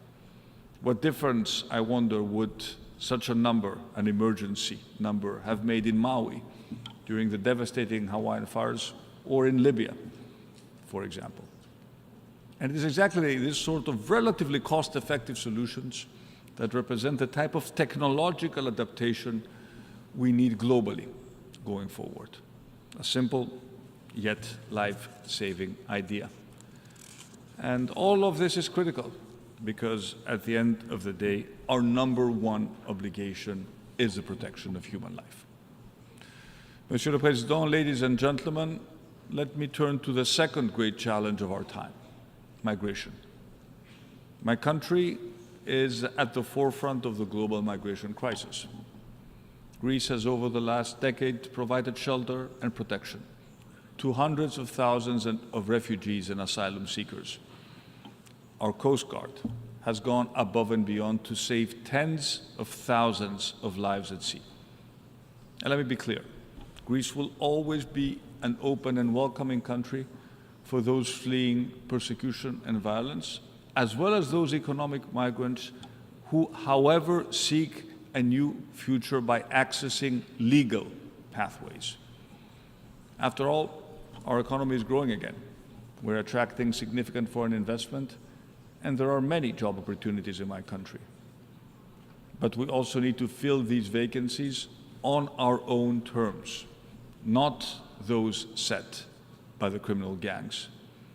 And that is why it is critical that the international community works together to establish a far more comprehensive and coordinated approach, one that addresses the root causes of migration, one that more effectively counters human trafficking and migrant smuggling, and fosters legal pathways to mobility. Take managing the root causes of migration. We must challenge the negative political, socioeconomic, and climate trends at source in the countries of origin, but also the countries of transit. And that means more tailor-made, innovative, multi-stakeholder partnerships to drive forward sustainable development and strengthen resilience, creating jobs and opportunities in the places of origin. No one wants to leave their homes and risk their lives finding work thousands of miles away. In real terms, that's about investing in infrastructure, in education, in healthcare, in the green and digital transition, all of which can reduce poverty, unemployment, and inequality. And it's about creating incentives for private sector development. It's about supporting entrepreneurship and small businesses while always promoting good governance and women's empowerment. Ladies and gentlemen, when it comes to migration, Greece's policy is tough but fair. We are focused on preventing irregular migration and improving the effectiveness of return systems. But we're also focused on facilitating safe, orderly, and legal migration while processing asylum claims expeditiously. This issue is not going to go away. Indeed, in recent weeks, there is evidence across the Mediterranean that the pressure on our borders is unfortunately growing again. That is why preventing departures must be the starting point.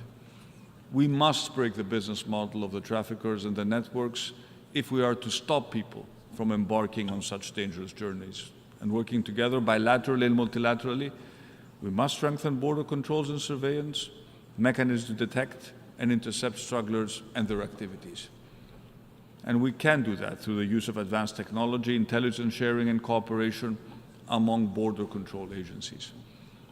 And we must enhance the capacity of law enforcement to investigate and prosecute those responsible for profiting from human despair, as well as disrupting the money networks through the strengthening of tools to identify and freeze traffickers' assets.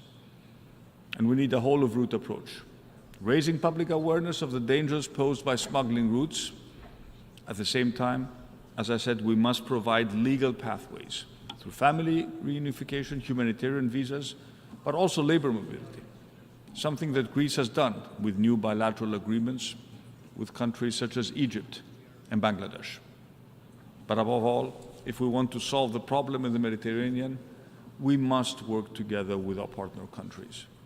Turkey, of course, but also our North African neighbors.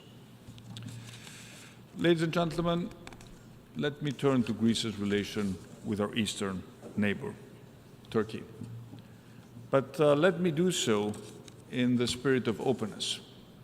Rather than looking at the past, I want today to look to the future. And undoubtedly, long-standing geopolitical tensions between Greece and Turkey remain. Our two greatest shared challenges, however, climate change and migration, are of the present and of the future. And I told President Erdogan just that when we met yesterday. Don't get me wrong, our main difference over the delimitation of our maritime zones in the Aegean and the Eastern Mediterranean is extremely important. It remains, but it can be resolved in accordance with international law and in particular the United Nations Convention on the Law of the Seas and in the spirit of good neighborly relations. We have made good progress over the past months in terms of normalizing our relationships, and it is in our mutual interest to continue down that path. Turning to Cyprus, this remains unfortunately at its core an issue of an illegal invasion and occupation, in violation of the fundamental principles of the United Nations Charter. Our commitment to Cyprus's sovereignty, territorial integrity, and a solution of one state based on a bizonal, bicommunal federation is steadfast. It's a matter of credibility and determination to defend the core values and principles upon which the United Nations are based, and finding a fair, viable, and mutually acceptable solution to the Cyprus issue remains a top priority for Greece, and we will continue to fully support the UN-led efforts to facilitate the resumptions of negotiations, always on the basis of the relevant UN security resolutions. Ladies and gentlemen, I have today addressed two of the three most important concerns we share today as a global community. Let me end by quickly addressing the third. Last year, in this very spot, most of us condemned Russia's illegal invasion of Ukraine, an act of blatant aggression that has shattered the inviolability of a sovereign border and has cost so many innocent lives. Overall, the international community has stood firm against Putin's provocation and disastrous attempt to rewrite history. Today, however, the assertion on Russia's part is that NATO, the EU, the other partners that support Ukraine will eventually lose the stomach to continue that fight. Now let me be clear. This should not happen, and this will not happen. We will never walk away from Ukraine, because to do so would be to abandon the very principles of peace, democracy, and adherence to international law that so many in this room hold dear. This message was sent out loud and clear by the leaders of the whole Balkans region on the 21st of August in Athens, in the regional summit we hosted together with President Zelensky. Dear friends, to conclude, whether the issue is addressing climate change, managing migration, or fighting the threat to our democratic way of life, all the challenges we face are daunting. We've said many times failure is not an option. True leadership will be required by all of us. We cannot just sit idle and hope for a miracle. I have the privilege of leading a mid-sized country that is trying to do its best to address issues of massive complexity. But it is time for the really big players to step up to the plate and deliver. Thank you very much for your attention. Au nom de l'Assemblée générale, je tiens à remercier le premier. I'd like to thank the Speaker for that statement, and I ask Protocol to please accompany His Excellency.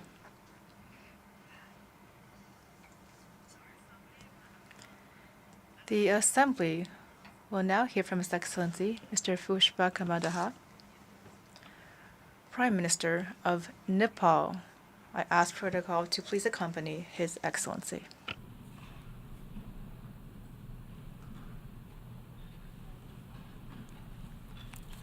J'ai le plaisir de souhaiter la bienvenue à son Excellence. I have the honor of welcoming His Excellency Mr. Pushpa Kamadaha, the Prime Minister of Nepal, and I ask him to speak before the Assembly. Madam President, Excellencies, distinguished delegates, I congratulate Madam President and member of the Bureau on your respective election. I also express my deep appreciation to the United Nations Secretary General, Mr. Antonio Guterres, for his unremitting efforts to strengthen the United Nations and promote the cause of multilateralism. There could be no better time to deliberate on the theme rebuilding trust and reigniting global solidarity, particularly when trust and cooperation are in short supply and crisis of confidence reign the world. Today, due to the resurgence of geopolitical competition, power polarization and economic nationalism, maintenance of world peace and security, the foremost goal of the UN Charter, have come under serious strain. Spending on arms is on the rise, but resources for the realization of the 2030 agenda have become scarce. We must correct this course and focus on our common goal of peace, prosperity, and progress. It is time to build trust, promote partnership and collaboration, and work in solidarity when the world is facing the challenges of unprecedented scale and nature. Madam President, I have fond memories of addressing this August Assembly back in 2008 as the Prime Minister of a country that had just made a transformation of historic proportion.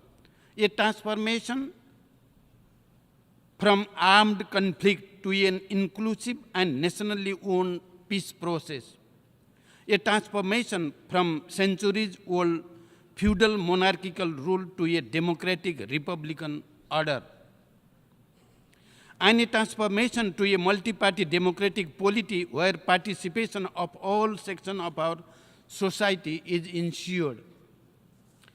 15 years on, we have come a long way. We successfully transitioned through a nationally led peace process. We promulgated a democratic constitution in 2015 by an elected constituent assembly, which has consolidated the universally recognized values of human rights, participatory democracy, periodic election, inclusive proportional representation, full press freedom, independent judiciary, and rule of law. The successive two cycles of federal, provincial, and local elections have resulted in increased participation of women, Dalits, youths, and underrepresented communities at all levels of governance. We have been able to ensure 41% of representation of women in local assemblies.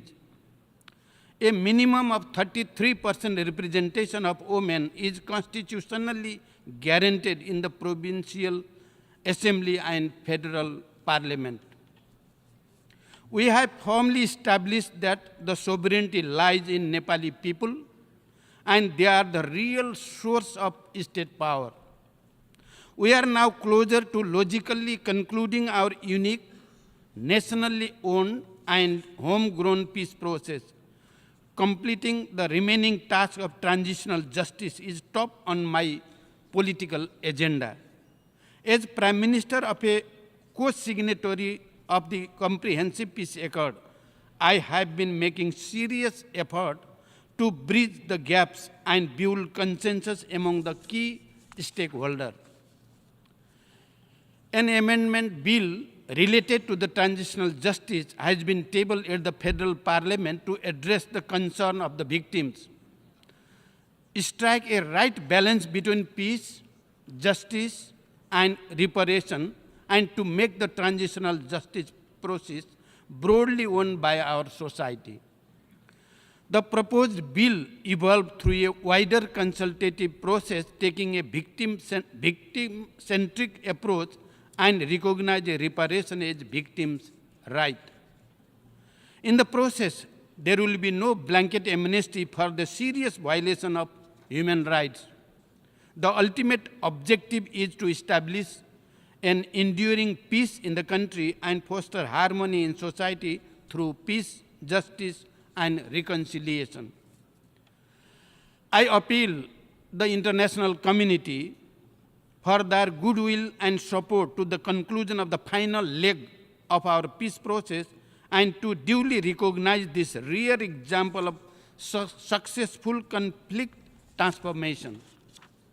Madam President, as Nepal's political course has taken a stable shape, our focus is now on the agenda of economic transformation. We are aware that political achievement can only be sustained by socio-economic growth and development. It is not least in this light that the central focus of the current government is on mobilizing all its energy and resources to accelerate development work and ensure good governance. We are graduating from LDC status by 2026, and we are committed to making our graduation smooth, sustainable, and irreversible. We are currently in the process of finalizing the smooth transition strategy of graduation. We have put SDGs at the center of our development vision and priorities. However, crises such as COVID-19 pandemic, climate change, and heightened geopolitical competition have threatened our hard-earned progress in SDGs. We, therefore, call for an enhanced level of international support in the form of development assistance, foreign direct investment, export promotion, SDR allocation, technology transfer, and technical assistance. Nepal welcomes Secretary General's call for an increase in SDGs financing by US $500 billion per year. As the current LDC chair, we remain actively engaged in collaboration with fellow LDCs in all relevant forums, including in the UN system, to protect and promote our collective interests. We stress the need to mainstream the Doha Program of Action into all important UN process and development system and the development cooperation framework of our partners. We call for a fair and equitable international trading regime that benefits LDCs. Coordinated policies aimed at debt relief, debt restructuring, and debt swap as envisaged by the Doha Program of Action must be translated into reality. Madam President, climate change has assumed a crisis proportion and the clock is ticking. Our inaction or little action, will surely invite disastrous consequences for humanity. We must therefore set higher ambition and commit ourselves to achieving those ambitions in a time-bound manner. Climate vulnerable mountainous countries like Nepal have been bearing the severe brunt of climate change. The Himalayas are the source of fresh water for over 2 billion people. Global warming has induced rapid receding of ice in our Himalayas. It has not only eroded the health of our mountains, but also endangered the lives and livelihoods of millions of people living downstream. The human and financial toll due to the floods, droughts, and other extreme climate-induced events is terrifying. On our part, we remain fully committed to the effective implementation of the Paris Agreement and achieving its goal. Nepal has set an ambitious target of reaching a net zero scenario by 2045. We have already submitted our updated NDC and aligned our national policies and plans with it. Our priorities include conserving and sustainably managing land, forest, and water resources, undertaking effective adaptation and mitigation measures, and promoting a green and resilient economy. To this end, we are working to ensure access to clean energy for all citizens. Easy access to climate finance will be the key to low carbon and climate resilient development pathways. Equally, crucial are the early operationalization of the loss and damage fund, fulfilling the target of the $100 billion commitment as well as doubling up of the adaptation climate finance. It is an irony. It is an irony that my country, Nepal, with 45% of its areas as forest, with rich biodiversity, and 15% of its land as high mountains, release least greenhouse gas emission but contributes significantly to ecological preservation, has unfairly suffered from climate crisis. These kinds of mismatch must be addressed through a compensation mechanism to the countries that positively contribute to the greening of the planet. Excellencies, It is quite distressing that conflicts within and between countries are on the rise. Nepal opposes any use or threat of use of force against the territorial integrity, political independence, and sovereignty of any country. People of Libya, Syria, and Yemen continue to bear the brunt of protracted conflict. Their suffering must end. We believe that the UN brokered truce in Yemen must be allowed to transition to a sustained peace. The protracted stalemate in Libya must get a way to peace and reconciliation. The Palestinian people deserve peace ending the prolonged conflict. Nepal reiterates its support for a two-state solution with Israel and Palestine living peacefully side by side within recognized international borders based on relevant UN resolution. We continue to support nationally owned, peaceful, just and lasting solutions to conflicts around the world. Peace founded on inclusion, empowerment, economic prosperity, and justice stand a better chance to last longer. Madam President, proliferation of weapons of mass destruction continues to threaten peace and security in the world. Constant stockpiling of nuclear arsenals, growing arms race, and ever-increasing military expenditure are worrisome. Nepal reiterates its call for a total and time-bound disarmament of all weapons of mass destruction, including biological, chemical, nuclear, and radiological weapons. As the host country to UN Regional Center for Peace and Disarmament in Asia and the Pacific, Nepal believes that regional process, including the Kathmandu process, reinforce the global disarmament regime. The void of international governance on cyberspace and artificial intelligence demand multilateral regulation.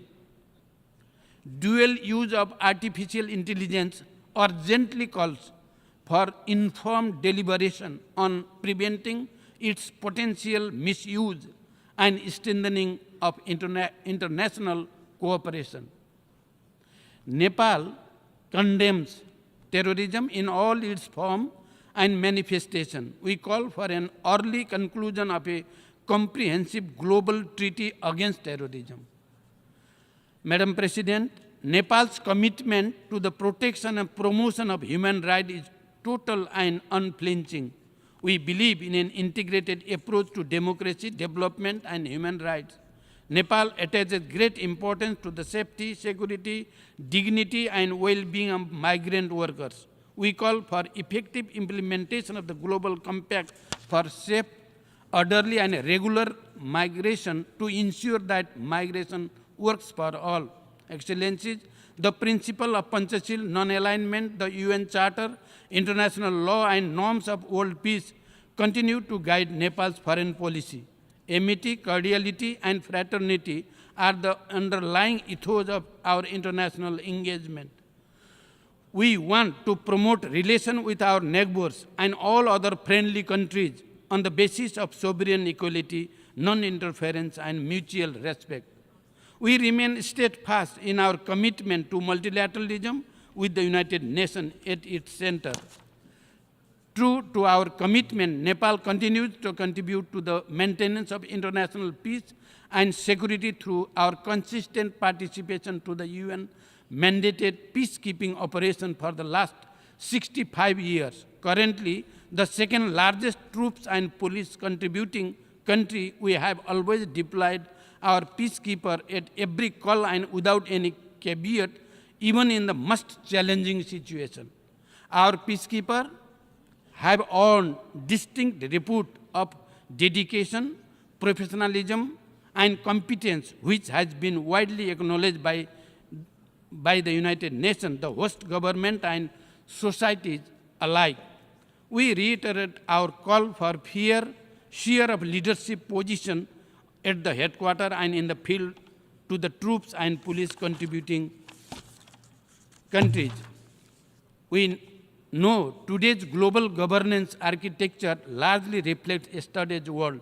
Timely reform is essential for the multilateral institution to remain relevant and to reflect today's realities. Nepal supports the reform of UN Security Council to make it broadly representative, democratic, transparent, and accountable. We call for the revitalization of the General Assembly and the Economic and Social Council with greater role to this vital organ.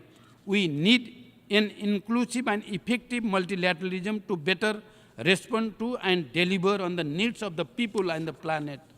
Structural reform to the international financial architecture is longer overdue. The voice of the countries in special situations, including LDCs, LLDCs, and SEEDs, must be heard. Their meaningful representation must be ensured.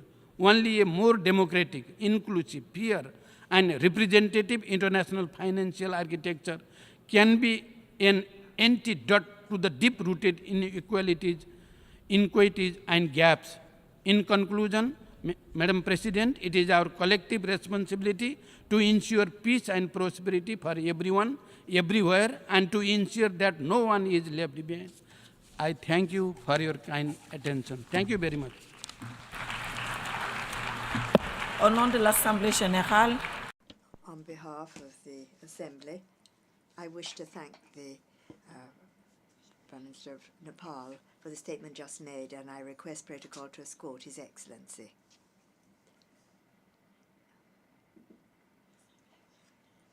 The Assembly will hear an address by His Excellency Shah Ahmed Al-Rakbar Sabah, Prime Minister of the State of Kuwait.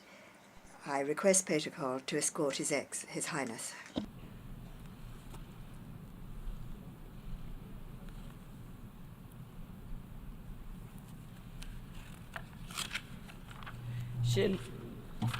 j'ai le plaisir de souhaiter la bienvenue. I have great pleasure in welcoming His Highness Shah Al-Ras Natal Shabbat, Prime Minister of the State of Kuwait, and I invite him to address the Assembly. Bismillah ar-Rahman ar-Rahim. Ma'ali Ra'is al-Jam'iyya. In the name of God, the Merciful, the Compassionate, Distinguished President of the General Assembly, Secretary General of the United Nations, Excellencies, Highnesses, distinguished heads of delegation, distinguished participants, may the peace and blessings of God be upon you.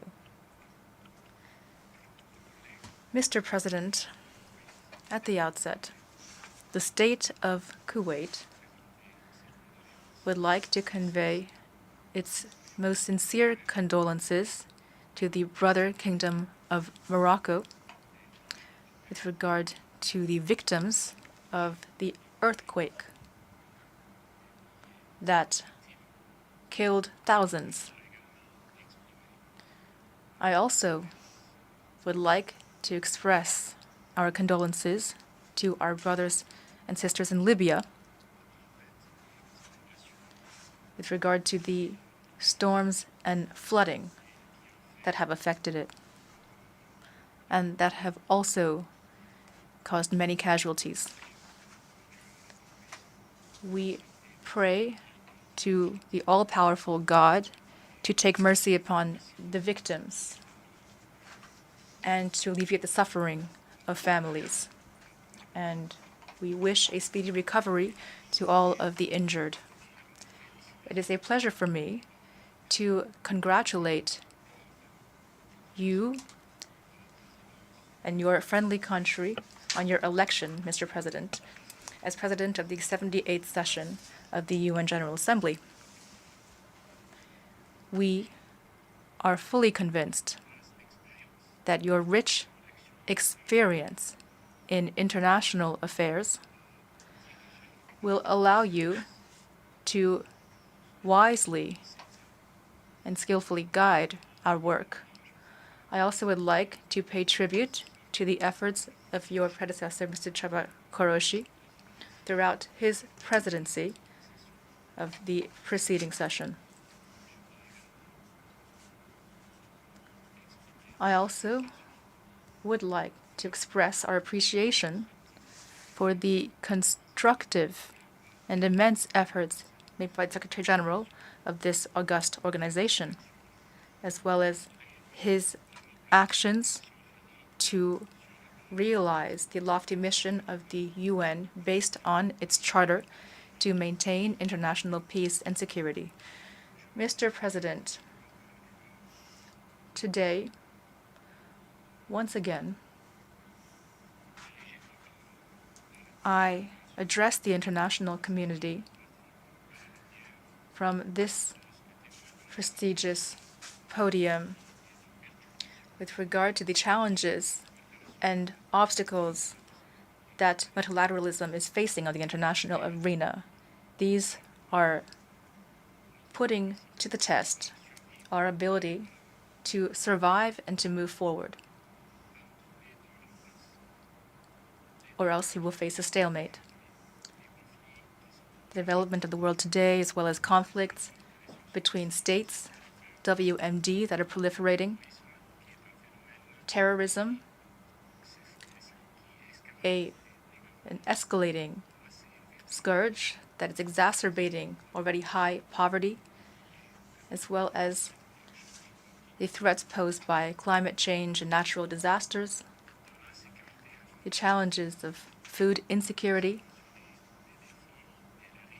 not to mention the new and emerging challenges and risks in the cybersphere, which create great risks for cybersecurity. All of these factors mean that we must seek international cooperation based on partnership and responsibility. And here we'd like to underscore the importance of the SG's initiative entitled Our Common Agenda,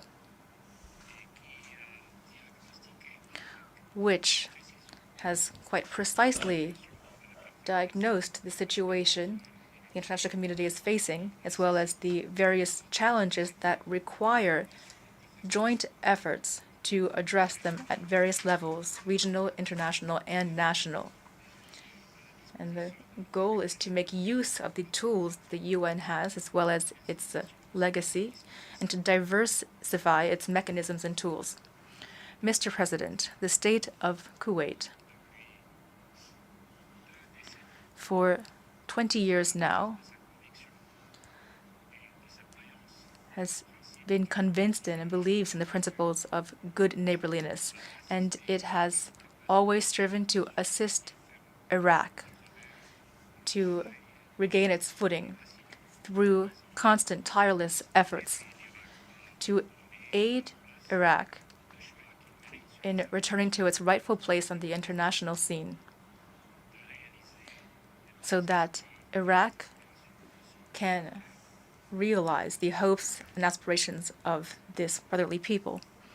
However, we were surprised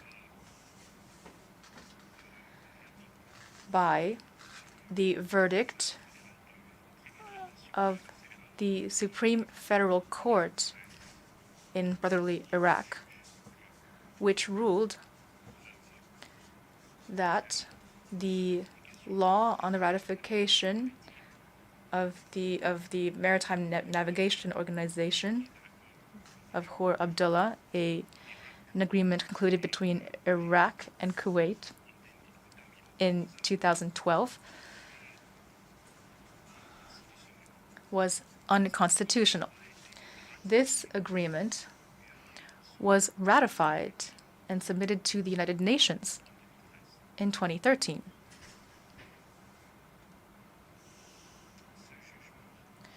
This ruling contained several historic contradictions with regard to the state of Kuwait. We also were surprised by the Iraqi government's decision a few days ago concerning the Protocol of Security Exchange signed between the head of the naval forces of Kuwait and the naval forces of Iraq. In 2008, the Iraqi government had decided to revoke that agreement, and this will have negative consequences for maritime security,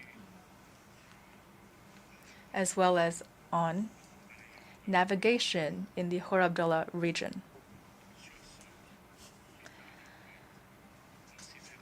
Here, the state of Kuwait believes that this agreement on maritime navigation in the region, as well as the security exchange protocol, are still valid in light of their importance for navigation and for maritime safety and security.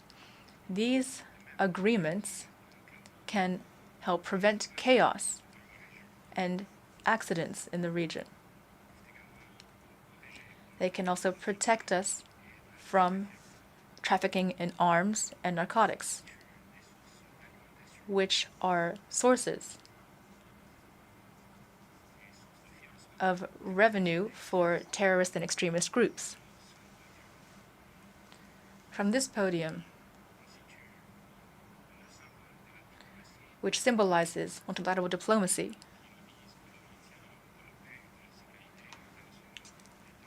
we must maintain international peace and security, and Kuwait would like to confirm the importance of the Iraqi government taking tangible measures and decisive measures urgently to remedy the consequences of this ruling and its historic contradictions. In order to protect good neighborly relations, and at the same time, we emphasize the importance of ensuring security, independence, and the territorial integrity of both countries, as well as compliance with the agreements concluded by the two states, as well as international relevant resolutions, especially Security Council Resolution 833, which form the basis for the delimitation of terrestrial and maritime borders.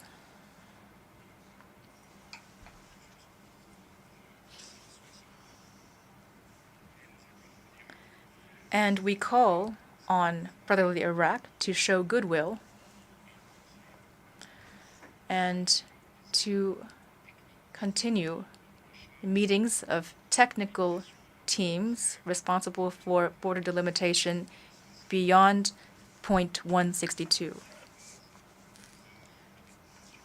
pursuant to international laws and conventions.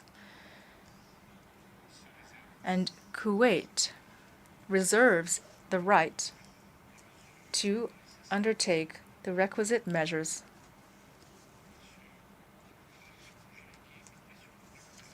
both legal and international measures to defend its legitimate and legal right pursuant to international resolutions and the norms of international law, which we have always complied with and applied in our relations with all states. Mr. President, 75 years. That is the duration of the suffering of the free Palestinian people, suffering caused by the failure of the international community to implement its own resolutions on international legitimacy.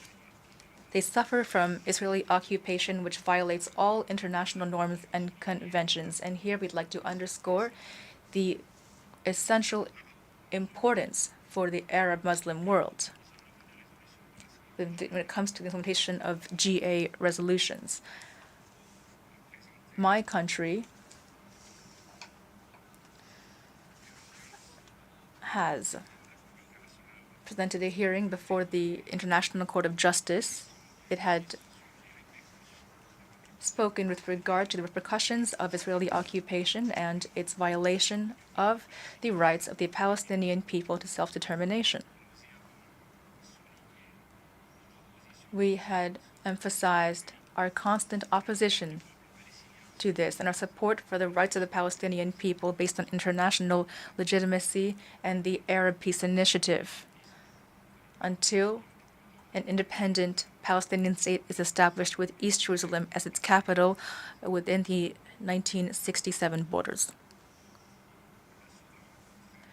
Sudan, brotherly country, is experiencing tragic events due to an armed conflict, and this is a source of real concern. We urge all parties involved to immediately end hostilities and to return to dialogue and to a peaceful political process to protect peace and security, as well as the territorial integrity of Sudan.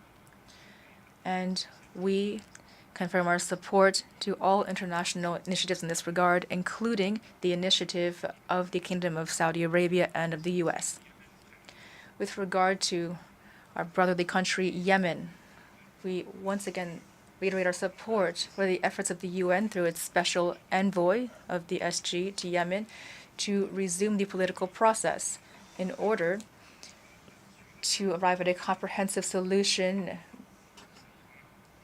based on 3 pillars: the Gulf Initiative and its executive mechanism, as well as the conclusion of the National Conference of National Dialogue and the relevant SC resolutions, especially Resolution 2216, in order to guarantee peace, stability, and the integrity of the Yemeni territory. When it comes to Syria, we confirm the importance of stepping up efforts to arrive at a political solution through Syrian-led efforts, while respecting the relevant SC resolutions, especially Resolution 2254. On the regional front, we must strengthen the good neighborly rules stipulated by the UN Charter. We would like to reiterate our appeal to Iran to take serious measures to rebuild trust and to launch a dialogue based on respect for states and non-interference in internal affairs, as well as maintaining the safety and freedom of international navigation. My country also would like to underscore that the ownership of natural resources in the region, in parallel with the zone between Kuwait and Saudi Arabia, includes the Dora field, and this is a territory shared between Kuwait and Saudi Arabia. These 2 countries alone have full rights to exploit these natural resources. Kuwait also categorically rejects any claim of the existence of any rights belonging to other parties in this field or in this region, this submerged region which runs parallel to the division between Kuwait and Saudi Arabia, with its borders determined by Kuwait and Saudi Arabia. Mr. President,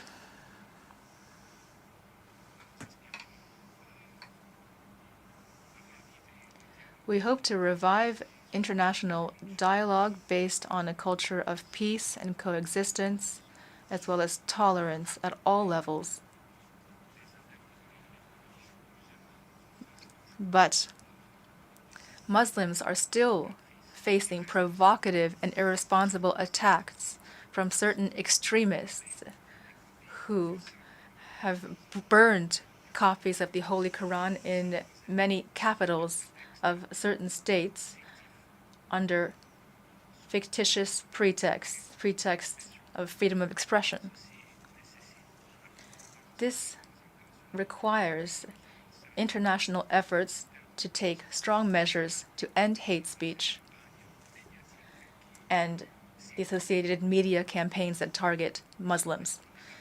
Mr. President, the state of Kuwait, as part of its vision of development under the slogan, "A New Kuwait,"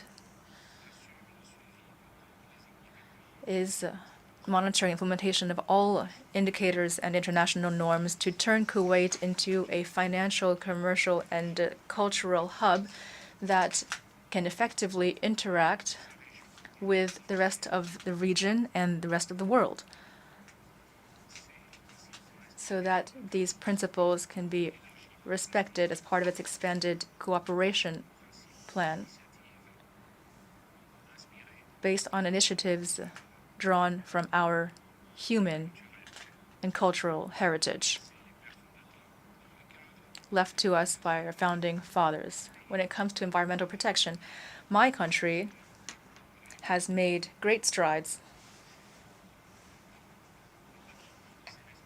in fulfilling its responsibilities and implementing its commitments, especially when it comes to the industrial sector and the transport sector, to diversify energy sources and to use renewable energy. We have also committed to ensuring carbon neutrality by 2050 in the oil sector. We're a member country of the Gulf Cooperation Council. We've always been pioneers in the international community based on our conviction of the importance of working together to address common challenges.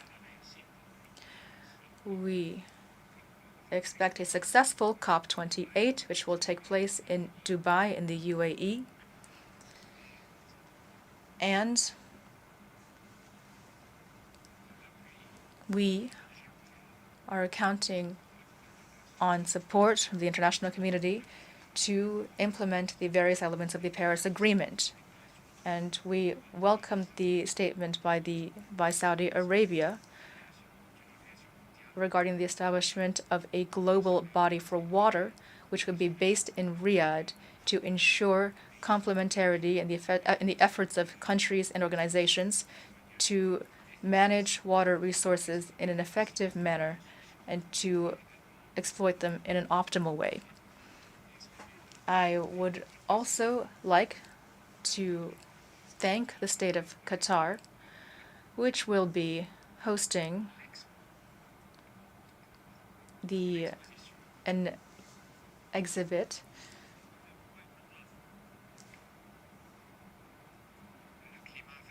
on green climate and environmental efforts. We hope for the support of UN member states for our candidacy within the Human Rights Council for the period 2024 to 2026. During the elections that will take place in October. Through our candidacy,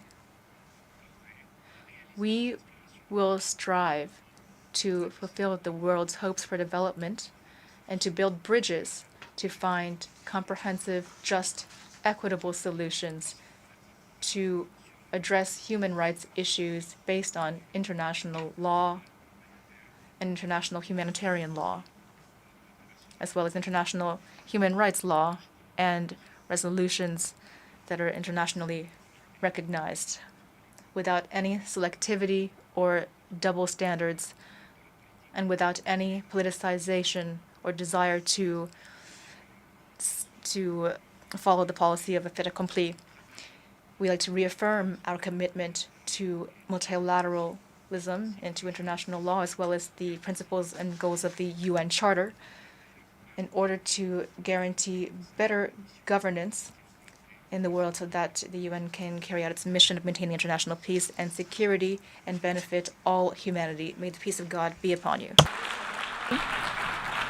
Je tiens à remercier le Premier ministre de l'État du Koweït. I should like to thank the Prime Minister of the State of Kuwait for the statement just made, and I request protocol to escort His Highness.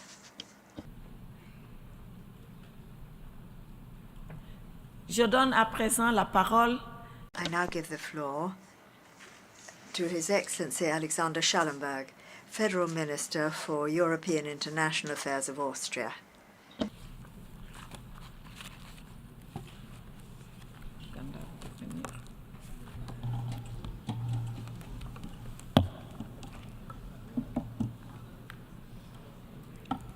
Monsieur le ministre, vous avez la parole. Madam President, Excellencies, ladies and gentlemen, we are meeting in this hall today at a time that is undeniably one of the most challenging in recent history. One look at the news and we see the highest number of violent conflicts since World War II, including a full-scale war of aggression of Russia against Ukraine, an intensifying global climate crisis, with extreme weather events causing devastation around the world, rising poverty, social divisions, and a backsliding of human rights and development gains hard-earned over the last decades. The world seems to be in a sad state of affairs, and one wonders where the worst is yet to come. We are indeed living in a time of uncertainty, in a time between times, so to say. The old order is fading and a new one is yet to emerge. Sometimes I compare our current situation to an earthquake. The entire earth is still shaking and the tectonic plates are still moving.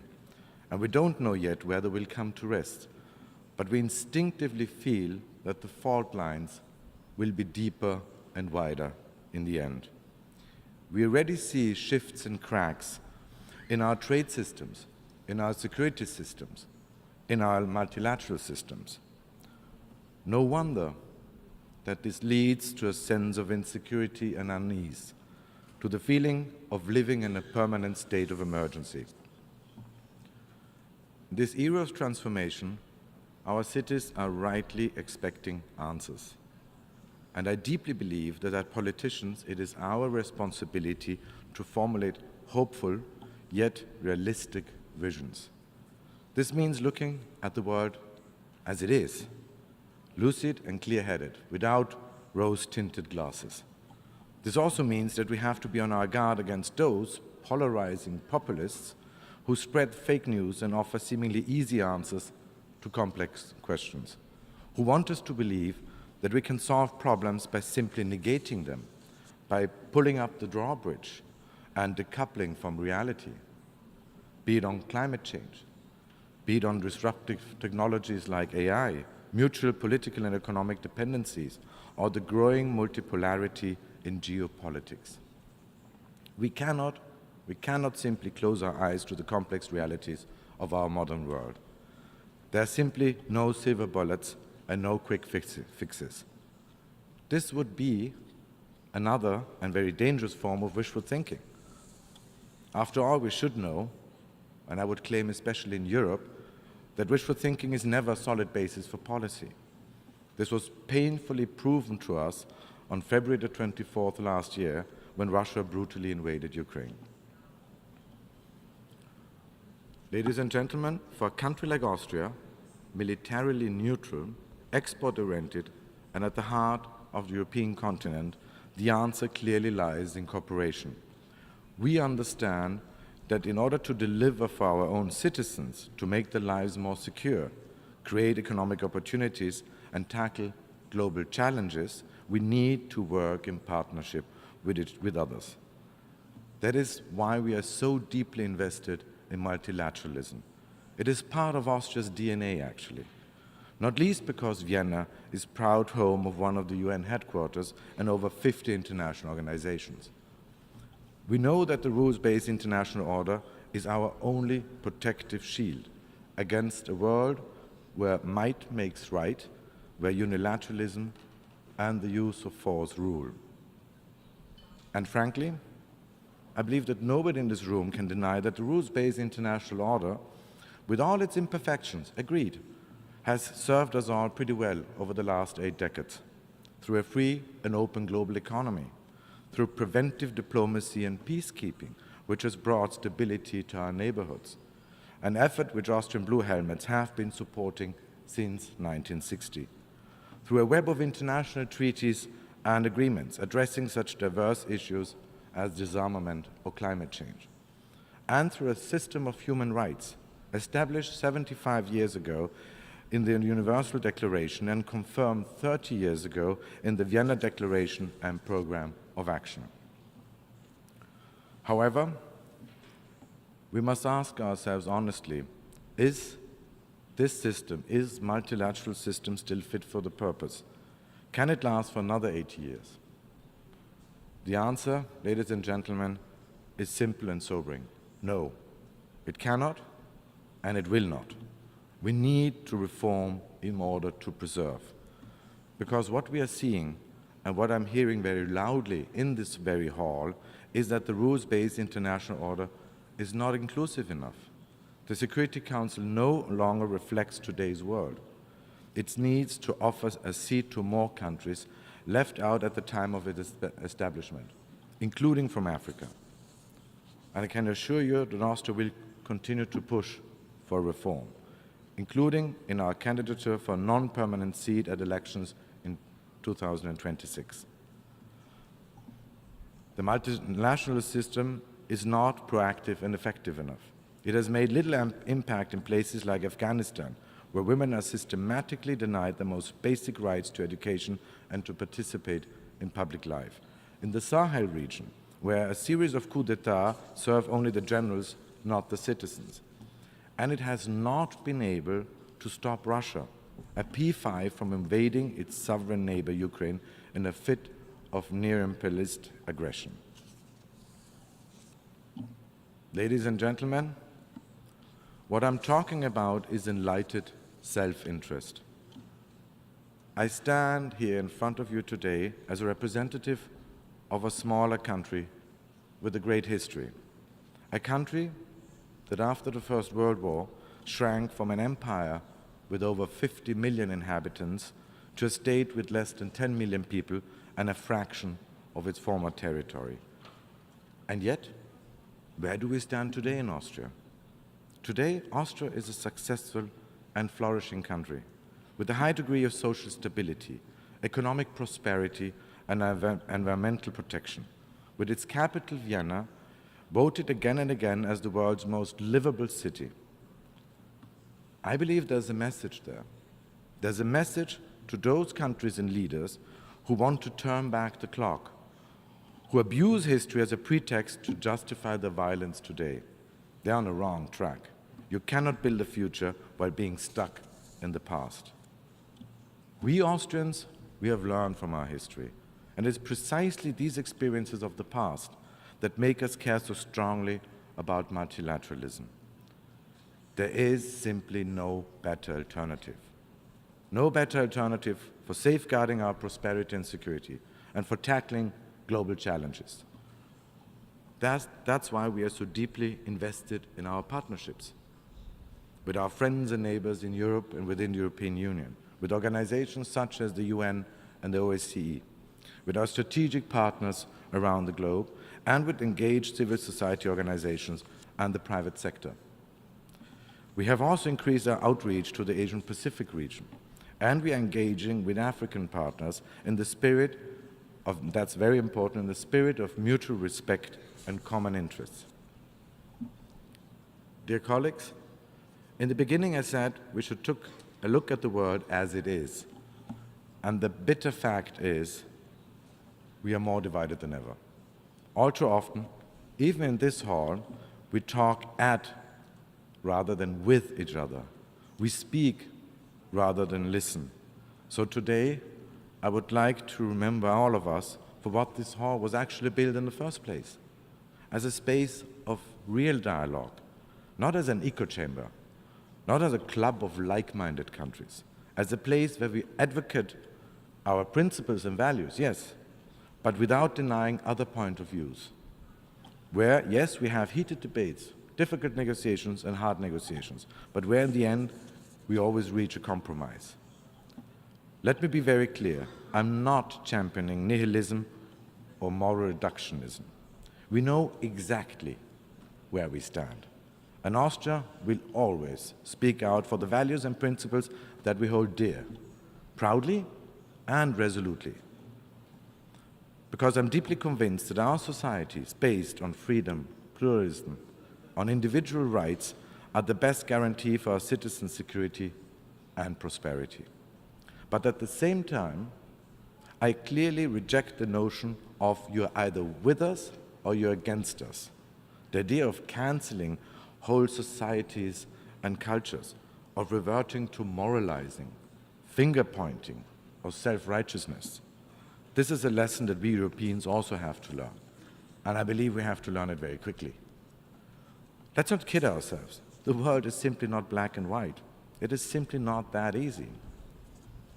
To me, this is not, and it would not be, responsible statecraft.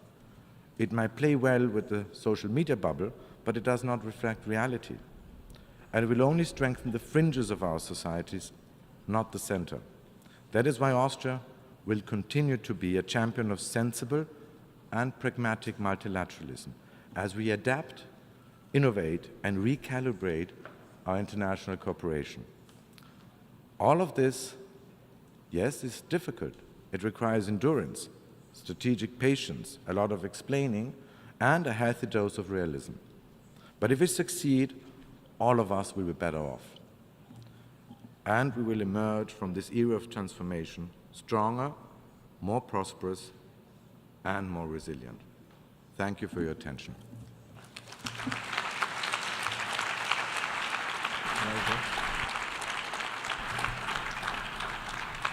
I thank the Federal Minister for European and International Affairs of Austria.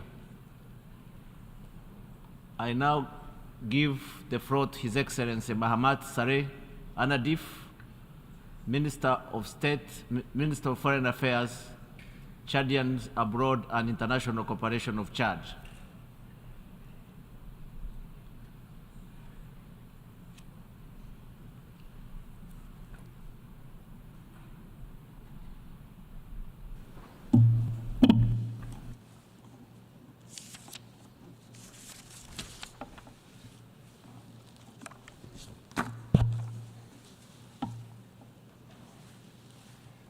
Monsieur le Président, Distinguished President, distinguished heads of state and delegation, distinguished Secretary General of the United Nations, ladies and gentlemen. It is a pleasure and an honor for me to take the floor today on the anniversary of my country's accession to the United Nations to share with you our point of view at this annual meeting at the UN, the most authoritative venue at which to discuss issues pertaining to our common future. Before going any further, allow me to congratulate His Excellency, Mr. Dennis Francis, PR of Trinidad and Tobago, elected President of the current session of the General Assembly. I'd like to wish him every success in his mission and assure him of our unreserved support. I also would like to congratulate and thank His Excellency Mr. Chava Koroshi, outgoing President of the General Assembly, on his brilliant term.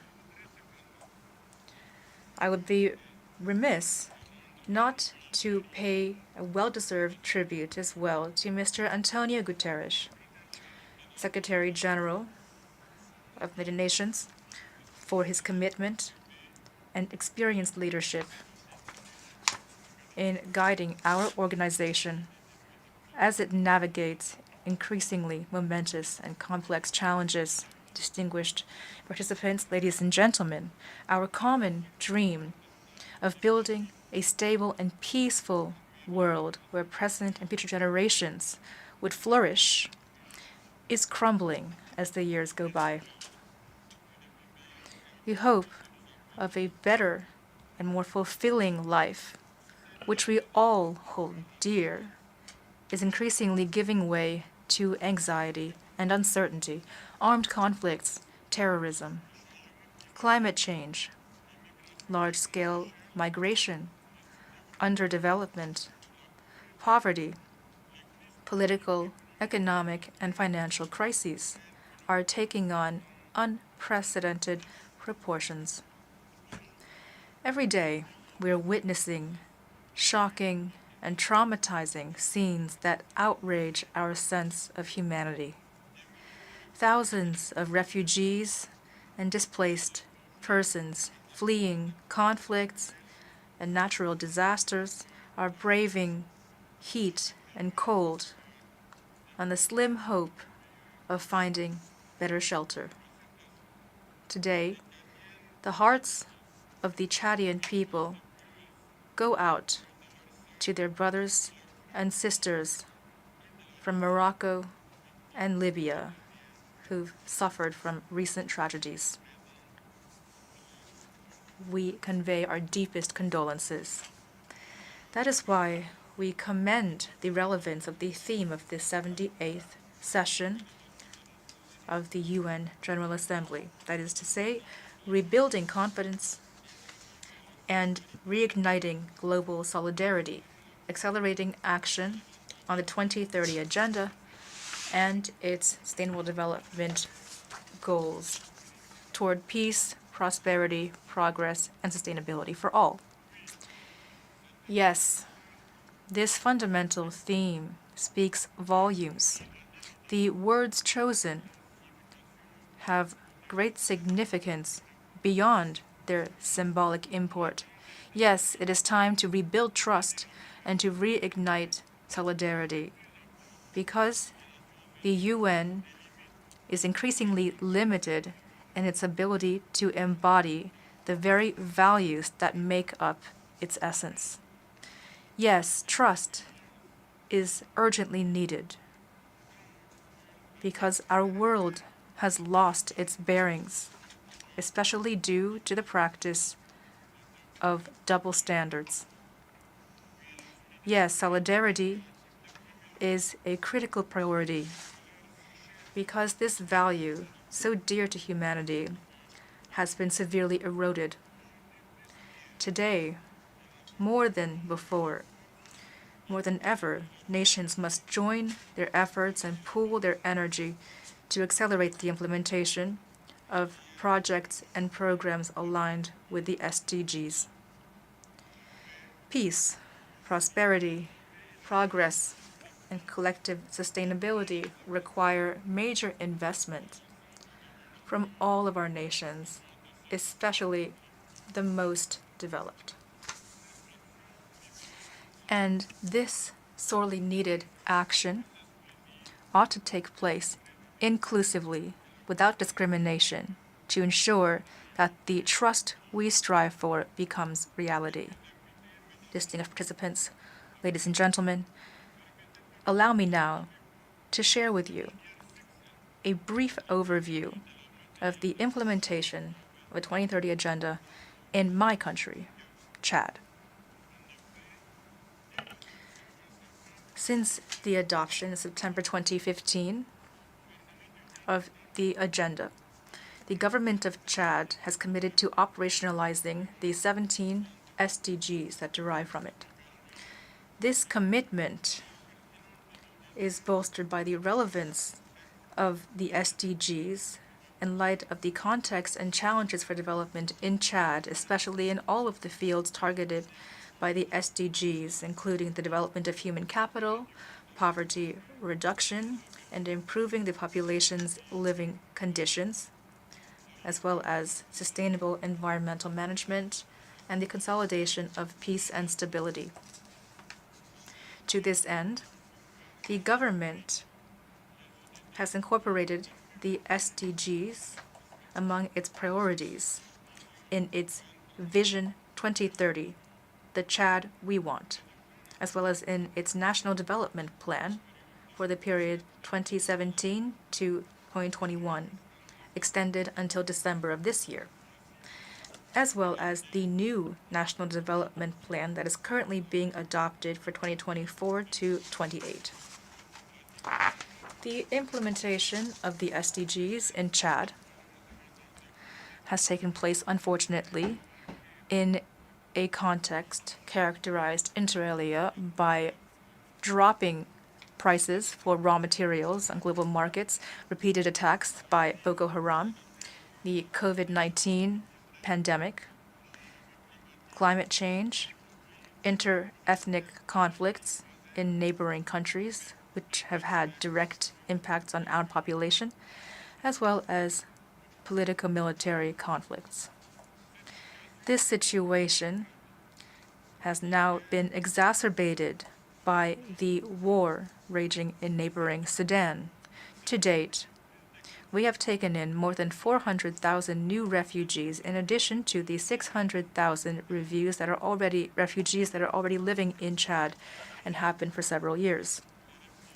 In addition to this, there are refugees coming from our neighboring countries and elsewhere. Thus, out of a population of 17 million, almost 2 million are refugees. This is a great burden for Chad. My country calls for rapid, coordinated, and comprehensive action on behalf of the entire international community to address this humanitarian disaster, which is most likely the worst in the world at this time. Furthermore, Chad welcomes the holding on the sidelines of the UN General Assembly of two summits, one on climate change and the other on universal health coverage. Concerning climate change, Chad, like other UN member states, hopes that the impetus launched by the UN Secretary General on the importance of global action to combat climate change will help to mobilize the requisite resources for the implementation of the Paris Agreement and the rules it contains. With regard to universal health coverage undertaken by our various countries, it remains in the long term the optimal solution to meet the need for quality health care at an affordable cost for all, as well as to bolster our healthcare systems, which have already been undermined by the COVID-19 pandemic. Our government is paying full attention to this issue. Ladies and gentlemen, as you know, since the shocking and tragic death of President Idriss Déby Itno, may he rest in peace, Chad has begun a process of inclusive and transparent political transition. The first milestone in this transition was the signing of the Doha Agreement between the government and the politico-military movements in August 2022. This agreement allowed many Chadian exiles and refugees to return to the country. This political will to allow our country to turn over a new page and to rebuild was manifested by the holding of an inclusive and sovereign national dialogue, which brought together the vast majority of political forces of the country over 45 days. Today, the National Union government, which emerged from this dialogue, is hard at work in organizing the constitutional referendum that will determine the shape the state is to take. The adoption of a new constitution by the sovereign people will pave the way toward the gradual restoration of constitutional order within the time frame set by the inclusive and sovereign national dialogue. Led by the head of state, the president of the transition, bold reforms, administrative judiciary, security, and military in nature have been carried out, and more are underway. In the meantime, constructive and strong measures have been taken, from opening up the political space to presidential pardons. These have helped to calm tensions within the political sphere. This trend toward participatory dialogue has also allowed the implementation of a cooperation framework that includes diverse political parties. Ladies and gentlemen, with regard to the Sudanese crisis, Chad reiterates its call for a lasting ceasefire. Chad believes that there is no military solution to the conflict that is currently taking place. The solution lies in dialogue between our Sudanese brothers. 2 days ago, September 19th, at the opening of the UN General Assembly, Secretary General Antonio Guterres questioned the global governance embodied by the UN Security Council and the Bretton Woods system in strong terms. I quote, "The choice is not reform or the status quo.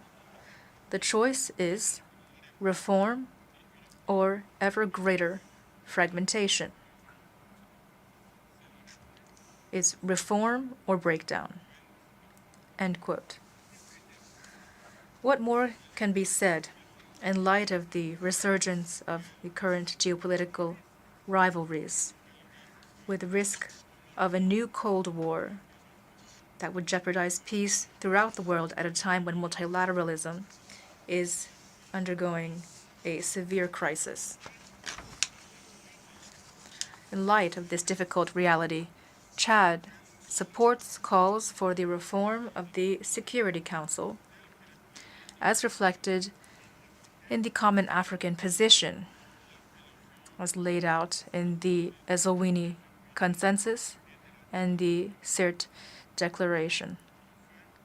Lastly, for the sake of the fundamental principles of the UN, Chad encourages a solution involving the creation of an independent and sovereign Palestinian state living in security side by side with the State of Israel.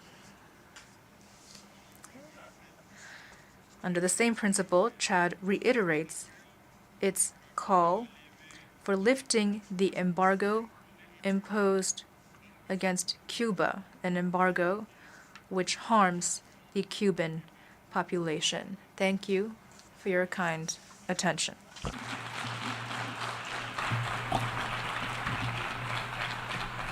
I thank the Minister of Foreign Affairs, Chadians Abroad and International Cooperation of Chad for his statement. I now give the floor to His Excellency Robert Duce, Minister of Foreign Affairs, Regional Integration, and Togolese Abroad. Protocol, escort His Excellency.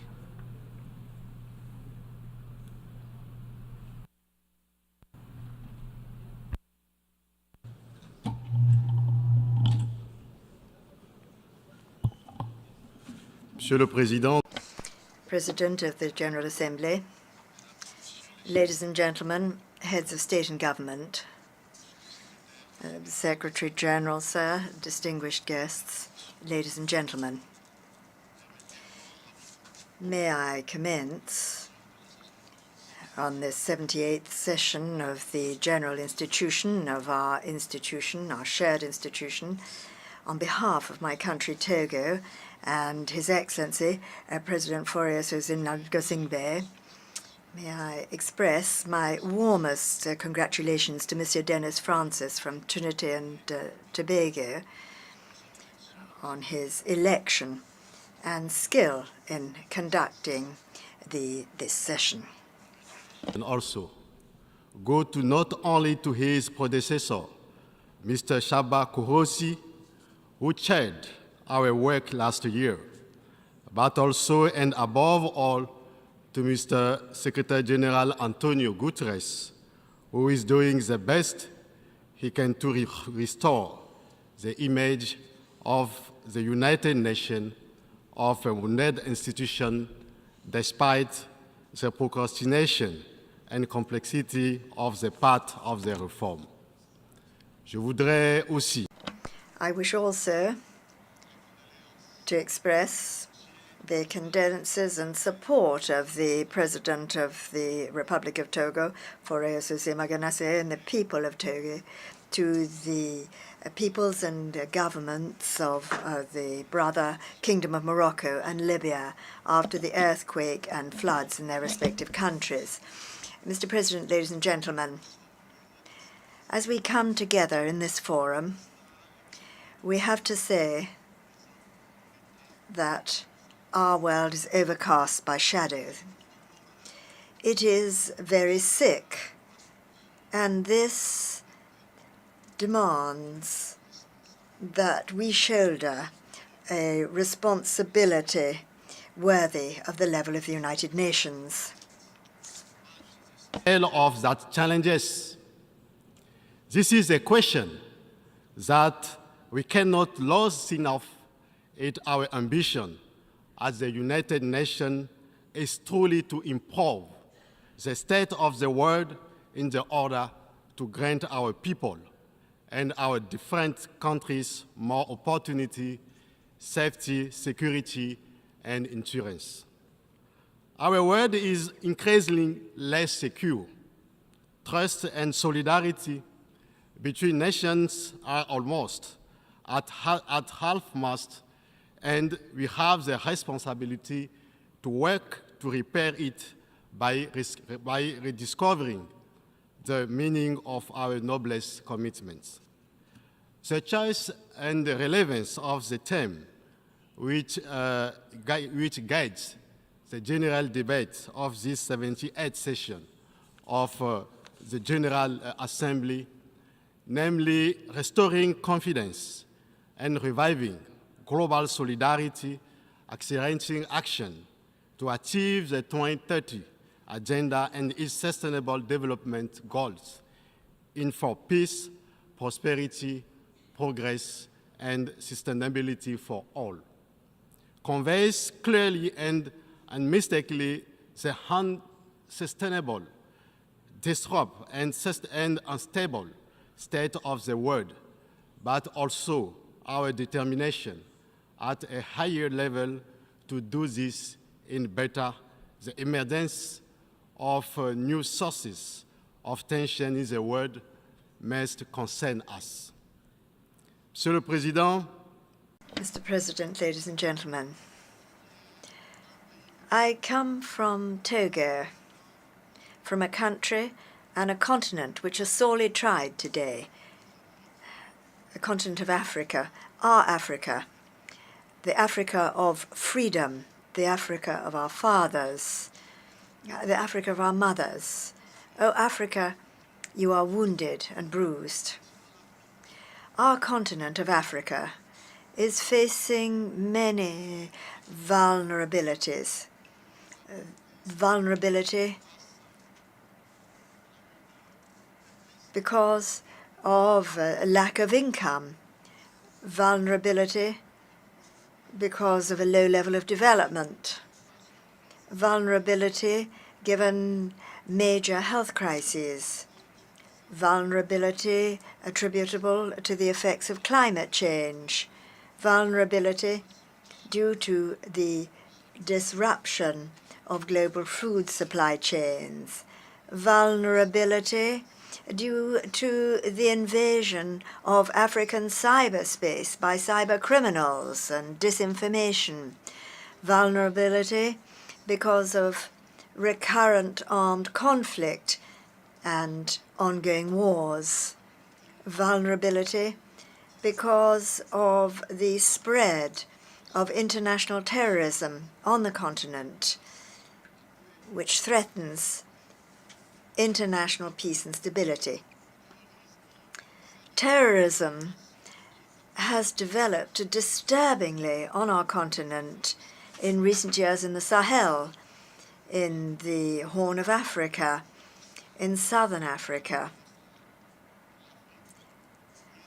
And Africa runs the risk of becoming a sanctuary for international terrorism and of being the weakest link in the world security system. Our states on the coast of the Gulf of Guinea were long spared terrorism, but we have started to be deeply affected by it. Thus, in order to respond effectively to the threat of terrorism, Togo has adopted innovative and multi-sectoral measures in its strategic document, Combating Violent Extremism, adopted on the 5th of July 2022. This strategy enables us to marry security approaches and development by bringing together operational and legal measures as well as more flexible and endogenous ones. It takes into account the emergency program for the Savannah region. The global cost of this is more than $324 million to carry out several projects by 2025 in the sectors of water, energy, health, infrastructure, education, and agriculture. This is the place to express the gratitude of the government of Togo to all our partners in the combat against terrorism, and also to urge a constant strengthening of the various partnerships to put an end to insidious terrorism. Given the many situations of vulnerability and crises affecting Africa, which basically don't spare any country on the continent, the government of Togo, for itself, is working to drive forward the development agenda by means of an ambitious roadmap 2020 to 2025. Togo has carried out a series of priority projects for the economic, social, and structural benefit of our peoples. Health, by means of universal health coverage, food sovereignty, socioeconomic inclusion, and decent work, that all may flourish and share prosperity. These are the priority planks of the government's action. Mr. President, ladies and gentlemen, the government's endeavors to ensure that Togo is a country open to the world are continuing. We dearly wish to enhance economic, social, and democratic stability in order to attract investors and ensure that Togo is a desired destination for them. The many actions that we are carrying out are linked to the African and UN commitments of the 2030 and 2063 agendas, and are part and parcel of our common striving for sustainable development, which is shared by all UN members. In this program, we have given priority to the protection and conservation of the environment. We wish to act to ensure that Togo's determination to join in the international effort to combat climate change becomes real. Thus, in order to manage and protect in a lasting way marine and coastal ecosystems, the government has aimed, on the one hand, at the management of sustainable protection of marine and coastal ecosystems, the regulation of fisheries, the regulation of vulnerability of both people and assets when it comes to extreme climate events. And also we are combating illegal, unreported and unregulated fishing and promoting the blue economy. Regarding the sustainable protection of the marine and coastal environment, Togo has instituted a regional program for the integrated management of the coastline and to combat coastal erosion. Togo wishes to ensure the protection of 90% of its coastlines by 2025. Then, within the framework of preserving and restoring ecosystems and combating desertification, Togo launched a significant national program of reforestation of 1 billion trees by 2030. We have prohibited the import, marketing, and use of glyphosate and all products containing it. And we are also promoting the use of biopesticides and biofertilizers in our country. When it comes to renewable energy, strategic and diversified partnerships have been forged to provide reliable, modern services at as low a cost as possible for rural areas. Thus, the Fund for Access to Electricity, called Fontinga, was created in order to ensure that Togo can, by 2030, ensure universal access to reliable, sustainable, modern, and affordable energy services.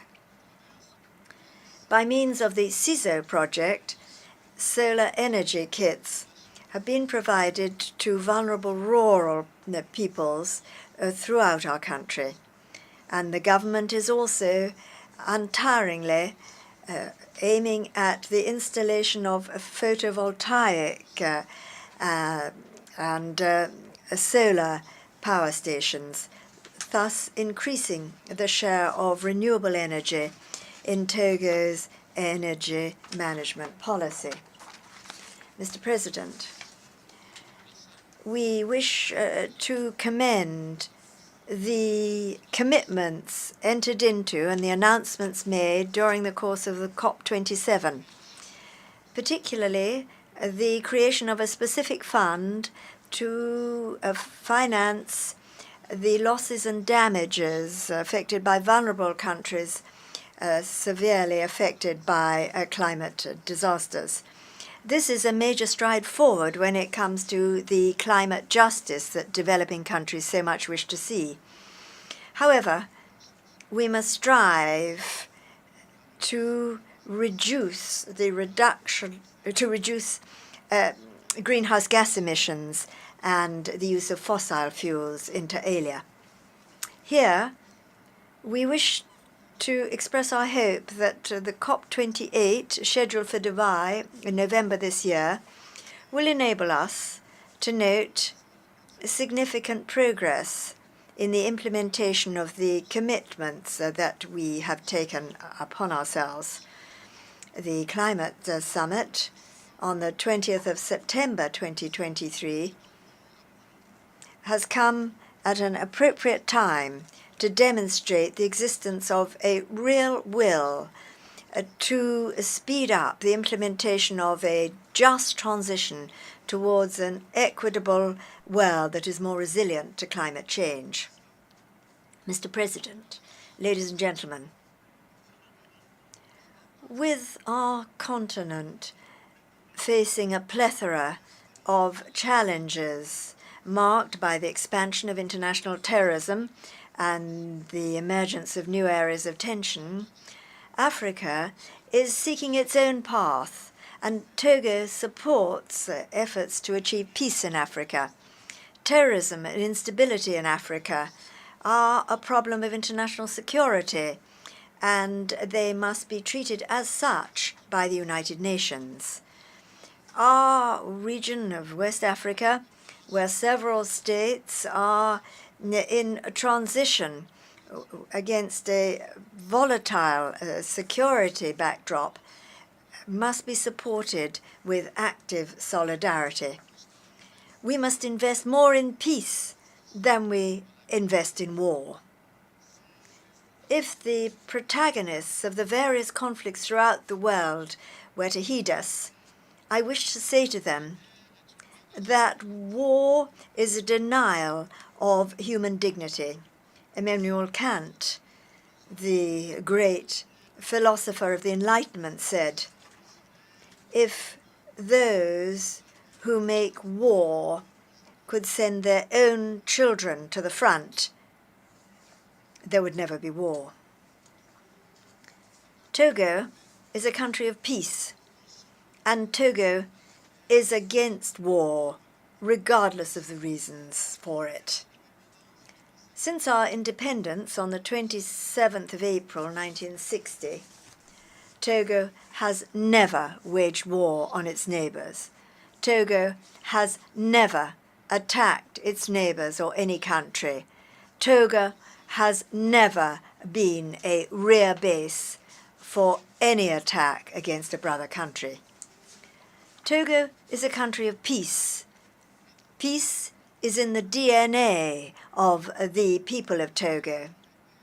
Togo has always been a country of mediation, of fostering dialogue, negotiation, and understanding amongst peoples and governments. The 6th of January this year, 49 soldiers from Côte d'Ivoire were freed thanks to the mediation of the president of the Republic of Togo, Faure Sese-Magasingbe, putting an end to the tension between the governments of Côte d'Ivoire and Mali.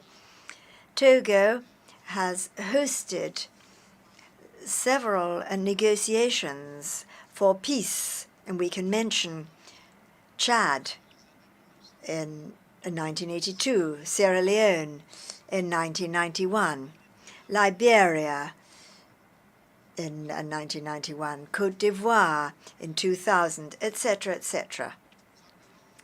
We call for de-escalation and the cessation of hostilities in the various hotspots throughout the world, and in particular in West Africa. Africa has suffered too much from war, and a minimum sense of responsibility should convince us to invest in prevention and the peaceful resolution of conflict. The bad thing about war, said Immanuel Kant, is that it creates more wickedness than it destroys. External interference causes conflict and crisis in Africa. It complicates the search for solutions to our crises and undermines initiatives for African solutions to African crises. External interference is no longer welcome in an Africa which is aware of its responsibilities, its problems of peace, security, and development. Africa no longer wishes foreign interference. Africa wishes to be true to itself and master of its destiny. Mr. President, ladies and gentlemen, for several months on the African continent, Sudan, a brother country, has been affected by an armed conflict which causes much concern. Aware of the importance of peace and security for sustainable and inclusive development, Togo has made this one of the main planks of its development policy. And under the aegis of the President of the Republic, Faure Sese-Magasingbe, we hosted a consultative a dialogue in July this year in Lomé between the political and military leaders in Darfur in order to make a contribution to the resolution of the conflict in Sudan.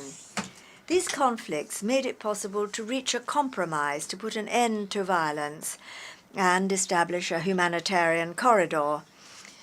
In order fully to execute the commitments entered into in Lomé, to relieve the suffering of civilian populations, we urge the parties to the conflict in Sudan to choose dialogue and consultation rapidly to settle the differences for the greater interest of Sudan. We harbor the hope that Togo's efforts, which supports other initiatives, will contribute to put an end to this conflict, which strangely does not attract the attention of the international community as much as it should. Recent times have also been marked in West Africa and in the Sahel by the unconstitutional establishment of traditional regimes, raising questions and requiring us to rethink our systems of governance. Will be examined at Lomé Peace and Security Forum, which first edition is scheduled for 21st and 22nd October 2023, under the theme of strengthening transition to democratic governance in Africa. The aim is to examine how to develop strategies to meet the challenges of political transition in a coordinated, relevant, and effective manner. Faced with the political and security crises that are transforming Africa, it's even more necessary to adopt a posture of adaptation. Thus, Togo and several other countries decided in Lomé in May 2023 to create the African Political Alliance, which is intended to be a framework for consultation, political dialogue, and joint action based on historical ties of fraternity and the principles of the sovereign equality of states, independence, and unity of action. Pour ce qui est de la réforme, regarding the reform of the United Nations Security Council, we do not wish to return to this. As we have already said, Africa can no longer be marginalized from the body whose task it is to ensure international peace and security. The Security Council can no longer remain a mere group of the victors and their allies of the Second World War. Nothing can justify maintaining the status quo. The ideologies and institutional structure of the post-war world are now obsolete. The status quo can no longer continue. Mr. President, ladies and gentlemen, we have arrived at a new era in the relations of Africa and the global south with the world. And in this new state of affairs, Africa no longer wants to remain overshadowed by any major power. The times when other bodies claimed that they could speak on behalf of an Africa that they did not heed at all here in the United Nations and on the international scene, that time has passed. The partners of Africa, be they new or old, who are still hesitant in accepting the new course taken by Africa in our development, have to change their attitude and their approach to an Africa which has radically changed. In recent decades, our world has undergone major silent revolutions, the significance of which lies in the renewal that is brought about in international relations throughout history. The reality of the world is that there are no longer monopolistic centers of gravity. The center of the world is now here, not elsewhere at all. Nobody is at the center of the world. What is clear, and what we wish to recall here, is that Africa now perceives its relations with the great powers in relation to its own interests. At this same platform, I told you that Africa no longer wants to align itself with the great powers, whatever they may be. The role assigned to Africa in this 21st century is evocative of the image that certain power of our continent still have, their zone of influence.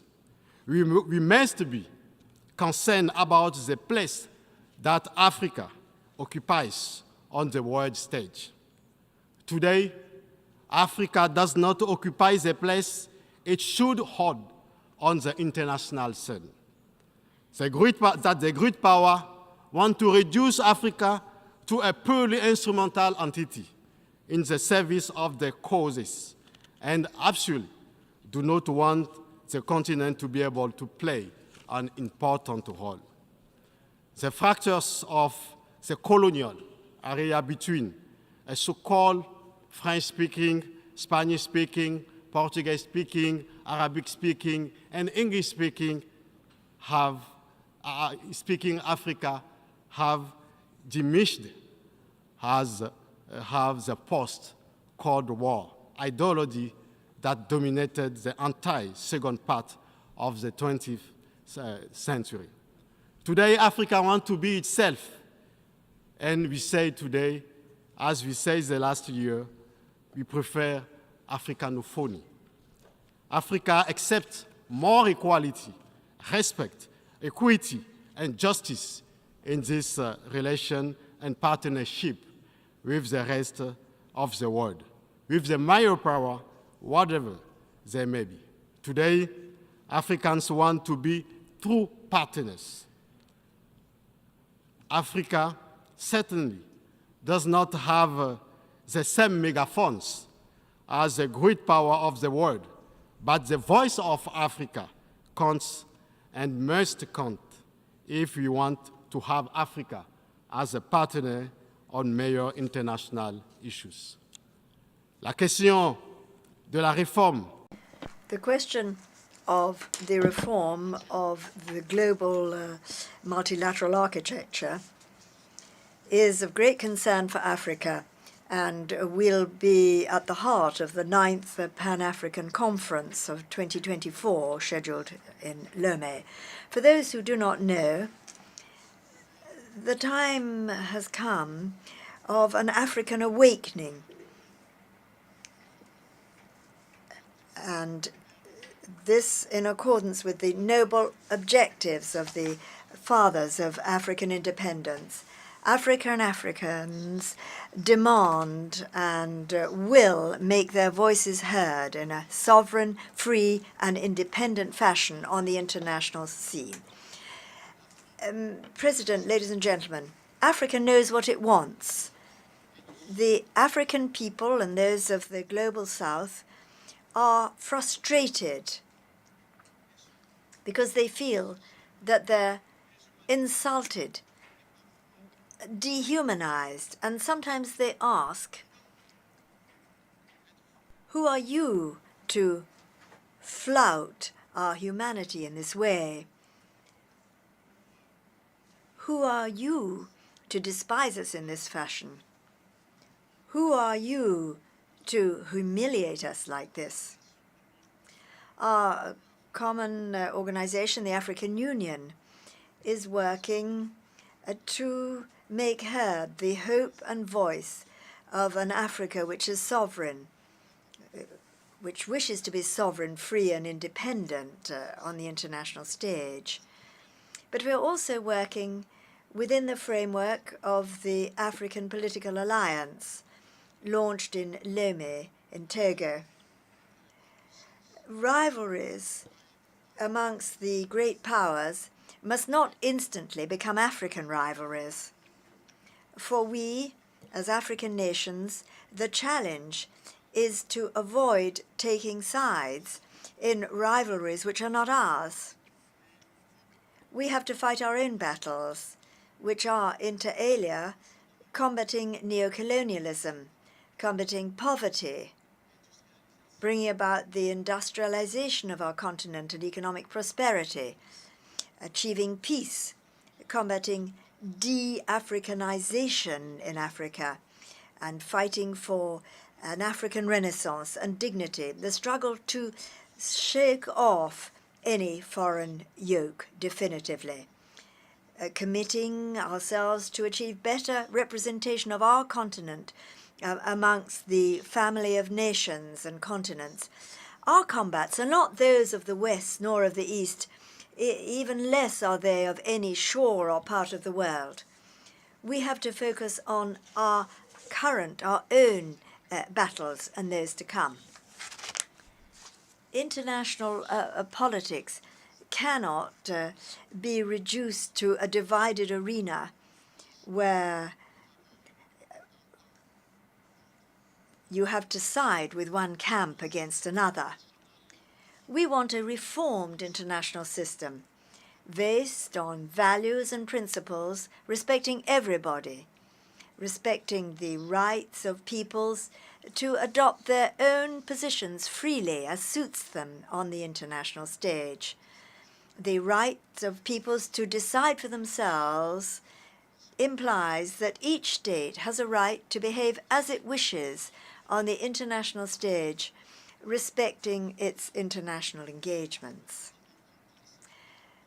Looking at the major transnational challenges of our century, such as climate change and combating international terrorism, our views may meet those of others, but they must remain our own views, decided upon in accordance with our own agendas.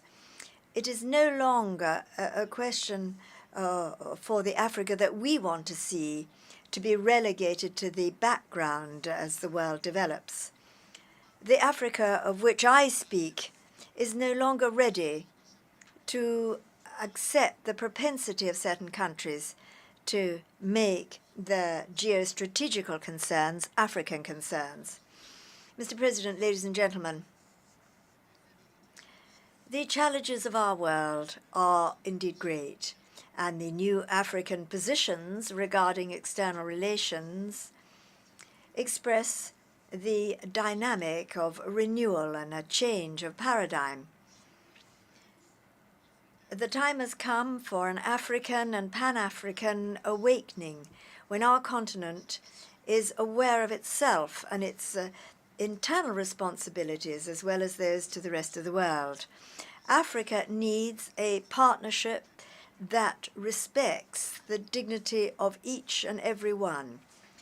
We want to be your partners and not your subjects. We want to serve our peoples and not to serve foreign interests. This new movement is not, we repeat, is not aimed against anyone. It is the expression of a new Africa, of an African Africa, an Africanophone Africa, which wants to be free, sovereign, independent, and master of itself. So, for African youth, it is clear, these words are clear. We are weary by paternalism. We are weary of your scorn of our public opinions, your scorn of our people and our leaders. We are weary of your condescendence. We are weary of your arrogance. We are weary. We're weary. We're weary. Thank you.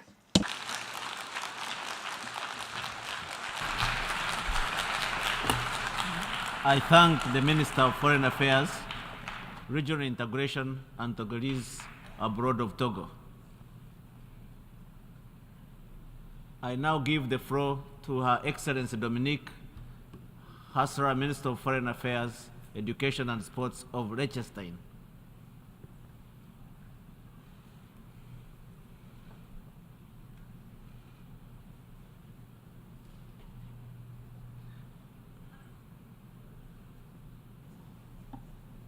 Mr. President, we gather this year under even more daunting challenges. Our window to address climate change is narrowing rapidly. Progress in achieving the Sustainable Development Goals is stagnating. In part, it is even being reversed. There have never been more conflict since the creation of the United Nations.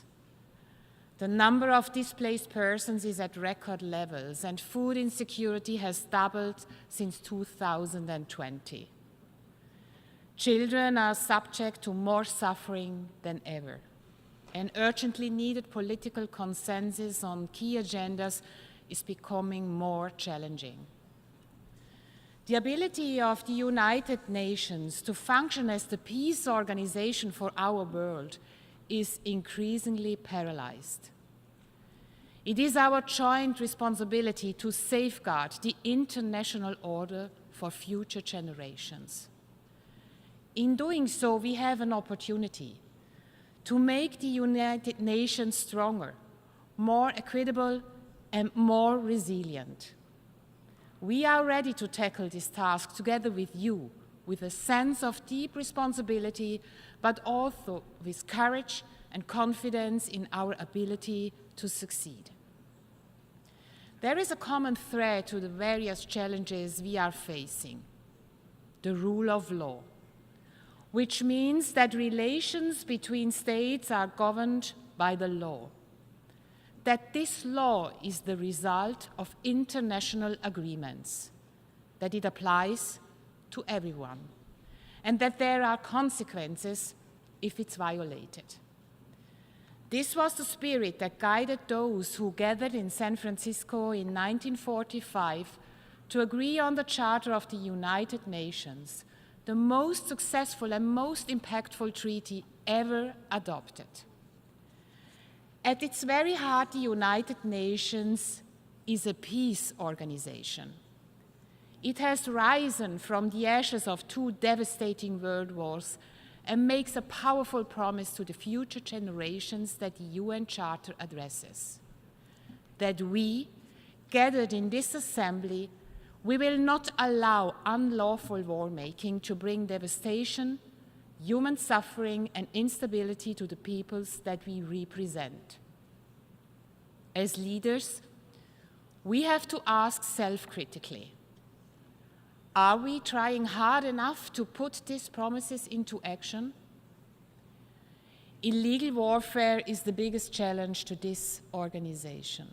And there is no doubt that the unprovoked and in its core colonizing war that Russia has been waging against its neighbor Ukraine, a founding member of the United Nations, is the most outrageous, blatant and manifest violation of the prohibition of the illegal use of force since the creation of the United Nations.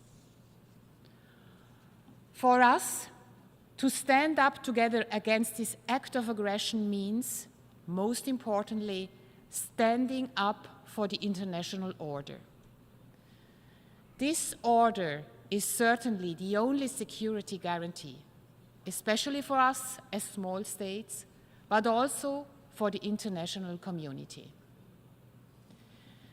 This assembly is the bedrock of genuine multilateralism, based on the principle of sovereign equality. As such, it has lived up admirably to the challenge it was handed by the Security Council, paralyzed by the use of the veto. Together, we have called for the complete withdrawal of all Russian troops from Ukraine territory. We have together defined the parameters for a just peace that we all want to see as soon as possible. And we have made together the legal determination that the actions by Russia against Ukraine amount to an act of aggression. we yet have to take the next obvious step together to ensure criminal accountability for this act of aggression for the individuals who have ordered it in line with international law. We will continue our conversations with all of you to enable us to achieve this. This serves the goal of a just peace for Ukraine in accordance with the terms defined by us in this assembly. But it will also have a catalytic effect of far wider reach. In ensuring criminal accountability for the most manifest violations of the United Nations Charter, we will also protect ourselves, in particular the small states among us, our own sovereignty and territorial integrity. Our international order is founded on the prohibition of the illegal use of force. For this prohibition to be effective, it must be backed up by accountability, by the rule of law. This, of course, is the task of the International Criminal Court, established 25 years ago with competence over the most serious crimes under international law, the crime of aggression among them. We have to give the court the competence to exercise full jurisdiction as quickly as possible, so it can fulfill its task with respect to the illegal use of force. Mr. President, aggression is a fundamental challenge to all of us who have signed on the UN Charter.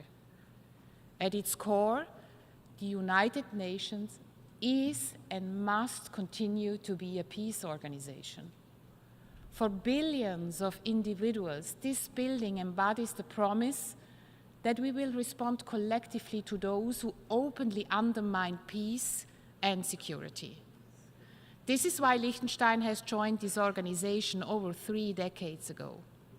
This is the pledge made to the future generation in San Francisco. And it is the expectation that our people have.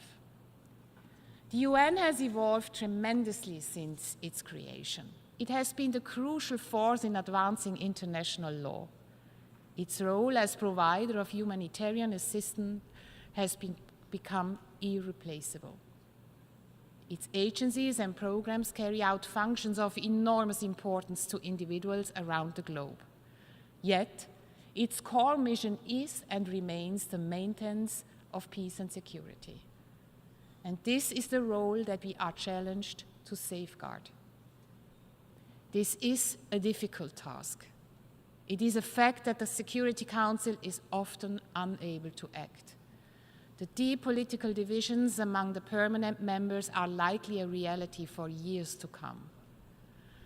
The pernicious effects of the veto are being mitigated, but they persist often to devastating effect for the people affected.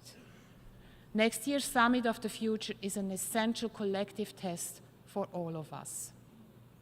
We must show our ability to find ways to ensure collective action when the Security Council fails in its tasks. This assembly will therefore have to play a central role in a new agenda for peace. And we can do more to bring the Security Council's practice in line with the law we all have subscribed to when joining the United Nations.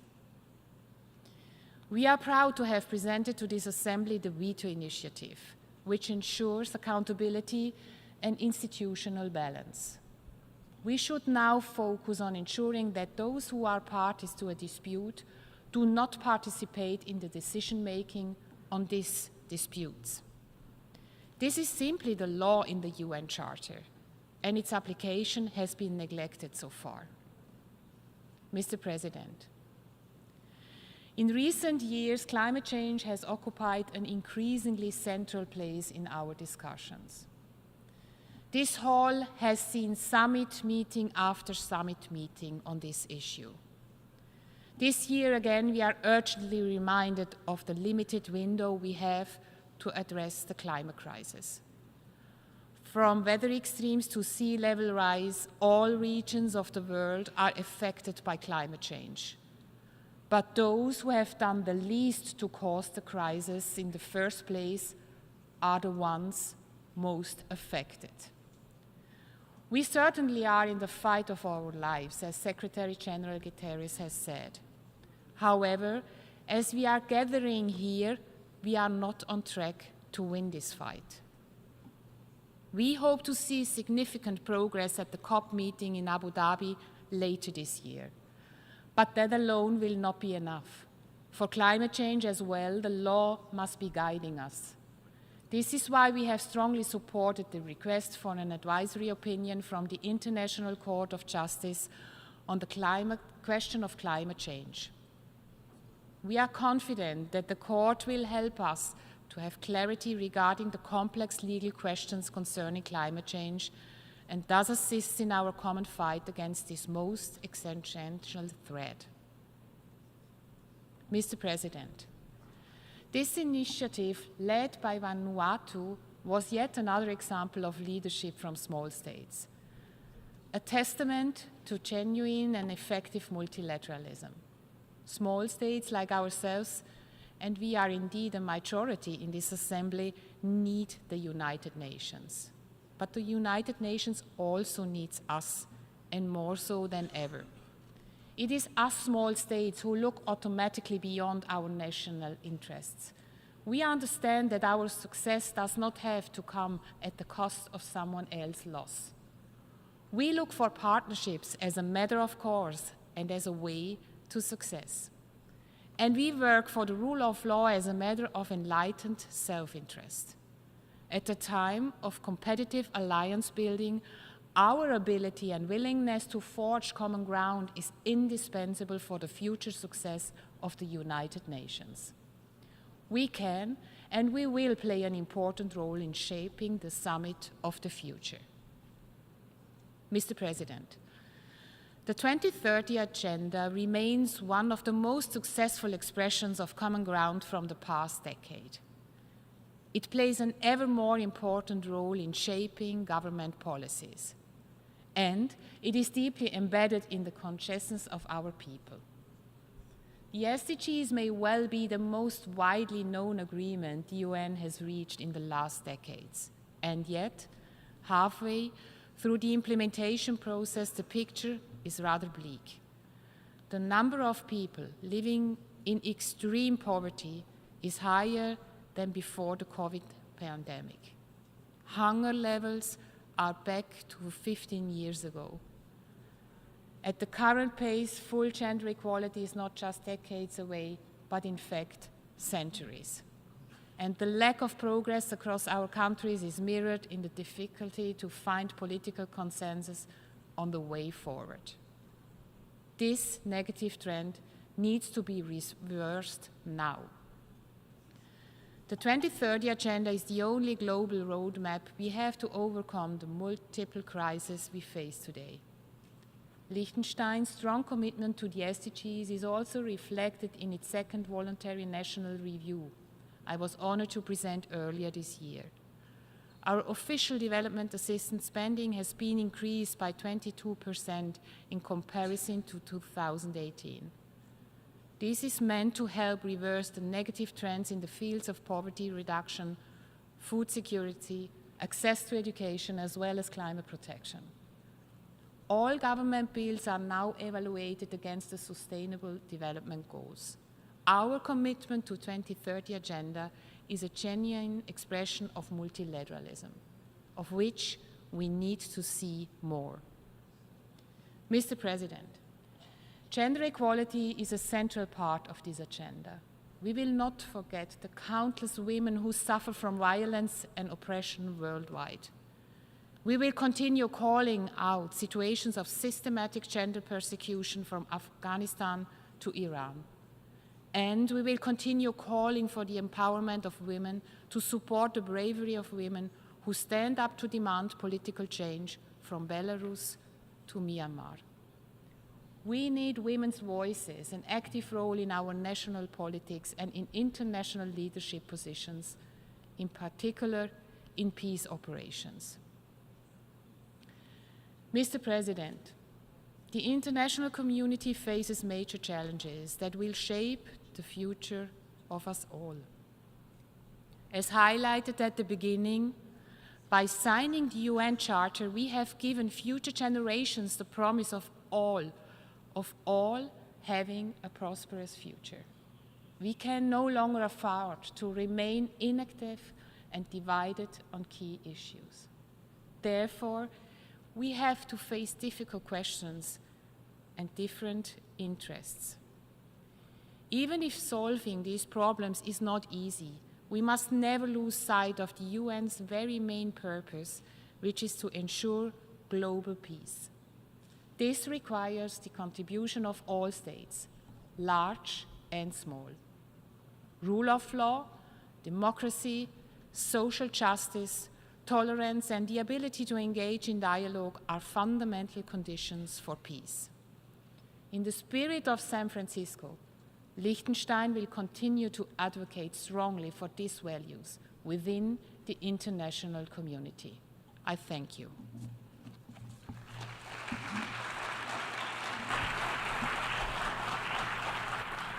I thank the Minister for Foreign Affairs, Education and Sports of Liechtenstein.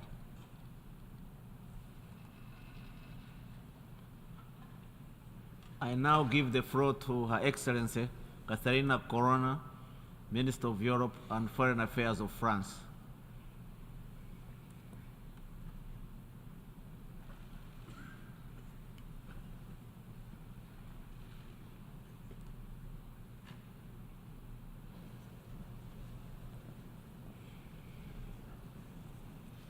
Monsieur le Président de l'Assemblée Générale, Distinguished President of the General Assembly, distinguished heads of state and government, distinguished ministers, distinguished ambassadors, ladies and gentlemen.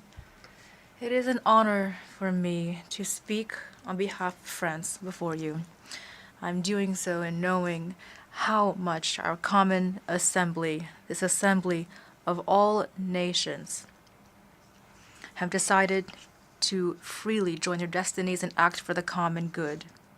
I speak before you in this spirit, in the spirit of those who almost 80 years ago sought to build on the ashes of the previous world to bring interstate relations into a new era, an era in which all of us understand that while defending our own interests, we must abide by common principles, an era in which we all understand that those who are mighty today may be weak tomorrow, where the enemies of yesterday could be the friends of today. That is the path that France and Germany took, an era when power is governed by law, when the common challenges of humanity are at last taken on collectively instead of along the lines of every man for himself. It's what we learned to do in Europe when we overcame centuries of conflict through cooperation and trust.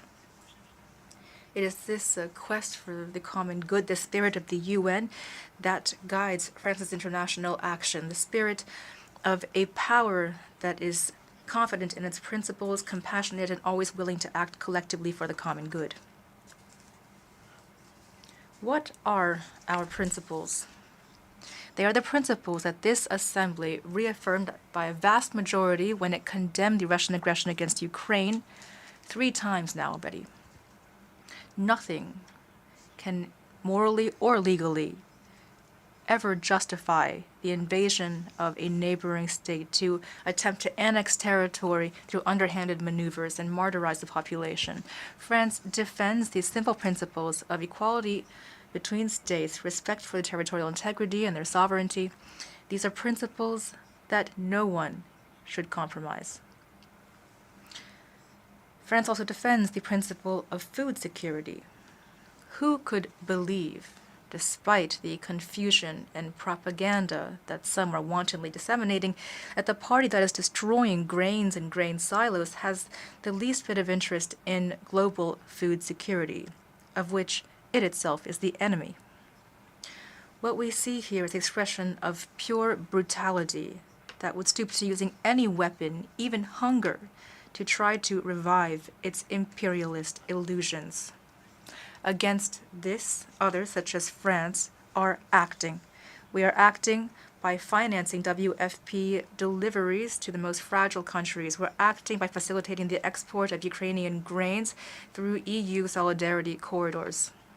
We're acting by financing throughout the world ambitious programs for developing local agriculture and to support school lunch programs. France also defends the principle of the inviolability of the historic heritage of nations, this heritage of humanity's cultures in Mosul and Timbuktu yesterday, and in Odessa and Lviv today. Indeed, everywhere, France supports the actions of those who defend the historic treasures of their countries, which hate threatens to destroy. Lastly, and of course, France supports the fight against impunity. We support the ICC everywhere in the Sahel to bring to justice the jihadis that France had defeated yesterday and which today once again threaten an entire region, as well as in Ukraine, of course, where crimes against humanity are committed on a daily basis against the population. What is happening in Ukraine concerns all of us. If we allow our common principles to be trampled there, they will be trampled everywhere. If we let this aggression be rewarded, other instances will occur there or elsewhere. Ladies and gentlemen, the Russian war of aggression is also a blow against the most vulnerable countries. It imposes upon us all today a duty of solidarity. Last year, France became the fourth largest donor, joining three friendly powers, the US, Japan, and Germany. This is the result of patient investment, which I am proud to present to you.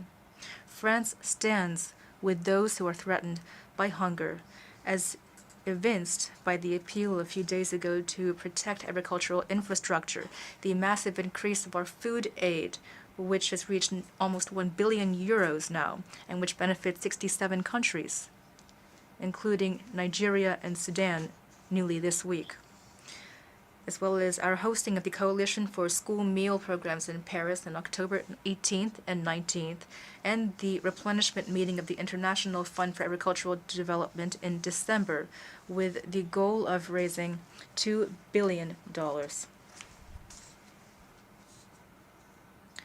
Our action for solidarity also clearly aims to allow for access of all to financing needed to combat poverty and carry out energy transitions in the long line of the ambitious UN agenda to attain the SDGs.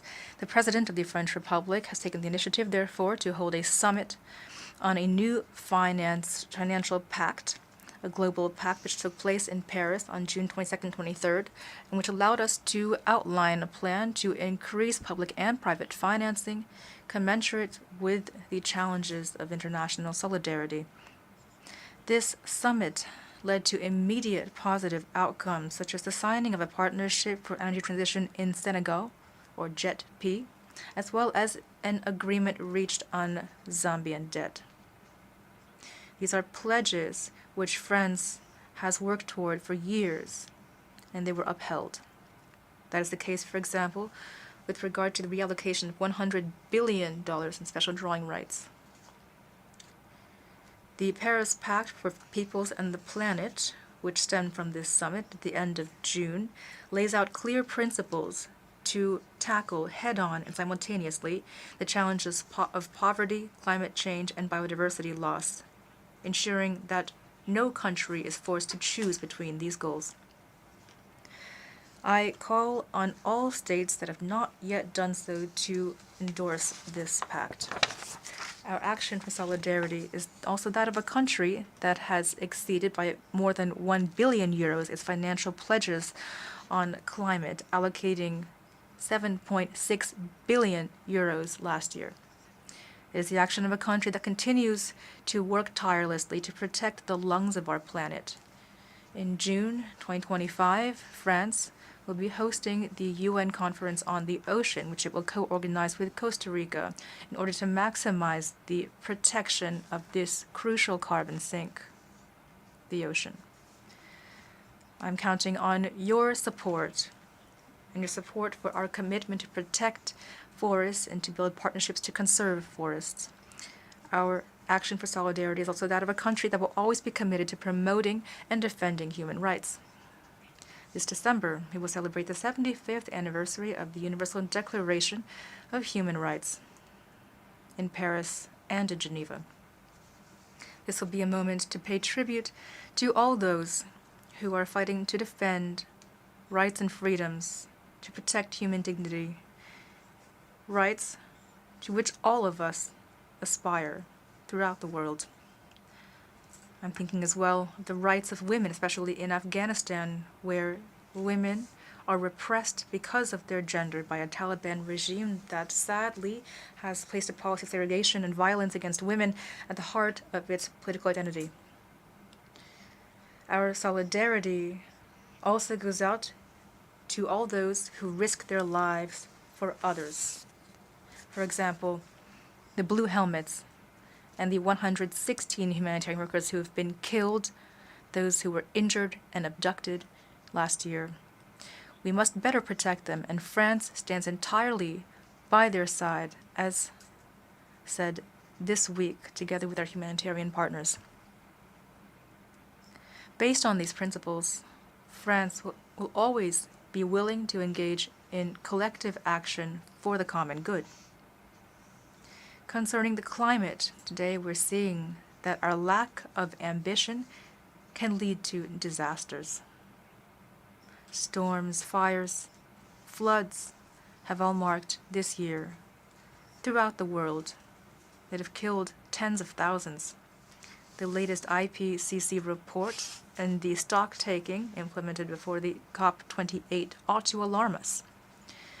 We cannot turn away from this. We must, on the contrary, act rapidly and collectively to address these common challenges which spare no nation. It is urgent, but it is possible. To do so, we have a method, a tried and true method that has led us to results in the past. The method of the Montreal Protocol, which allowed us to resolve the ozone layer issue. The method that we used to arrive at the Paris Agreement in 2015 together. It is the method that ought to ensure that the BBNJ Treaty can enter into effect as soon as possible, to protect marine areas, as well as to attain the ambitious goals of the Kunming-Montreal Agreement on Biodiversity. And we hope there will be a legally binding agreement adopted to eliminate plastic pollution. This method is the only one that allows us to go beyond awareness and to act with resolve, commitment, and responsibility. It is called multilateralism. In light of climate destruction, the devastation of our natural habitat, the depletion of our biodiversity, you can count on France to take initiatives. The multilateral method is also the method that will allow us to resolve proliferating international crises. In Nagorno-Karabakh, the international community ought to ensure that a population that has suffered 9 months of a merciless blockade, which has seen a campaign of bombing and destruction, can at last see its rights and security guaranteed. Orders imposed upon a besieged civilian population cannot be a solution, and the threats against Armenia itself and encroachment on its territory already documented must end. In Africa, we believe in African solutions to African problems, and we support African regional organizations whenever they ask for our support. We do so in Niger, where France supports ECOWAS in its efforts to restore constitutional order, which has been threatened by force since the democratically elected president, Mohamed Bazoum, has been dealing with an attempted coup.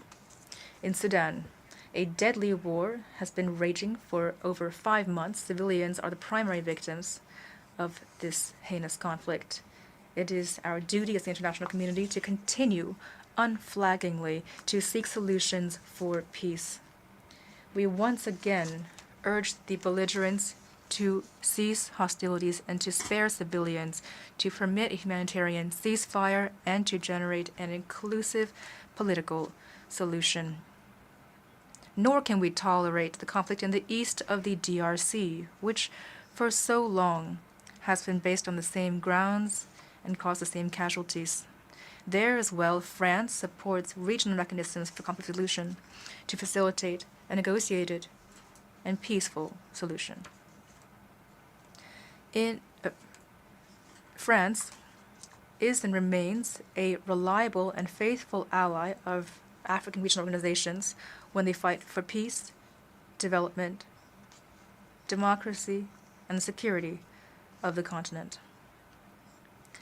In a Middle East that is redrawing itself, France is also playing its role by staunchly supporting dialogue and cooperation. We continue to take part, on the invitation of our partner Iraq, in the Baghdad process, in this unprecedented format for dialogue between all the region's countries.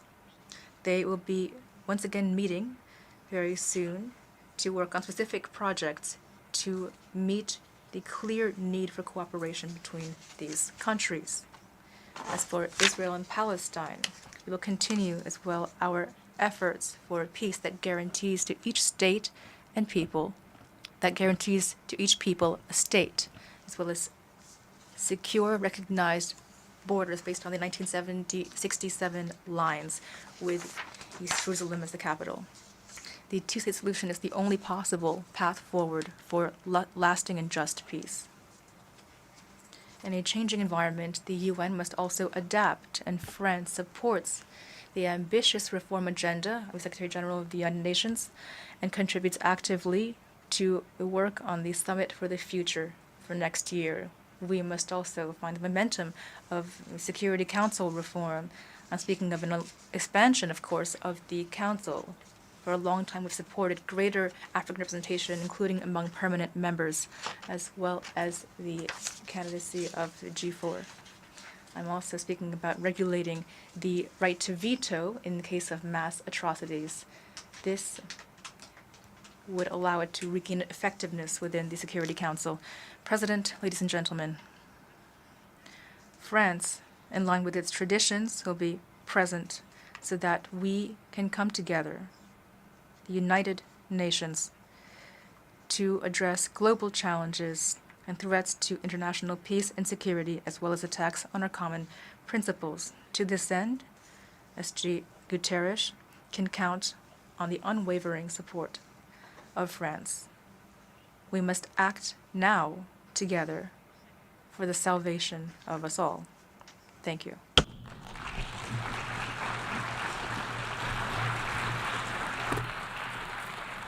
I thank the Minister for Europe and Foreign Affairs of France.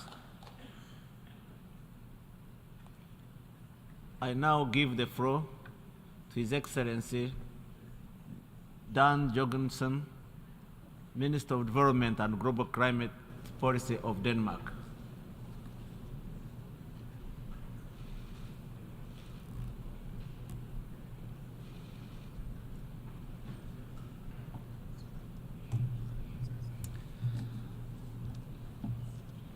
Mr. President, Mr. Secretary General, distinguished delegates. The world is off track. This is the uncomfortable truth. 8 years ago, we adopted the 2030 Agenda for Sustainable Development. Denmark had just assumed the presidency of the General Assembly. The adoption of the SDGs was a proud moment, not just for Denmark, but for all of us. A historic moment where we, the United Nations, launched a transformational agenda. Today, we need transformational action, urgently and on a massive scale. We need to get the SDGs back on track. We need to fast-track the green transition and accelerate climate adaptation. And we need to revitalize multilateralism and bring the UN and other institutions of global governance firmly into the 21st century.